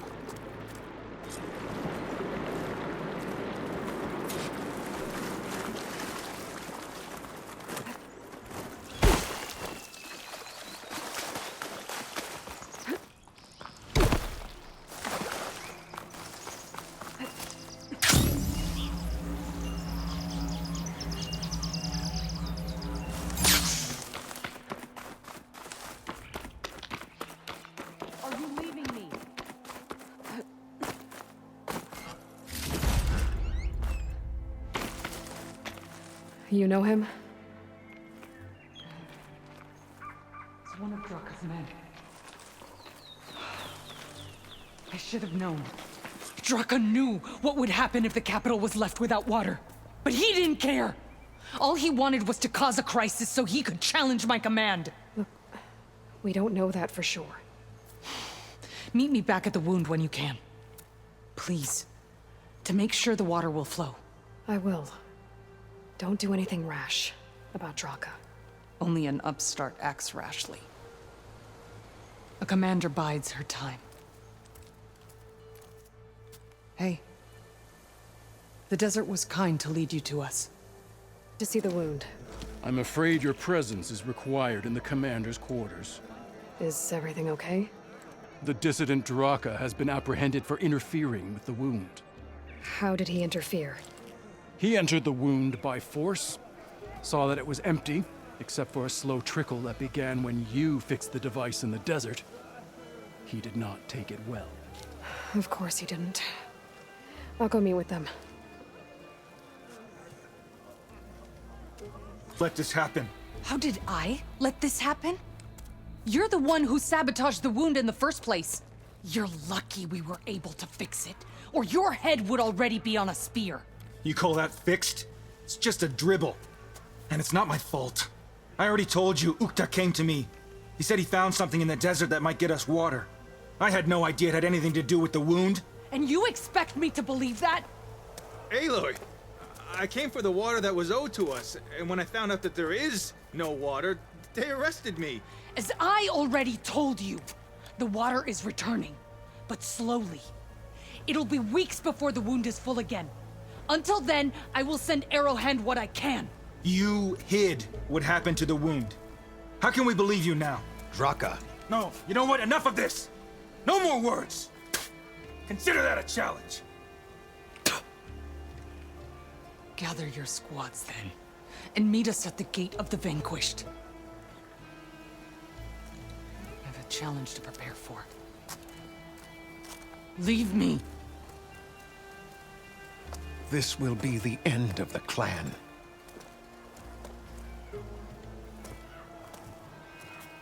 I have to stop it. We have to stop it. Hold on a second. Help me understand. What do you mean, the end of the clan? Both sides will take their most loyal squads to the Gate of the Vanquished. Then they'll butcher each other as part of a ritual challenge. But it won't stop there. Whoever wins will try to wipe out the loser's loyalists all over the desert. The fighting could last for months. Those two scabheads are going to doom us all. Can't you stop them? I'm a chaplain. I provide counsel. I cannot force them to heed it. Even Chief Hekarro can't intervene. It is a matter for the clan alone.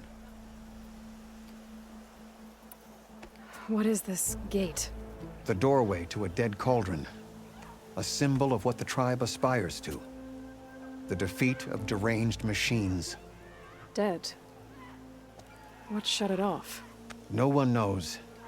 But it is a place of great significance for our clan. Even greater now, since it will mark the onslaught of a massacre. What makes you think I can help you stop them? I'm not even from this tribe. They both owe you a debt. You aided them when no one else could. And you've seen into their hearts, just like I have. Misguided in different ways, but no less worthy of the people they protect.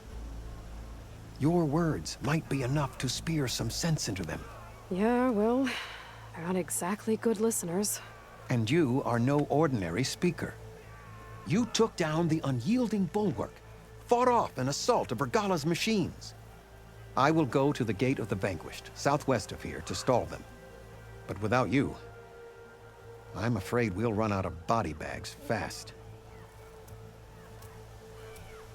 You're here. The hero of the Cool Roots. Aloy, did you come to witness the challenge? Does there have to be a challenge? Oh yeah, there does. If you persist, all of these squads will join the fights. How many will die here? And how many will die in our villages once the retaliation begins? There has to be another way. Listen to what she has to say. You both owe her that much.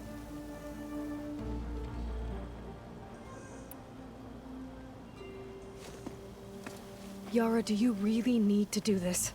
He sabotaged the wound. You can't tell me you believe he knew nothing about it. And it was all part of his plan, to force a confrontation. Don't you see?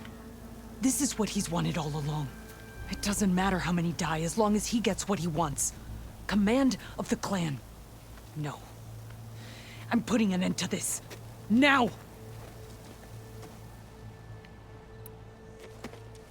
Draka, you lost a lot of good people hunting machine hearts to trade for water. You want to lose more now? But that cost is exactly why I'm doing this. Why I had to send people to find other sources in the first place. I swear to you, I had nothing to do with what happened to the wound. Ukta came to me, said he found underground leaks that might lead to another well, that's all. I didn't tell him to screw it all up and drain the wound. So stand down so we can all talk about this. No! No more talking, no more lies. Yara can't be trusted. That's been proven.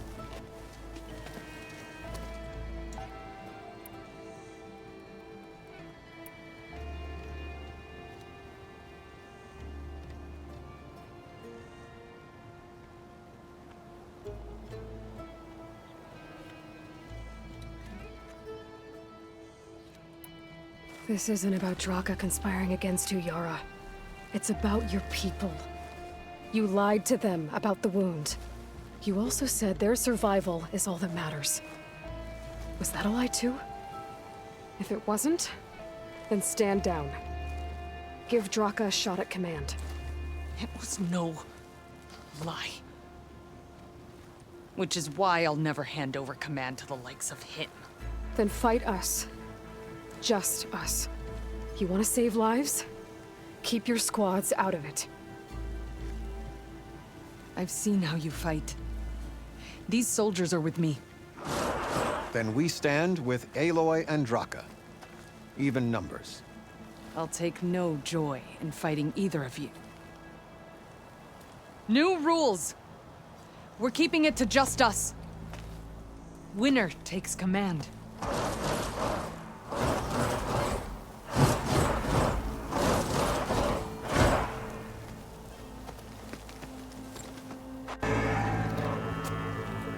It's over. Well, you gonna make me wait around?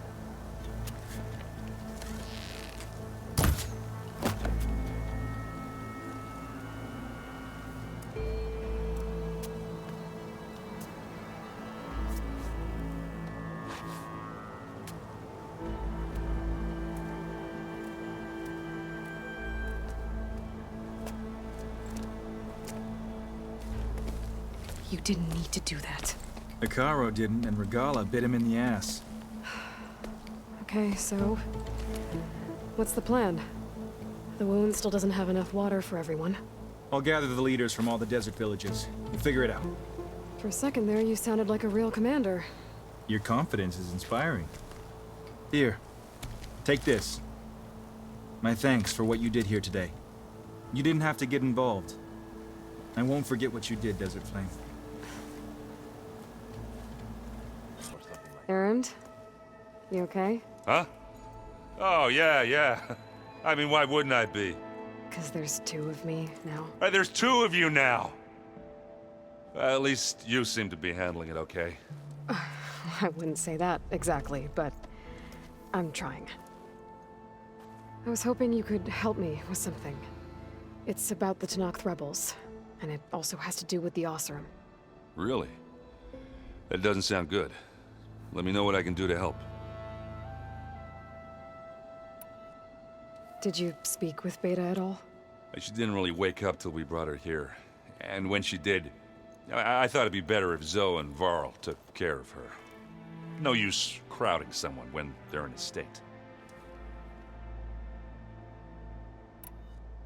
What are you working on with your focus? I'm still figuring out how to read stuff on this thing. Those two lovebirds over there have been giving me a hand. But to be honest, all the little symbols, they give me a headache. But I'll get up to speed. I promise.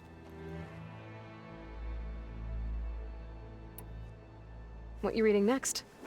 I saw Gaia added something to the archives about metal rods being used to harness lightning during storms. Guy reminded me of a cousin of mine. Thought he could trap lightning if he covered himself in Stormbird plates. Went up the tallest mountain in the claim to prove it. It ended like a lot of Oseram things do. With a spark and a boom. So Talana came by the base? Yeah, more like rushed through. I was hoping she'd stay for a drink at least. Only Carja I've ever met who's any fun. But it seemed like she had more pressing matters to attend to. I discovered an Oseram militant group. They call themselves the Sons of Prometheus. It looks like they're the ones overriding machines for the Tenakth rebels. I thought that was something only you could do.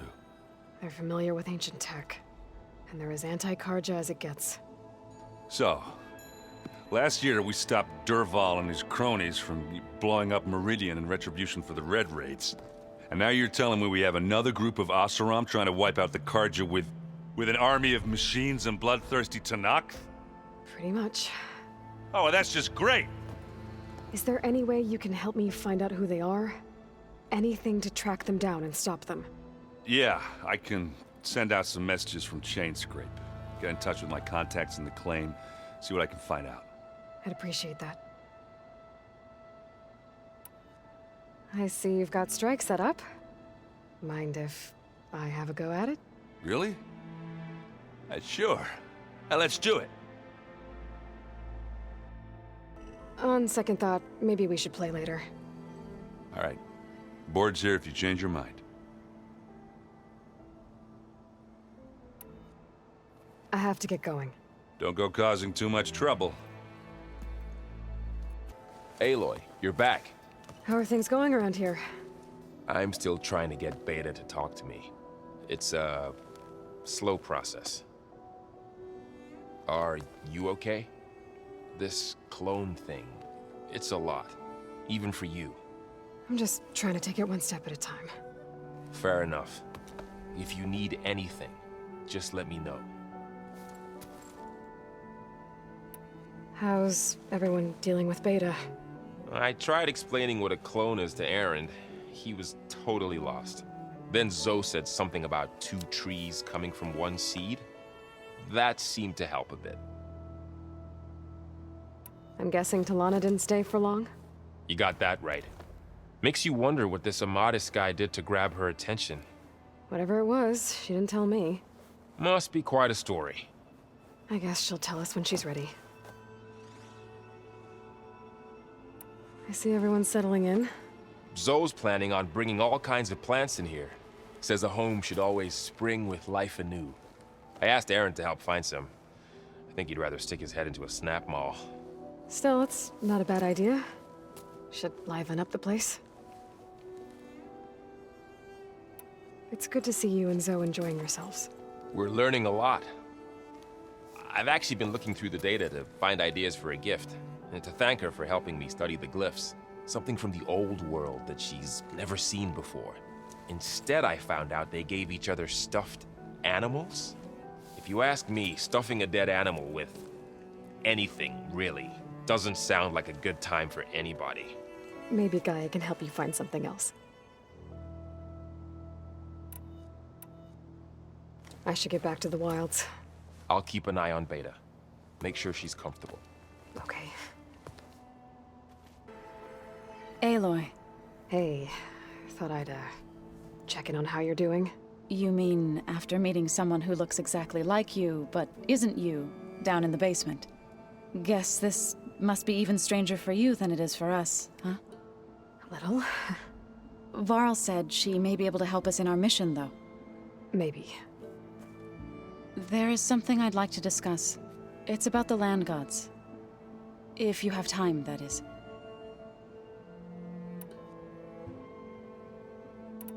You said you wanted to talk about the land gods? I think there's a way to heal them so that they'll once again provide Plainsong with grain. Gaia gave me a set of instructions. She called it reboot code.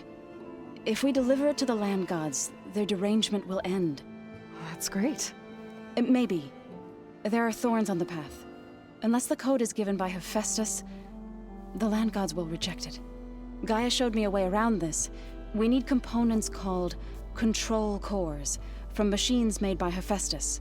Machines similar to the land gods. You mean Grimhorns? Like the one we fought in the repair bay? Yes. Gaia helped me locate 2 of them out west. So, kill the machines, get the control cores, then use them to adapt the reboot code into something the land gods will obey? If all goes well. But taking down 2 Grimhorns won't be easy. We'll do it together. Bless you, Aloy.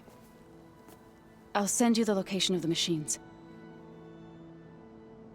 Sounds like you met my friend Talana. Yes. The Karja Huntress. I haven't seen armor like hers since the Red Raids.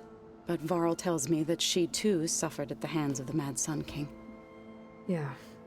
She's one of the good ones. Trust me.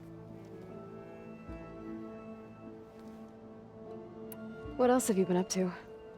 I've been studying Gaia's seedlings, the subfunctions. I wanted to understand why one of them would do what they did to Fa. Imagine my surprise when I looked into this Hephaestus and found out it helped create all machines, our land gods included. In a way, the Utaru owe Hephaestus our whole way of life, as well as our current troubles. That's why we have to make Gaia whole again. You said you met Beta? Varl mentioned she was hurt. I thought I'd offer her an extract to soothe the pain. That was kind of you. I just hope she doesn't plan on staying burrowed down there like that. She looks like she's barely seen the light of day as it is. Learn anything interesting lately? There's been much to read up on now that Aether has been reunited with Gaia. It's hard to imagine that machines like Stormbirds once helped heal the skies. I used to be terrified of them as a child. Thunder still brings chills to my skin. But everything Gaia creates has a purpose, no? Yeah. And if we can get Hephaestus back, she can get those Stormbirds in line. I need to get going. May the land bloom in your steps. Hello, Aloy. What can you tell me about Demeter? Demeter sows, fertilizes, and tends to plant life. So once I bring it back, all the blight out there will start to get better. While permanent restoration requires the abilities of Hephaestus, I may be able to improve conditions in the region for a while. However, a word of warning. Like Aether and Poseidon, Demeter's response to my query was highly irregular. Alone and frightened, it may have taken measures to assure its security. Okay, I'll keep my guard up. You mentioned that the superstorms have subsided. Is that Aether at work? Yes. Thanks to Aether's capabilities, weather patterns in the local region should mostly stabilize for the time being. That'll be a relief for the Tenakth. One of their villages is still recovering after a mudslide caused the whole place to flood. I will continue to stabilize the atmosphere for as long as I can. Were you able to make use of Poseidon? Yes. Many rivers, streams, and lakes associated with the regional watershed have been detoxified. As a result, red algae growth levels have seen a marked decline. According to my data, however, it appears a localized occurrence of red algae continues to persist near the coast. Maybe I'll look into it when I can. The missing subordinate functions. What can you tell me about them? Artemis rewilded the Earth with a variety of animal species. Eleuthia was responsible for gestating, nurturing, and acculturating a new generation of human beings. Apollo was tasked with preserving, organizing, and disseminating vast archives of human knowledge and cultural achievements. Unfortunately, all archived Apollo data was purged on the 2nd of February, 2066, by order of Ted Faro. Faro, huh? I really hate that guy. Understandable. He appears to have been pathologically narcissistic, impulsive, and unstable. All 3 of the missing functions have already served their purpose, or were prevented from doing so. Do you still need them? Restoring their remaining elements would increase my heuristic processing density, empowering my overall function. Unfortunately, as we now know they are in the possession of Far Zenith, attaining them in the short term is very likely impossible. I guess our best shot at recovering them is by taking over the Zenith base. But we'll need Hephaestus and a bunch of combat machines to do that. Correct.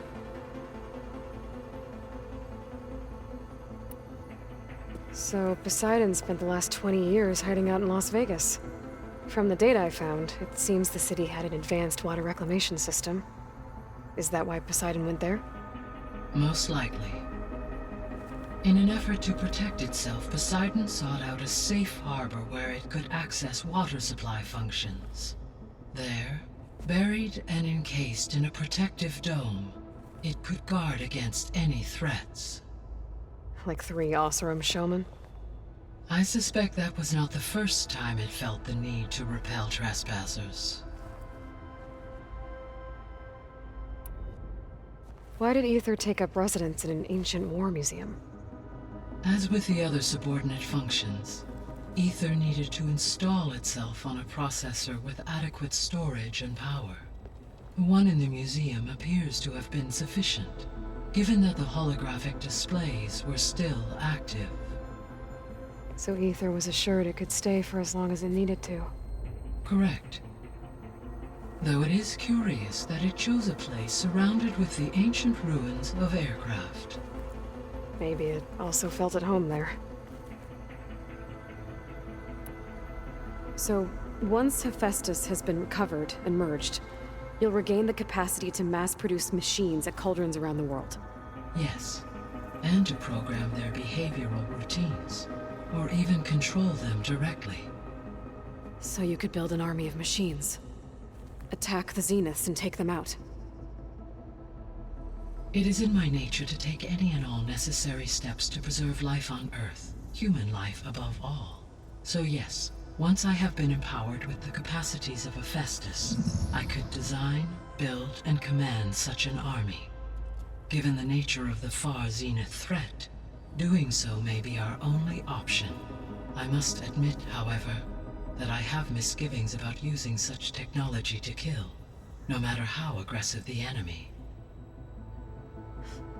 That's good. It means you have a conscience. As Elizabeth intended. Indeed.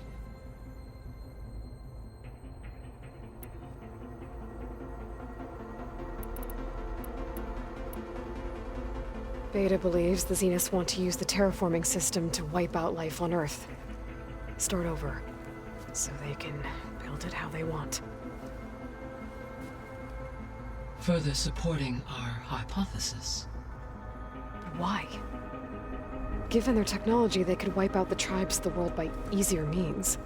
And if they're the same people who left Earth 1,000 years ago, wouldn't they want the biosphere to be as it was?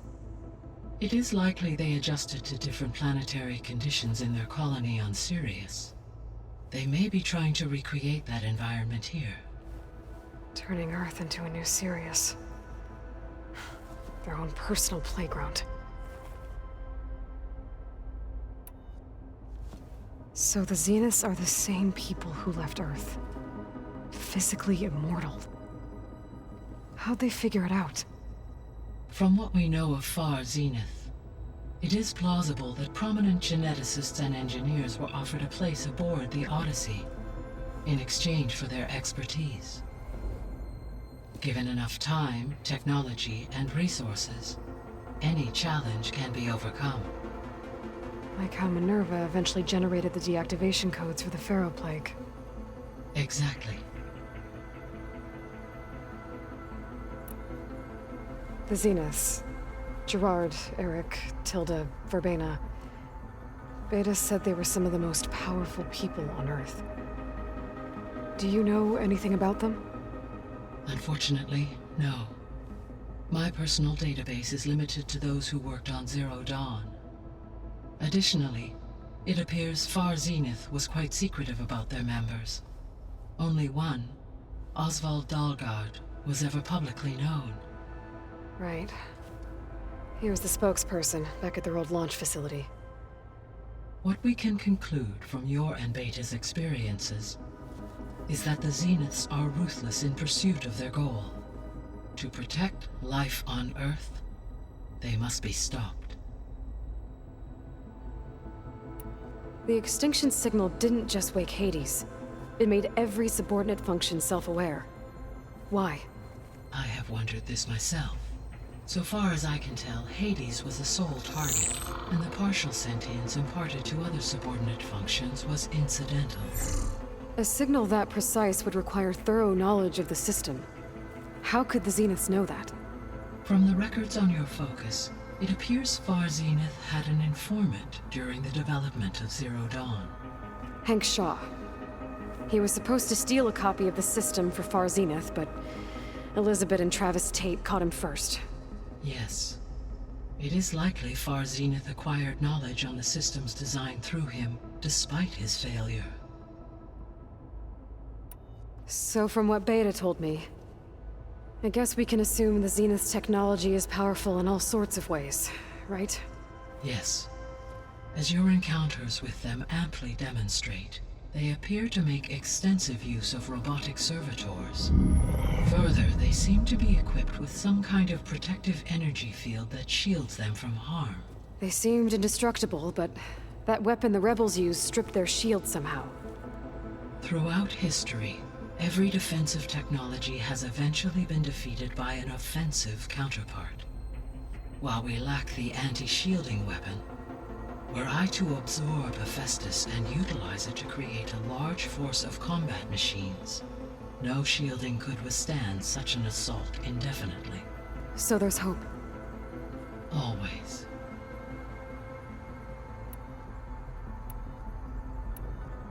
So, I guess Beta's here to stay. I gave her a focus. Told her to talk to you to see if she can help. She's not what I expected. What were you expecting? I don't know. Someone more helpful, I guess. And less pessimistic. It is true, she overestimated our progress. However, it is also worth noting that her confidence in your abilities emboldened her to escape the Zeniths. I guess so. Give her time. She may yet come around. How's Kotallo doing? I have detected that the loss of his arm still deeply pains him. In an effort to remedy this, I have discussed a potential solution with him. I believe he will want to fill you in on the details. A solution? I'll check in with him when I can, then. How are things around here? Zoe has been studying the morphology of her land gods in an effort to understand their sickness. Without the abilities of Hephaestus, I am unfortunately unable to correct their programming. However, due to Zoe's perseverance, we may have a workaround. Yeah, she filled me in. It sounds promising. Varl and Zoe seem to like spending time together. Indeed. While studying Old World data, Zoe discovered references to a dietary lifestyle known as vegetarianism. She appreciated the similarities with Utaru practices and encouraged Varl to try out this lifestyle. And how did that go? I believe they have agreed to disagree.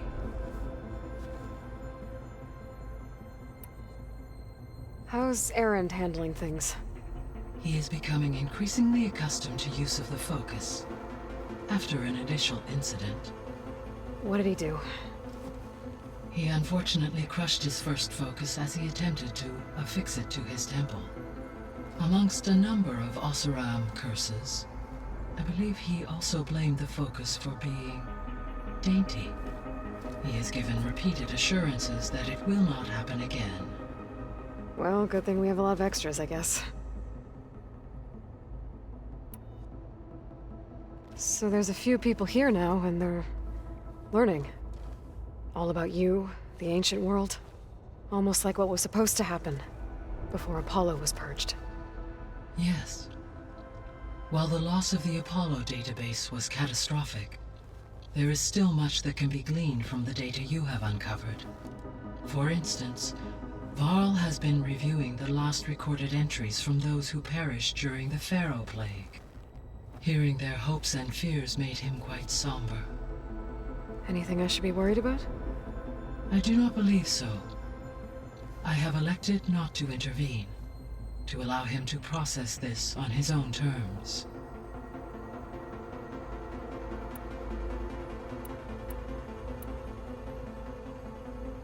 Gaia?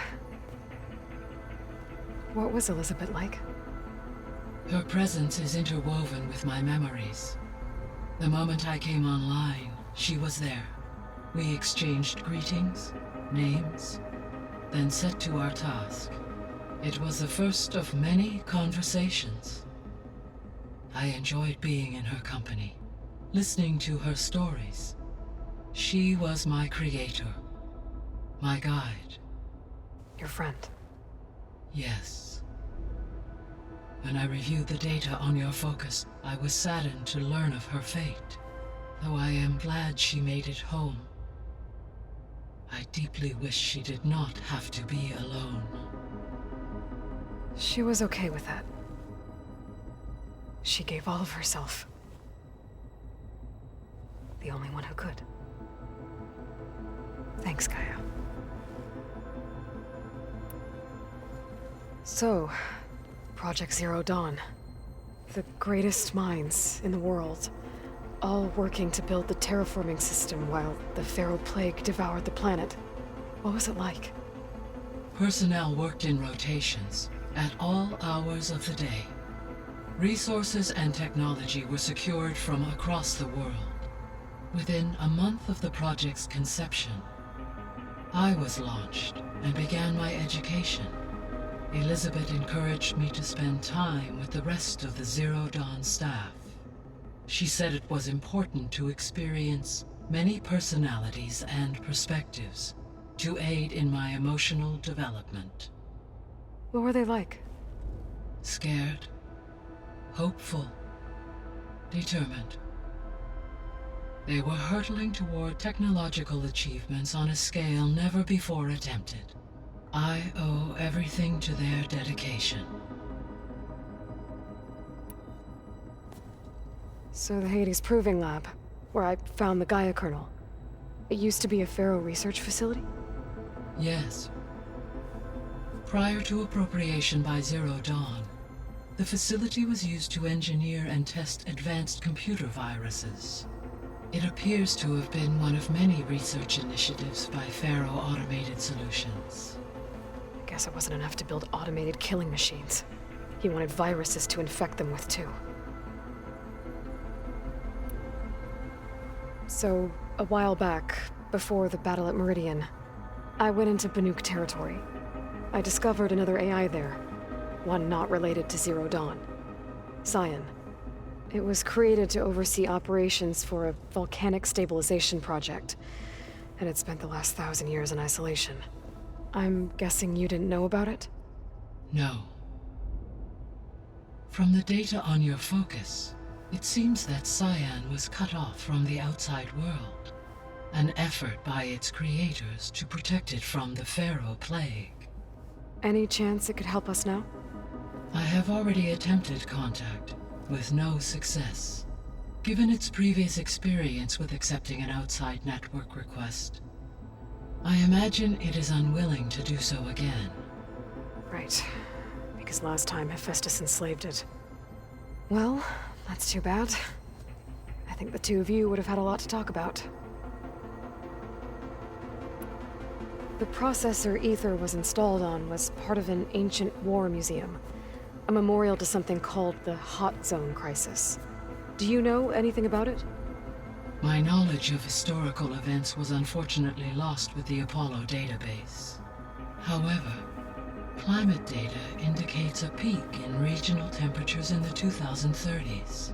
Such conditions would see extreme, prolonged droughts, an increase in dust storms, and a loss of habitable landmass. But they wouldn't have built a museum in the middle of a wasteland. So I guess things got better eventually.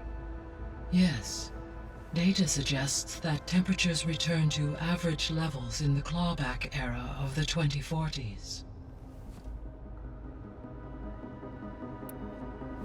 There was an ancient tank embedded in the bulwark, buried under a bunch of boulders. Any idea how it got there? During the Pharaoh Plague, the US military resumed the use of human combatants, as automated machinery was unreliable. It is possible the vehicle was part of a pre-automated war fleet.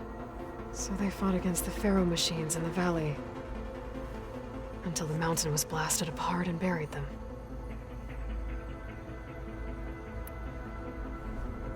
When I dove down into Vegas, I found data about the man who built the dome over the city, Stanley Chen. It turns out he was a member of Far Zenith. But if he loved Vegas so much, why did he abandon it? Why not try to save it? The Zeniths at their core have proven to be exceptional survivalists. Faced with overwhelming odds of extinction, they chose to flee. Even still, what he achieved. Water to the wasteland, an entire city brought back to life. 1,000 years later, the whole place was still on standby, just waiting for someone to come along and wake it up. So this facility, the Regional Control Center, it was meant to oversee the terraforming system? For the local region, yes. Had humans received their education from the Apollo database, they would have then been guided here to assume operation. As that never happened, this place remained vacant. Until Minerva decided to settle here.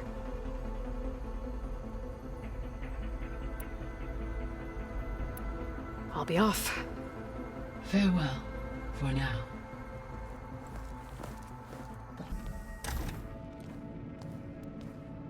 Hi! Happy birthday, Isaac. Daddy sure does love his little big man. She found that recording from the data on your focus. She's been watching it a lot. I think it helps calm her.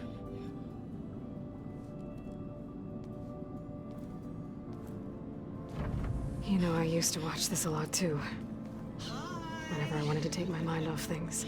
Daddy sure does love his little big... But there's something you need to tell me? While you were gone, I came down here to check on her. Then we started talking. Right, Beta? She's been thinking about how to capture Hephaestus, studying the data Gaia gave her. But we started talking about some other stuff. You know, just getting to know each other, right? And then she told me that one of the Zeniths might be different from the others. Tilda. You saw her. at the Hades Proving Lab. Go on. On the way to Earth, the Zeniths never showed their faces. My servitor caretaker referred to them as my benefactors, and promised I'd meet them someday, when I had learned enough. And then, one day, a data channel opened in my training interface. In it, Tilda was waiting for me, in a virtual replica of a house on a cliff, overlooking the ocean. It was beautiful. She showed me paintings, books, media files. We met there in secret many times.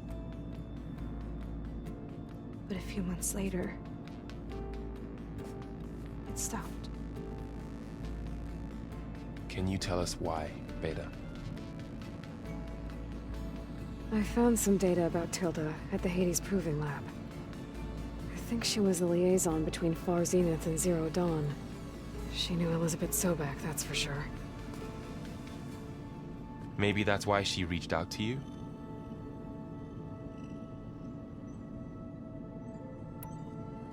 What else can you tell us about Tilda?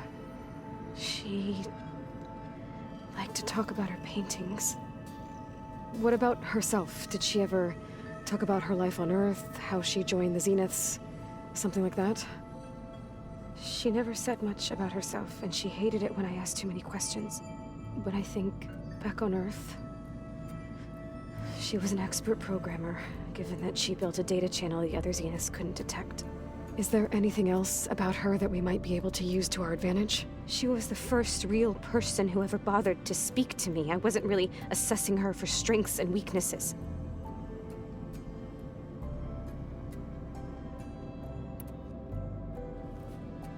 You said that Tilda reached out to you using a data channel? It appeared in my training interface as another assignment. When I opened it, there were a series of intermittent glitches. I realized they formed a transpositional cipher. Instructions on how to open up a new virtual space. When I entered it, my training interface disappeared. Instead of the usual holographic teachers and files, I was in a perfect recreation of her home. And you're sure the other Zeniths never knew about it? To them, it looked like I was still in training. Toiling away. Alone.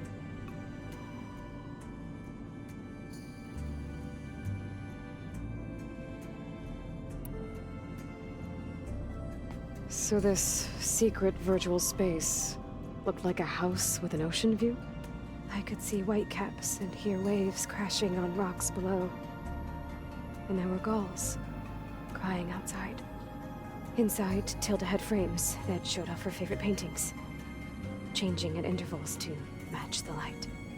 There was an armchair she liked. She'd sit there and gaze outside while I looked through her things. We spent hours in that house. I never wanted to leave.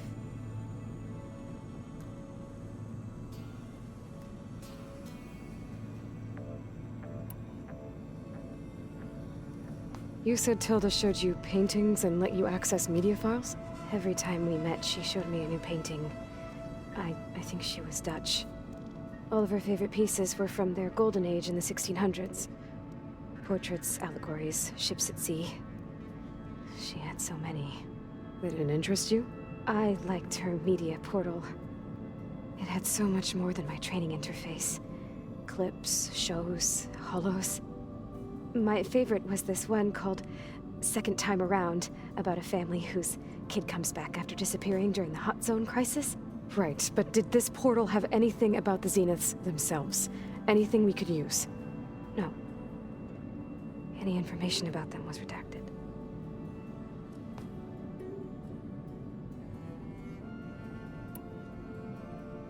So Tilda set up a secret virtual space where she could talk to you, a house on a cliff. Then later, she cut you off. But other than the fact that Tilda knew Elizabeth, you don't know why she did those things? I don't! Okay? I thought of every possible reason that would make her leave, but whatever I did wrong, I don't know what it is. When I finally met the others, she ignored me. Acted like the data channel never existed. None of this even matters. Tilda's the same as the others. It won't help us defeat them. Okay. Let's leave it at that then.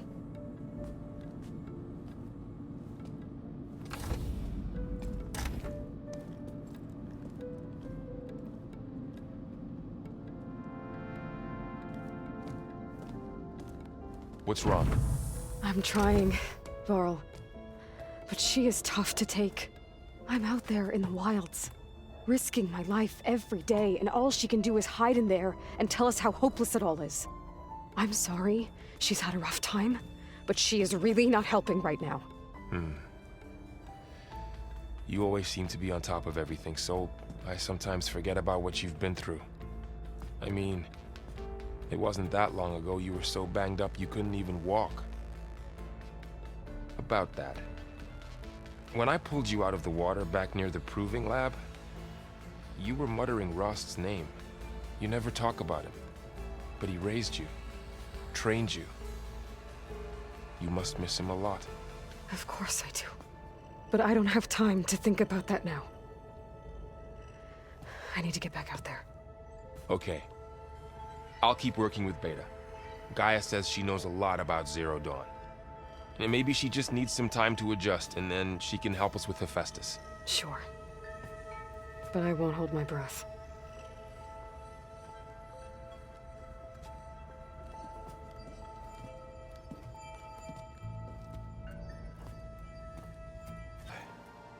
Is everything all right? It seemed like you and Varl were down in that basement for a while. Yeah, everything's fine, I guess. Well, okay. What can I do for you?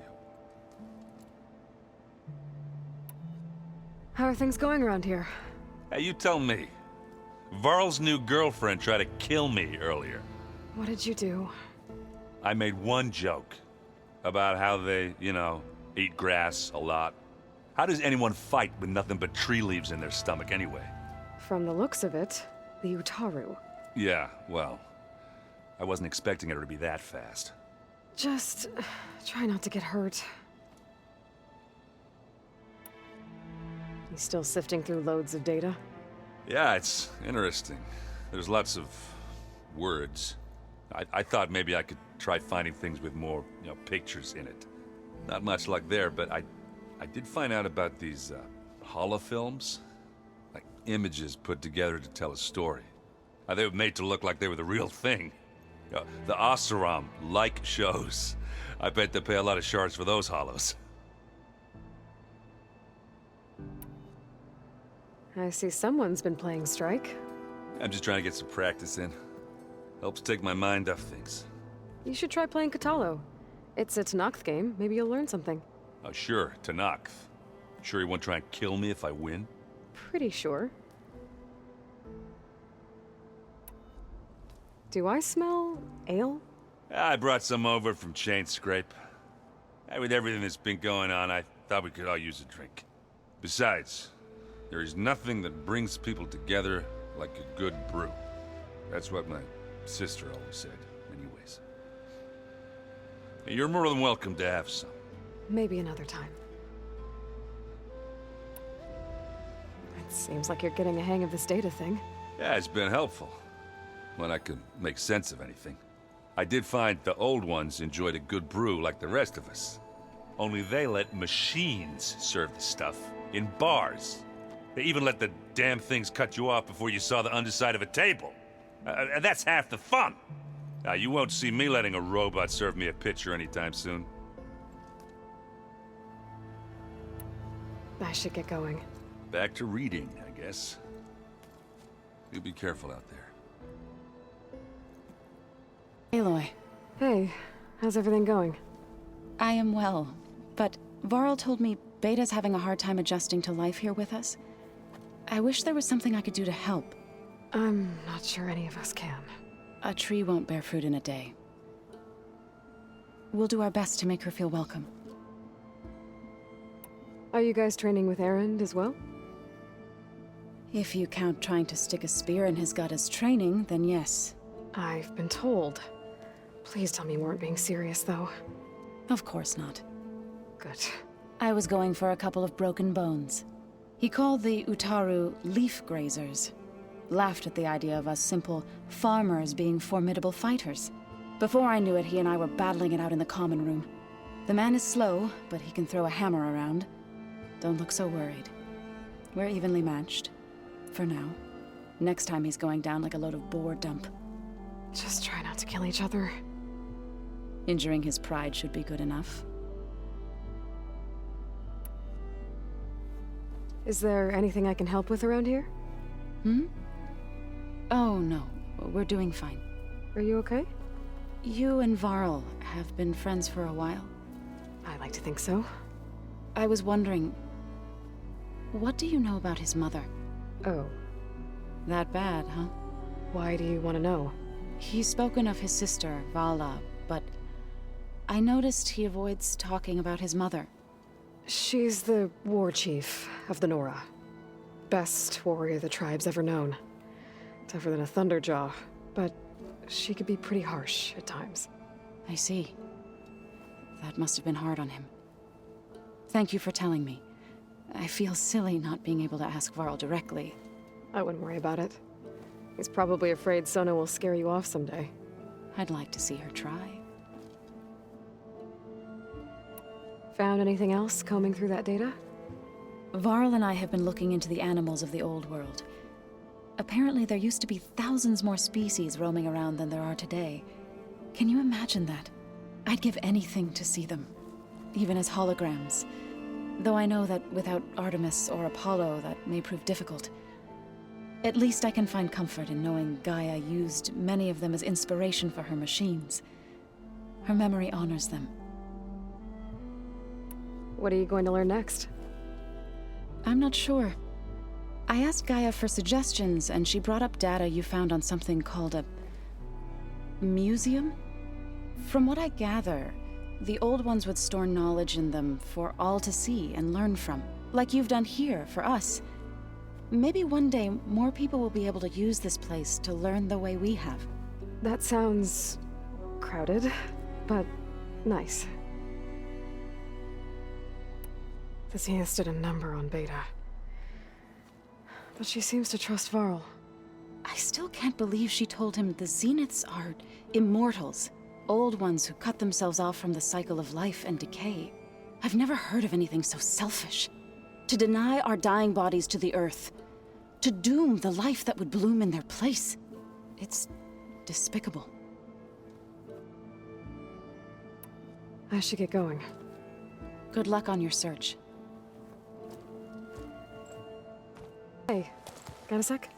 Of course. How's training? Discovering something new about our past every day. When we first met, you asked me if I ever wondered what this world looked like when the old ones lived here. I thought it was strange at the time, but a lot has changed since I left the Embrace. Now I'm just trying to make sense of everything I thought I knew, and versus everything I know now. The change is hard, but it gets easier over time. You feeling okay? I was just thinking about Beta and all that time spent with the Zeniths. To think someone would make a person just to lock them in a room to use when needed, like some sort of tool. Elizabeth Sobek sacrificed herself for the world, and yet they have no trouble treating Beta like a slave. Another reason we have to stop them. It's hard to believe we're dealing with the original Zeniths. The same ones that left for Sirius 1,000 years ago. To live on for so long, it doesn't seem natural. Because it's not. That weapon we found where Beta was hiding, any chance we can use that against them? Sylens made sure that wasn't an option. Why would he build something to hurt Far Zenith, yet allow them to capture you? With Sylens, there's always an angle. We just don't know what it is yet. What do you make of this Tilda that Beta was talking about? Well, the way she described it, I can't shake off the feeling that Tilda wanted something from Beta. Maybe because she's Elizabeth Sobek's clone? But whatever she wanted, I don't think she got it. If we knew what it was, maybe we could use it to our advantage somehow. I don't know. I don't think Tilda and Elizabeth were on the best of terms. Oh well. At least we can take some comfort in knowing the Zeniths don't trust each other. Maybe. You brought up Rost before. I do think about him. You know, he was all I had. And he brought me up the best he could. Not only that, when Hades discovered who I was and sent the Eclipse after me, he sacrificed himself so I could survive. But that seems like ages ago. So much has happened since. What I'm doing now, I don't think he could even begin to understand it. The Sacred Lands were all he really knew. So I can't let myself dwell on him. Not with everything I have to do. I understand. Sometimes when I think about my sister, about what she would have become if she had survived the Proving, it hurts. And I just need to bury it for a while. But only for a while, Aloy. You can't ignore it forever. Memories always come back. The ones that matter, anyway. I know. But for now, the mission has to come first. Fair enough.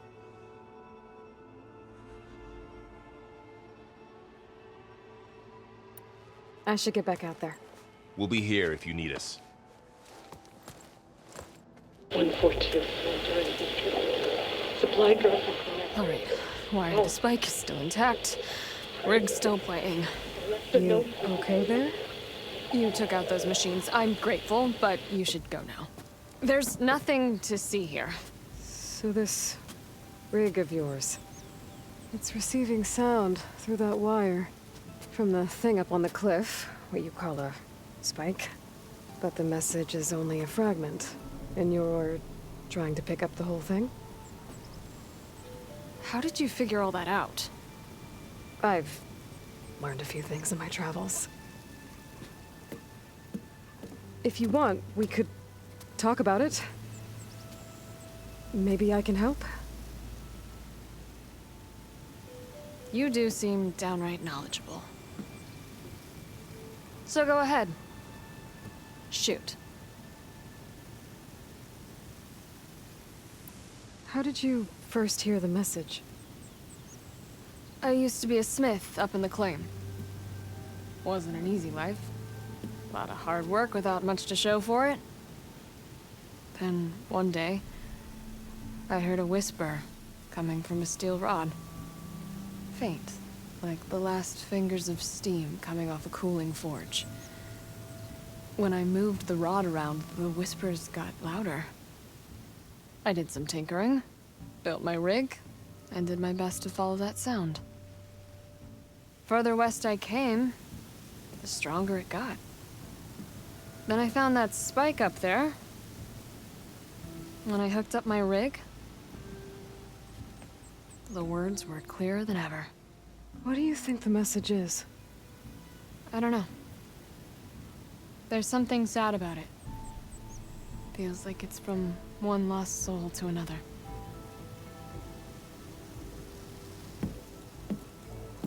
I'd sure like to know what it means. Your rig's impressive. How does it work? Well, like you said, the spike up there seems to capture the sound. It travels by wire down to my contraption. I put some coils in there and a light sheet of metal that vibrates, making the sound louder. I'm not exactly sure why it works, but it just does. And you set it up out here all alone? I'm not the trusting type. Pretty much everything I do is all alone. You're no ordinary tinker. Didn't used to be a tinker at all. More of a metal worker. Came from Mainspring. I can weld a seam so fine you could barely see it. Not that I ever got any credit for it. You see, up there, you've got to be a man to get ahead. I once had a shot at joining a first-rate crew, one of the best forges in the claim. But I didn't get the job. My own brother wouldn't vouch for me just because I'm of the female persuasion.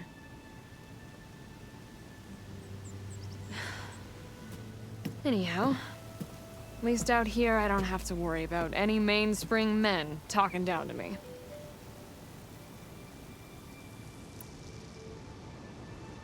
Sounds like you're still mad at your brother. Some days I am. Other days, I miss him. He's passed on, you see. He didn't have the guts to go against the blast of the bellows and vouch for a lady. Even his own sister. It was cowardly, and I told him so. In fact, I told him we weren't family no more. But over time, I've had cause to regret it. He wasn't a bad sort. He knew how to make me smile when he wasn't being such a lout. I'm sorry he's gone. Yeah. So am I. Blast it all.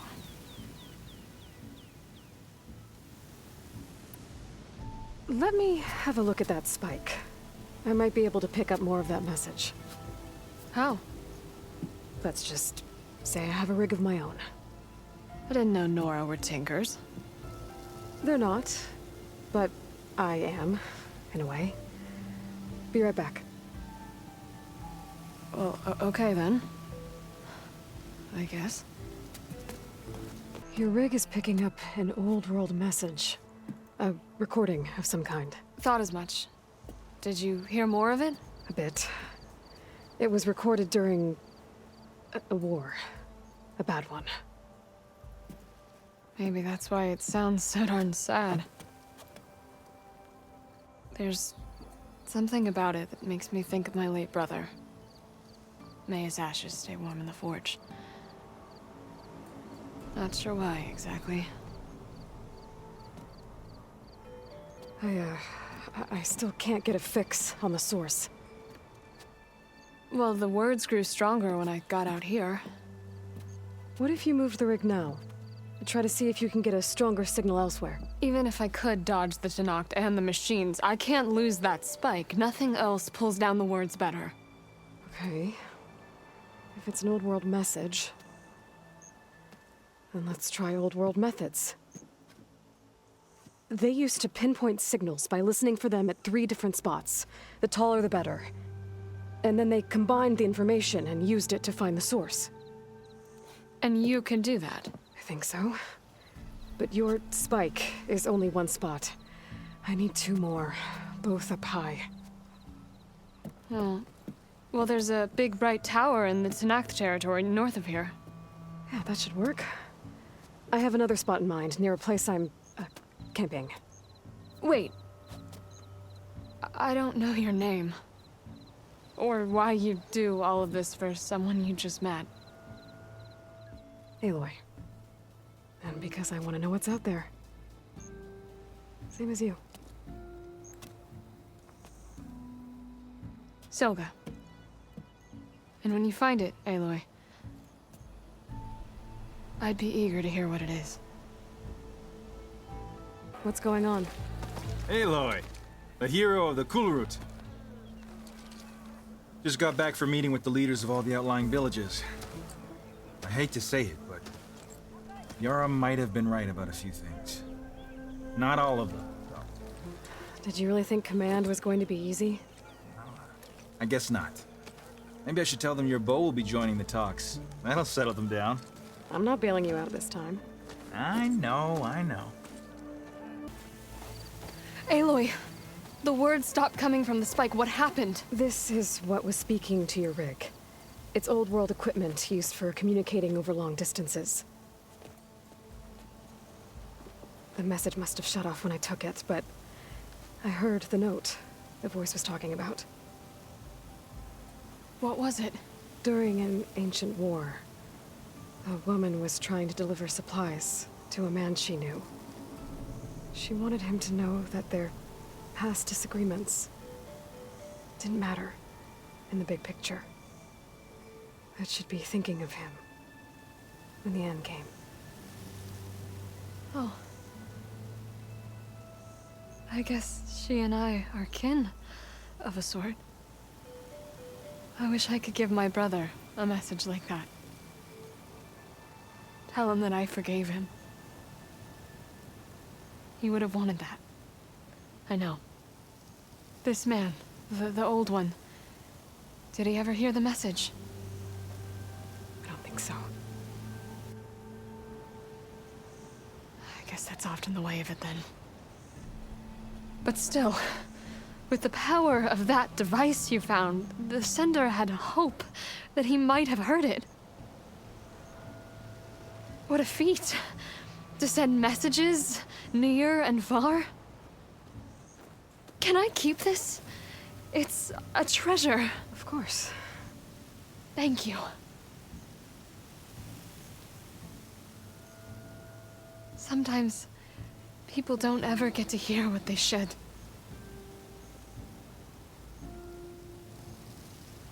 But with this thing, maybe I can get them talking to one another. From Mainspring, all the way to who knows where. Hey, I found a few more things in the supply cache. Might be able to make something out of them. Can I use your workbench? Sure. Yeah, right over there. Anytime, Aloy. It's all yours. Hey, Zoe. I'm near the Grimhorn site. Can you join me? I'll be there soon. Aloy, I'm glad we can do this together. The Grimhorns we're looking for should be just to the north. Let's go get those control cores. Control cores as requested. Thank you. Gaia showed me a way to scan them and take what we need to update the reboot code. I'll head back to base and get started. When I was a child, there was always enough to eat. The land gods provided for us, and every season we celebrated them. My happiest memories come from those times. Do you really think we can bring them back? We'll make it happen. Thank you, Aloy.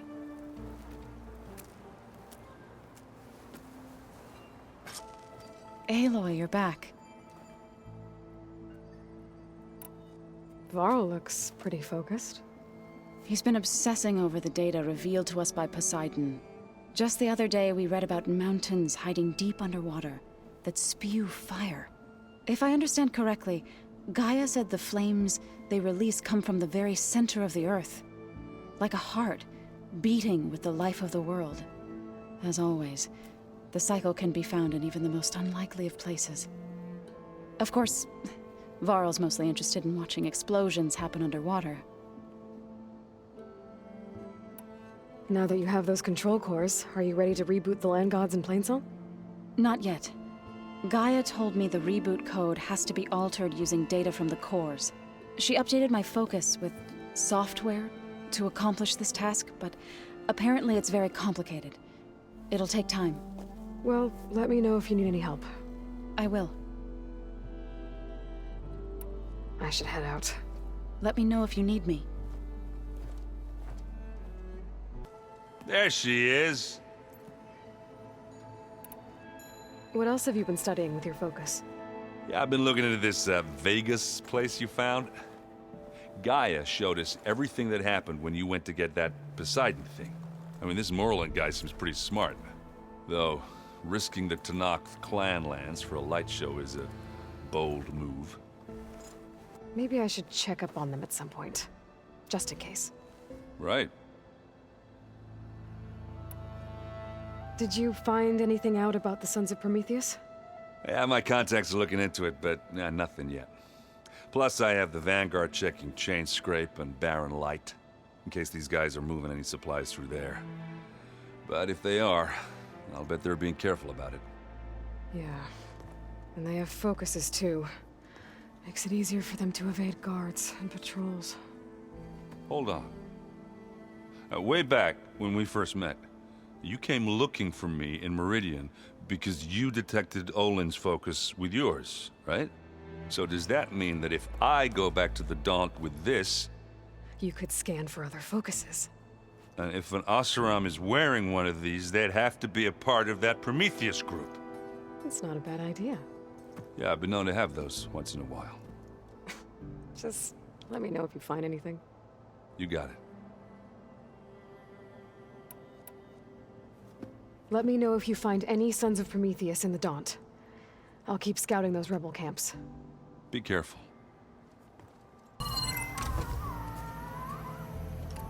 Okay.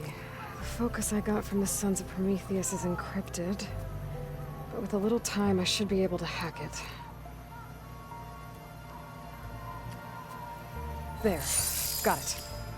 Aloy, it seems you've recovered some property that doesn't belong to you. Well, you're not surprised to see me? You know, after you tried to sell me out to the Zeniths at the Hades Proving Lab? Hardly. When I realized the lone huntress had been raiding Regalla's camps, I knew you had escaped.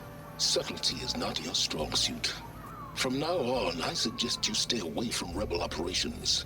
You're meddling with something you don't understand. What I understand, Silence, is that you've doled out machine overrides to dangerous people. And stoked up a tribal civil war. Again. I'm gonna put a stop to it. Fine. Stubbornly blunder ahead as usual. Your efforts will only slow the inevitable. A warning, though. The Sons of Prometheus are very tenacious, and they want your head. There's nothing I can do about that now.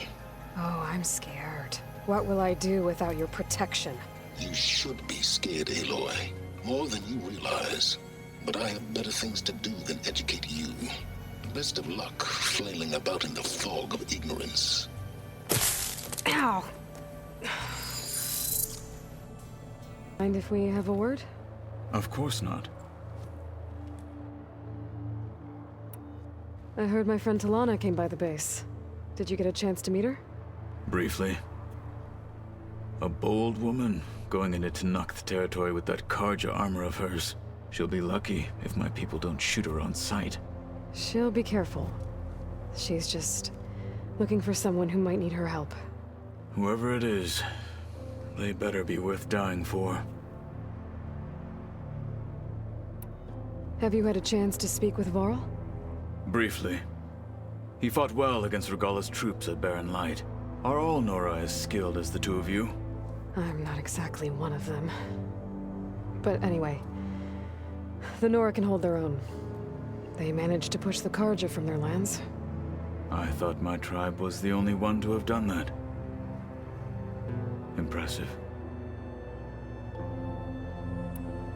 Does it still hurt? It comes and goes. I try not to think about it, but its absence is always present for me. It's difficult to explain. I can't claim to understand. Only empathize. Then you have my thanks. Have you spoken with Erend at all? I've had little chance to. I did see him bring some ale from out east. That stuff's as bitter as self-brush. You get used to it, eventually. In fact, I wouldn't mind a drink myself. I'm sure Erend wouldn't mind sharing. You said you were training with the Focus? That's right. I've been watching holograms of your first fight with the Zenith Spectres. They are faster and more agile than any machines I've faced before. How many do the Zeniths have? I'm not sure. Probably a lot. I would not wish to face them en masse. I'm with you there. Must be strange, seeing everything through a Focus now. I can see machines like never before. Their strengths and weaknesses simply reveal themselves to me. To think that such a tiny object might be the most powerful weapon I've ever possessed. What do you think of this place? It must take some getting used to. It's an efficient center of operations, and an acceptable training facility. Though it could use some more color. Duly noted. Getting Ether out of the Grove made for quite a spectacle. One that showed the entire tribe that Hekarro's mission for peace is the correct path, for it is now blessed by the Ten themselves. Anything else you've been looking at with that Focus? Gaia showed me the Knowledge you recovered out in the desert. I am no chaplain, but I'd be curious to test if something I read is true. What is it? The old ones believed one could hear the great waters, even in the middle of the desert, if you carried the carcass of a water animal with you. They called them seashells. That sounds kind of gross.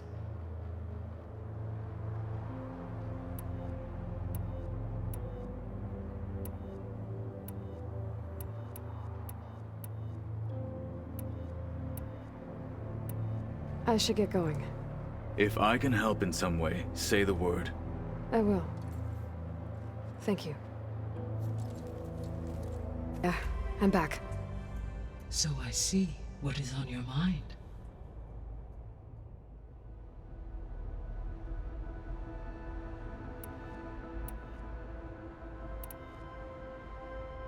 So I guess this room was meant to keep an eye on conditions outside? Yes.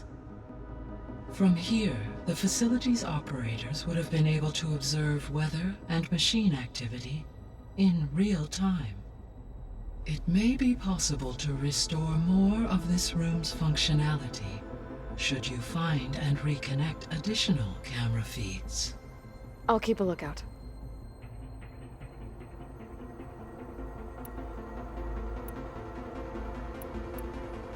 So I talked to Beta.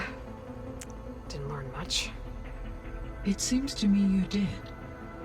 From what she describes, the Zeniths controlled every aspect of her life, even as they shunned her. This Tilda was the first person she ever had contact with. An abrupt severance of such a relationship would be very emotionally damaging. Yeah, I guess you're right.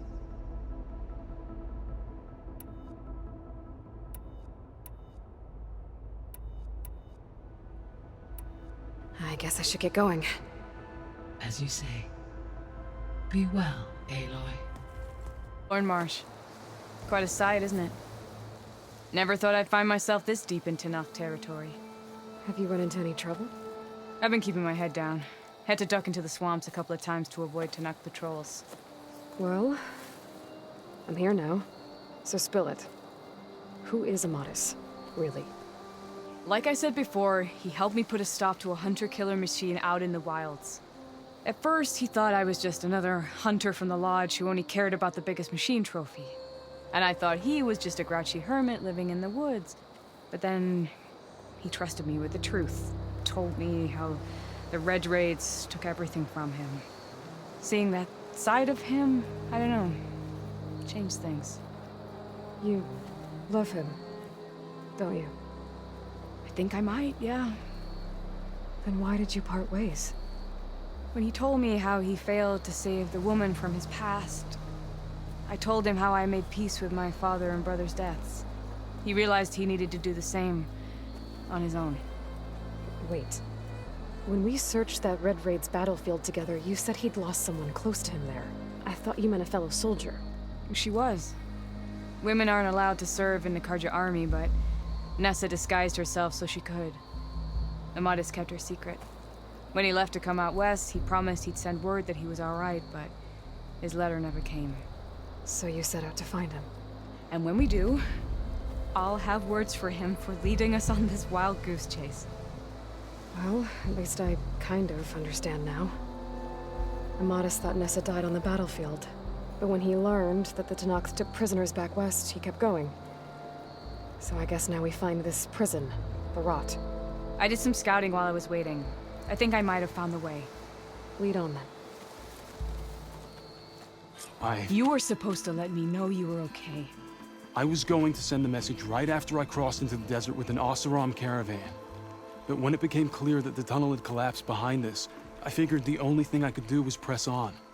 Seeing as you found a way out here, however, clearly I was wrong. I'm sorry. The last thing I wanted was to worry you. So, you must be Amadis. And you must be Aloy. Thalana's told me a lot about you. And I guess you must know about me. A little. We know you're headed for the Rot. But What are you hoping to find there? A clue. Or a shred of one. Anything about Nessa's fate. Maybe she died on the battlefield. Or maybe she wasted away in that prison. Either way, I have to know. Talana told me about you and Nessa during the Red Raids. That you kept her secret. We were both assigned to the Southern Spear Division. Our orders were to push into Tenakth territory through the tunnel. She was proud to serve the Sundom at first. But as the atrocities mounted, we both saw the raids for what they were. And the two of you grew close? We did what we could to protect innocent lives. It felt like we were the only ones who objected to the slaughter. And yes, we were close.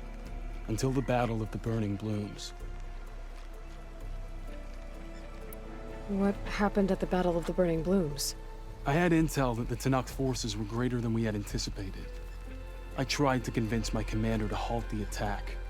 He was a drunken lout. And when I threatened to reveal his incompetence to Karja High Command, he pulled a knife on me.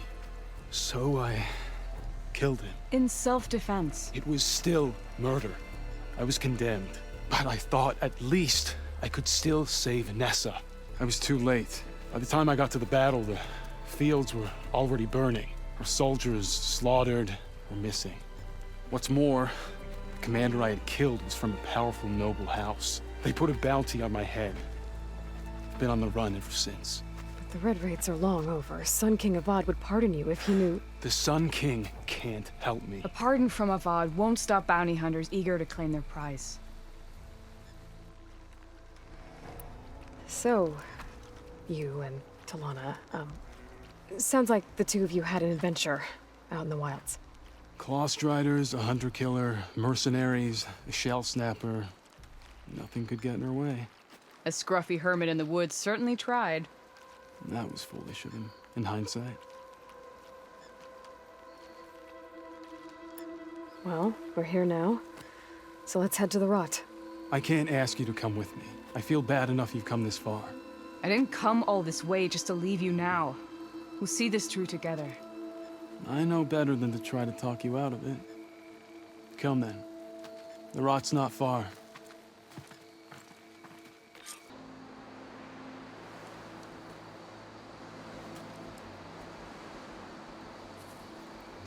There it is.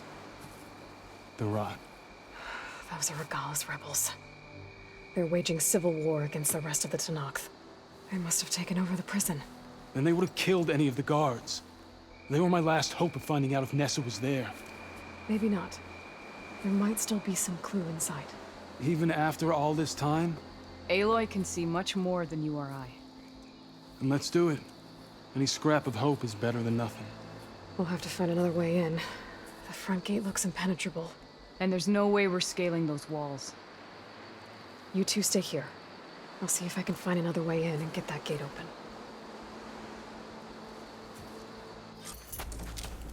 Here. Door's locked, but that last rebel had a key on him.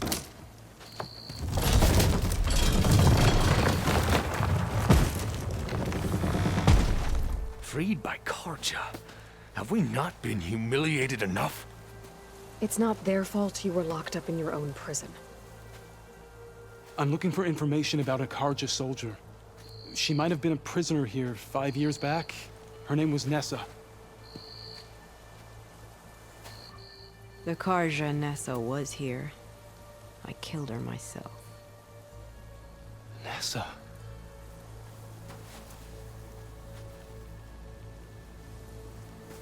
I'll handle this. Go secure the grounds. It's you, isn't it? Nessa, how? It's Why? Rataka. Let me get this straight. You were Nessa. You were brought here as a prisoner during the Red Raids and then became Tenakth? The Karja forbid women from military service. I lived my life pretending, ashamed of who I really was. But the Tenakth measure a soldier only by their strength and resolve. So I took my place among them. Nessa. Rataka. I've mourned you for 5 years. Why didn't you let me know you were alive? I had a new life. I wasn't going back. Not even for you, Amadis. The way Amadis talked about your time together, I thought you'd still care about him. It was 5 years ago. I didn't abandon you. Before the battle, I tried to get Godiah to call off the attack, but of course, he didn't listen. I ended up killing him. Then he got what he deserved. I ran for the battlefield to find you. But you were already gone by the time I got there. I didn't know. But even if I did, I mourned you, and then I moved on. If you were brought here as a prisoner, how did you become Tenakth? I knew it was only a matter of time before the Tenakth killed me and the others who were held captive. But one day, one of their soldiers stopped in front of my cell, asked how a woman had ended up fighting for the Mad Sun King. As he spoke, I realized he was once Karja. Vashav. I heard how he fell at the embassy. He deserved a better death than that. The other prisoners he condemned to death, but he convinced the Tenakth to let me fight for my life. I won through blood and blade. I became Rataka and never looked back. You were willing to wear a disguise so that you could serve in the Karja army. Do you miss being Karja at all? No. The Red Raids showed me there was no honor in fighting for the Karja. And when my comrades and I were brought here as prisoners, we knew no one would ever come for us. I would have, had I known. It's better this way. Beneath my Karja armor, I found I had the blood of a Tenakth. So if you became Tenakth, how did you end up as a prisoner here again? My squad was ordered to retake the Rot from Regala's rebels. We failed. Considering how much Regala seems to hate the Karja, I'm surprised her rebels let you live. You're right. I'd be dead if they knew. But few Tenakth remember who I once was. What will you do now? You've taken back the Rot. My squad will ensure it stays that way. So this is it? After everything we've been through, this is goodbye? It has to be. My place will always be here, and yours is back east. I'm sorry that you've suffered. You deserve better than how the last 5 years have treated you. I'll make sure you're granted safe passage out of the lowland. Consider it Nessa's final farewell.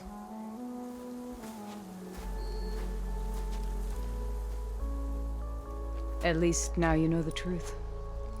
Somehow it hurts worse. He must think I'm an idiot. No, I just think you have a lot to figure out. I'll take you back east to the Sendem. After that, I don't know. Talana, I understand. I'm sorry it came to this. Me too. Give me an Aloy a moment. Are you all right? To be honest, no. What's going to happen between you two? I'm not sure. He clearly has a lot more feelings to sort through. And I won't be anyone's second choice. I want you to have this, for seeing this through with me. No hawk could ask for a better thrush. Or a better friend. So, I guess this is it then. You're heading back east. I think I'll hang around Barren Light for a while, before returning to Meridian. If you find yourself back that way, look for me there. I will. Safe travels, Talana.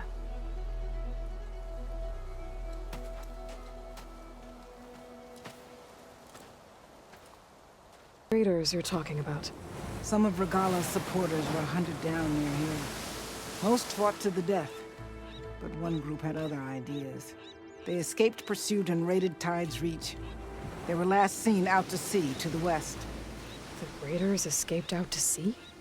We think that's why they raided the settlement. They built a flat boat. Bits of wood tied together. Raft? I wouldn't want to go to sea on one, but it seems that was the raiders' plan. Slaughter our sleeping guards, steal supplies, and sail straight west. Are you worried they might come back? The supplies they stole won't last forever, and they were prepared to gut our guards to get them. People here want justice. That won't happen until those fugitives are found. You've returned. You found something, didn't you? Come now, don't just keep it to yourself. It's, difficult to explain. Please, I just want to understand as much as I can.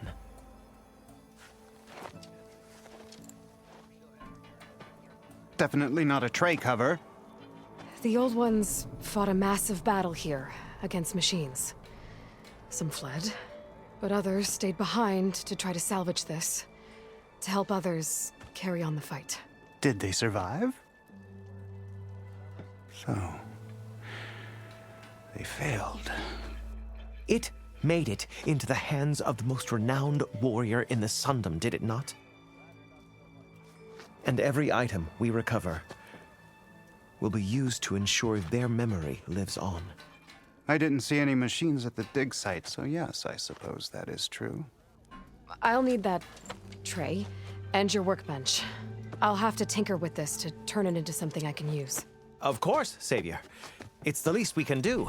May the sun light your way, as you have illuminated ours. You're Aloy, right?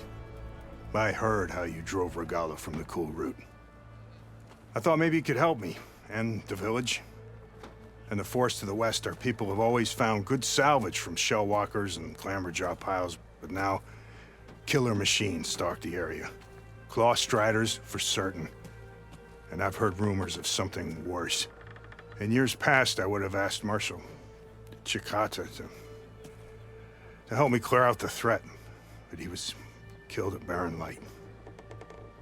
Now I'm alone, and there aren't enough seasoned soldiers here to help. What do you say? You up for a hunt? I just might be. Strange. Chikata used to use those same words in the same way. A good omen, I suppose. All right, meet me at the edge of the forest, west of here. We'll hunt together. I'll be glad for the company. Well, better than any marshal. Better than Chikata, even. You too. You were more than friends. Yes. Whenever he left on a mission, I felt an ache in my chest. And now he's gone forever. He meant a lot to you. I'm so sorry, Ikota. Don't be. You did a good thing for the village, and gave a lonely old soldier some solace. Here, take this. You deserve it. You're young and strong with many victories ahead. But perhaps someday, you could come back, if you're up for another hunt. I just might be.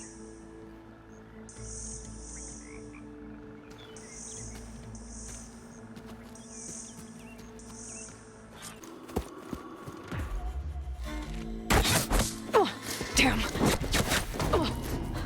Hold your fire! I'm not here to fight! The barbarian's pinned down. Move in!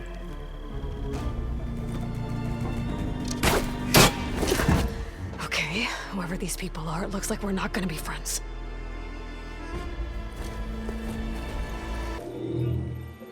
A log.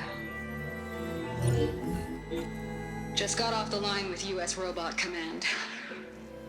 Time's running out. Didn't have the heart to tell Harris that our cure might be worse than the disease.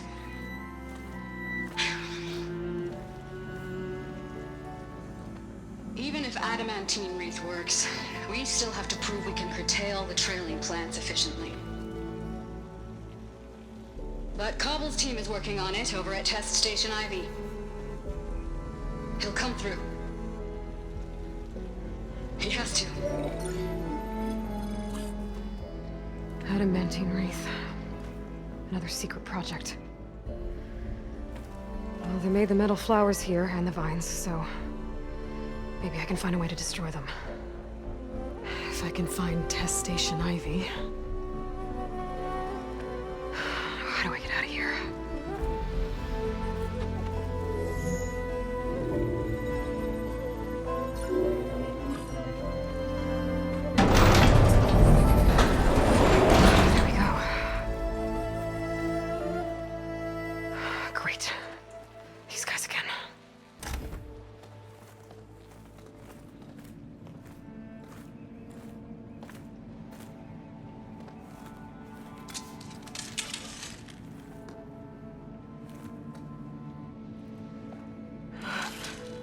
I submit. Do as you will. I didn't want to fight your friends out there. They attacked me. If by death alone I can atone our trespass. I'm not gonna kill you, okay? I just want to figure out what's going on. Where did you get that focus? I am of the chosen people. The Quen. The ancestors left the power of the focus to us alone, the eye that reveals the legacy. The legacy, huh? The legacy? The truth. It is in the darkness and the lost places. Among the ancient ashes and the bones of the before that it lies waiting. As a diviner, it is my task to seek it out. For the good of my people. You're looking for data. Maybe we can help each other. What's your name? Alva. Second diviner of the Eastern Expedition. I'm Aloy. Why don't we start again? I've never heard of the Quen. Our lands lie across the Great Ocean. We haven't been here before. So why come now? Our homeland has been ravaged by freakish weather. Terrible storms and blistering droughts. The crops are failing, the people are starving. When we looked for answers, it was proposed that if we had the courage to cross the ocean to Legacy's landfall, then we might earn the knowledge we need to save our people. But so far, that knowledge has eluded us.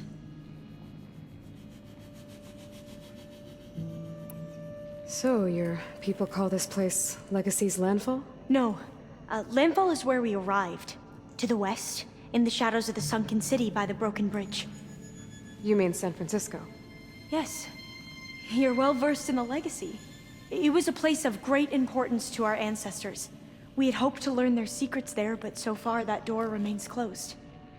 Even so, the data we discovered there has led us to this place. It might be our last chance. To find something that can save your crops and your people. Yes. If the ancestors will be generous to us once more. So you said your ancestors left your tribe that focus? Yes. 13 diviners have possessed this one since it was discovered among the ruins in our homeland. I have their honored names committed to memory. So you have one, but none of the soldiers out there did. We each have a role to play. No, it is the diviner's purpose to seek out the legacy, interpret the wisdom of our ancestors for the good of all, and to keep it safe, so that no one but the diviners know how to use a focus. Not even the Imperial family, and certainly not soldiers. So how many diviners are there? At Landfall, a small group. Back at home, a few dozen more. That's a guess. Only the overseers know for sure, and I am not of their rank. So you call data from the ancient past the legacy? Yes. All that is not lost or forbidden. What does that mean? All that we are capable of reading, and that which is permitted. Okay, I'm not sure I get it. That's fine. So what do you use the data for? The greatest secrets are the ones that improve the lives of many. How to tend our crops, how to hold floodwaters back, or even cross the ocean. Technology. That is what I seek here. Technology that can help my people back home. Those soldiers, they opened fire on me without warning. Why? It is the duty of the Quen to seek out the legacy and defend it from the ignorant and envious. Not that you seem ignorant. But back home, other tribes only mean us harm, and we were told the same was true here. Does that come from your legacy? The legacy is truth. But we have been known to misinterpret it. I hope time and the wisdom of our ancestors will guide us down the correct path. Yeah. I hope so too. I'm looking for a place in this facility called Test Station Ivy. Have you found any data that mentions it? No. But I did find something that looks like a map, but it was unreadable. Lost. Maybe I can make some sense of it. Bear.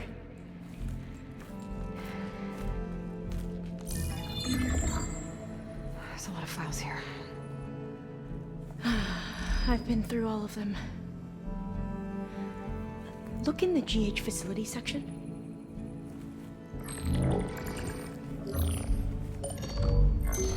Like I said, a lost file. You can't see the map?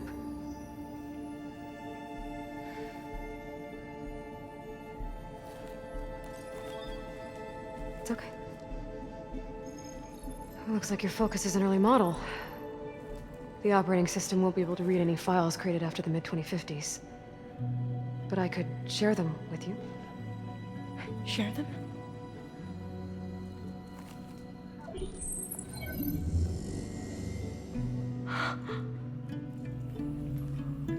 You can see what is lost and forbidden. Not lost, not forbidden, just a newer format. There. That's where I need to go. But you can't get there. We've been here for a week trying to get deeper into the complex. The way has been blocked by rubble. What about this tunnel? It looks like it unlocks from here. No. I thought these might be some kind of access controls, but I couldn't read enough data to make them work. Let's try with my focus, okay?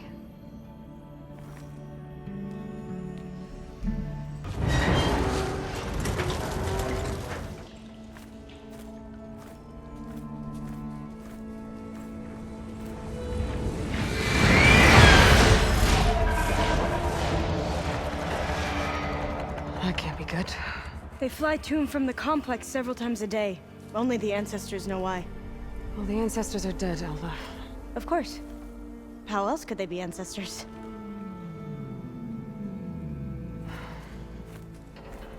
Looks like we have more pressing concerns. Follow my lead. Okay, you ready? On 2. 1, 2. Commencing adamantine wreath vulnerability test scenario 12C15.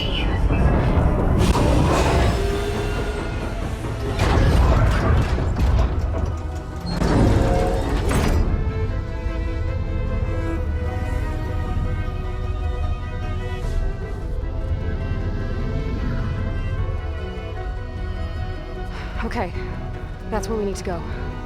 Magnetic field engaged. Initiating biomass conversion process. What? No. How do I shut this thing off? Failsafe exceeded. Test cannot be aborted.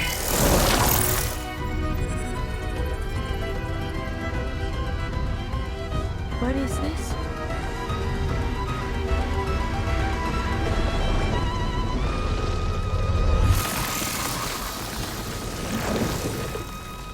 That's how the world ended. Test complete. Adamantine wreath structural integrity uncompromised.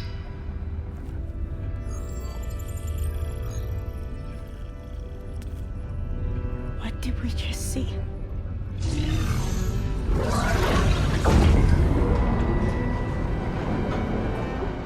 Alva. Let's meet below.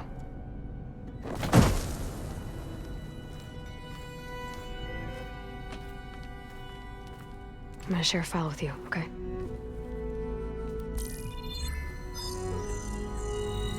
Test log, Elm. I think it's Tuesday the 2nd? Who cares? I'll say this for the end of the world. It's jam-packed with irony. We developed biomass conversion here. Infinite food for infinite machines. And now we're racing against time to find something to give them indigestion. Well, it works. War machines won't be able to eat the wreaths. But can we deploy them in time? God, I hope so. I don't understand. Your ancestors? They were wiped out. Your legacy didn't tell you that? The time of ashes. But most of the data about that is lost, or forbidden. Well, they created machines that consumed all life. You just saw how. It's a miracle anything survived. I don't want to know this. This is not why I'm here. I need the wisdom of my ancestors to help save my people, not forbidden knowledge of their sins. I need to find something that helps, something to bring back. The Overseers will punish me. Or even worse, people will die. Do you understand? My family. My sister. I left her when she was 14. Already you could see her bones. They will starve. Alva. Alva.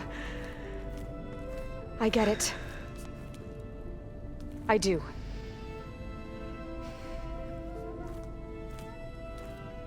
It's hard to explain, but you and I are working toward the same goal. And if I succeed, your people won't need any data. Things will just... they will get better. But even if I believe you, my people won't. I need to bring something back. Okay. Then we'll go to Test Station Ivy. And if I can find a way to kill those vines, then I will have access to the data core. What I need is in there. I'm pretty sure that if I take it, it will unblock access to all the data that this place has. And that will give you something to bring home. I'm not sure I understand. But every secret makes its own maze. A diviner must persevere. Go on. I'll follow. Demeter, it's time to go home. To Gaia. Zeta 1. Yes. Elizabeth Sobek. Alpha Prime. Master override activated. Restoring Demeter's subordinate function to original code.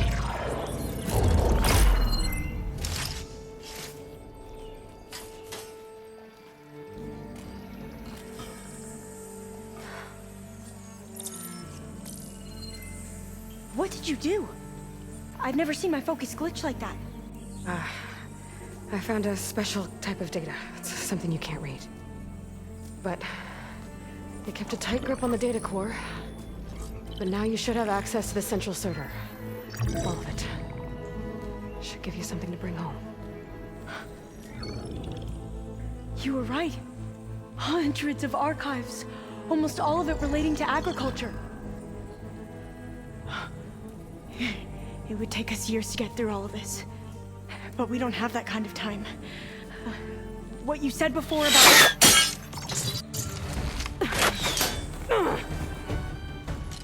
Alva! Hold your fire! By the word of the ancestors, you must stop. Come. Look at who you fired on. That barbarian killed our soldiers! Only those who fired blindly. She is no barbarian. She gave me the data we need. Come, look at her. Can't you see? Elizabeth Sobek stands before you. An ancestor reborn.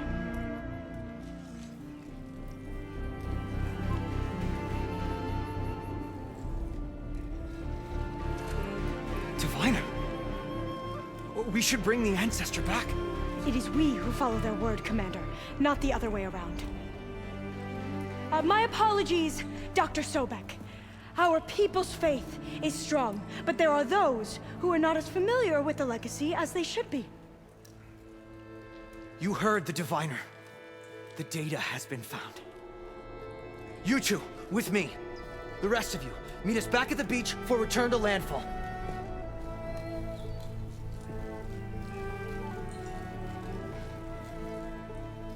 I can't talk long.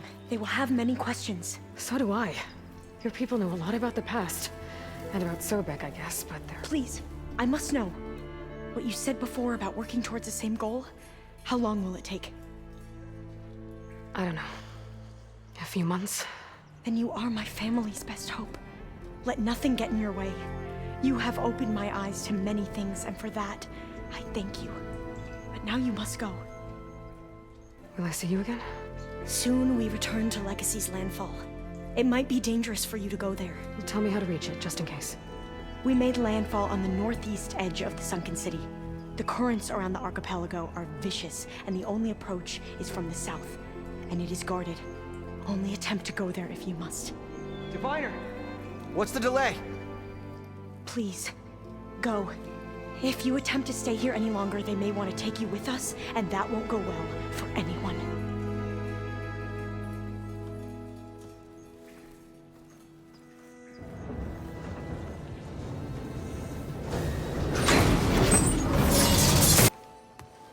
Aloy, is that what I think it is? Just need to merge it with Gaia, and she'll have enough power to handle Hephaestus. Good news. So, what can I do for you? I hope Zoe's not upset I'm distracting you from your training. Yeah, I don't think you have to worry about that. What do you mean? What happened? Well, before Zoe found a way to fix the land gods, I suggested that when Gaia was fully restored, she could just make new ones. Well, once we get Hephaestus, that's definitely a possibility. That's what I said. But I guess there was something about my tone she didn't like. She got pretty raw. Said I didn't understand the way her tribe feels about those machines. Which is true, of course, and the last thing I'd ever want to do is dismiss their traditions. But I was trying to look at things differently. More like you know? To see a machine as just a machine. Yeah, I guess I led you into trouble there, didn't I? Not your fault. Don't worry. Did you talk to Zoe after your fight? I suffered through a few hours of glaring silence. Then she seemed to move on. Sort of. How do people do this? How do I know if the next thing I say won't blow up in my face? What if an apology is not enough next time? You give her a stuffed animal? You're the worst. You know that? What makes you think I know anything about any of this? You're on your own. Abandoning me again, huh? Well, if she kills me next time, it's on you. Better get this to Gaia. You did it, Aloy. Let's hold off on the ale till it's over and done with. I'll let Aaron know. Looks like you got what you wanted. Yeah. It's almost time to go after Hephaestus. Finally. We get to rock and roll. Yeah, at least that's how the old one said it, I think. Anything happen I should know about? Zoe asked us to help her bring more plants in here. Not for eating, apparently. Yeah, if you ask me, the place is fine as it is. Metal might be plain, but it's sturdy. Nothing wrong with that. Who needs a bunch of vegetation? Bet you're used to that focus by now. Well, I can hit machines in their weak points. I guess that's something. I wish all the other data was as easy to deal with. Now, to be honest, it's hard to understand half of what's on there. And then the other half reminds me, this isn't a fight you can win by just waving a hammer. Which is kind of what I do. But hey, that just means I gotta study harder. Make myself useful. Just give it time. I found out who's running the Sons of Prometheus. A woman named Asera. Oh no. Remember how Durval had a band of freebooters that retaliated against the Carja? She was one of them. First female tinker in the claim to run her own forge. But when her family got killed in the Red Raids, she went bad. Real bad. I thought she was dead, though. Taken out by one of Murad's guys. Well, she's not. And she wants revenge against the Carja. We have to find out where she's operating from, and stop her. I haven't had any luck finding someone with a focus at chain scrapes, so I'll be scouting out Barren Light next. I'll keep tracking her lackeys out west. We'll find her. We have to. It's thugs like her who murdered my sister. You should know. Sylens is involved with the Sons of Prometheus. He's the one who gave them the override tech to begin with. Why doesn't that surprise me? That's probably all part of some master plan, huh? At least we know we're good at wrecking those. Damn straight. I should get going. Say hi to Gaia for me. Aloy, you've returned. And you come bearing gifts. Does this mean we'll soon be able to uproot the Zeniths from our lands? That's what I'm hoping. Good. It looked like you were working on something over there. With Gaia now growing in strength, I've been trying to find a way to heal the land gods, even if some people think I should give up on them. Already said I was sorry. Your friend thought it'd be a good idea to replace the land gods with new machines when Gaia recovers. It wasn't. The land gods have taken care of our people for generations. They are not some broken toy to be thrown away. Even if they are just machines doing their job, to abandon them in their time of suffering seems cruel. I'm sure Varl understands that too. He does now. I had to get pretty mad at him at first, though. You know I can hear you guys, right? You ever play that board game Aaron set up? Strike? I'm the one who gave it to him. I was hoping it'd distract him enough to spare us that ruckus he calls death metal. No such luck. I should get going. If you need me, you know where to find me. Aloy. With the acquisition of Ether, Poseidon, and Demeter, my heuristic processing density has expanded greatly. I should now be able to absorb Hephaestus, and fortunately, we have made progress on a plan to capture it.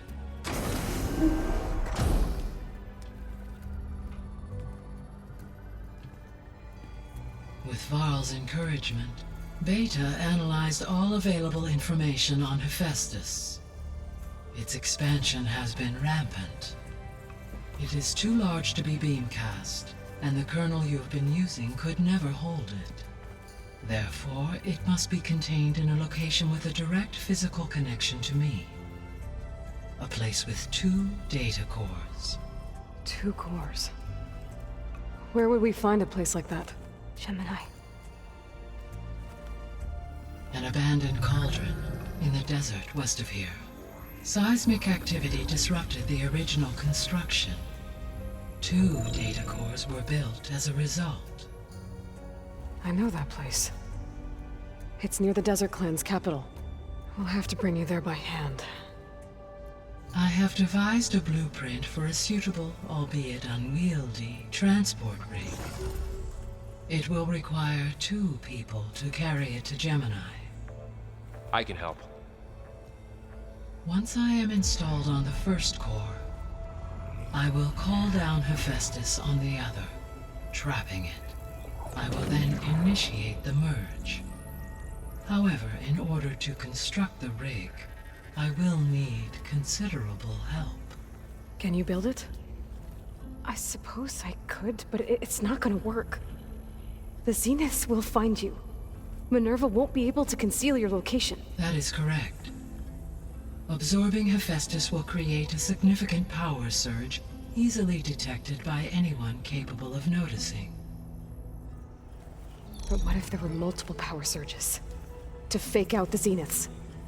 If Erend, Zoe, and Katalo spread out to the other cauldrons and create their own surges, would those conceal the one at Gemini? Analyzing. Such a tactic might be effective. With Beta's help, we should be able to build a set of handheld pulse generators. I told you it's not gonna work! I did a test. Hephaestus has written Alpha clearance out of its access module. You'll never be able to capture it. Then we need a higher level of clearance. There is no higher... Ted Pharaoh's mega clearance. The one he used to purge the Apollo database and kill the Alphas. But to get it, you would have to find Thebes. The private bunker he retreated to when the world ended, and nobody knows where that is, not even the Zeniths. Their only intel was that it was somewhere in San Francisco. That might be all I need. Alva, the Quen diviner I met, said her people had set up a base at Landfall. They were searching for data in San Francisco from there. She might be able to help. So I guess I'm headed all the way west. While I'm gone, will you be able to build the rig and the pulse generators? I'll try. I'll make sure she has what she needs.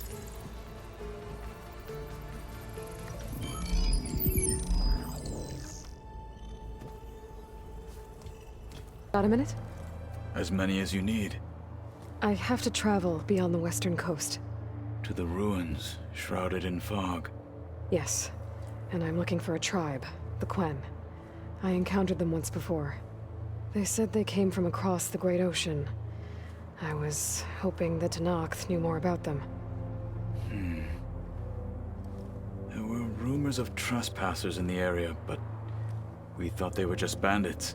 Hekarro sent out a patrol or two, but I don't recall them reporting back. We've had more pressing concerns, as you know. I'm sorry. That's all I can tell you. It's okay. I guess I'll find out soon enough. There is something I've been meaning to discuss with you. It's personal. If you have a moment to spare. You said there was something you wanted to talk about? I've been speaking with Gaia. She mentioned that the Zeniths bind metal with flesh to make themselves stronger. I was wondering if you'd help me do the same. You want to make yourself a new arm? Yes. Gaia insists she can help me build such a thing if I can get the necessary data and materials. She believes these things lie in the place where Beta hid from the Zeniths. Their ancient research lab. I am not as familiar with old world machinery as you are. I could use your assistance. It might be dangerous. The Zeniths probably still keep an eye on that place. We were lucky to get out of there alive the first time. I see. It sounds like this is worth the risk. By the 10, we shall see it through. What have you been up to? Varl has asked to learn the differences between my people's clans, so I've been teaching him Tenakth history. It is heavy with blood and death, but also with honorable deeds and vanquished tyrants. Maybe you'd like to hear about it as well, when our mission is done. I'd be honored. What do Tenakth do to relax? You know, to take a break from training? We play strike. Your Oseram friend, Erend, is surprisingly good at it, although he has yet to beat me. It helps one think strategically, hones the mind for tactics. Somehow that still sounds like training. Anything interesting happen while I was away? I found an acceptable place to practice with my blade. Oh, and where's that? Outside, above the base. There's a nest of sunwings that are always up for a fight. Ever thought of sparring with something that's not trying to kill you? That would defeat the purpose of the training. Found anything interesting during your training? Gaia told me where to find data on how wars were waged in the old world. I knew the 10 fought against machines, much as we do now, but it seems they were among the last of their kind. Later, machines battled other machines on behalf of greedy leaders, as they vied for lands and spoils. At least the Tenakth have the courage to put their lives on the line when conflicts arise. There is nobility in that. But maybe we just need fewer conflicts in the first place. Yes, of course. Hekarro would have it so as well. I should get going. I've got a long road ahead. Should you need reinforcements, I know who to call. I'll call you when I'm near the Zenith lab. We'll get what you need for that new arm of yours. Thank you, Aloy. I'm sorry, Aloy. After all the trouble you went through, you have to head west again. Well, no one said this was gonna be easy. You sure you don't want any backup dealing with the Quen? They think I'm Sobek, or something like that. They won't hurt me, but I doubt they'll be so kind to anyone else. If you say so. Let me know if you need anything before you go. You better not be slacking off on your studies while I'm gone. And risk Zoe coming after me? I value my life. In fact, I've been reading about Ted Faro, how he destroyed the world and crawled into a hole after killing those who saved it. He definitely was a piece of work. Well, Beta and Gaia built the rig. Can you get everyone ready for the mission ahead? Of course. What is it? Nothing. It's just that everything's about to change. We'll get Gaia, and she'll help us set things right. No more zeniths, no more derangement. It'll be a different world. I welcome it, but I wonder how the Nora will react. And the Karja, and well, everyone. Let's just focus on fixing Gaia for now. You're right.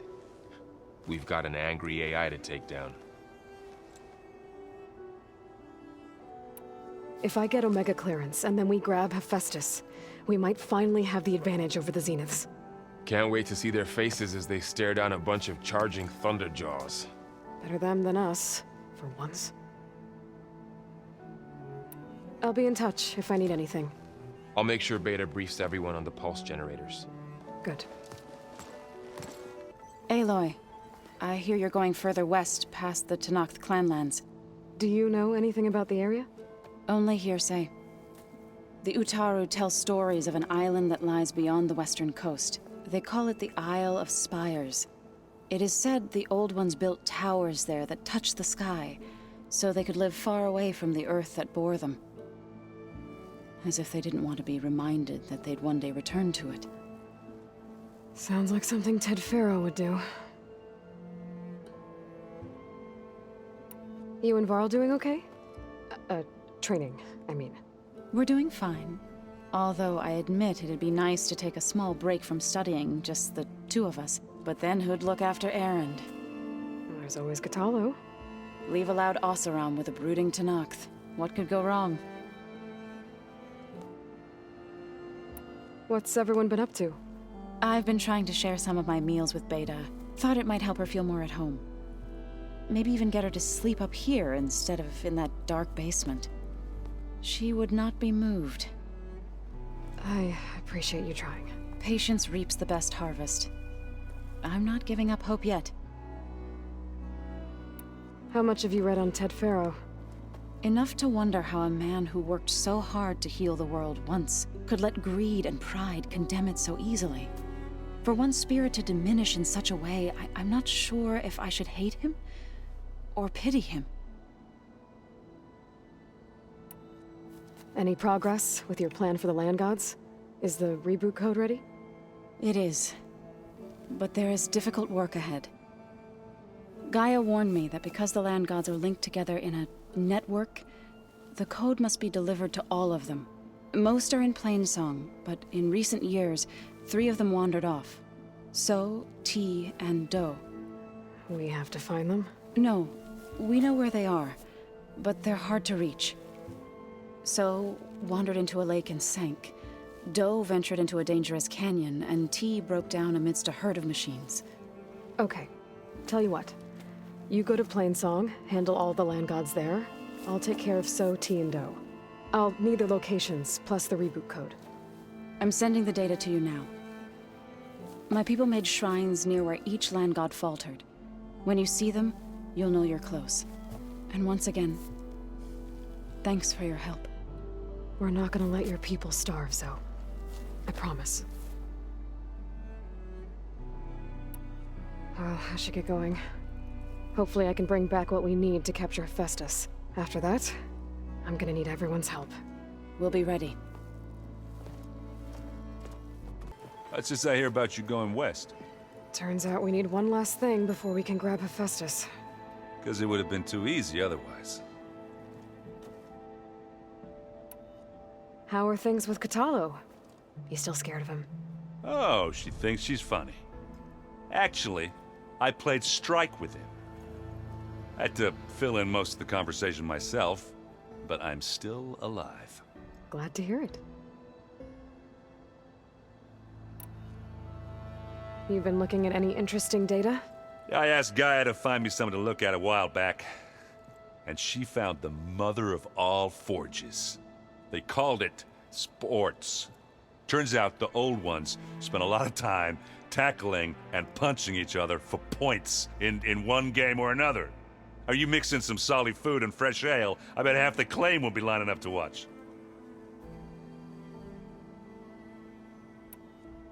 I need to get going.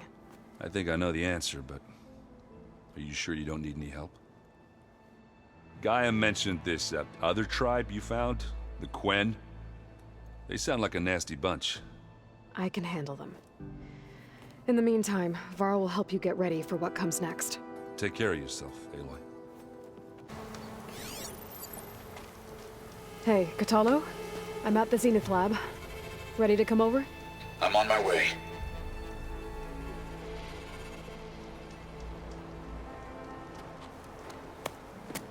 Aloy, I appreciate you meeting me here. I'm happy to help. Did Gaia mention where exactly in the Zenith Lab we'd find what you need? She mentioned the chamber where you found Beta, and the database that lies within. She said it'll help us find the knowledge and components I require to build a new arm. At least we know where to look. We will have to be quick about it, in case the Zeniths are watching. Understood.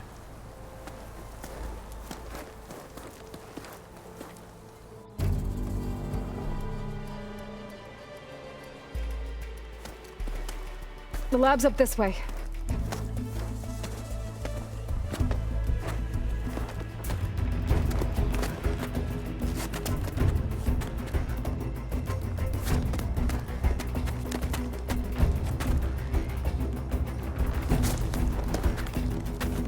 You okay? I got this.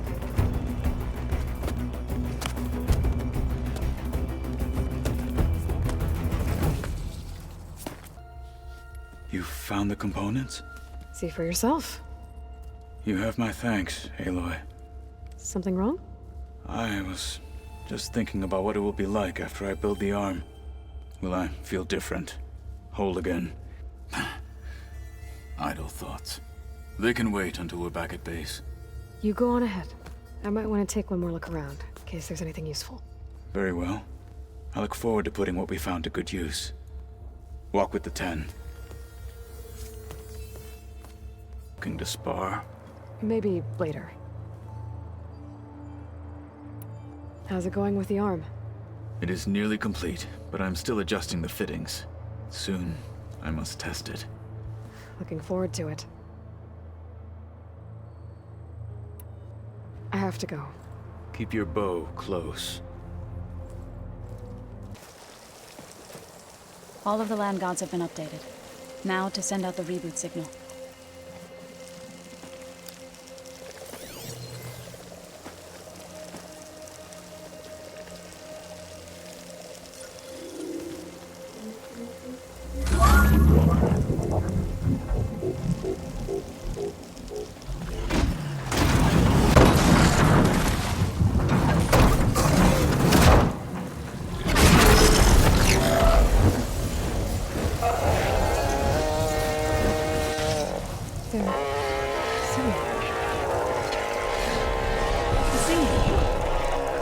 What does this mean?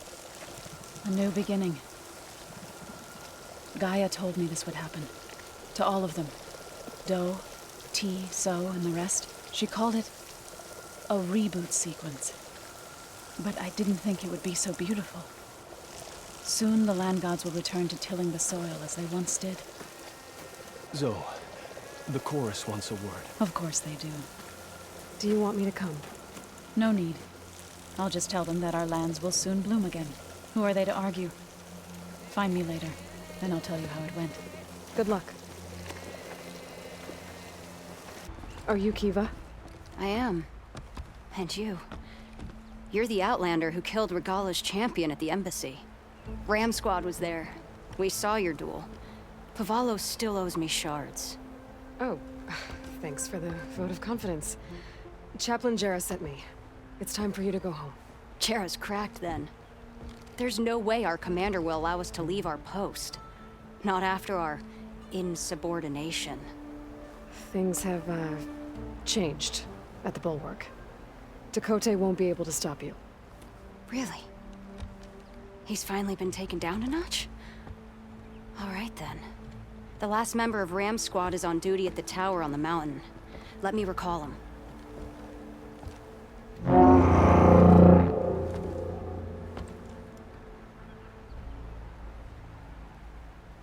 That's odd. Ezeko always answers. One of us will have to go up. I can get up there easily. I'll check on him. Much appreciated. The start of the climb is just across the falls. Try not to break your neck, yeah? Thanks for the assist. Is Ezeko on his way down? Actually, machines got him. Took him by surprise. I'm sorry. What? He was the first of the squad. Our best fighter. He's gone, Kiva. It's just the two of you now. Damn Tekote. All we did was go to the embassy. Follow Chief Hikaru's orders? And what do we get for it? A death sentence dressed up as guard duty. All because Tekote has a vendetta against the chief. Well, that ends now. Yeah. Thanks, Outlander. Here. This is for you. Pavalo!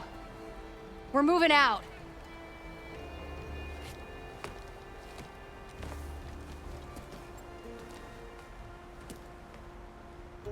Sparks fly out there? How are the refugees doing?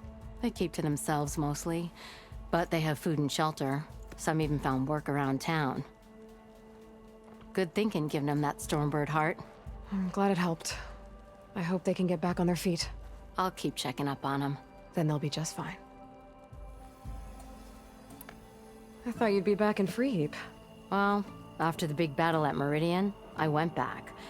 But realized it was running smooth. Didn't need me. Heard about the rebuilding out at Barren Light. Figured they could use another hammer. And thanks to your handiwork, I got my hands full getting this place into shape. I guess you found the right place. Guess I did.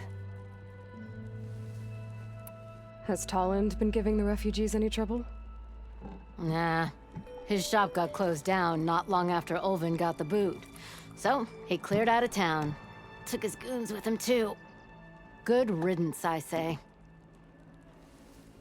The concession decree Ulvin wanted, what was it exactly? And how would it have helped him? Big old pig diddle, that's what. A writ that would have put all Osram claims in the Daunt under Osram law, even though they're on Karja land. It would have meant that any existing ore, stone, and timber claims couldn't be revoked by the Karja. No more risk, no more hesitation for investors backing the claim to pour in the shards and expand their business. And since Ulvin had a stake in all those claims, it would have made him richer than a scrapper in a junk heap. Not to mention Chainscrape would have become an Osram municipality, so he could have bought enough votes to call himself an Elderman. He's a sly old badger, I'll give him that. Almost got away with it, too. Well, I have to be going. Thanks for the drink, Petra. I'm glad I stopped by. Anytime, Flamehair. Is that what I think it is? Now you've got all your lenses. My pops would be sad they're tearing down those towers. But he'd be happy these lenses were spared. Many thanks to you, Aloy. Oh, here. What I owe you. Now, this has truly been a profitable endeavor for the both of us. So what are you gonna do next? I'm taking these back to the claim. Ankle's all better, and I miss the stench of soot in the air. Let's hope you don't find any more opportunities on your way there. No promises. Good luck, Aloy. We're gonna get through this. I promise. Now go get some rest. Do you need help? Wish I could say we've been through worse, but I doubt any salvager has had this much bad luck on a single expedition. Salvagers. You part of Karif's crew? Yes. Didn't think we were that well known. So you came here to make some armor. It doesn't look like things went according to plan. You could say that again. I thought I had it made when we found some prime rollerback salvage out here. Then came the sandstorm. Blew away most of our gear and ran us right into a camp full of angry Tenakth. We fled, but By the time the storm died down, we found ourselves here with half our food gone. Open to attack by machines and Tenakth alike. Sounds like you could use a hand. I'm Aloy. Runda. I can't ask you to help for free. How about I hire you to get us what we need? Draw up some contracts. You don't have to.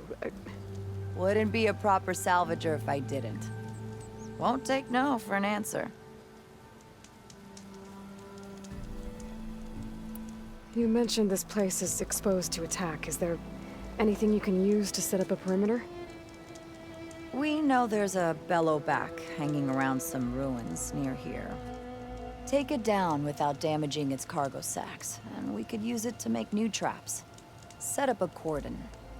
I'll make it a contract. Sounds like a plan. You mentioned your people needed food. We lost most of it when we ran away from the Tenakth. But only a bristleback would be able to sniff it out underneath all that sand. That's not a bad idea. I'll look into it. That's good to hear. You said you lost your gear? Yes. Can't be sure where it is, since that storm gave us the runaround. But I have a general idea. It's all in the contract.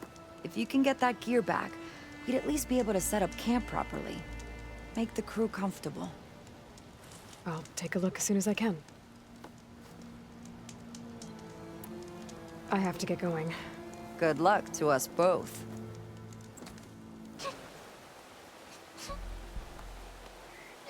Mother. Shh. She'll be back. Rest now. Keep an eye on her. Is she sick? It's Aloy, isn't it? Walk with me.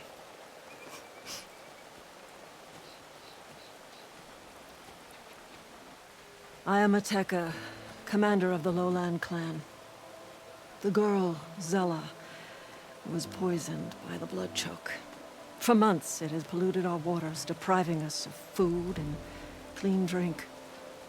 We've learned to live with it as best we can. But recently, without explanation, the filth cleared from much of the lowland. Yet one river still runs red, like a split vein from a rotted corpse. So the water here is still poisoned?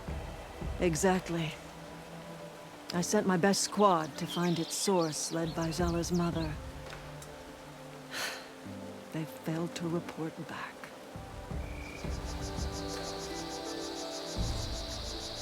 Hekarro told me how you dropped part of the throne on Regalla at the Cool Route.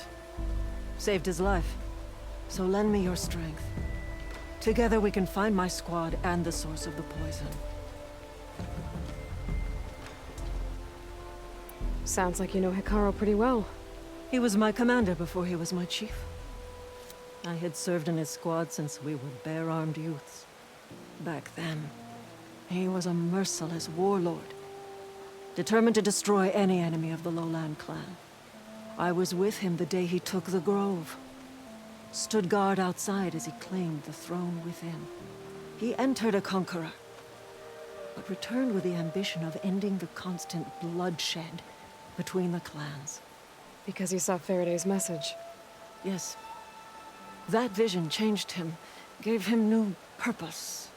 He became our first chief, ruler of all Tenakth, and dedicated the tribe to fighting machines instead of each other. If you're so close with Hekarro, why aren't you a marshal? I wanted to serve as one, but Hekarro needed someone he could trust to lead his former clan. Maintaining control of the desert and sky clans is difficult enough for him. But the title wasn't handed to me. I fought for the honor, as our rights demand. 5 days of scars and blood. By the last sunset, I stood alone. The new commander. Close to 20 years have passed since. This blood choke. Is that what you call the red algae? Yes. A couple years ago, it was only a thin streak of red in the river. It grew over time, until it was a constant poison. It sickens those who drink the polluted water, kill the fish we used to catch. But a while ago, unexplainably, the rivers began to clear. All except for one. Because of it, my people continue to waste away, weakening the clan. I'll help you find your missing squad. Good. I'm heading out now. The longer the blood choke remains, the longer my people suffer. We'll follow the Red River. The squad would have done the same. Might be able to pick up some sign of them. You ready? Let's head out. We'll start at the mouth of the Red River. Oi, good fighting. Hateka, these weren't ordinary machines. They were overridden by rebels. Regalla. Another poison to contend with. How did this start? We fought our way up the river to here. And then, we found that. We advanced to investigate. We had just started the climb when these machines attacked. Seemed like they were on patrol. A pile of dead machines, a poison river, and Regalla's rebels. That can't be a coincidence. I agree. Rest. And then head back to Thornmarsh. Little Zella is waiting for you. Aloy and I will take it from here. Yes, Commander. If there are rebels up there, it could be a trap. We'll fight our way through regardless. You with me? Let's find a way up.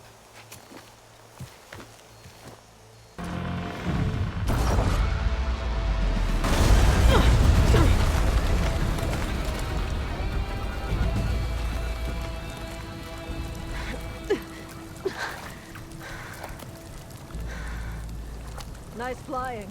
Ha, ha.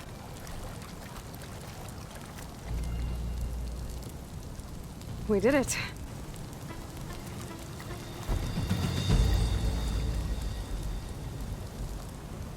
Hateka? It's gone. After all this time, we're finally free of the poisoned waters. Thank you, Aloy. I must return to Thornmarsh. Meet me there when you can.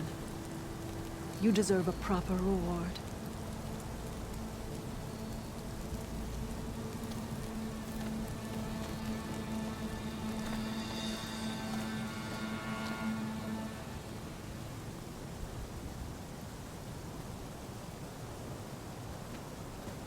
Aloy, I was just recounting your deeds at the dam. Our deeds. We did it together. True enough. Look around. Thornmarsh is free of the blood choke. We don't have to live in fear of the poison. It feels like for the first time in months, we can wash our wounds with clean water. And how are you feeling, Zella? Ready to hunt. Not yet, little warrior. I promised you a reward, equal to your deeds. I cannot think of anything more fitting than this. Thank you. Wherever your travels take you, Aloy. May you always fly on the wings of the Ten.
This is Landfall, right?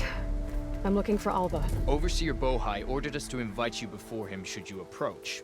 Please, come with me. Go. Let him know we're coming.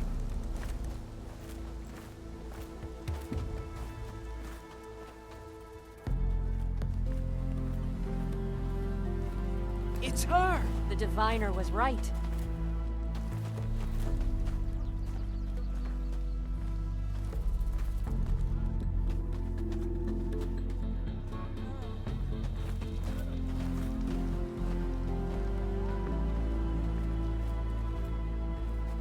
Overseer Bohai.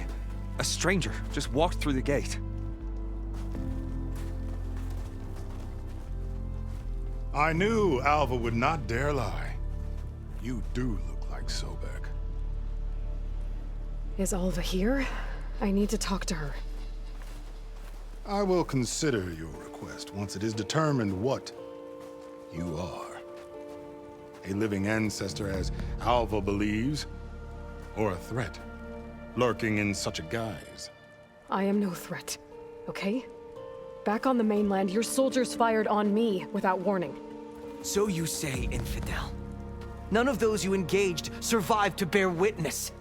I held off on your squad when...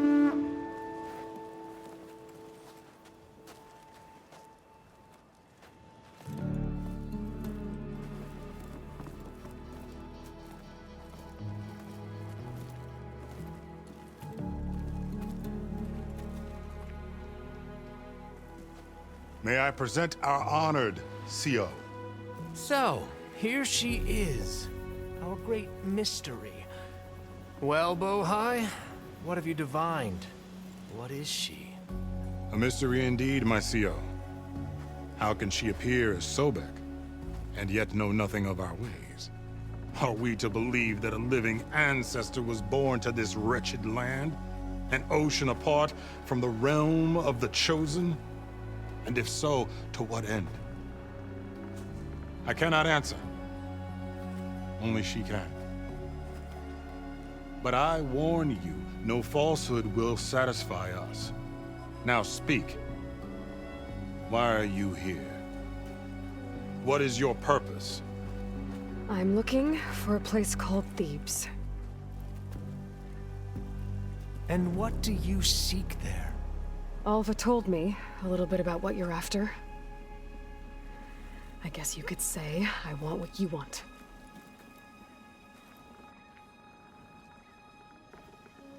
A way to heal the world. As I suspected. Tell her. We found Thebes, the final resting place of Ted Pharaoh's secrets. It isn't far, but the way is closed to us. Machine attacks have cut us off from the site. Diviner Alva is there, along with a complement of diggers and soldiers. Is she all right? Our scouts tell us that a machine has our people pinned behind their defenses, but they're holding out.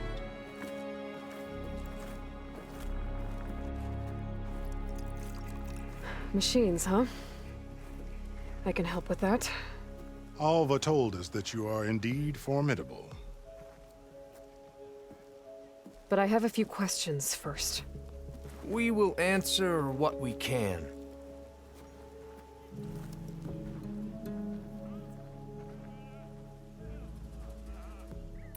So you found Thebes. How? The ancestors revealed it to us not long after we made landfall. Almost a year ago. Through a scrap of ancient data discovered by Alva and verified by myself. It contained details about the construction of a great underground palace. Where, exactly? Close. Beneath the Great Pyramid in the ruins beyond. Figures. Ted loved his pyramids. Have you been inside? No. That has been a problem, one of many. And we will solve them all in time. Getting back to the site is the one at hand. I hope you're as effective against machines as Diviner Alva suggested. What exactly are you looking for inside Thebes? I thought Alva brought back the data you needed. We risked much to cross the ocean. Therefore, we must unearth every possible link to the legacy while we are here. Especially one as important as Thebes.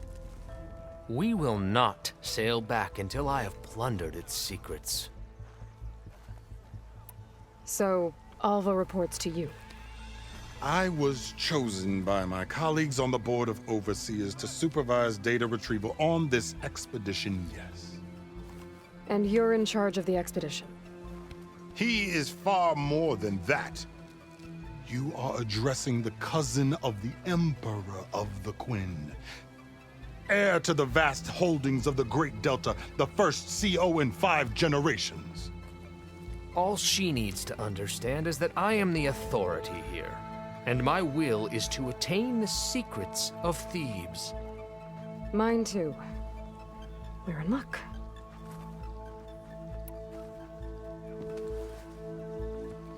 You crossed the ocean on these ships? Couldn't have been easy. Greatness is never easy. Indeed. It took 7 years just to build the flotilla. This expedition is the most important undertaking of our generation. A quest for knowledge across the gaping sea with nothing less than the fate of our tribe at stake. And none of it would have been possible without the will of the CO. The voyage was difficult. The wilds here even more so.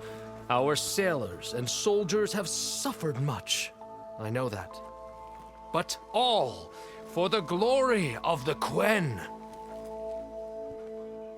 Good to know.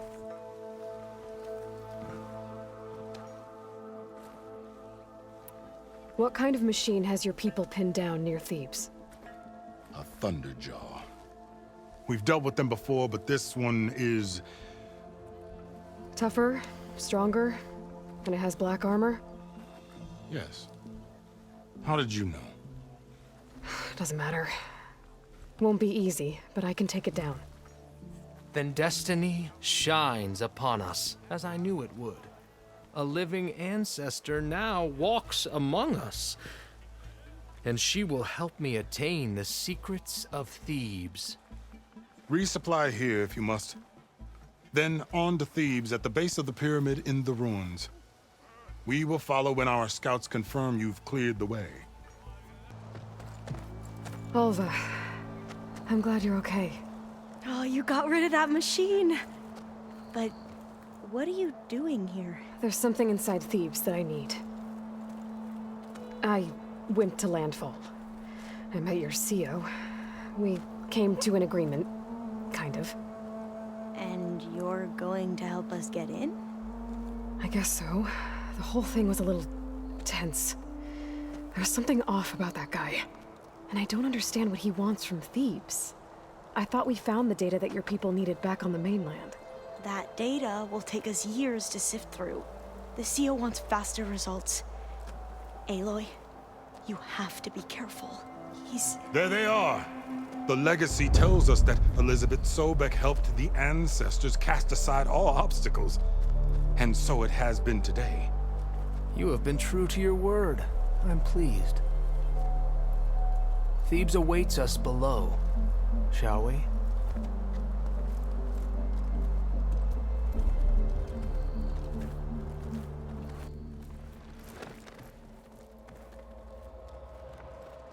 Quite an excavation.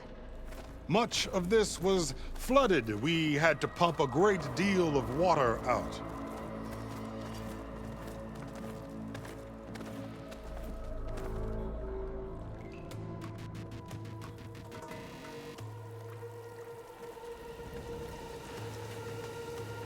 Behold, the door to Thebes. A door like no other.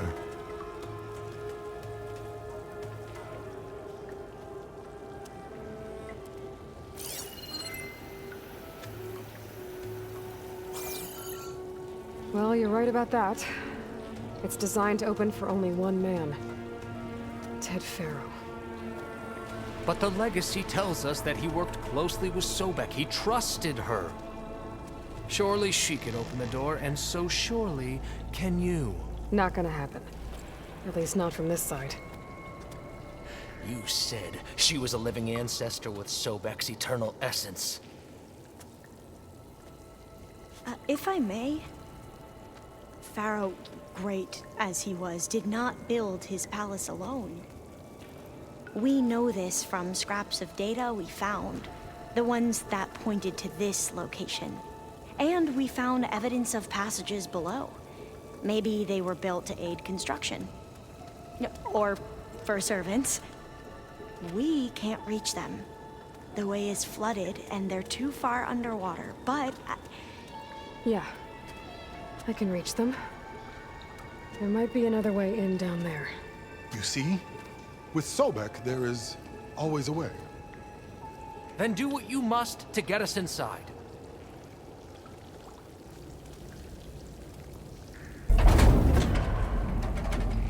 The door is open. Destiny is upon us. I knew you could do it. What's going on? The CO is preparing to enter Thebes.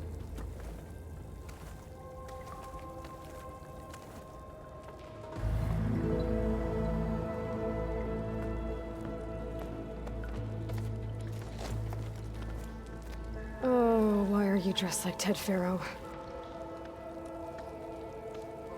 I am Pharaoh, renewed. My essence is the same as his. Across the years, across the generations, his soul is my soul. His will is my will. We are sundered in only one way. I need his final testament, his deepest secrets. And now that the door is open, those secrets are within my grasp. When I have them, I will be complete, as he was. I will have everything I need to save our homeland, and, as Pharaoh did, the world. Okay. I think there's some confusion here about who Pharaoh really was. No one knows better than I who he was, who he is. Me. The Renewer, greatest of the ancestors, the man who saved the world. And you. You understand, Sobek. You are her, Pharaoh's harbinger, his assistant. Come, we will descend into Thebes together, as it should be. Bring her the raiment. Raiment? As he is Pharaoh, you are Sobek. For an occasion this momentous, shouldn't you wear proper business attire? Whoa. No. No, I am not wearing that. No way. You will wear the proper attire to mark this moment. Or what? It is said Sobek valued life above all else. Is this true? Fine. I'll wear your raiment.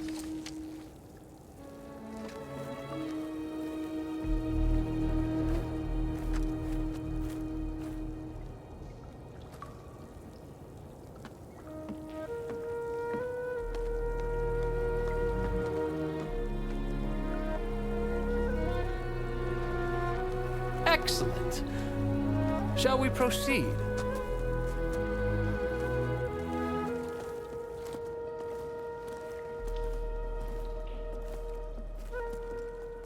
Anything interesting? So hey, this is weird. Yeah, I tried to warn you. Yeah, sort of. I'll explain everything if we survive long enough. Those certainly look threatening. Statues. The guardians of Pharaoh's domain.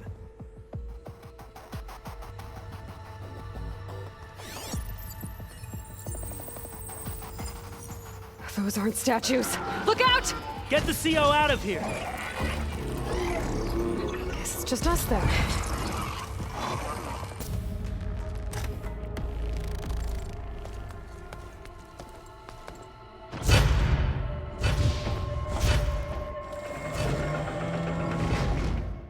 What is that? A reclining throne, attached to some kind of apparatus. I wonder what it does. Saw something. I could tell. Did the data explain what Pharaoh used this device for? I think he was undergoing treatments to live longer. A lot longer. Really? Could he still be alive? Don't be foolish. If he were alive, he would have kept his essence. It would not have been passed down to me. Remember, he was the renewer.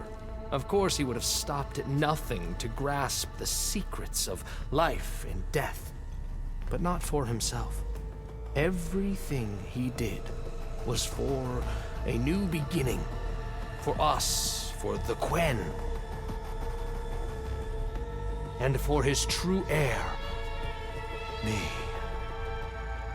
You know, I'm starting to think you're right. You do have a lot in common with Ted Faro. I knew you would see, in time. Let us continue. His secrets await.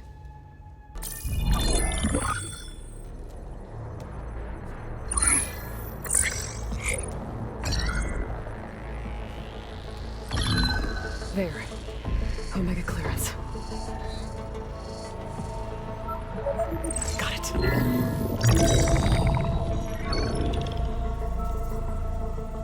What do you have to say for yourself, Ted?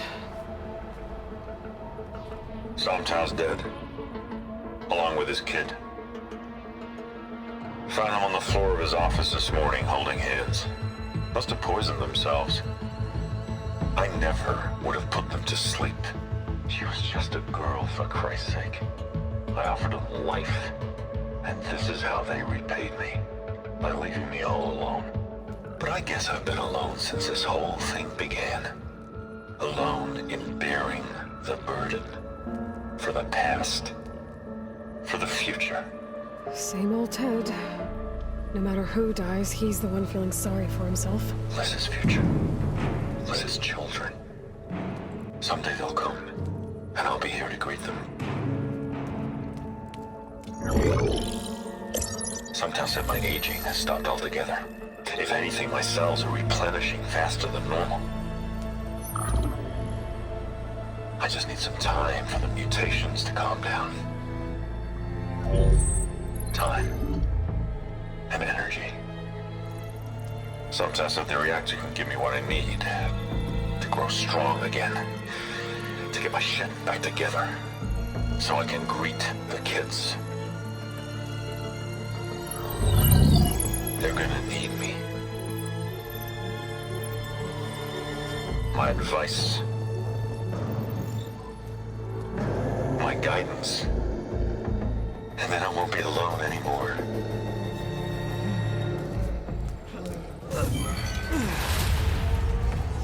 Pharaoh's secrets. Are they here? Not the ones you're looking for. Then they must be in there. Trust me. You don't want to go in there. Are you mad? I haven't come all this way to stop now.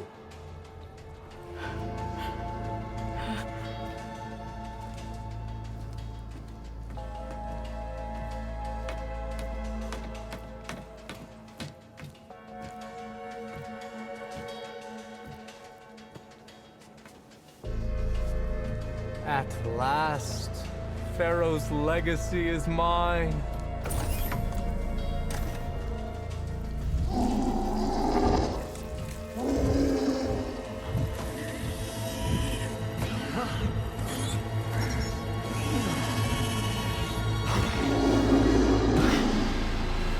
Is that?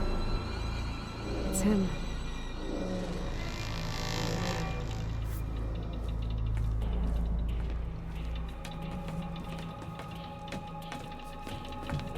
Burn it to ash. Wait, no. Pharaoh has it rigged to melt down. Kill them too. No witnesses.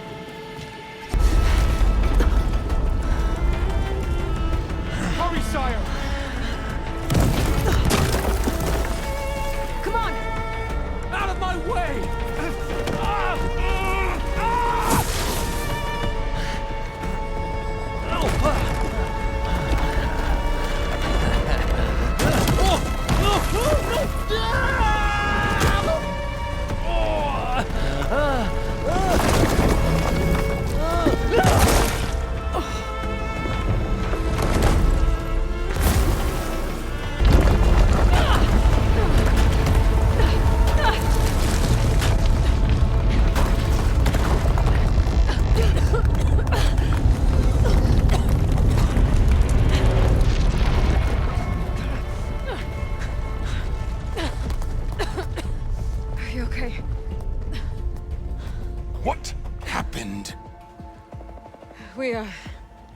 We found something that will help.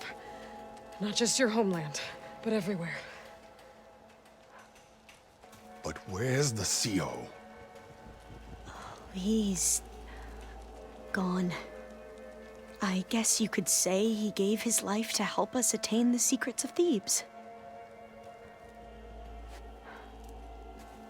I see.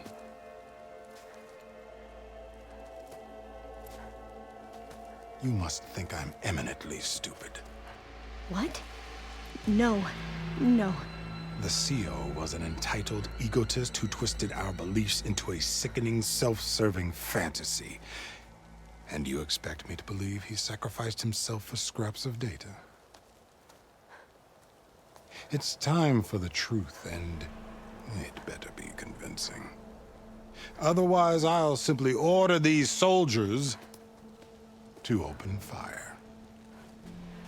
Hold on. You're right. To be honest, the CO screwed everything up. He brought Thebes down around our ears and died like a gutless coward. But we really did find something down there that will help your homeland. If I can take it and use it. Now, if I have to, I will fight my way out of here, but it doesn't have to be that way. You can just let me go. And then take credit when things start to improve.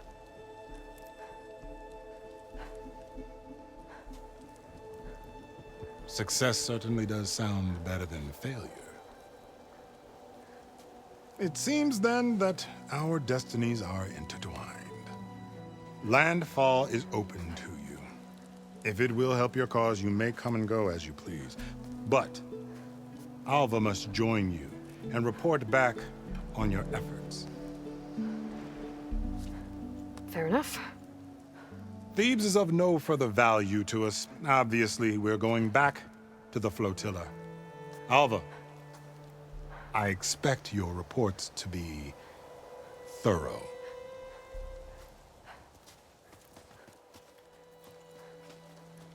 Oh, I thought he was going to have us killed. And instead, I get to join you. Glad to have you. But you're going to need a little help to reach our base. Varl, I made a new friend. I need you to meet her at the Quen Ferry and escort her back. On it. Can't wait to meet her. Trust me, you'll love it there. Varl will give you a better focus, and all the data you could ever want. Head to the ferry. I'll join you back east as soon as I can. A diviner must follow the truth, wherever it leads. I'll see you there.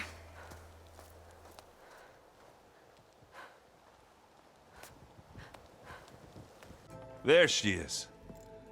I hear you found Thebes. How was it? Maniacs, lava, what's not to like? I'll remember that next time I go traveling. At least I got what we needed to trap Hephaestus. Good thing I got my gear ready then. You look tired. Ha! You never want to hold back, are you? I've just been making sure that I got everything down for this mission of yours. I wouldn't want to be the usual screw-up out there. You'll do fine, Erend. Have you spoken with Alva yet? Yeah, when she's not reading the archives like a giddy kid drinking her first ale. She took to that new focus quick, that's for sure. I gotta say, I'm a little jealous. But I can see why you two hit it off. I should get going. As soon as you want us heading out to those cauldrons. I'll give you the heads up. Well, Matt, we've been briefed on our mission, and are ready whenever you wish to head to Cauldron Gemini. Were you able to finish the new arm Gaia was helping you with? Indeed. I was hoping we could discuss it, if you have a moment. How are your studies going? I wanted to learn more about the world of the Old Ones. And? I looked up this pharaoh Gaia said you went looking for, and learned about the plague of machines he unleashed. To think that the ancient world was wiped out by a mistake. A single miscalculation. There is no glory or honor in such a fate. Only hubris. and pointless death. That about sums it up. Have you spoken with Alva? The Quen is peculiar. Nothing like a Tenakth.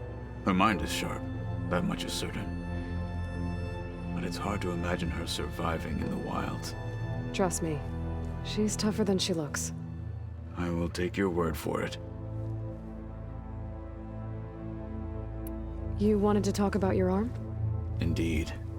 It's time to test it. And I want you to be there. Okay. How are we doing this? Not how. Where? Will you meet me where we felled Regalla's tremor tusk? Right where the river bends? Sure, if you want, but I'm not sure I understand. You'll see when we get there. I promise. Then I'll let you know when I get close. You have my thanks, Aloy. I have to go now.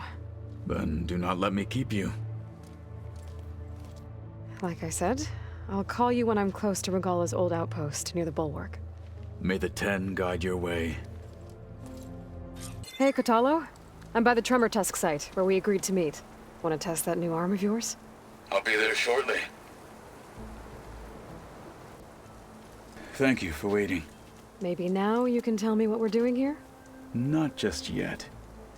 Follow me, please. All right, talk to me, Kotallo. I wish to test the arm on that. It has menaced the valley for some time. Killed more than a few of the Sky Clan. But no longer. I'm honored to help.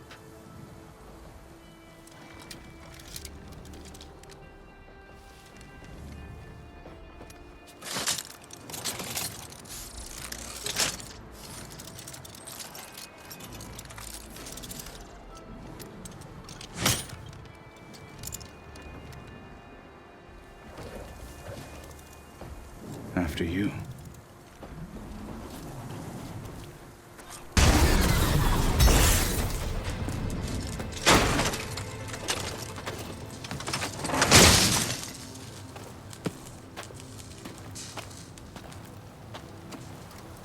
Well, I think it's safe to say the new arm works fine. Agreed.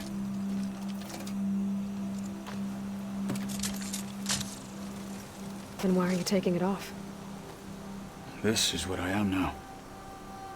What I overcame. Anything else feels wrong. Like a disguise. I'll use the new arm when I need it, but the rest of the time, I will simply be myself. I wouldn't have it any other way. You have my thanks for doing this with me. Here. Something to mark our victory. Thank you. I'll see you later then. The Ten be with you, Aloy.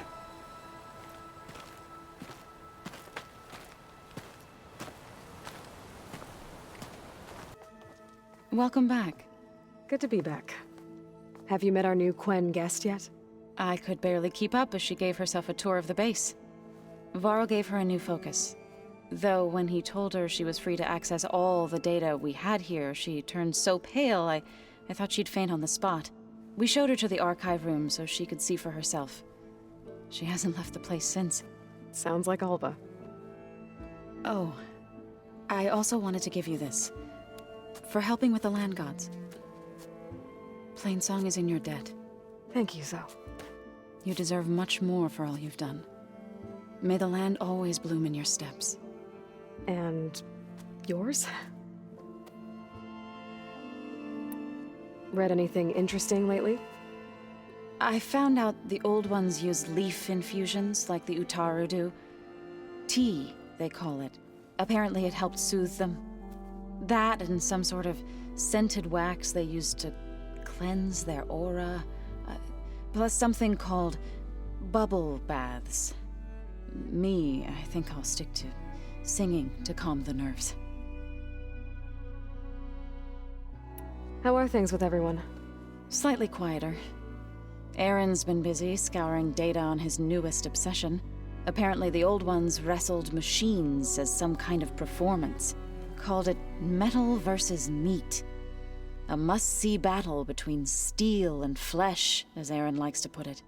You'd think we have enough of that going around as it is. I assume you've been looking into Demeter now that Gaia's merged with it? Yes. It's been humbling to know that the seeds I carry in this pouch came in turn from the seeds saved for Demeter in the old world.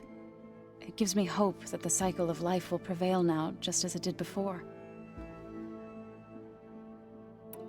How'd it go with the chorus after we fixed the land gods? They were shocked when I told them that our lands would soon be on the mend. I thought Fane's eyes would pop out of his head.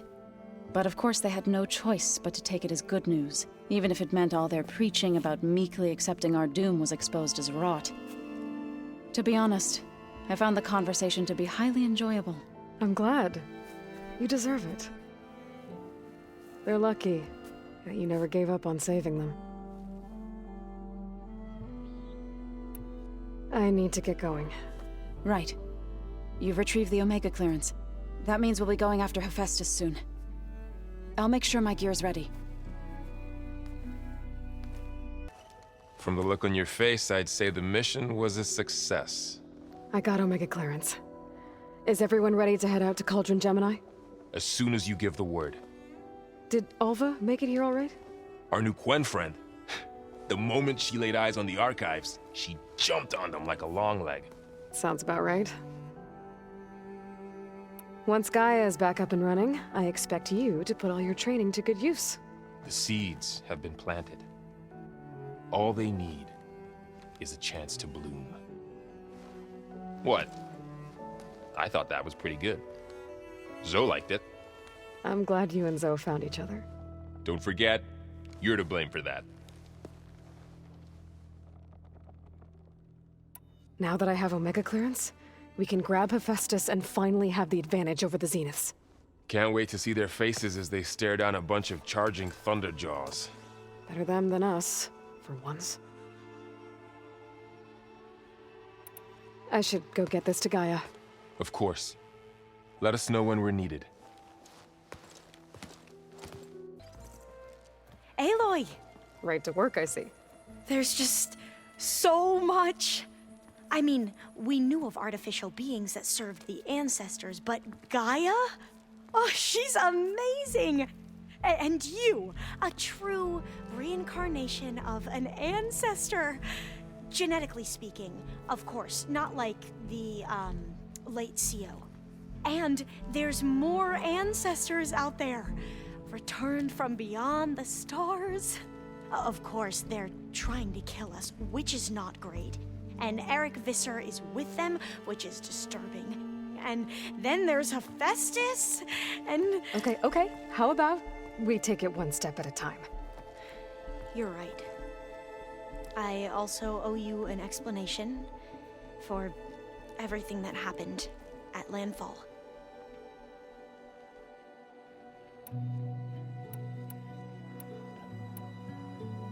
You said you owed me an explanation for what happened in Thebes.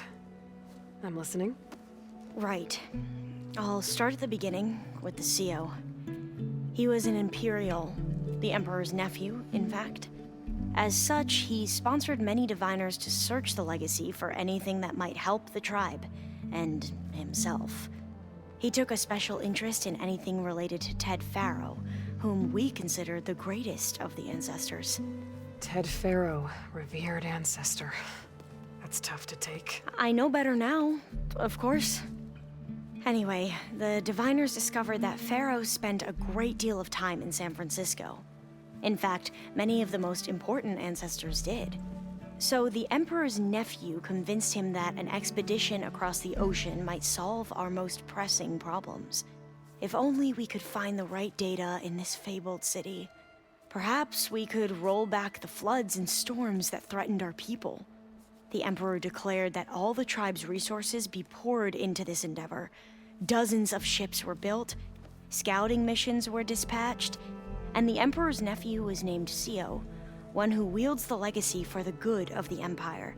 The living embodiment of Ted Faro, the Renewer. It may seem strange now, but for a time, he carried all of our hopes. We really believed he would save us. We had no idea just how perilous the journey would be. You said the expedition across the sea was more dangerous than you thought it would be. What happened? We lost most of our ships to hurricanes, and scores of soldiers perished to hunger and disease.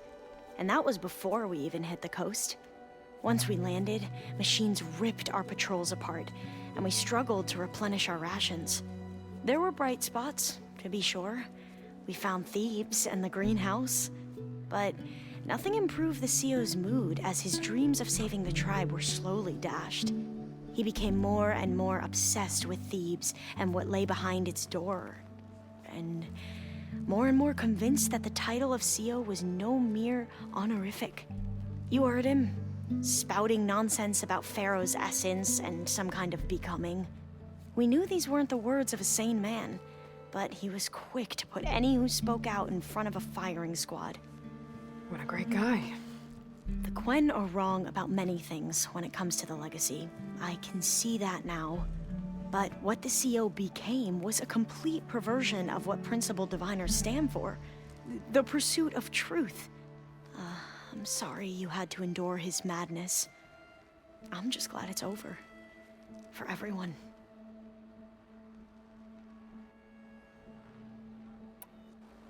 So, Bohai, your overseer. Will he run things better than CEO? He won't execute people on a whim, if that's what you mean. But he's hardly a paragon of integrity. I can't tell you how many times he took credit for data in the legacy that I uncovered. The best thing I can say about him is that he can be trusted to always do what's best for him. Yep, sounds about right. Back at the greenhouse, you spoke of knowledge forbidden to your people. Diviners are meant to seek out the truth in the legacy, and many Imperials sponsor them in the hopes they'll find something the Empire can put to use, thus gaining favor with the Emperor. But the Board of Overseers claims certain truths are detrimental to the stability of the Empire, like discovering one of our revered ancestors ended the world. That is why diviners are only allowed to access segments of the legacy. Only overseers can view it all. It ensures that any heretical data can be contained and retrieved before it can spread. What happens to diviners who break the rules? I never had the courage to ask. The ancestors, is that what your people call the old ones? Yes and no. The ancestors are the greatest of the old ones. Those whose legacy taught us agriculture, medicine, warfare, leadership, and patronage of the science and arts. The CEO called Elizabeth Sobek an assistant. What's that about? Right. Well, any old one who has made minor contributions or worked extensively under one of the ancestors is called an assistant. That's how we thought of Sobek, until we met you. Our limited access to data past the late 2040s has obviously misinformed our view of the past. You mentioned the reason you came here was to help your family. Your sister... Her name is Alika. Our parents are commoners. Peasants, really. When I passed the divination exams, they were so proud. It brought honor to our family and increased rations. Only Alika begged me not to leave for the research academy. Why? What happens there? Alika knew that once you enter, you're not allowed to leave or see anyone, not even your family. Unless you can get special permission and an escort by an overseer. It sounds harsh. Like the focuses we keep, diviners are few in number, and the Empire is, well, fearful that outsiders will try to steal our knowledge. Last time I was allowed to see my family was just before our voyage here. Because of my position, I was able to get them refuge from the floods within the capital.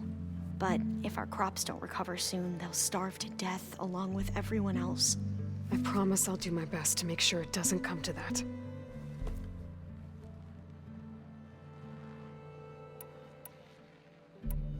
I imagine you don't know anyone here that well yet, but they're a good group.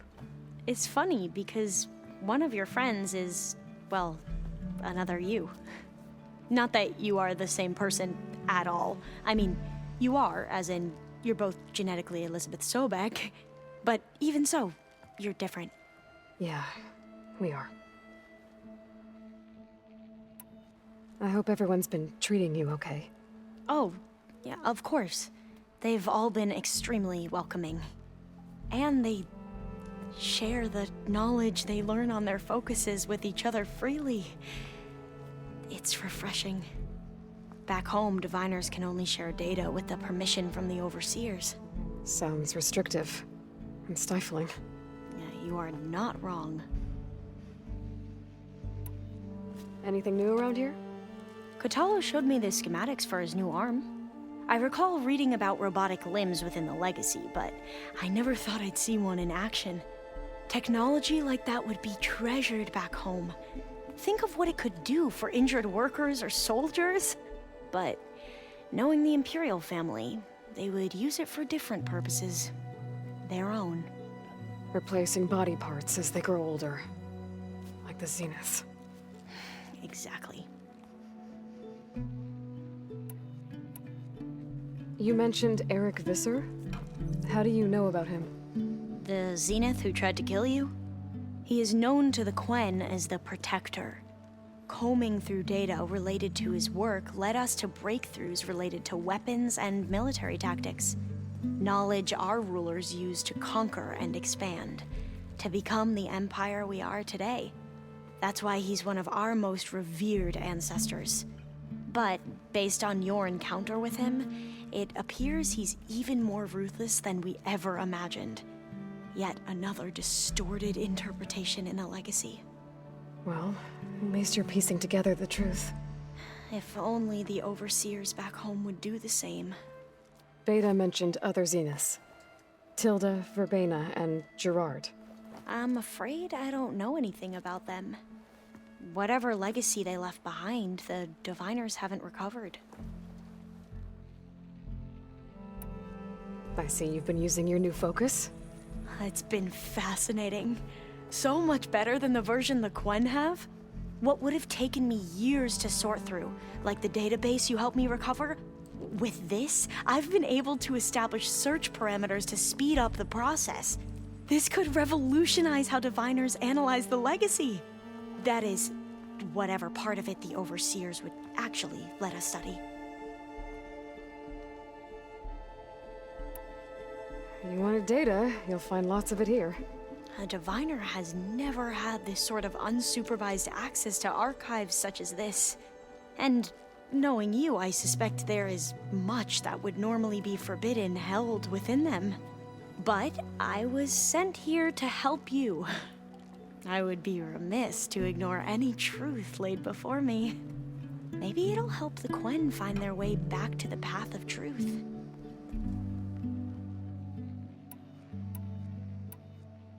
I need to get going, but if you need anything... All I need is to help you succeed in your mission.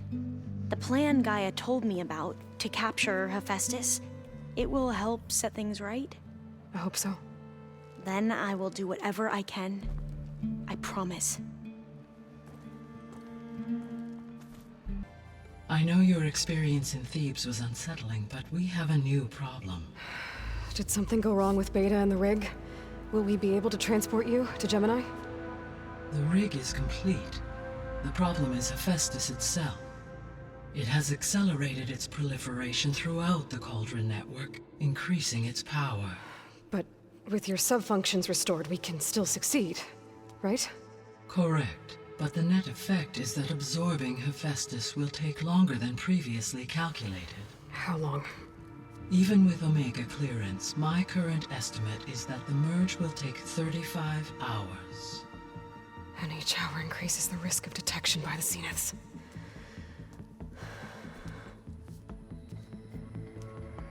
Two cores. 2 overrides. What if the merge were carried out by 2 clones of Elizabeth Sobek, both armed with Omega clearance? How long then? Half the time? Hephaestus would be unprepared for the simultaneous labor of 2 operators. in addition to obvious synergetic efficiencies. Calculating. It would reduce the merge time to approximately 4.5 hours. Okay. Varl, it looks like we're gonna need Beta at Gemini. Do you think you can convince her? I don't know, but I'll try. What about our diversion? Are the pulse generators ready? Only a final test remains. I am confident that if fired in proximity to other cauldrons, the pulses will mask our activities at Gemini from the zeniths. Good. As long as Aaron can operate one without shooting himself in the face. Aloy, you better get down here. Beta's in bad shape. Okay. I tried, but it's impossible. I don't think anything will convince her to go. We don't have a choice. Good luck.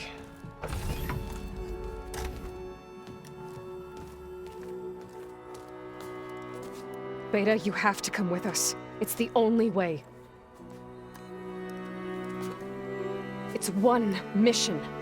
The most important one. We need you. Tell me why you won't go. What if they take me back? Alone, in a cell again. A slave. Forever.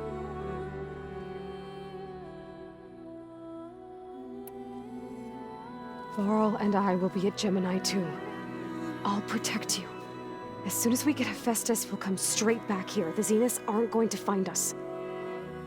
You don't have to be afraid. No! You can't protect me. Nothing can protect me from them. I told you from the beginning we'll never beat them. It's hopeless. Beta. Leave me alone! You don't understand!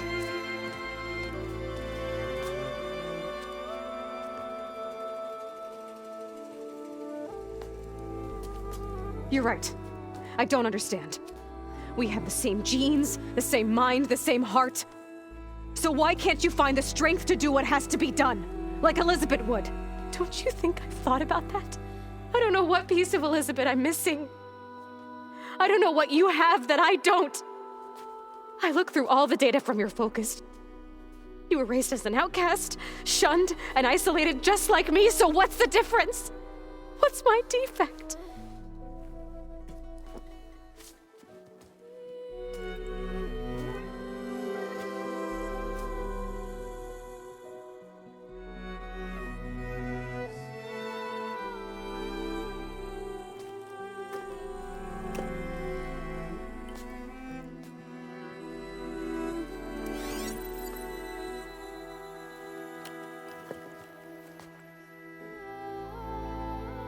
Beta,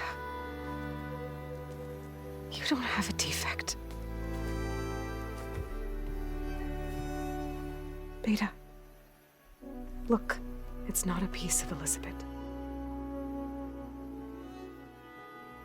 The difference is, I had him. Frost. He raised you, trained you, but he was never warm or loving. The day he died, the day he gave you that charm, he was going to abandon you. He wanted me to embrace the tribe. But then he gave his life for mine. He loved me in his own way.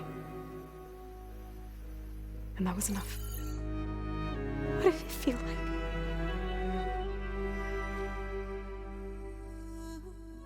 It was like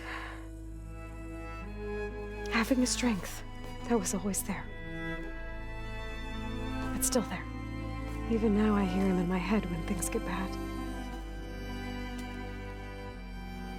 When it looks impossible, look deeper. And then fight like you can win.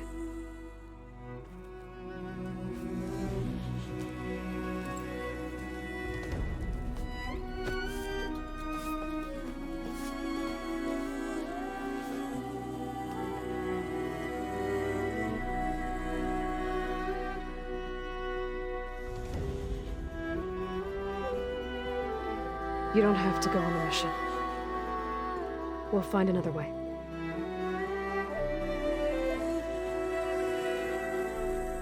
I'll go. You said you'd try to protect me. I believe you.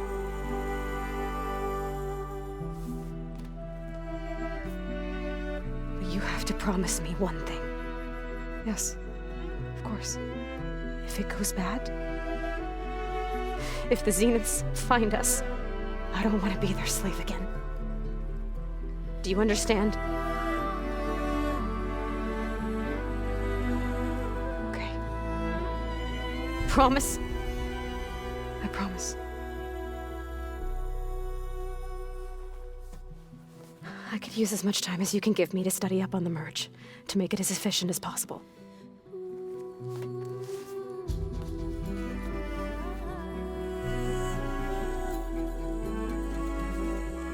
I'll be ready when you are. I swear.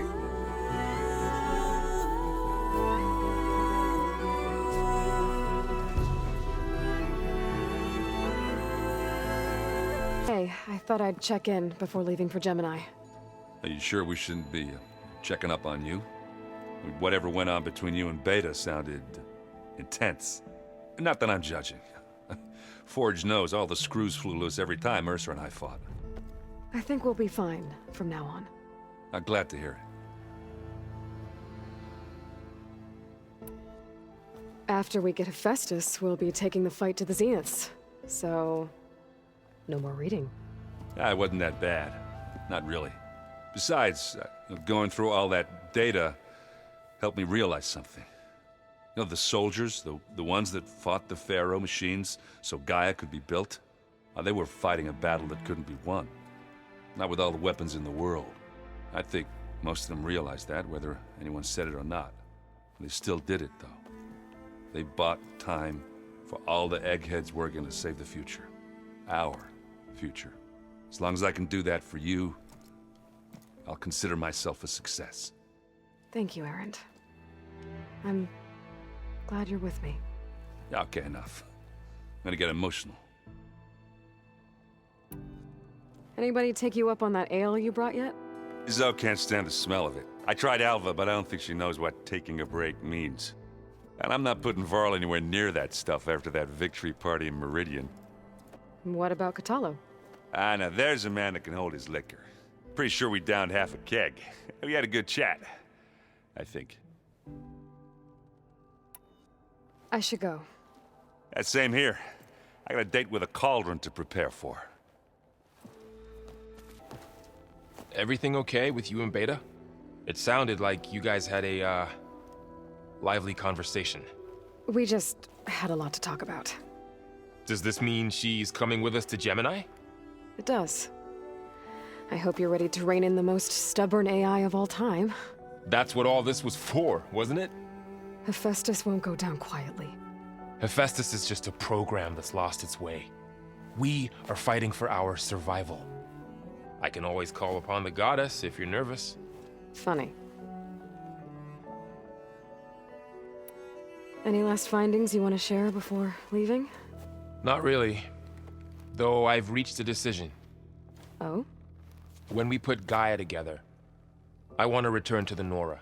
Spread what I've learned. You think they'll listen to you? In time, I believe so. If anyone can make it happen, it's you, Varl. What will you and Zoe do if you go back to the Embrace? I hope she'll come with me. At least for a while. And I'll go with her to Plainsong too. She'll probably want to talk to her people about all this as well. We'll figure it out. I know you will. How does everyone seem to you? Anxious, but ready. I heard Kotallo ask for Alva's help with his pulse generator. And I know he's been helping her with a few fighting techniques, just in case. I hope they aren't needed.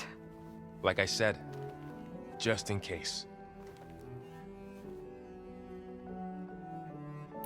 I hope firing off those pulse generators will be enough to distract the Zeniths. It'll work. It has to. Always optimistic, huh? Nah, just stubborn. It's a good quality to have when dealing with you. Yeah, right. You were right, you know, about keeping Rost's memories buried. I guess part of me thought he was holding me back, because he wanted me to be a Nora. But the truth is, he gave me a lot. And I took him for granted. He was a good man. He raised you well. I'm glad you're coming with me, Varl. Sure there's no urge to run off alone in there somewhere? No more running. Hey, we'll be going after Hephaestus soon. You good with the plan? I've already got the location of my assigned cauldron. Good. I heard you and Beta had a talk. News travels fast. It wasn't exactly a quiet conversation. There were just things that needed to be said. A healthy crop to those who clear the weeds between them, as the Utaru say. You look like you have something on your mind. We're going to war soon. And war is something I promised myself I'd left behind in the Red Raids.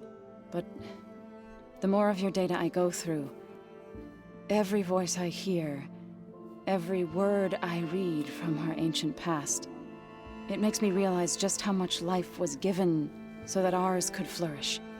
Fighting for that gift, it's our responsibility.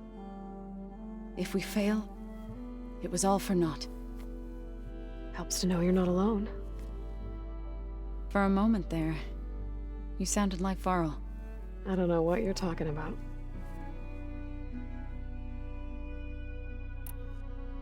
I should go. As soon as you intend to leave for Gemini, you'll hear about it. I hope I'm not interrupting. Not at all. I was just studying the pulse generator schematics. The ones Gaia and Beta built. The craftsmanship is remarkable. Is everything all right? It sounded like there was an issue with Beta and the mission. Not anymore. We just needed to talk some things through. To understand one another is to embrace truth. Oh, and if you have a moment, there's something I could use your help with.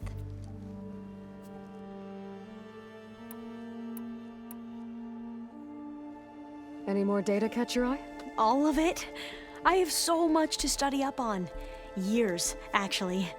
I'm particularly interested in the Odyssey. We knew the ancestors had made it to the moon. In fact, we theorized some of them had settled on it. But Sirius is way farther than that. And we thought journeying across the ocean would be the feat of a lifetime. The sheer calculations needed for space travel, it's overwhelming to think about. Even so, the Quen are way ahead of other tribes when it comes to understanding this stuff. Where I grew up, everyone thought that stars were sparks that rose from a fire lit by the goddess to guide us through the night. Have you spoken with Zoe at all? A little bit, but I did hear her singing with Varl not too long ago. I don't think they noticed. Zoe seemed so free when she did it. Like every emotion she had was taking flight in song. And she looked happier because of it. I felt so dull and nervous in comparison. You should ask Zoe to teach you sometime. About Utaru music. Maybe. If you need anything before heading out to the cauldrons. You have nothing to worry about. Gaia's explained your plan in detail, as expected from such an efficient AI. I've even received some very, succinct combat advice from Kotallo. You know, in case the Zeniths show up. What kind of advice? He, told me to run. For now. We'll even the odds soon enough. Must be strange to think that some of the ancestors your tribe reveres are still alive.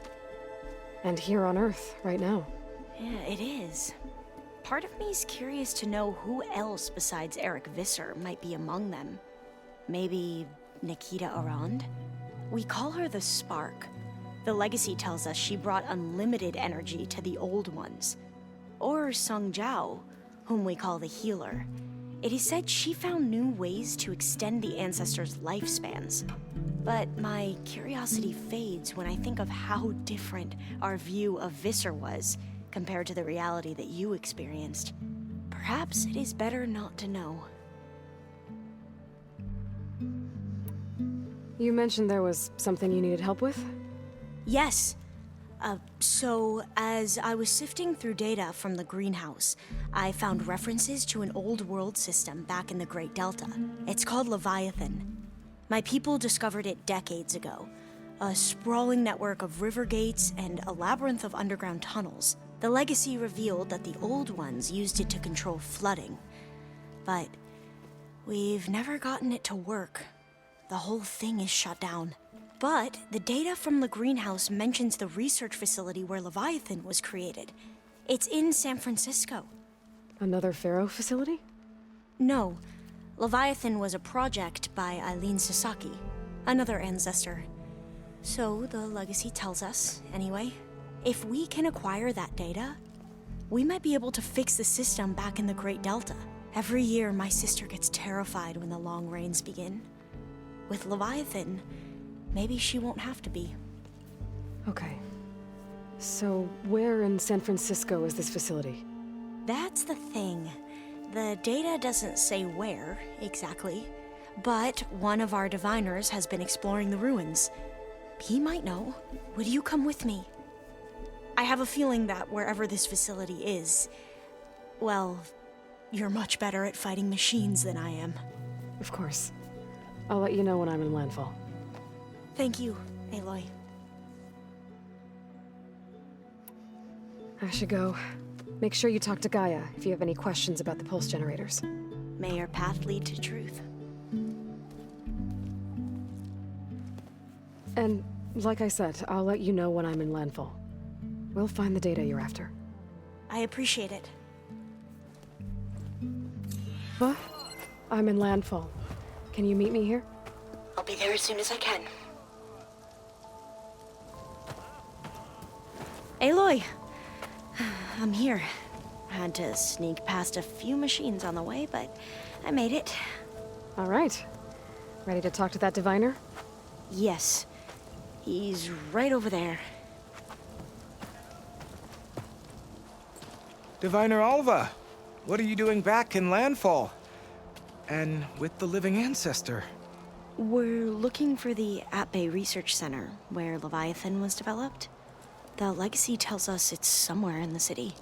Alva mentioned you've been collecting data in the area. Do you know where it is? Yes, I stumbled across it, but there was no data there, only crumbling ruins. Tell us anyway. We might be able to find something you missed. Please, don't trouble yourself. I assure you, our search was very thorough.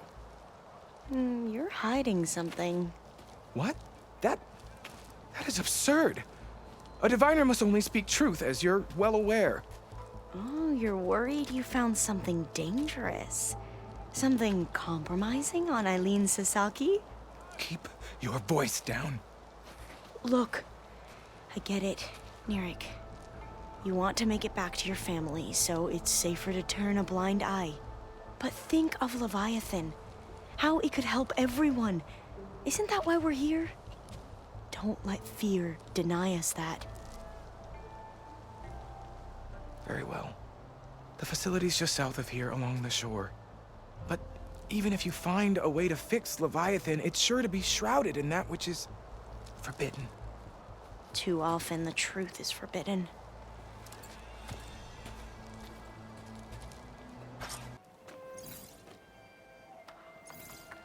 Oh, the data on Leviathan isn't here. There's some kind of log. Delete the database? But Miss Sasaki, when you look at the reports, 3,000 exhibiting symptoms. Over 400 dead. The data's clear. Omarama is contaminating the water supply, promoting bacterial growth. And with Leviathan based on the same architecture... You're a smart kid. Top of your class, right? My father built this company thanks to world-class talent like you. And you know what else is world-class? Our legal team. So unless you want to spend the rest of your career in some dead-end, underfunded public research institute, you'll delete that database and forward all data on Leviathan to my office. Yes, ma'am. That was her. The ancestor, Eileen Sasaki. Hundreds dead. And she knew their system was to blame, but she had the truth erased. Were all the ancestors like this? Selfish, ruthless, immoral? And yet we hold them up as paragons of enlightenment and virtue. Given what we've learned, I don't even know if Leviathan will work. Hold on. Let's not give up just yet. You said before that the Old Ones use Leviathan to control flooding. Which means it probably worked. We'll know more when we find the data on it. The recording mentioned a copy was sent to Eileen's office. To their corporate headquarters. There.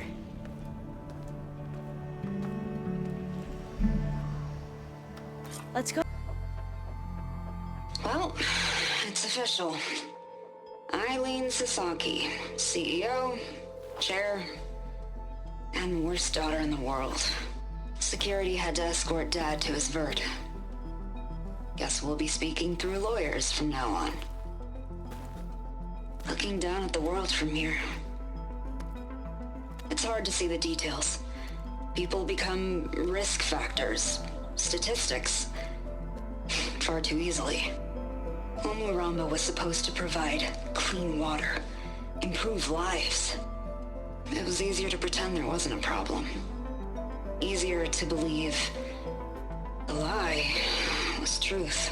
But I don't want to pretend anymore. I will build Leviathan right. No more shortcuts. No more lying just to save face. It won't undo our sins. My sins. But maybe we can still do some good. She overthrew her father, took over the company, so that Leviathan wouldn't end up killing people. It sounded like she regretted covering up Omuramba's failure. She wasn't perfect. Not a paragon, as the Quan believe. But not a monster, either. She tried to make up for her mistakes. And now you know the truth. As for the data... Leviathan... yes, it's here. Downloading a copy now. Is something wrong? I think I'll stay here a while longer. There's a lot more data that I want to look through. Are you sure you'll be okay on your own? Down is always easier than up. Let's speak again when we're back at base. Okay. I'll see you there. Aloy, are you well? Had a bit of an issue with Beta. It's better now, though. Ah, I'm not surprised. Really? Why not? I once knew a warrior who discovered he had a brother late in life. It was deeply uncomfortable for him. Did he ever get over it? In time. But not before the two siblings nearly killed each other in a single combat challenge. Ah. Well, at least I avoided that. You nervous about the mission ahead? If I live, it will be in victory. If I die, it will be in battle. What matters most is that you achieve your objective. I'll do my best. Anything new going on I should know about? The Quen has been more insistent than usual, asking about the visions at the Grove. Her pursuit of knowledge is relentless. The Ten would have a hard time fighting her off. Just think of her like one of your chaplains. Yes. Only more persistent. Think you're ready to put all your training to the test? I am Tenakth. I am always ready. I bet people are curious about that new arm of yours. None more than our Quen ally, I assure you. She couldn't wait to take it apart and figure out how it works. I gave her the data I used to build the thing, hoping that would satisfy her curiosity instead. Good luck with that. I should go get ready. I await your orders. Back again, I see. What's wrong with your shoulder? Yeah, it hurts a little. Yeah, maybe a lot. What'd you do? Well, I tried to arm wrestle with Kotallo. Yeah, maybe that wasn't such a great idea. I was just curious to see if that new arm of his was as strong as it looked. Turns out it really is. And let me know if you find any Sons of Prometheus in Barren Light. I will. Don't worry. Aloy! I'm glad you're here. I wanted to give you this for helping me get the data on Leviathan. I didn't really know what to give you, so I asked Zoe what you might like. Thanks, Alpha. I'll put it to good use. Have you looked through the data we recovered on Leviathan? There is much to sort through still, but I believe we'll be able to get it operational and turn back the floods. And I've given more thought to everything we've uncovered about the ancestors. The Overseers would have us believe they were infallible paragons. But Pharaoh wasn't. Not even close. His greed led to machines that devoured the world. The archive of the Old One's knowledge destroyed, just to erase his mistakes. So, when we learned that Eileen had a hand in covering up hundreds of deaths, I started to think they were all the same. Selfish, egotistical, cruel. But in the end, it's not that simple. The truth isn't a straight line of ink on a crisp scroll. It's a splatter, smudged and faded on stained parchment. I wish more Quen could see that, instead of looking the other way, or twisting the truth to serve their own schemes. I doubt Bohai would agree with you. No, nor the rest of the Board of Overseers. As Eileen said, it's easier to believe the lie is truth, but it's worth fighting for. And this diviner, at least, won't settle for anything less. For that, I thank you, Aloy. I need to go get ready. Right. So should I. Hello, Aloy. Hey, Gaia. So, me and Beta, I guess you heard what happened. Yes. I am continuously impressed by the complexity of human relationships. Despite the unpleasant circumstances that led to your quarrel, I am pleased to see you have both found an agreeable resolution. Well, two heads are better than one, right? Yes, I believe so. Are you ready to depart for Cauldron Gemini? Or we can continue our conversation, if you like.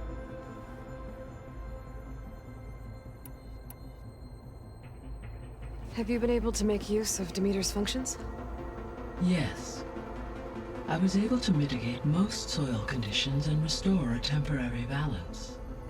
You should notice less rampant plant growth in the area. Maybe that'll give Plainsong's fields a chance to recover. Yes. Given that the Utaru's land gods are functioning properly again, I expect the land will yield a modest harvest.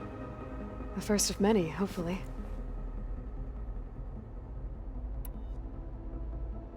The missing subordinate functions. What can you tell me about them? Artemis rewilded the Earth with a variety of animal species.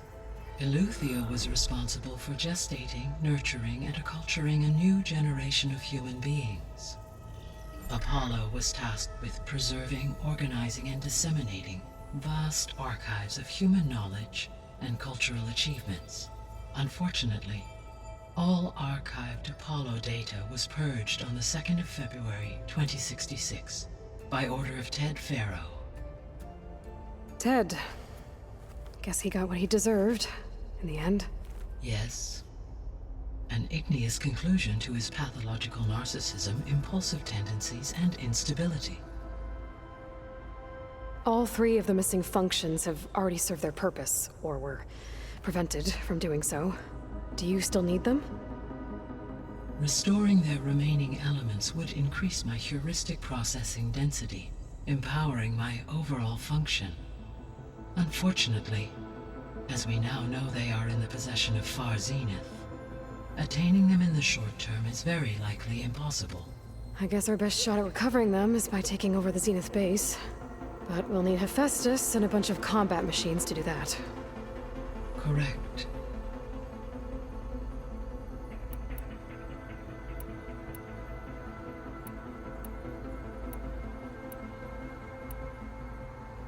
So, about Beta. I never really saw the difference between us, until now. She's been through so much. Completely alone. You have both endured many hardships. Different in almost every respect, yet equally remarkable. I like to think of you as two miracles, born of Elizabeth Sobek. 3, then. Let's not forget about you, Gaia. So now that you have Aether, Demeter, and Poseidon, how's the biosphere looking? In the local region, conditions have improved. Superstorms have subsided. Water sources have been purified, and soil conditions remediated. These improvements will stave off environmental collapse for a few additional months. Well, with luck, soon you'll have Hephaestus. Then you'll be able to fix the biosphere for good, right? Correct. I will be able to design and produce robotic agents to permanently reverse the environmental damage that has accumulated. All this data I've picked up in ancient bunkers and ruins. I guess I never really thought that other people would be looking at it. Based on my observations, your companions engage quite frequently with this material. Erend has asked on numerous occasions about birthday parties. He appears perplexed by the tradition of serving a sweet confection, as it conflicts with the Oseram tradition of serving sparkling stout ale. He also suggested we host a party for you, as a surprise. Yeah, no thanks. That is what I predicted.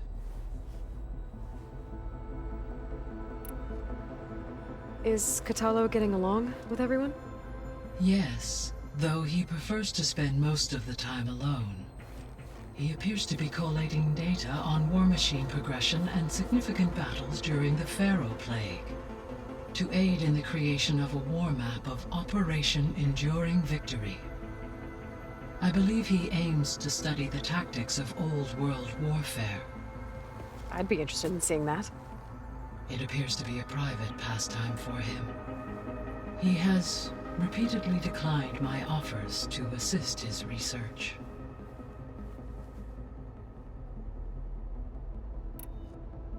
How's all of us settling in? As soon as she arrived, Alva was eager to study the data in the archive. A particular file soon caught her attention. Information about a machine assistant devoted to keeping living spaces neat and orderly. I informed her that once I am empowered with the abilities of Hephaestus, I may be able to design such a machine. I'm sure she'll like that. When I set out to find a way to bring you back, I never thought we'd be here, like this. Among friends. They have all come a long way with their improvised educations. Varl has suggested that one day we might extend this model to more tribal inhabitants, once the biosphere has been stabilized. Yeah, that's not such a bad idea. As long as you're the one running the lessons.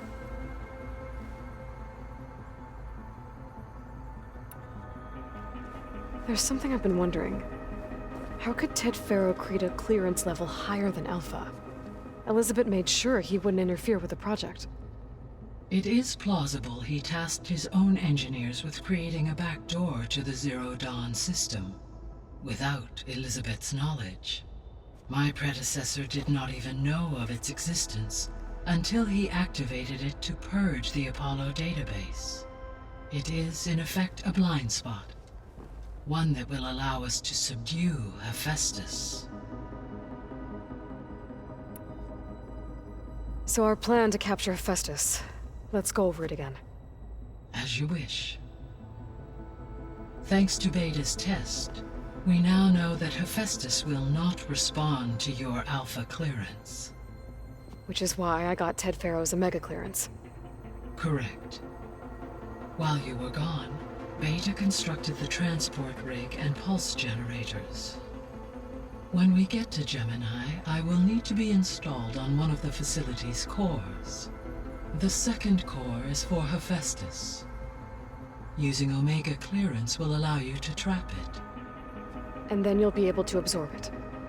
Not quite. You will need to manually remove Hephaestus's malicious code before the merge. How long will that take? Because the work will be split between you and Beta, it will take approximately 4.5 hours. And during that time, the others will create a distraction for us using the pulse generators, right? Correct. They will each take position at a cauldron door and fire off their device. The energy surge should mask our activities until the merge is complete. And then we'll have everything we need to defeat the Zeniths. Sounds like a plan.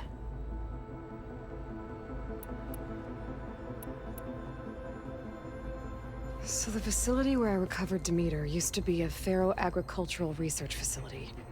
It's where they created the biomass conversion system, but also adamantine wreath. Did Elizabeth know they were working on that? It is likely she was briefed on other efforts to combat the machine swarm, though her focus was devoted only to Zero Dawn. That makes sense. But they actually got the wreaths to work. If they've been able to deploy it against the Faro Plague in time... Using the data you recovered on the project, I ran several simulations and have concluded that it would never have worked. In all scenarios, the Faro war machines would eventually hack and deactivate the wreaths before they could contain the swarm. So Zero Dawn really was the only solution.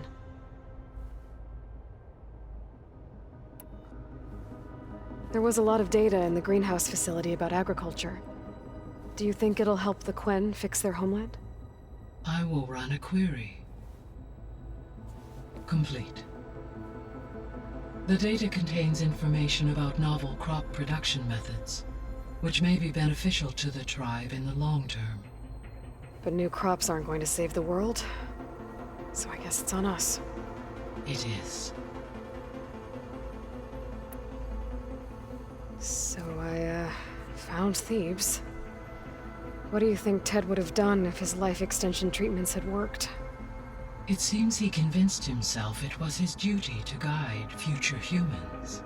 Given the tribal nature of new humans, and his ability to use Omega clearance on the terraforming system, I imagine he would have convinced one or more tribes to worship him as their patriarchal deity. Okay. Yep, glad that didn't happen.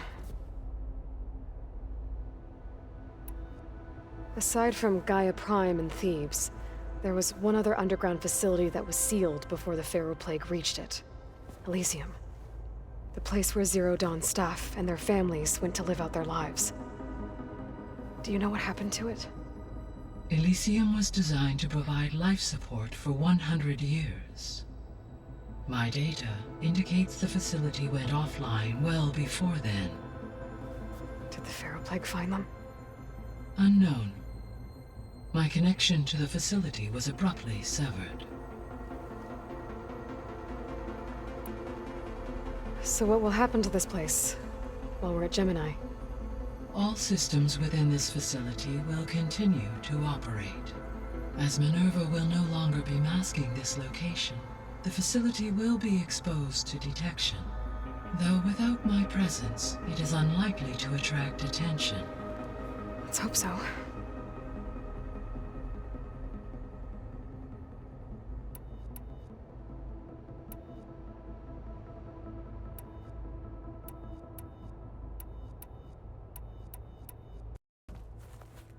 Okay, people. It's time to head out. I'll get everyone together.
Connection's in place.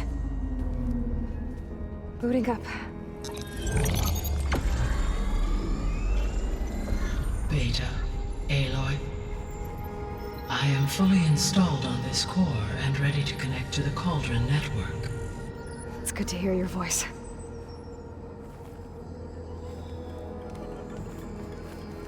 Erend, everyone. Fire your pulses and sound off. I'm at my cauldron. This thingy, it's blinking. Did I do it right? In position at my cauldron. My pulse generator is blinking also. That means they're working. I'm in position, and mine is too. Mine as well. Okay. Radio silence until I give the all clear. Signing off.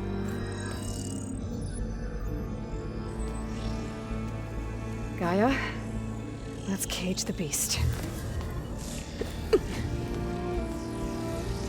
Connecting to the Cauldron network now. Elizabeth Sobek, Alpha Prime, activating Omega clearance.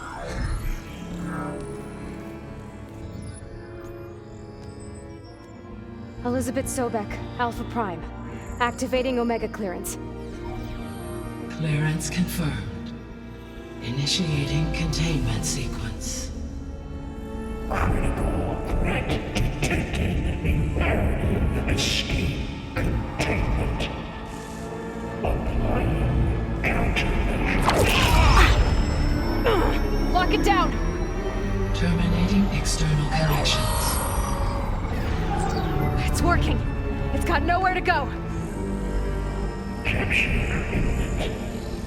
Initiating contingency 13F. Wait, what's that? Malware detected. Attempting to compensate.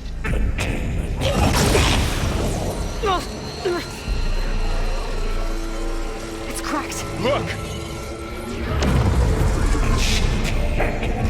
Engage. Autonomous defenses. Directive. Neutralize. That means machines are on their way.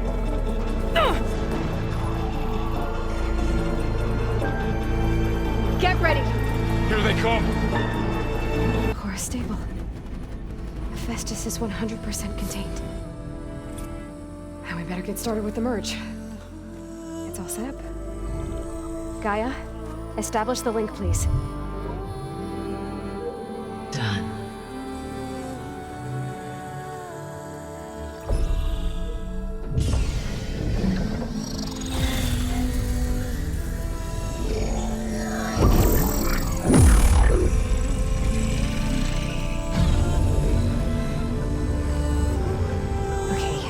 To complete the merge, we need to excise Hephaestus' malicious code.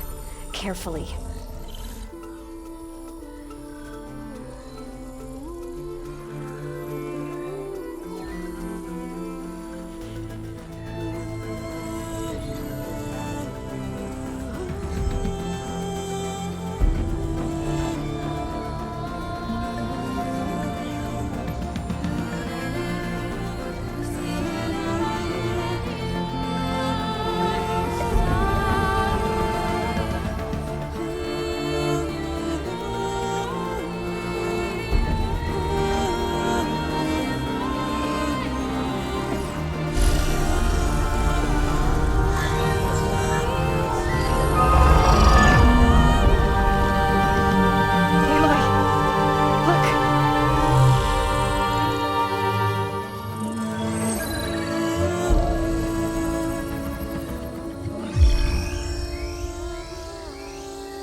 Redundant copy.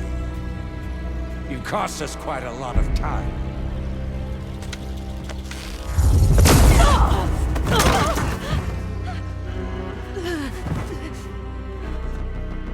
Eric, get Beta. And squash that bug while you're at it.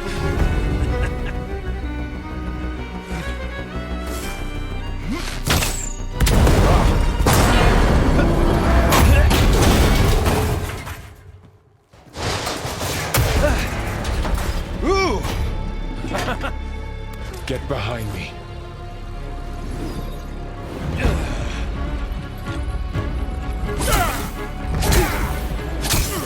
Come on! Quit screwing around. Now we're having fun, right?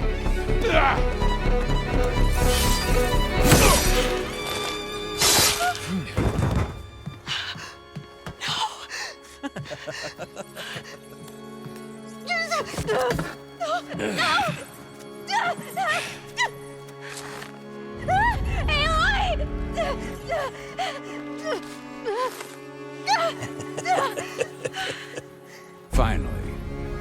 Tilda, get Gaia and Hephaestus ready for transport. Tilda! I failed. Hush. All is not lost. Tilda! What the hell are you doing? Stop her! I can't even see her!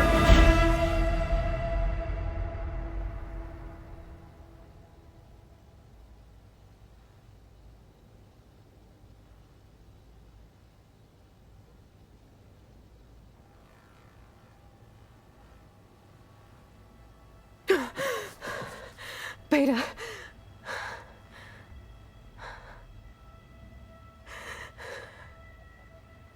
Varl.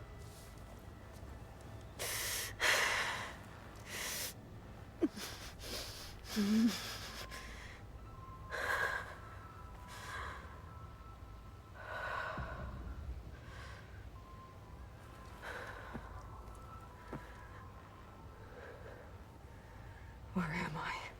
Ah, you're awake. You took quite a hit when Gerard attacked you. I imagine you must still be in a great deal of pain. I can assure you that we are safe. The others can't detect us here. You mean the other Zeniths? You must be Tilda. I wasn't sure if Beta would have told you about me.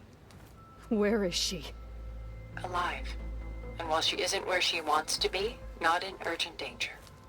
We must discuss how to get her back, of course, after you've shaken off the cobwebs. When you're ready, take the stairs down the hall and come see me. In the meantime, I'll make breakfast. Breakfast. Okay.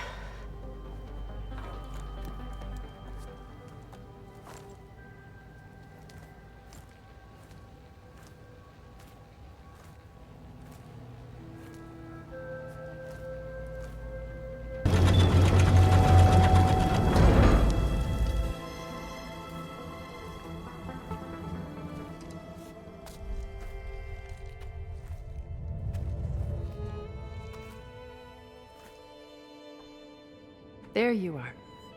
Feeling better? How did you find us? At the cauldron? And what did you do to everyone right before I passed out? All business, I see. Well, suffice it to say we were keeping a very close eye on Hephaestus, knowing we would need it at some point.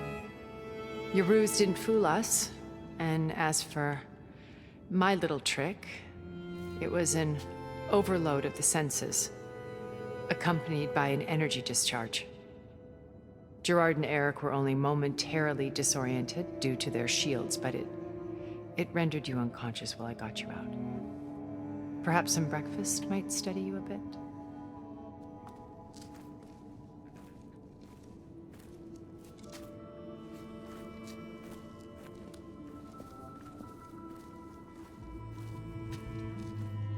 This was your house. The one you recreated for Beta, in the data channel you shared. How perceptive of you. Please, this way. After everything your people have done, you think I'm just gonna sit down and have a chat with you? They're not my people. They never were, and especially not now. You shot off into space with them, and lived with them for 1,000 years before coming back. So what made you suddenly turn on them? Quite simply, this. My old focus. You repaired it? But that means you've seen... Incredible things. What you've accomplished in 2 decades of life.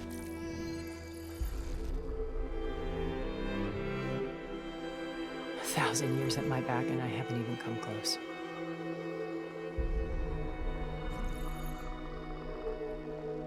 I'm sorry if I invaded your privacy, but I had to. In order to understand. To be enlightened. You truly are Elizabeth's blood. With her drive, her sense of mission, her integrity. Watching all this shamed me for the company that I've kept. Having seen it, all I want is to help you. Even if it means stopping your friends? Especially so. Please, sit down.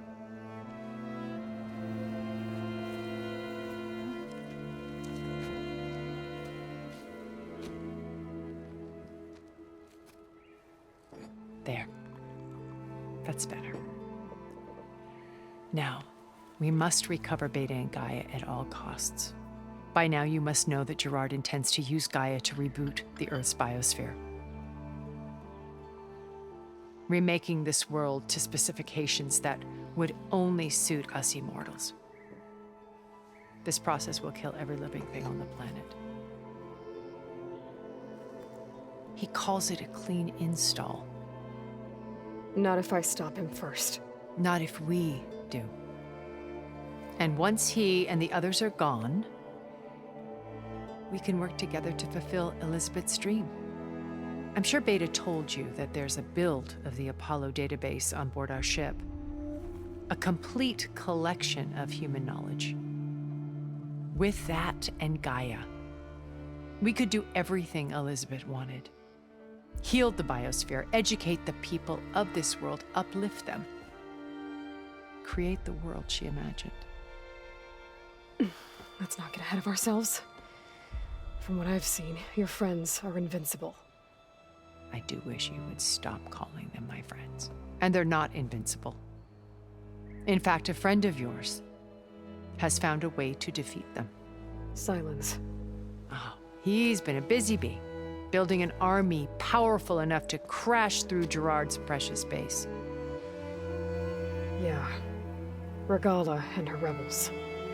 Even now, she's preparing a final march on the Tenakth capital. When she wins, she'll have the entire tribe under her control. Hundreds of warriors and machines to throw at the base.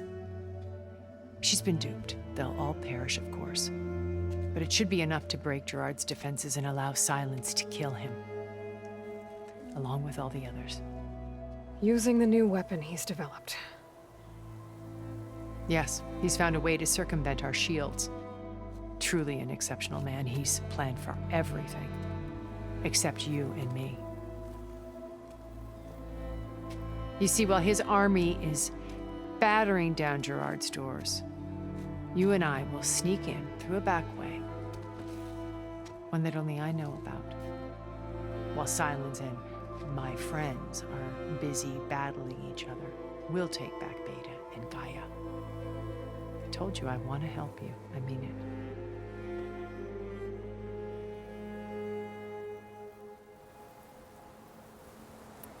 My old focus. How did you find it, let alone repair it? When we encountered you at the Hades Proving Lab, Gerard saw you as a redundancy. I knew better. You were a revelation. After your dramatic escape, bravo, by the way. Gerard and Eric assumed you were dead and gave up the hunt. I wasn't so sure. When the others were busy, I returned to the lab and searched for any trace of you. That's when I found this little treasure. Not easy to repair, but certainly worth the effort. As I watched your life unfold, you were like a splash of color on a worn canvas. What Liz was, and more. Did you show it to the others? Of course not. It was your actions that inspired me to defy them. It's worth noting that if I hadn't found it and watched its contents, I wouldn't have known to save you at the cauldron. You'd be dead. So I should be grateful? If you like.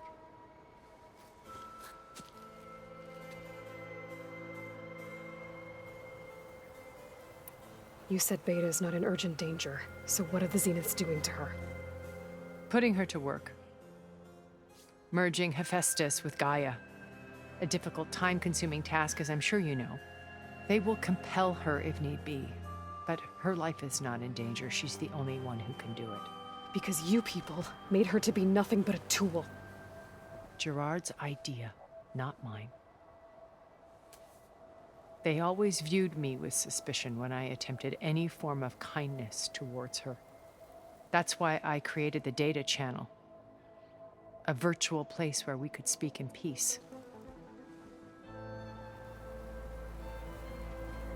So this channel you shared with Beta, none of the other Zeniths ever found out about it.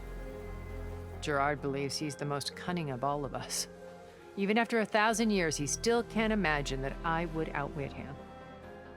The channel allowed me to interact with Beta away from their mistrustful eyes. It offered us a chance to be ourselves. Until you cut off all contact. Yes. Though it pained me. I was worried that our meetings would do her more harm than good. Well, she felt like you tossed her aside. I was afraid the others would find out and punish her.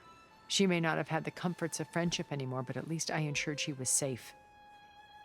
I know it seems harsh, but you must believe that her well-being has always been paramount to me. Beta told me your colony was destroyed. That you came back to Earth because you had nowhere else to go. It's true. After we reached our destination, a planet in the Sirius star system, we spent decades building a new home. The physical constraints of Earth, the boundaries of mortality, gone. To think of what we could have done with it. It might have been a utopia. Instead, we stagnated, absorbed in effortless comforts and virtual realities. It took a cataclysm to finally yank us out of our stupor. What happened?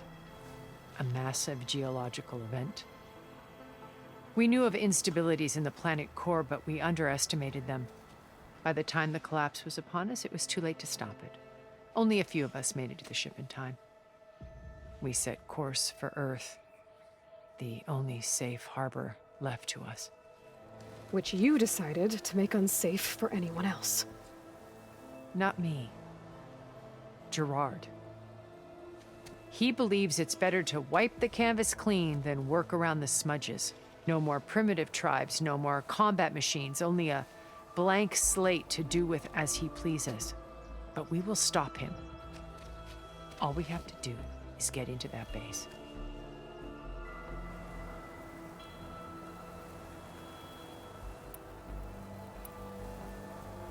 How do you know about Silence's plan?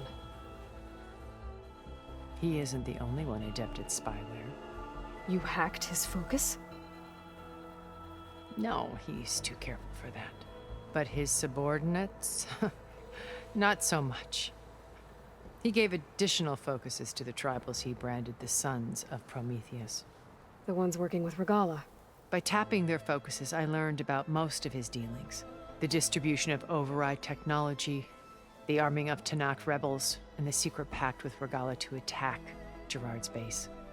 But how did he come up with a weapon that can take down your shields? That's the one thing I haven't been able to figure out, but however he did it, I'm quite certain it will work. With it and the Tanakh army, victory seems to be within his grasp. Such a shame he'll be disappointed.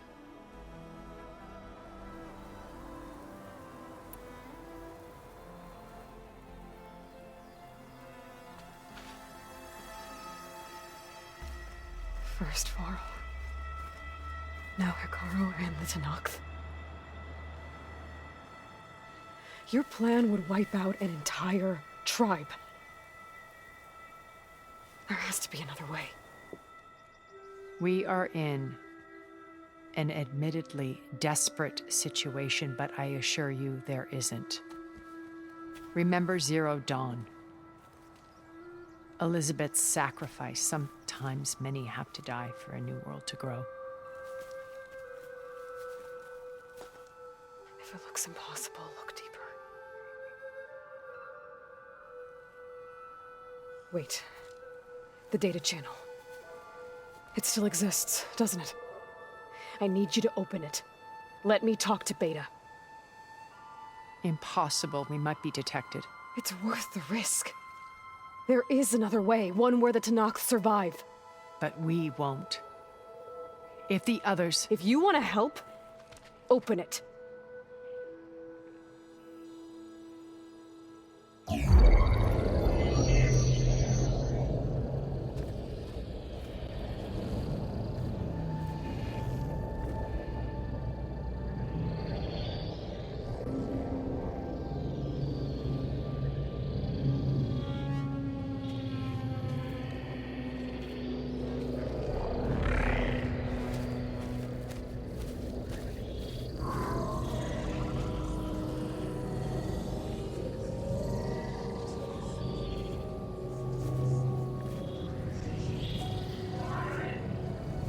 What are they doing to her? Virtual reality dissociation. The manual merge of Hephaestus will take hours upon hours of tedious micromanagement. If she resists the work, they run simulations to induce feelings of isolation and despair. Beta, can you hear me? You're alive. They're watching me. I can't hold up this extra protection for long. You should have killed me. No. No, look at me. I'm coming for you. I promise. Okay? I just need you to hold out a little while longer and work on the merge.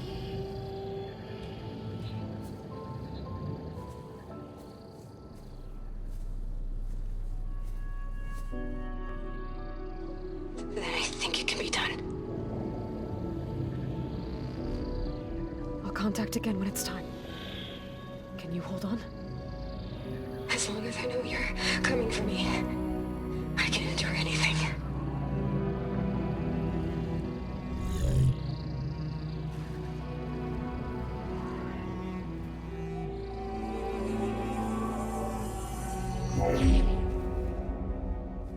All right. I did as you asked. Now I think you need to tell me what you're planning. I'm going to take Sylens' army away. I don't need it. Only the weapon he made to penetrate your shields. And how do you propose to get it? Ask him nicely? Without Regala and her rebels, he won't have a choice. We'll be his only option. Only option for what? What did you tell her? That is between me and my sister. Will be Sylens' only option for crashing that base. I'll tell you the rest later. But first, there are a couple of things I have to do. Oh. And what are those? Lay my friend to rest. And then I'm going to use the override that Beta gave me at Gemini to put an end to Regala's rebellion. From the air. Wait. Since you insist on doing things your way, I know of something that will truly help you make a grand entrance with the Tenakth. The ancient Horus Titans still possess electromagnetic energy cells as part of their arsenal. Drop one of those on Regala's army and they'll receive quite a surprise.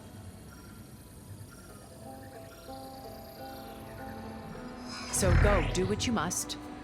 I'll come to your base if you manage to bring Sylens to the table. Not if. When.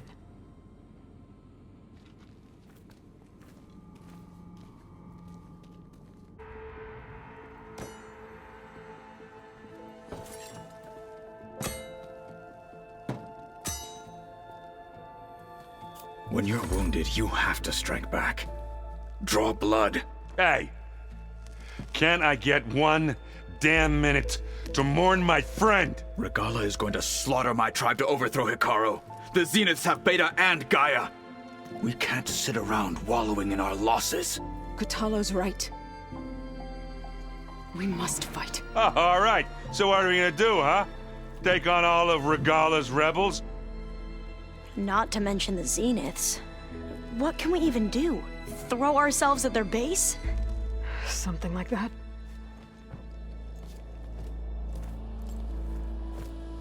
So...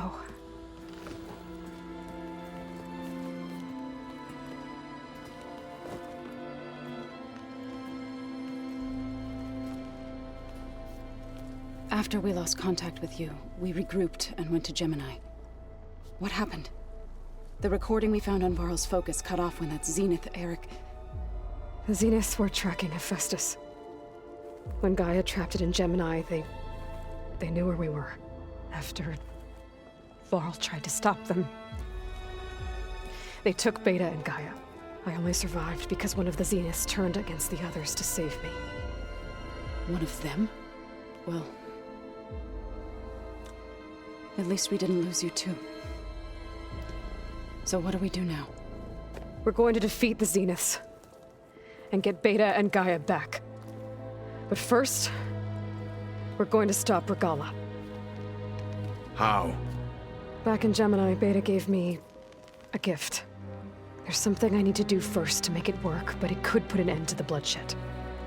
Word is, Regala's readying her army for an all-out assault on the Grove. I need to be there. I know. Go. Stand with Hekarro. And keep an eye on the sky. Strike true as the 10. The rest of you, whatever preparations you need to make, upgrades, resupplies, get on it. It won't be long before we take the fight to the Zeniths. We'll be ready, Aloy. And when you're ready, meet me outside the east exit. I'd like to have a word in private. Even when things are darkest, you're the flame that lights the way forward. Just tell me one thing. Am I gonna get to smash up a bunch of Zenith bastards? We all are. Good. You look busy. My studies are a good distraction. Especially after Cauldron Gemini. Varl, Beta, Gaia, gone. And that's just the beginning. The Zeniths want to rob us of our future, too. We won't let that happen. So, all of the tribes here are new to you? Yes. I've been studying up on them.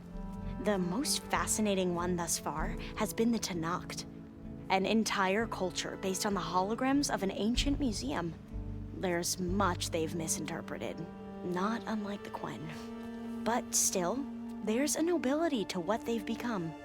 They're honorable and fearless. And deadly.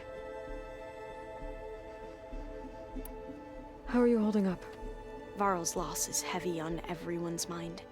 I didn't know him well, but I can see how much he meant to the others.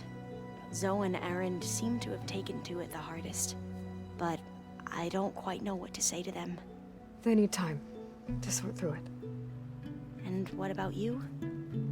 Will time heal your wounds? I don't know. I try not to think about it.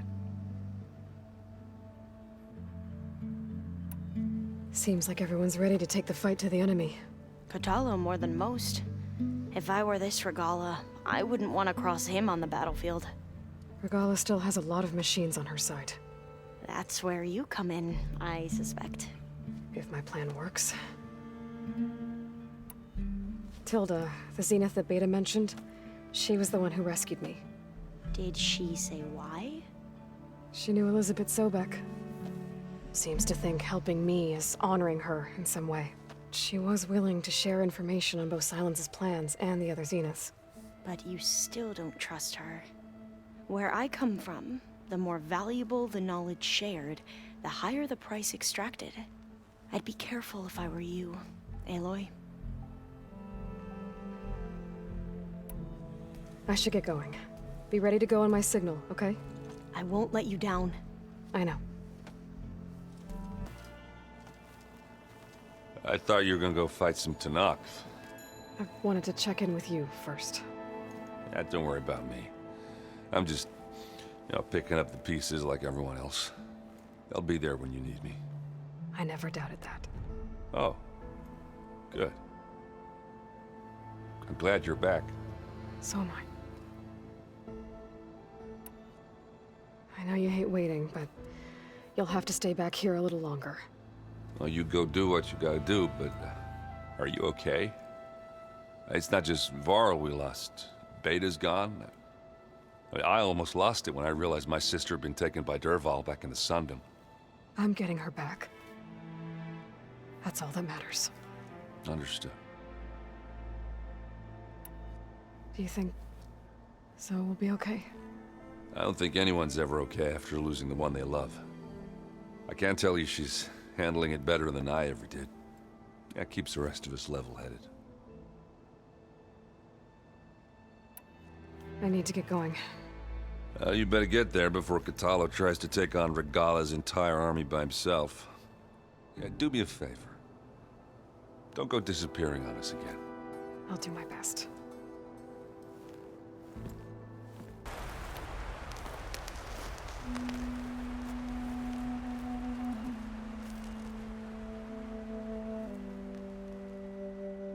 We would come out here to tend to the garden.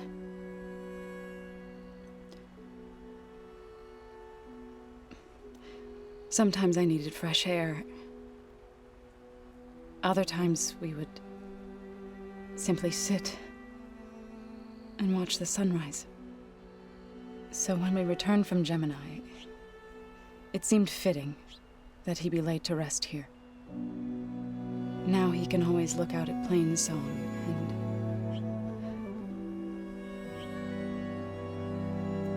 further east to the Nora Sacred Lands. He would have liked that. He often spoke of his sister, Vala. He said she used to gather her favorite golden blooms and tie them to her spear. Their mother called it useless, but Vala was stubborn. Yeah, she seemed like that. It wasn't easy. But I tracked down the flower. Gathered its seeds.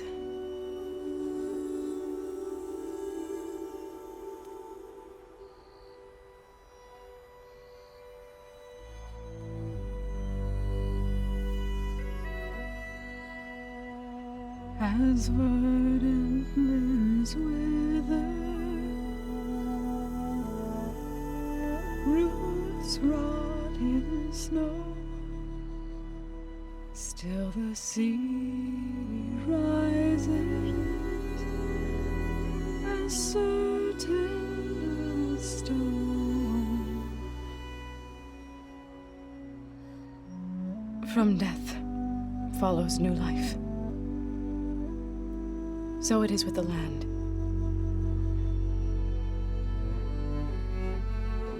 And so it is with us.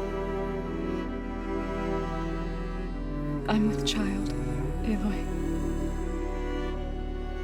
I was going to tell him when he got back from Gemini. Instead, one day, I'll bring our child here.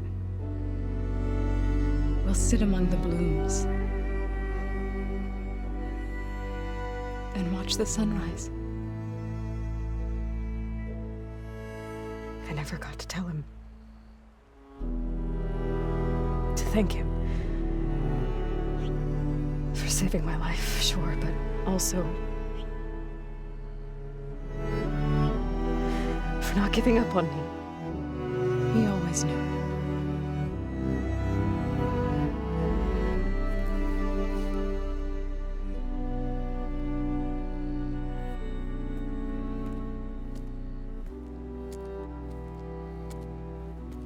Goodbye, Varl. I promise to look after them.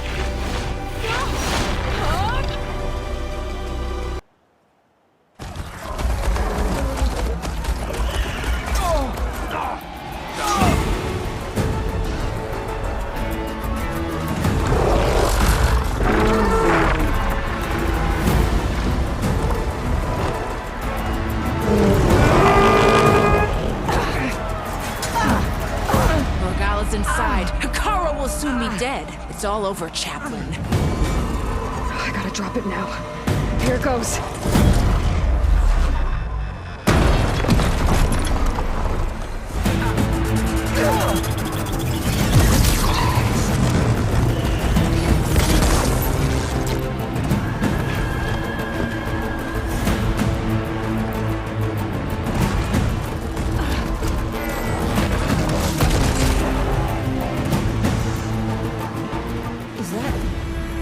It's Aloy!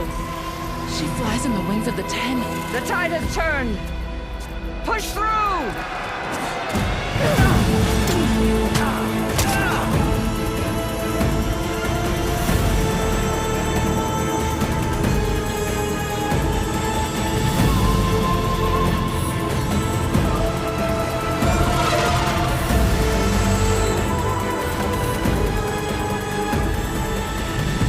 End of the line, Hikara. Now on your knees, and I'll give you the death you didn't have the spine to give me. They're down! The machines! All of them! They're down! What? How's that possible? Regala!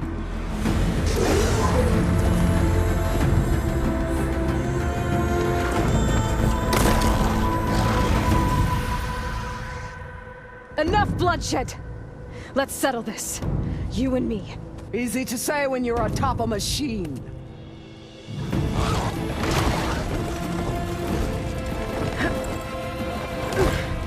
Well, that was just to get your attention. I don't need any help to take you down. Fine. I accept your challenge. And once I'm done with you, I'll get to finish the slaughter. We'll see about that. The duel is set. Let none interfere.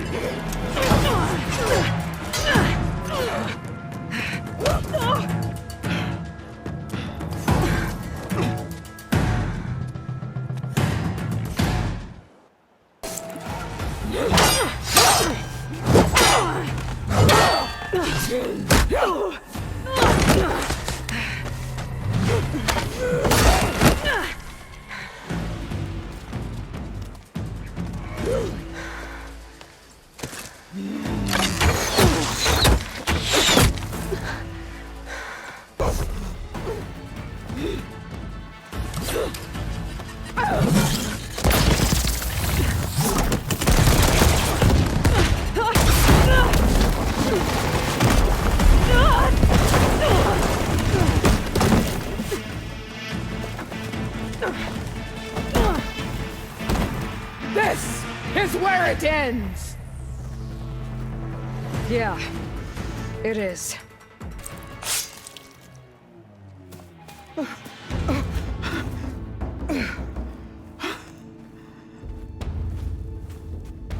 Here I am again, on my knees before booblets and cowards. Go ahead, run me through. Shut your mouth, traitor.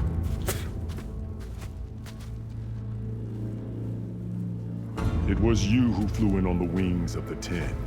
You who challenged her by our rights. You must decide her fate.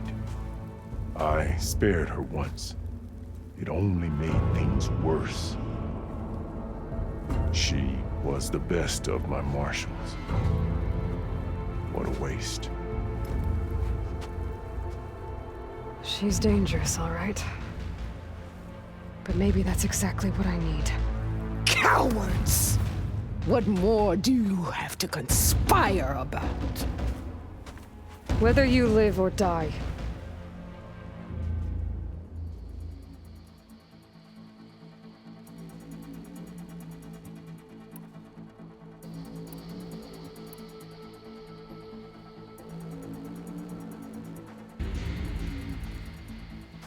After all that you've done, I can't let you live. Finally.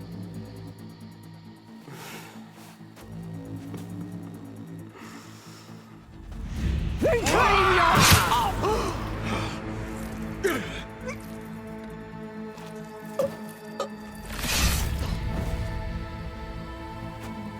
Their blood for blood. Guess that's over then.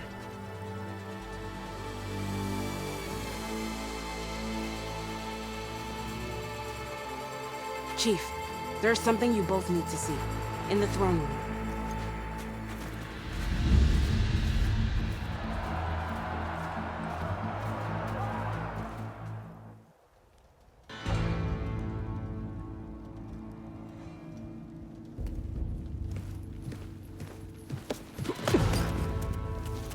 He surrendered to our guards outside the grove. Claims he has an urgent message for the Outlander who defeated Regalla. So, state it. It's for her alone.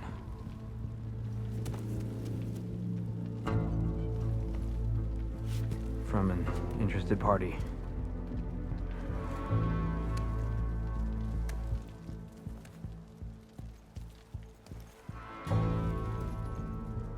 I'm gonna need some privacy. Clear the room. Put him with the rest of Regalla's soldiers.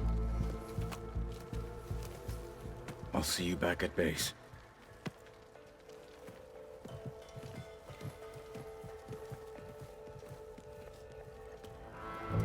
You saved the tribe. Let me help you with your mission. No. With Regalla gone, you have a chance to build the future you dreamed of. So get to your task. Then at least allow me to give you this. Regalla's bow. May you always strike true with it.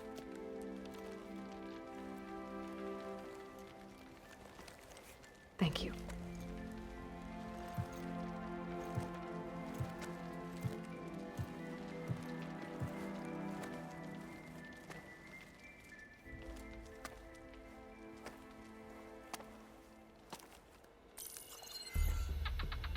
Do you have any idea what you've just done? Oh, it's a pleasure to see you too, Silence. Congratulations on your victory. You saved the Tenakth for a few weeks. Unfortunately, you've doomed the entire planet as well. Wrong. I don't need a Tenakth army to defeat the Zeniths. Oh, Aloy. Have you learned nothing about the enemy we're up against? More than you, hiding whatever hole you found. My idea is just better than anything you ever came up with. Go on. No, not here. We're doing this my way.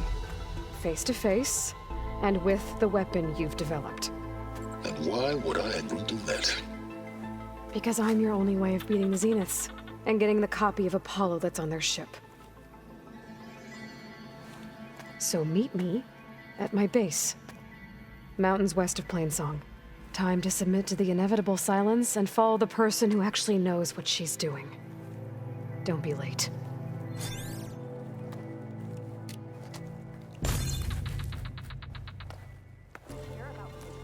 So, Aloy, you've added yet another deed to your name, and I'm guessing by the look in your eyes that you're not done yet. Not quite. Is there anything we can do? We owe you that much. After everything you've been through, you're one of the best people to support Hekarro's bid for peace. Not just between the clans, but with the Carja too. Then I will. You have my word.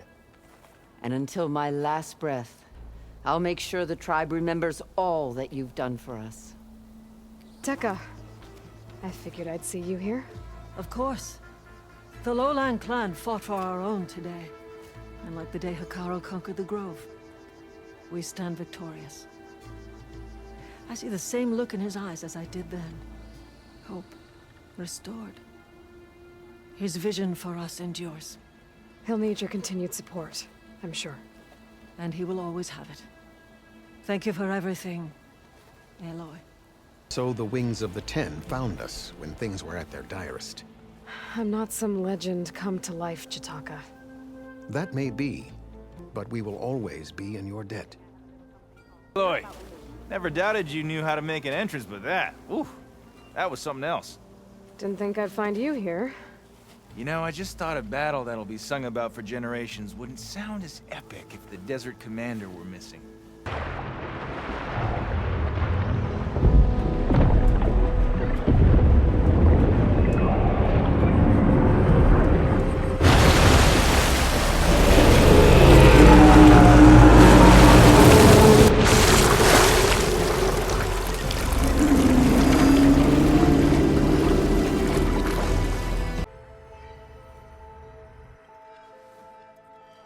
Mr. Know-It-All is here.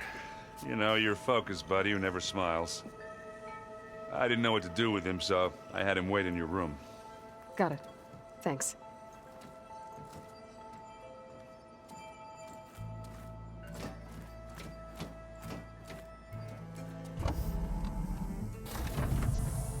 Well, Sylens. Looks like you finally found a door you could open without me. I'm glad it's there, actually. It kept me from having to mingle with the company you keep. But enough prattle. I believe you owe me an explanation. Your plans for the Zenith base? You're right. I do owe you. My spear in your throat for deceiving me again. At the Hades Proving Lab. I doubt you asked me here for that kind of reckoning.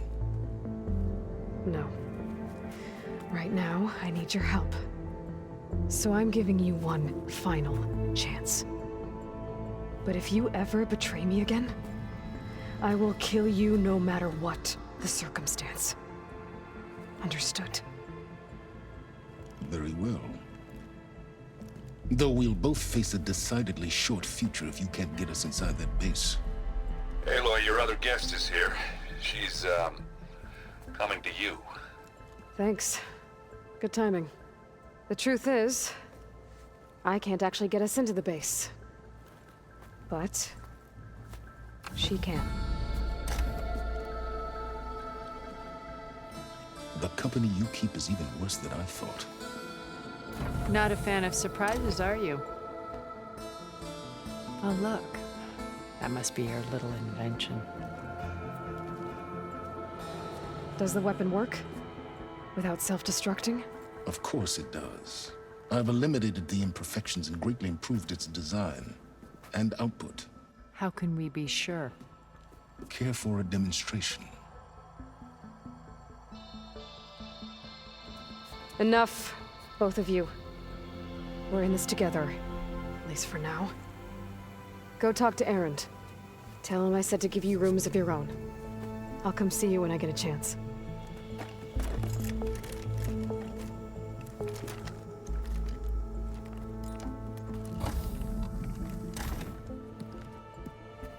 Oh, no.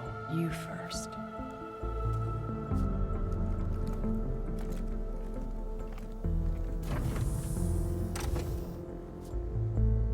My luck's going. Aloy. It appears that we have some interesting new guests. I'm glad to see you're okay, though. I heard you gave the Tenakth something to talk about. I was half expecting you to burst in through the ceiling riding a Sunwing. Sorry to disappoint. Have you talked to any of our new friends? Erend and I tried speaking to Sylens, but apparently our tribal prattle is unnecessary. Charming, isn't he? How's Erend doing? For a moment there, he thought he'd lost both you and Varl. But he never truly succumbed to despair. Guess that Oseram's stubbornness comes in handy sometimes. Ready to head over to the Zenith base? Whatever comes, we will endure. Thoughts on our new Zenith acquaintance? I'd say she smells like death, but even death smells of something. She's more like a cold piece of metal, bent on repelling all semblance of life. She's definitely different. I have to go. I trust you to keep things civil around here? I'll make sure Erend doesn't punch Sylens in the face, if that's what you mean. Thanks. You flew? Kotallo told me! And took out Regalla's machines? You know what? I don't even know why I'm surprised. I saw we have visitors, and a new weapon. Does this mean we're ready to take the fight to the Zeniths? Almost. I hope our new guests have been behaving. This Sylens, he's the one who built the weapon that can take down Zenith shields? He is. Though I wouldn't expect him to answer any questions about it. He refuses to dole out his secrets to us lesser mortals. Oh. You know that special part of us that makes us warm, kind, welcoming? Our spirit? Yeah. He was born without that.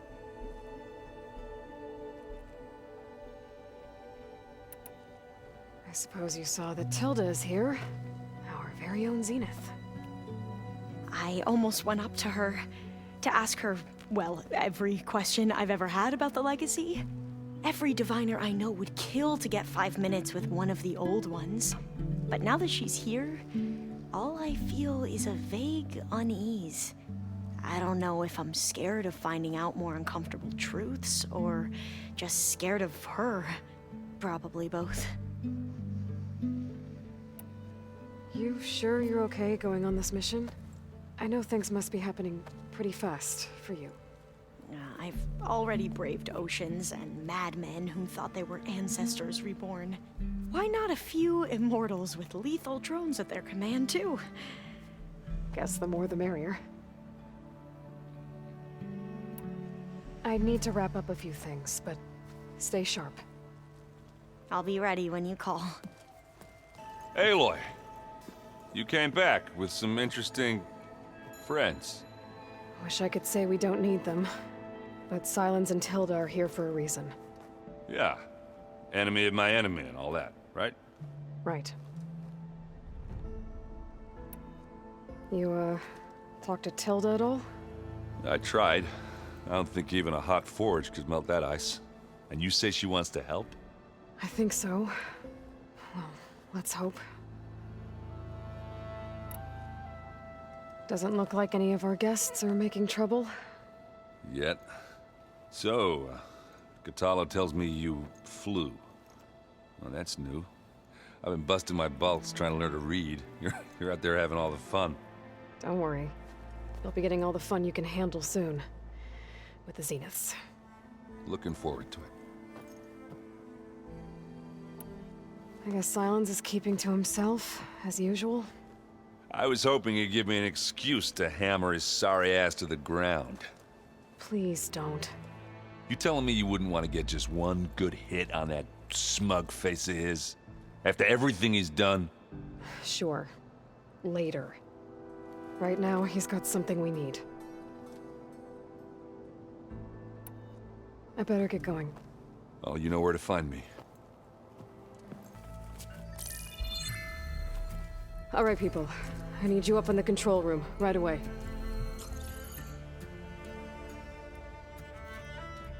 Okay, everyone. We all know what's at stake. Beta, Gaia. Not to mention life on Earth. Now, it might seem like the Zeniths are invincible, but they're not. We've got what it takes to break into their base and defeat them. We even have one of them on our side. Tilda, show us the base.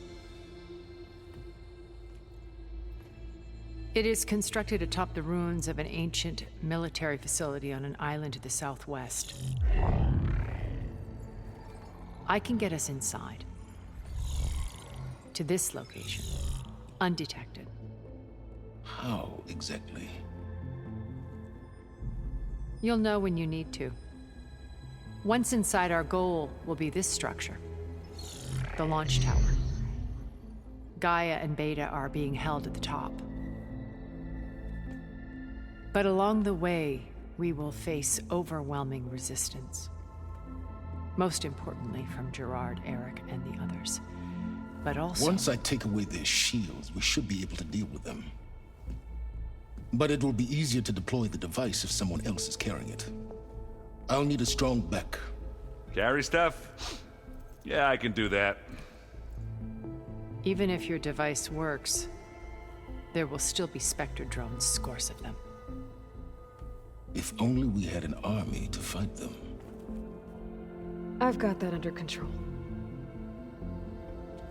You'll know when you need to. All right. We'll meet up again just before we go in. Where's the best place to rendezvous? On the coast, just across from the island. Once there, I'll show you the way. Okay. I'll let you know when I arrive at the rendezvous point. And then you can join me. In the meantime, do whatever you need to prepare. Understood?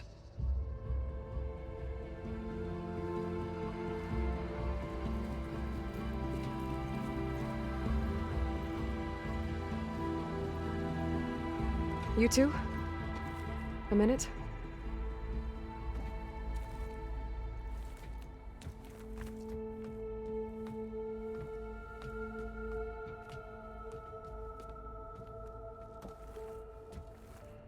Tilda helped me get in touch with Beta, and she told me something important. There's an installation inside the base. It's called a regulator. Here. Once we're inside, I need you two to split off from everyone else and destroy it. So you'll have to bring explosives. This will help stop the drones. Everything depends on it. Are you with me? After that, I want you to find a way to infiltrate the Zenith network. How? Go over all the data that Beta left behind. She knew how to do it, I'm sure of that. All right. But why? What am I trying to do? Find information about the Zeniths.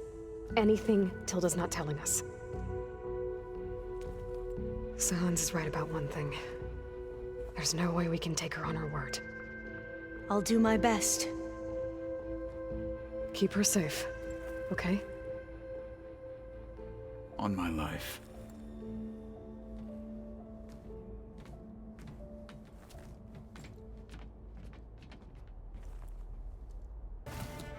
Bravo.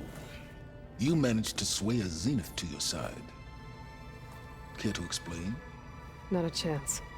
I thought you said the weapon was ready. There's always room to optimize. But that's not why you're here. I assume you want to comprehend my undertakings. So, ask away. Since when were you so forthcoming? Since you turned this into a waiting game. And as it seems you have found modest success, perhaps I'm willing to be generous.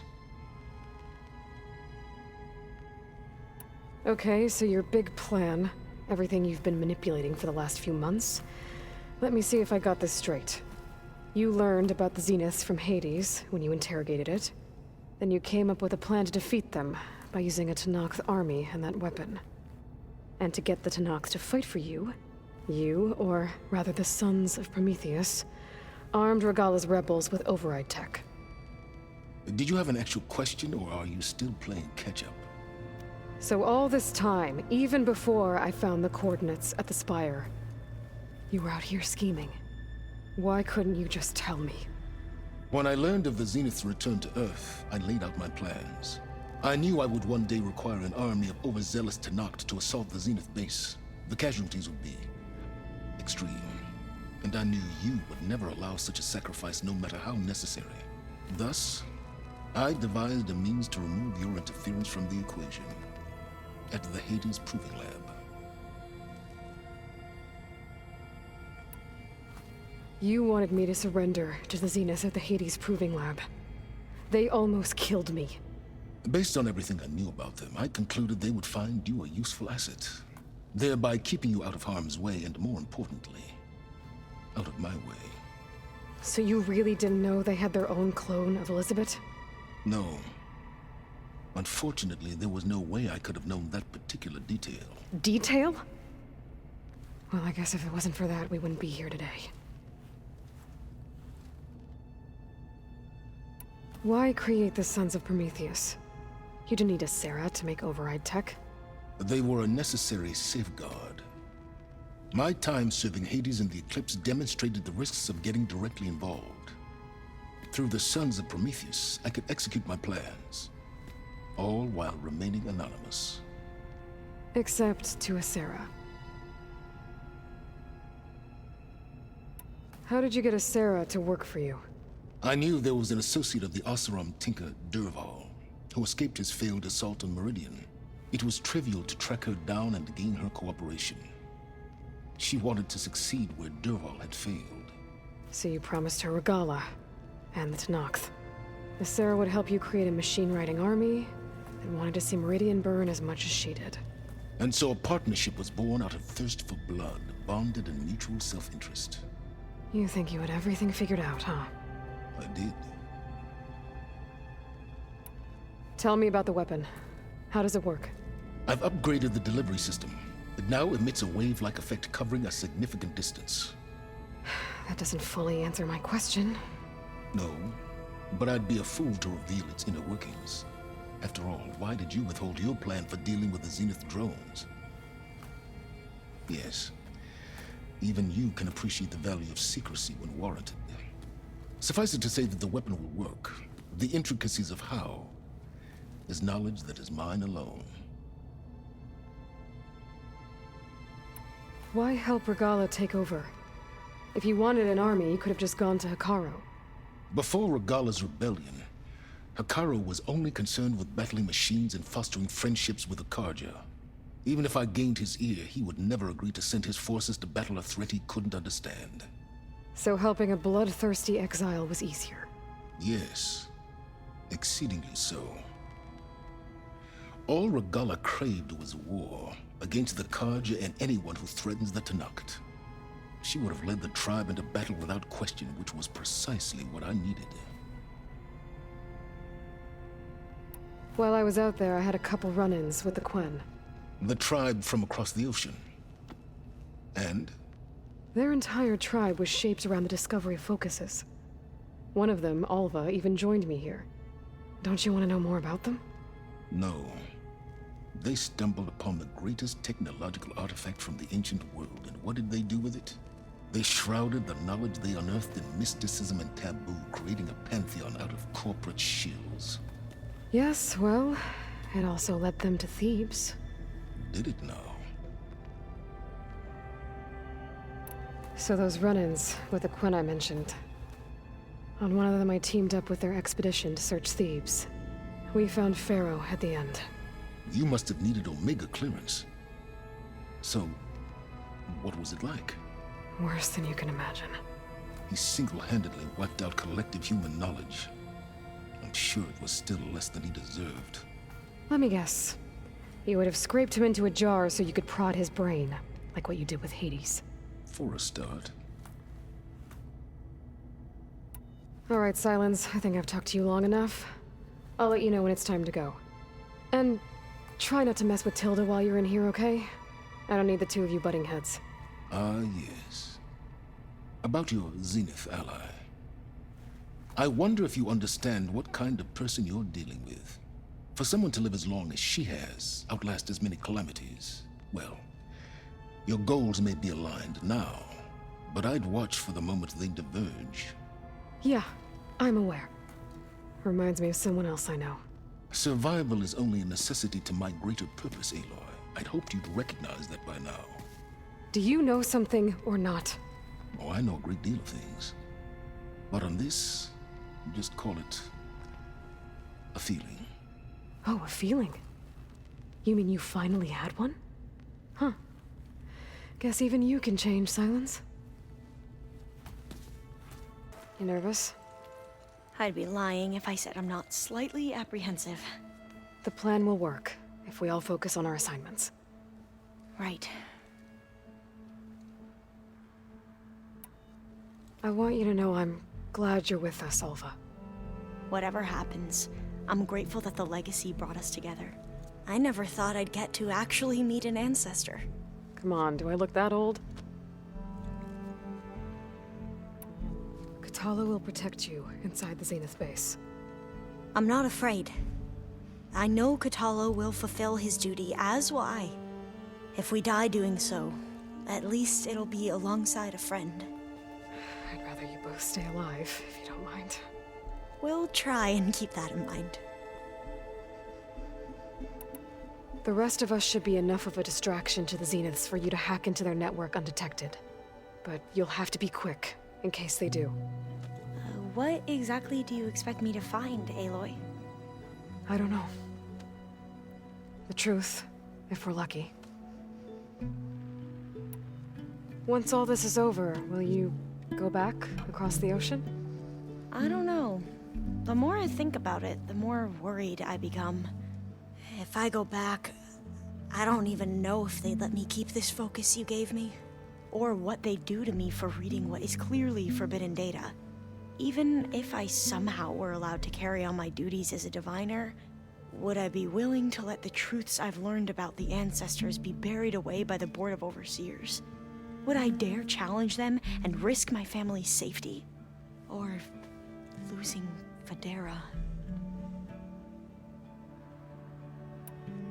Who's this Federa you mentioned? She is another diviner. One of our best. We used to be rivals at the academy. I hated her guts. But apparently there's a fine line between hate and love. We became very close, and then I was assigned to the expedition. She promised she'd wait for me, no matter how long it took. Well, that was smart of her. She won't do any better. Yeah, I don't know about that. I do.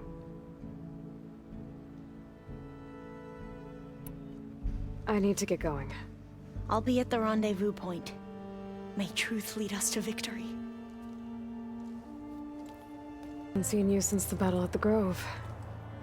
How are you holding up?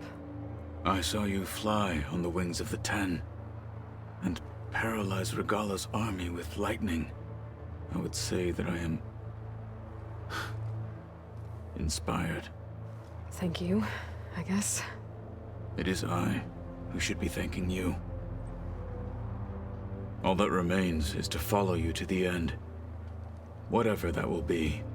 We're lucky to have you on our side.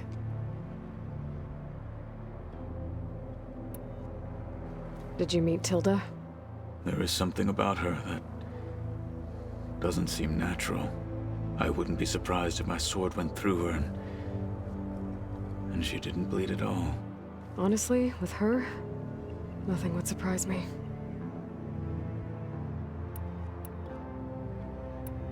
Your people keep mentioning the wings of the Ten.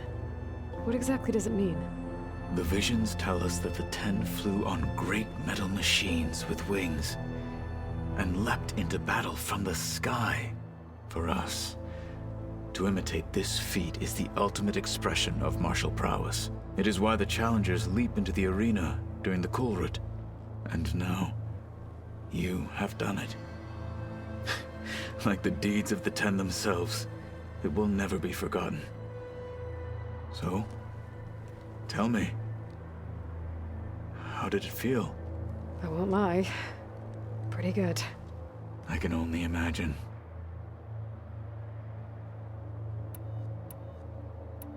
Things will get ugly once the Zeniths realize we're in their base. You'll need every trick you've ever learned. I would have it no other way. Many soldiers died in the old world to make sure we stood here today. We will endure on their behalf. Though, I am curious how you intend to defeat the Zenith's defenses without an army of our own. Leave that to me. Just make sure you're ready to fight. As you say. You have more than earned my trust. We didn't really get to talk about what happened at Gemini. There was nothing more to say.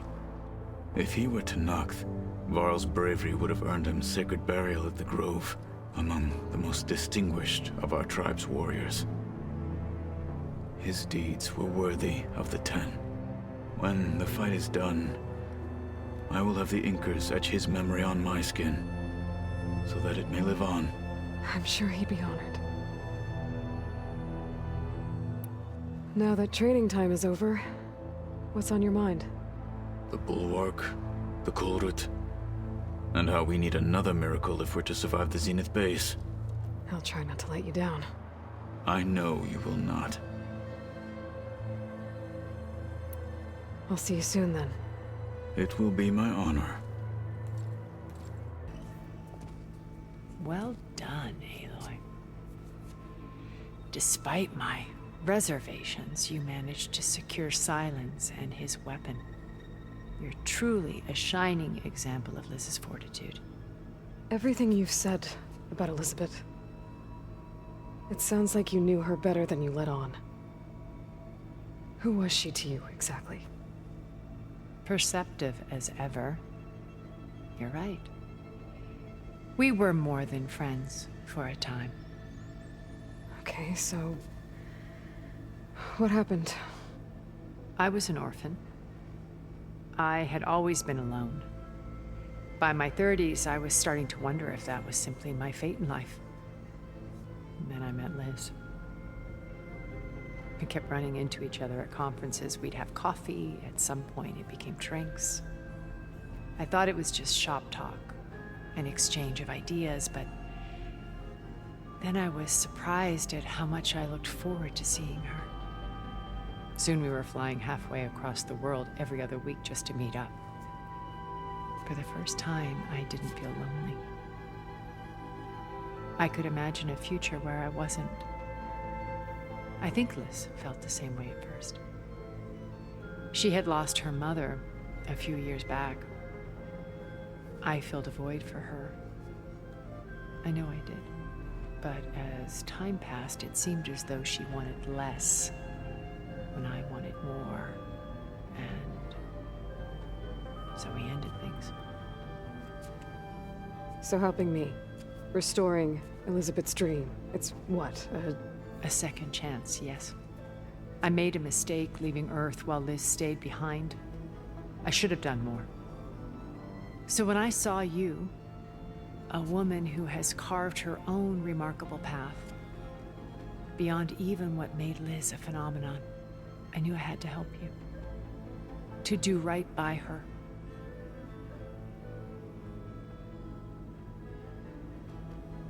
So you know a lot about me through my old focus. But what about you? What would you like to know? Well, start with your life on Earth. When I was 8, terrorists flooded my home city. Thousands drowned, my parents included. I was one of the few who survived. My guardian sent me to boarding school. Among my peers, I was the strange girl, the orphan to be avoided. All because of circumstances beyond my control. So we're a lot alike, huh? Aren't we? You were an outcast, but you didn't let that stop you from getting what you needed. Neither did I. I climbed my way out of desolation and used my wits to build a fortune. First, from the technical analysis of art and the detection of forgeries. Profitable expertise in those days. But as it turned out, the software I developed was even more useful for counterintelligence. From there, it was only a short step to gathering extremely valuable intelligence on my own. You are a spy? More like a service one could turn to for information. I had to remain anonymous, of course, to protect my privacy. But despite that anonymity, Far Zenith inevitably sought me out. What else can we expect to find in the Zenith base? As I mentioned in the briefing, our goal will be the command center. That's where Beta and Gaia are being held. There are also printing facilities where the others have been amassing the natural resources they've stripped from the region. What for? First for use in the base's infrastructure, and then to fabricate more Spectre drones, a small army of them. When I was out in the wilds, I saw a shuttle take off from the island, heading for space. It was likely ferrying materials to and from our ship in orbit. After hundreds of years luxuriating in our digital comforts, the ship was barely space-worthy when we made our escape. Disaster can strike at any moment. We've learned our lesson.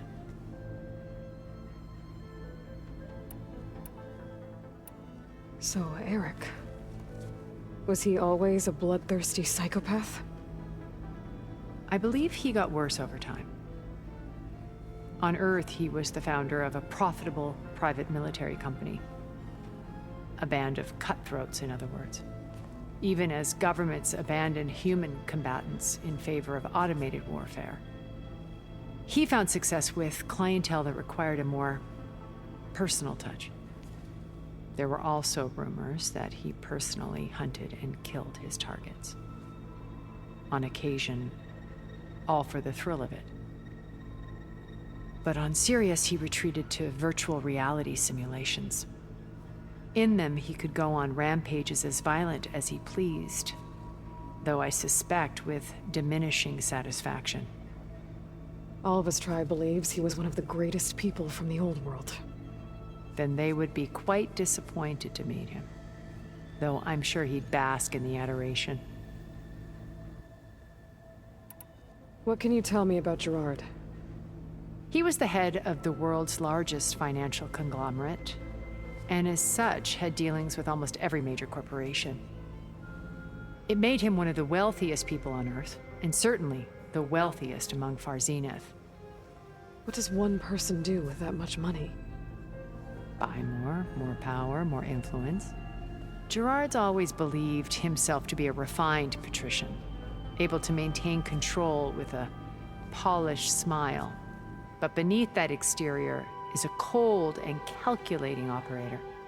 It was his decision to restrict Beta's upbringing to her digital educators, the avatars of the Apollo database, while we were painted as her benefactors. Well, we'll deal with him soon enough. And the others. I would very much like to see his face when he realizes we've beaten him. When I was in the ruins of Vegas, I found data on a man named Stanley Chen. I think he was a Zenith. Stanley, ever the optimist. He was one of the good ones. When we established our colony, he built an exact replica of Las Vegas in virtual reality. Lights, shows, gambling, every detail perfectly recreated. And while others cloistered themselves in their own fantasies, he flung his doors wide to everyone. The way you're talking about him, I'm guessing he didn't make it back to Earth? No, he perished when our colony was destroyed. He would have been thrilled to discover that part of his beloved city survived. When Beta escaped and hid in an ancient research facility, I saw another one of the Zeniths, Verbena. Who was she? A dull star amidst a sea of brighter constellations. Unlike most of Far Zenith's members who amassed their wealth through shrewd business deals and technological achievements, Verbena inherited her billions. Her father had achieved great success in the luxury holotourism industry. At age 24, she became the world's most eligible bachelorette, branding herself a life designer. Someone who leverages their fame to influence the choice of others. What, like a cult? In a way, yes. Well, she must have done something right to have survived this long. She was her own brand of ruthless. That much is true. But even rats can cling to a vessel for escape. Okay, so I've had run-ins with a handful of Zeniths. What about the rest? An array of the wealthiest people on Earth. Titans of their industries. And let me guess. All selfish and ruthless to the core? Most, but not all. There were a few with whom I got along. Annika Murjani, for instance, was always delightful. She founded the Holonet's most successful dance channel and was herself mesmerizing to watch. And I had fascinating discussions with Song Jiao about her work in cellular biology. Our immortality treatments are due in part to her achievements. But then there were others like Devin Miller, the CEO of a fast food printing corporation. His only real preoccupations were perfecting his golf swing and taking self-hollows. When I think about all of us, we really should have accomplished more. We had eternity.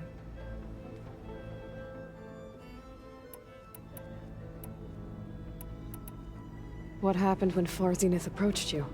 They painted an irresistible vision of humanity's future, one where we need not fear illness or death, where we explored the furthest reaches of the stars and thrived. It was only later that I realized that they only intended to bequeath this future to the rich and powerful. By the time I finally figured it out, the walls were closing in, Pharaoh's machines were devouring the Earth. So I accepted Far Zenith's invitation to a berth on the Odyssey.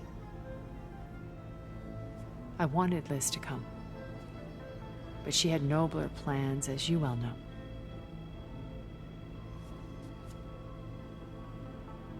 You said before that you're not like the other Zeniths. That you never were. But you went along with all of their plans. Out of necessity. I'm not proud of it. But complicity became a means of survival, both when Earth was consumed and when the colony on Sirius was destroyed. I did what I had to. But I resolved to remain one step ahead of the others, to try to undo what damage I could. Hence the data channel with Beta. The secret passage into their base and the little trick I pulled to save you.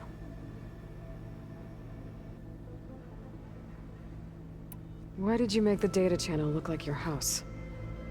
I built that house as a shelter to weather any storm.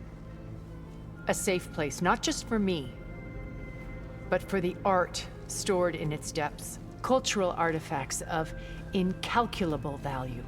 Truly, some of the greatest achievements of human civilization. And you wanted Beta to see them? Yes. Her upbringing was so cold and technical. I thought if she could experience Vermeer and Rembrandt, it would bring something else into her life. A heritage every bit as valuable as the scientific and technical data being drummed into her. I'm sorry I had to cut off contact, but I'll never regret sharing this house with her. She needed its shelter even more than I did. Why do you think Elizabeth pulled away? I've wondered that for 1,000 years. She was brilliant, visionary. She cared so deeply for the world, for the betterment of humanity. But it also felt like she kept everyone at arm's length, including me. She never wanted to share her burdens. I think, in the end, she had a core that she never let anyone be part of. Sometimes I wonder if anyone really knew her. I found a recording of you and Elizabeth back in the Proving Lab, after Far Zenith's attempt to steal Gaia. Yes. A most unpleasant conversation. She said something after the call. I think she regretted how things ended between you. Did she? All this time, thank you for telling me.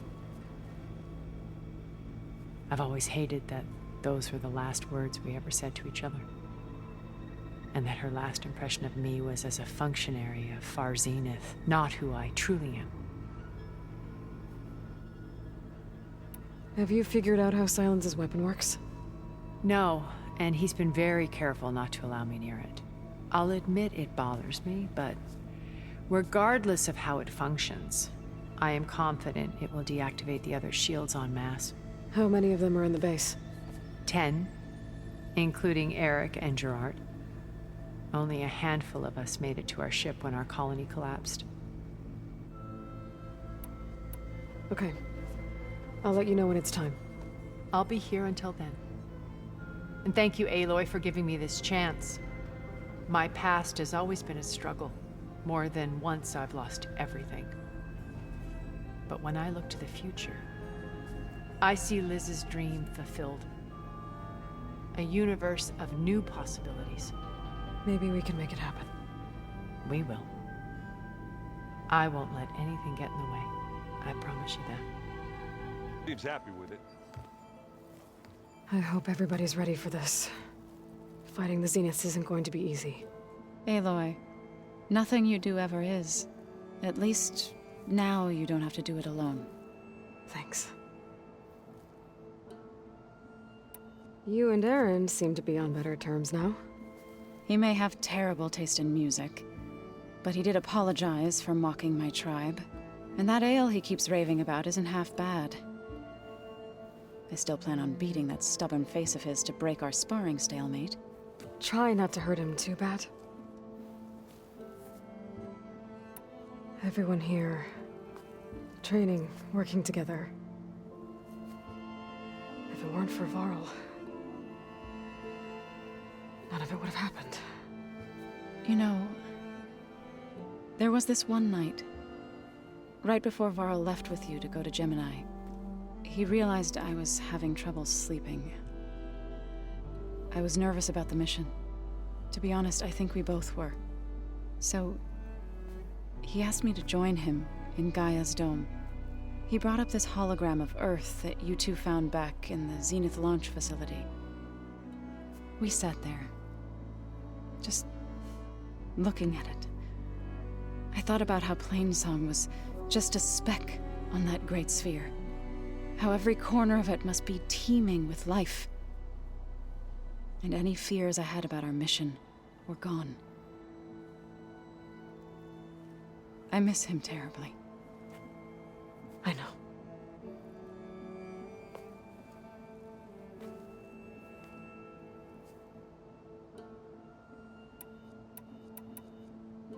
I should go. I'll let you know when I'm ready to head to the base. Before you do, there is one favor I would ask of you. What is it? You placed this focus in my care, and gave me the highest calling an Utaru has ever known. If I should fall in battle, I'd like you to be the one to bury my seed pouch. For the both of us. So, make sure you stay alive to do so. Let's just try to all come back home. Okay? Really doing this. Never thought I'd be off on a mission to take down a bunch of immortals from the stars. I can hear the drinking songs already. By the way, we should probably discuss the Sons of Prometheus. You know, since we've both been looking into them. If you have time, obviously. Varl made the right call. You know, bringing you here. Thanks. Yeah, Varl. You know, I never knew he had a sister. I found out a few days before you guys went to Gemini. I was, well, to be honest, I was terrified I'd screw up the mission somehow. So he sat me down for a drink. Just one, mind you. And we talked about family. Vala, Ursa, loss and revenge. And how you helped us. You know, we never did get that drink you promised back in the Embrace. And you never told me exactly how your sister escaped the Mad Sun King. I guess we never got round to it. World ending and all. No time like the present, though. If you're up for it.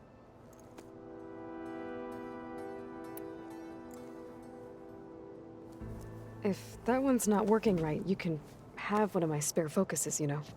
Yeah, little bugger's got some personality, that's all. Saved my butt with those Spectres. Wouldn't feel right to leave it behind now. You know, besides, it goes with my outfit. Wouldn't want to spoil your look. You think it's time for us to finally have that drink? Yeah. I mean, yeah, of course.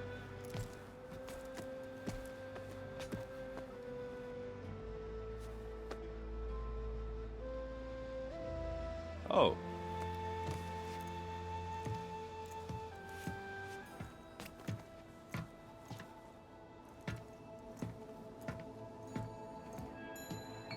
So, how did Ursa escape Mad Sun King Jiran's palace? Well, first she had to survive the Sun Ring. See, during the war, the Carja threw a prisoner a day in there. And, you know, for what? To die as sacrifices, fighting machines in a pit. Thinking somehow that was gonna appease all the other deranged machines in the world? Ha! And when it was Ursa's turn, the Carja thought she'd go down if they threw a big machine at her. Oh, but she didn't. And she defeated all of them. Even got some of Jiran's kestrels for good measure. And the Mad Sun King was impressed, I guess. Thought it'd be funny to have her run around his palace as a servant. He enjoyed humiliating her that way. I remember you telling me something about that. That's how she met Avad. He helped her escape. Yeah, but what no Carja scroll will ever tell you is how the young prince snuck Ursa out of the palace. He knew their best chance was to get Ursa to blend in, so he got her everything she needed to disguise herself as a Carja noblewoman. Yeah, perfumes, veils, and all. I get the feeling she wasn't too happy with that. Oh man, Ursa would have rather fought her way out of that palace with her bare hands than put on all of that Karja eye paint. But Avad insisted it was the only way, so she agreed under one condition. Avad had to dress up as well. She made Avad dress up like a noblewoman? As perfumed and powdered as a babe. Ursa said he looked better like that than he ever did in a crown. That would, definitely make for an interesting sight. Oh, it worked like a charm, too. Not only did they make it out of the palace, they paid a traveling merchant to get Ursa to the border, and none were the wiser.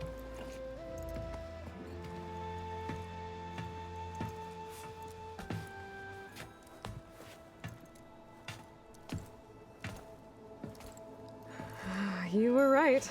That was a story best told over a drink. All good stories are.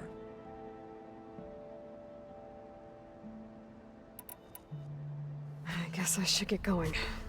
I'll see you at the rendezvous point, with my hammer ready. I wouldn't have it any other way. Okay, everyone. I'm at the rendezvous point. It's time to rescue Beta and Gaia. Understood, Aloy. We're on our way.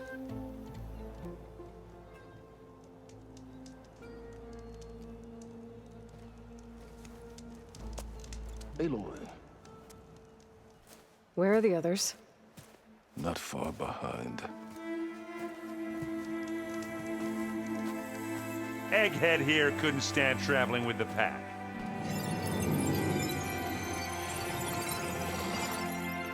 Are we all here? Then let's begin.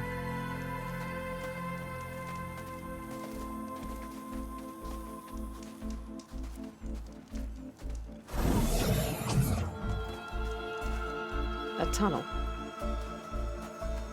An ancient escape route from the ruins on the island. When I realized it ran all the way across the water, I thought it might prove useful to come and go undetected. So I concealed it from the others.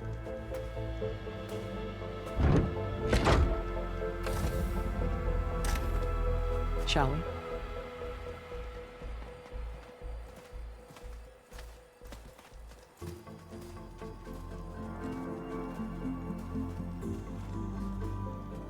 I wish there was a less pungent way to get way inside the base. Agreed.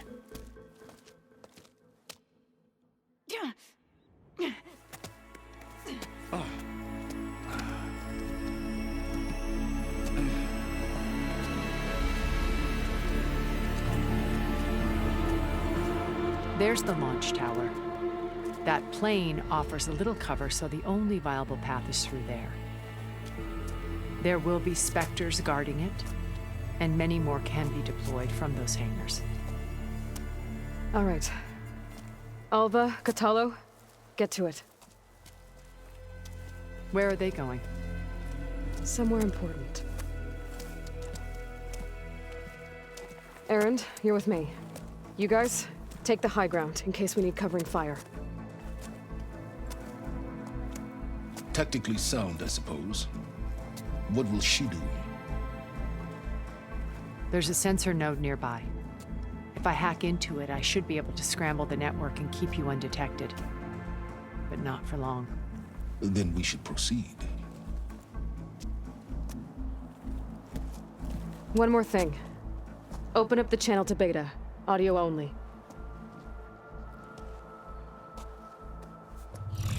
Aloy. We're here, and we're coming for you. You know what to do, right? As long as you hold up your end. We will. See you soon. Be careful. Let's go.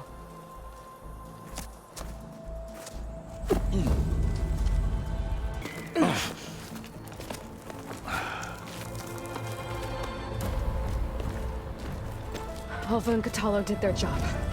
Now it's Beta's turn. Aloy? I think we're in trouble. Whatever you plan to do to stop those Spectres, you better do it now.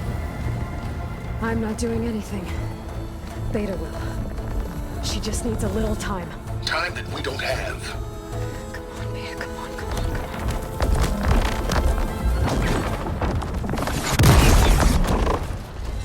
What is that?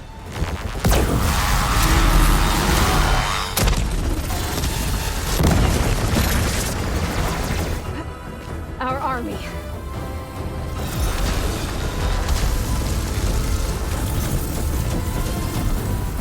I think you got their attention.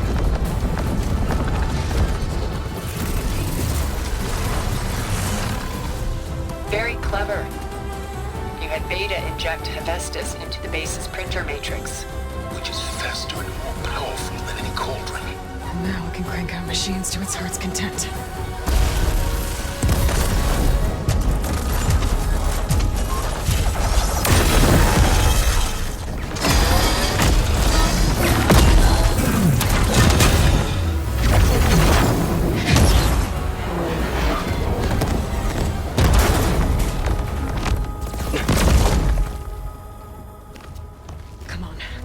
Get to the launch tower before this whole place becomes a war zone.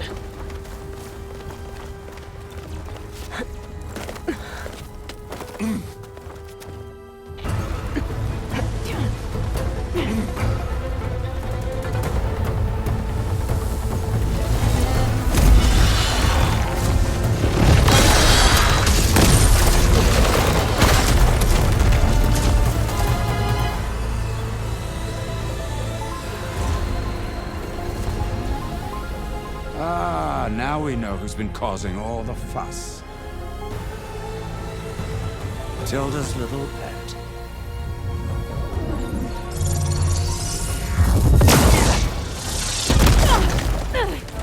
Silence! Zenith's inbound. Can we drop their shields, please? I'm powering it up. Stay still. This is pointless! You can't hurt us. Face it, you're worms that ooze through the cracks into our basement. Silence? One moment more. But I might just spare you if you give up Tilda. I think it's safe to say she's forfeited her share of our operation. Permanently. There. No? Nothing? Fine. All right, people. Light 'em up!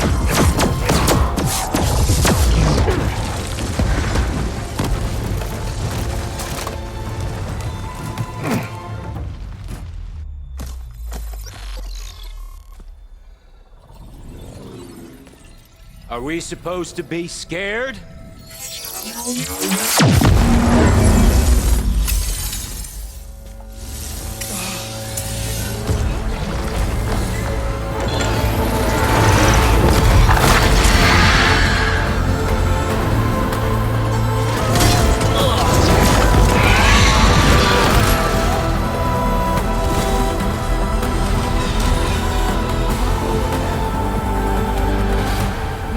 Gerard escape. It won't take long before he preps the shuttle for launch. Then he'll be able to take Beta and Gaia into orbit and onto the Odyssey beyond our reach. We gotta go through there? I failed to see another option. Then we'll carve a path. Ready?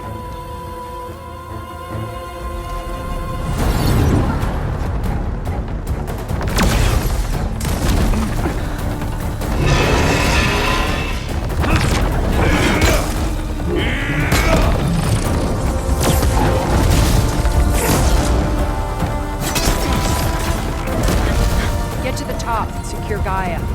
I'll stop Gerard.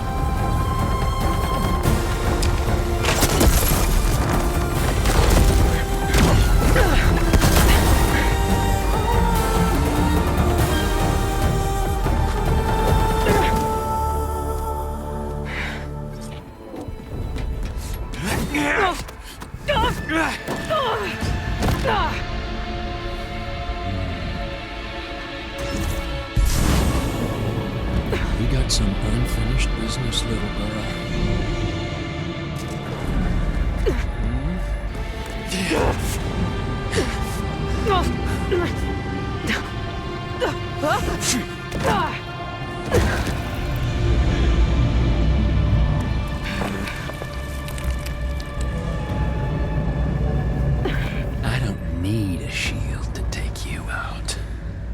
Trust me, you're gonna wish you had one.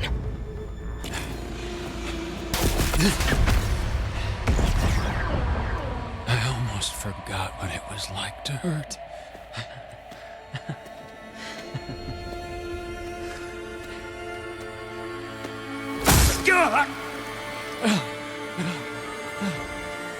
Now we're having fun, right?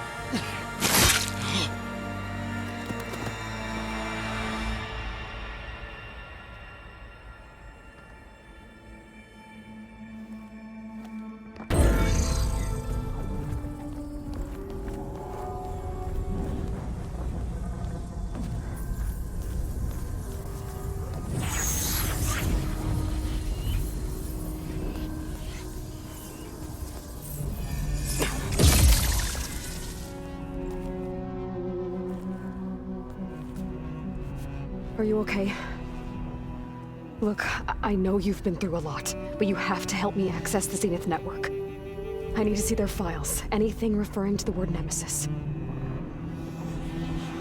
Okay. Over there.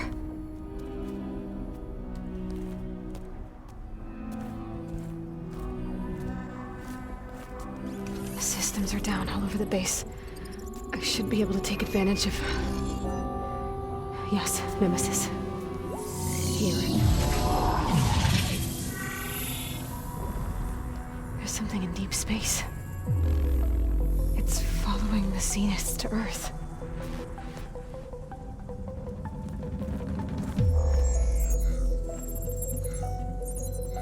Look. Escape vectors. Alva tried to warn me about this. The Zeniths aren't planning to stay here. It's a machine of some kind. Or a swarm of them. The energy readings are astronomical. Aloy, I don't think a natural disaster destroyed the Zenith colony on Sirius. This thing did. Earth isn't a new home for them. It's a way station. They're on the run.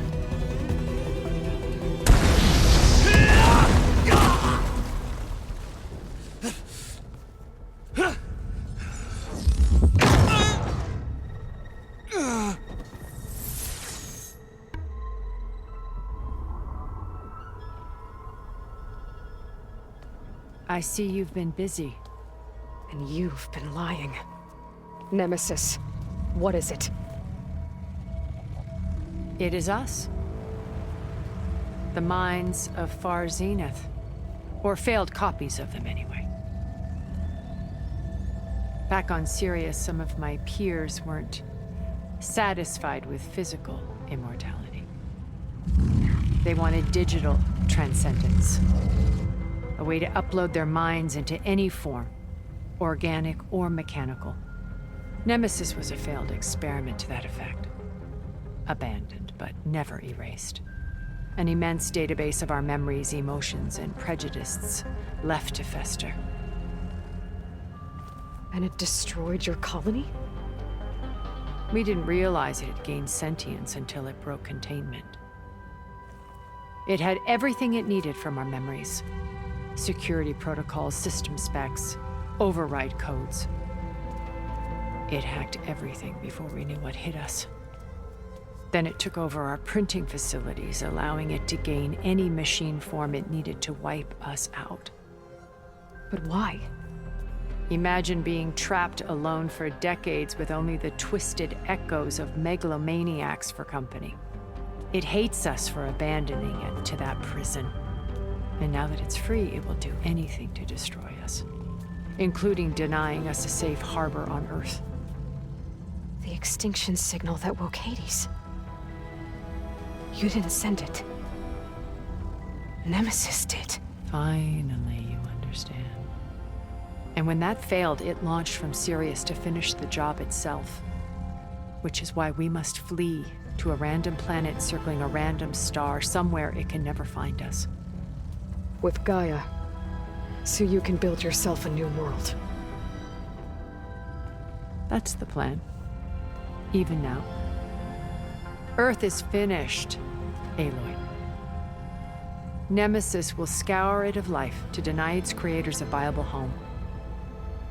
But Elizabeth's dream won't die. You'll come with me to the stars. And with Gaia, we'll create a new world. Together. Where that monstrosity could never find us. What? No. I loved Elizabeth. More than you could ever know. And I let her stay behind to die with the rest of humanity. A mistake I have regretted for 1,000 years. Now she stands before me again. Not some inferior copy, but her best possible self. So I'm not asking. You're coming with me. It may seem harsh now, but you'll forgive me in a few centuries. You can't force me, Tilda. Your shield is gone.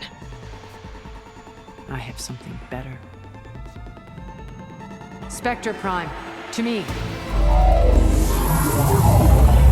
Take cover! Get to the door!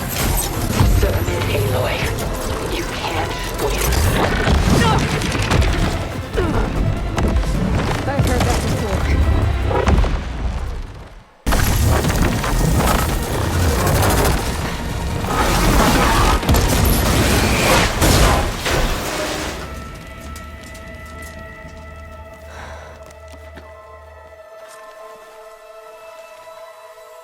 It's over.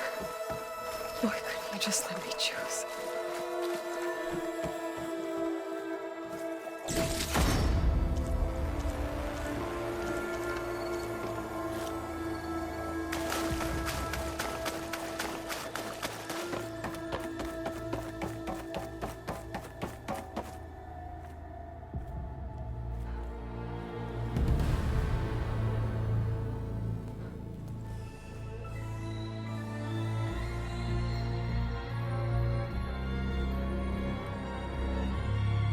She tried to take you.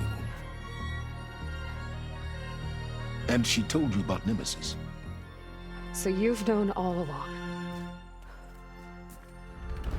From Hades, yes.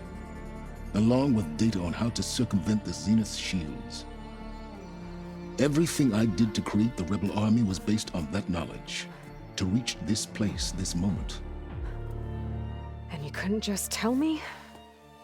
Come now, Aloy. You're the last person to act sensibly in the face of impossible odds. When I learned of Nemesis from Hades, I saw the pieces on the board and how to play them. And in that same moment, I knew it was a game you would never play. That you would interfere and attempt to save the Tenakth. I was correct, to a point. You ruined my plans, but brought your own to fruition. The end result is the same. We're here. And now it's time for me to leave this doomed planet behind. To seize the Odyssey and the Apollo database, and begin a new chapter in my pursuit of knowledge, one with infinite possibilities. You can join me if you so desire. You've more than earned your place. Unlike Tilda, I'm extending a polite invitation. You're going to just take off? And abandon everything? Stay. Help me fight that thing. Perhaps Tilda didn't adequately define the threat. Nemesis can't be stopped. It destroyed a highly advanced Zenith colony in a matter of hours. What hope does this primitive tribal Earth have? If you brought Gaia, you wouldn't be abandoning life, you'd be saving a seed for a new world. Just as Elizabeth did. It's the choice she made.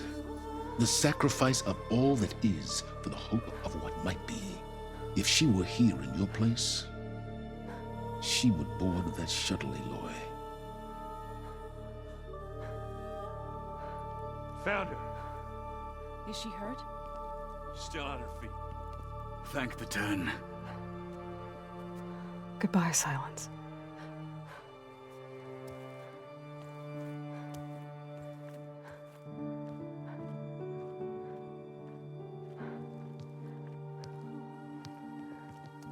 She looks okay. She looks victorious. As always. Aloy. You did it.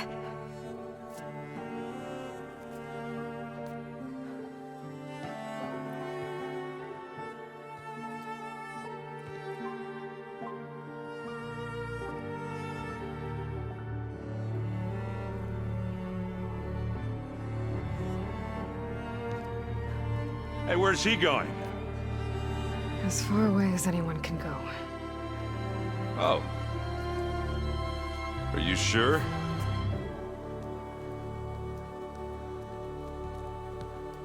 You're staying. For a time. You people are going to need all of the help you can get.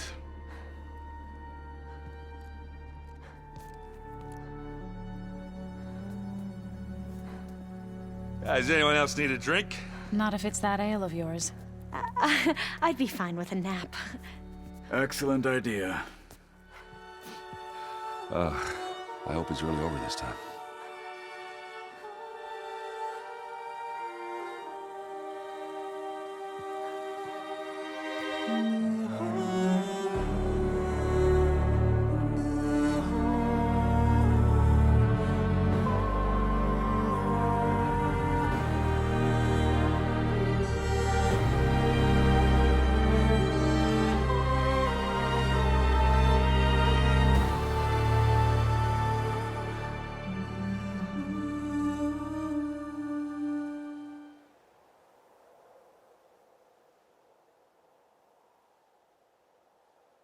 There's another battle ahead, Elizabeth.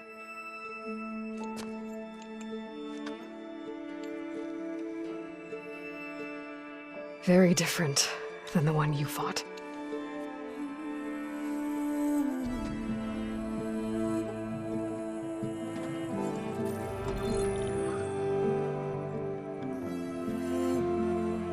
It's not about the distant hope of creating a new world.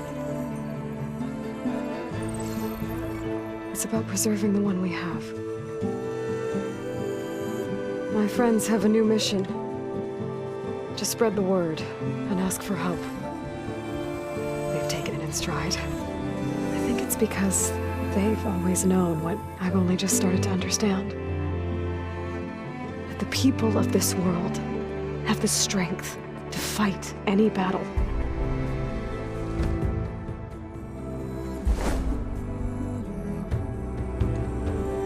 The ingenuity to solve any problem.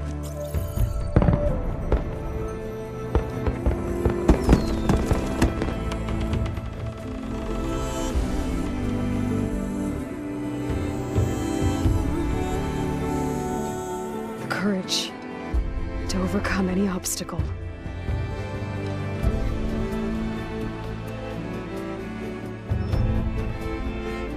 And the resilience to rise after any setback. As for me,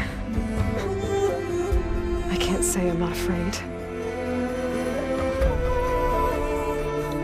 What lies ahead will be harder than anything we've faced before. But I know I can put the fear aside. Because for the first time in my life, I feel like I'm not alone.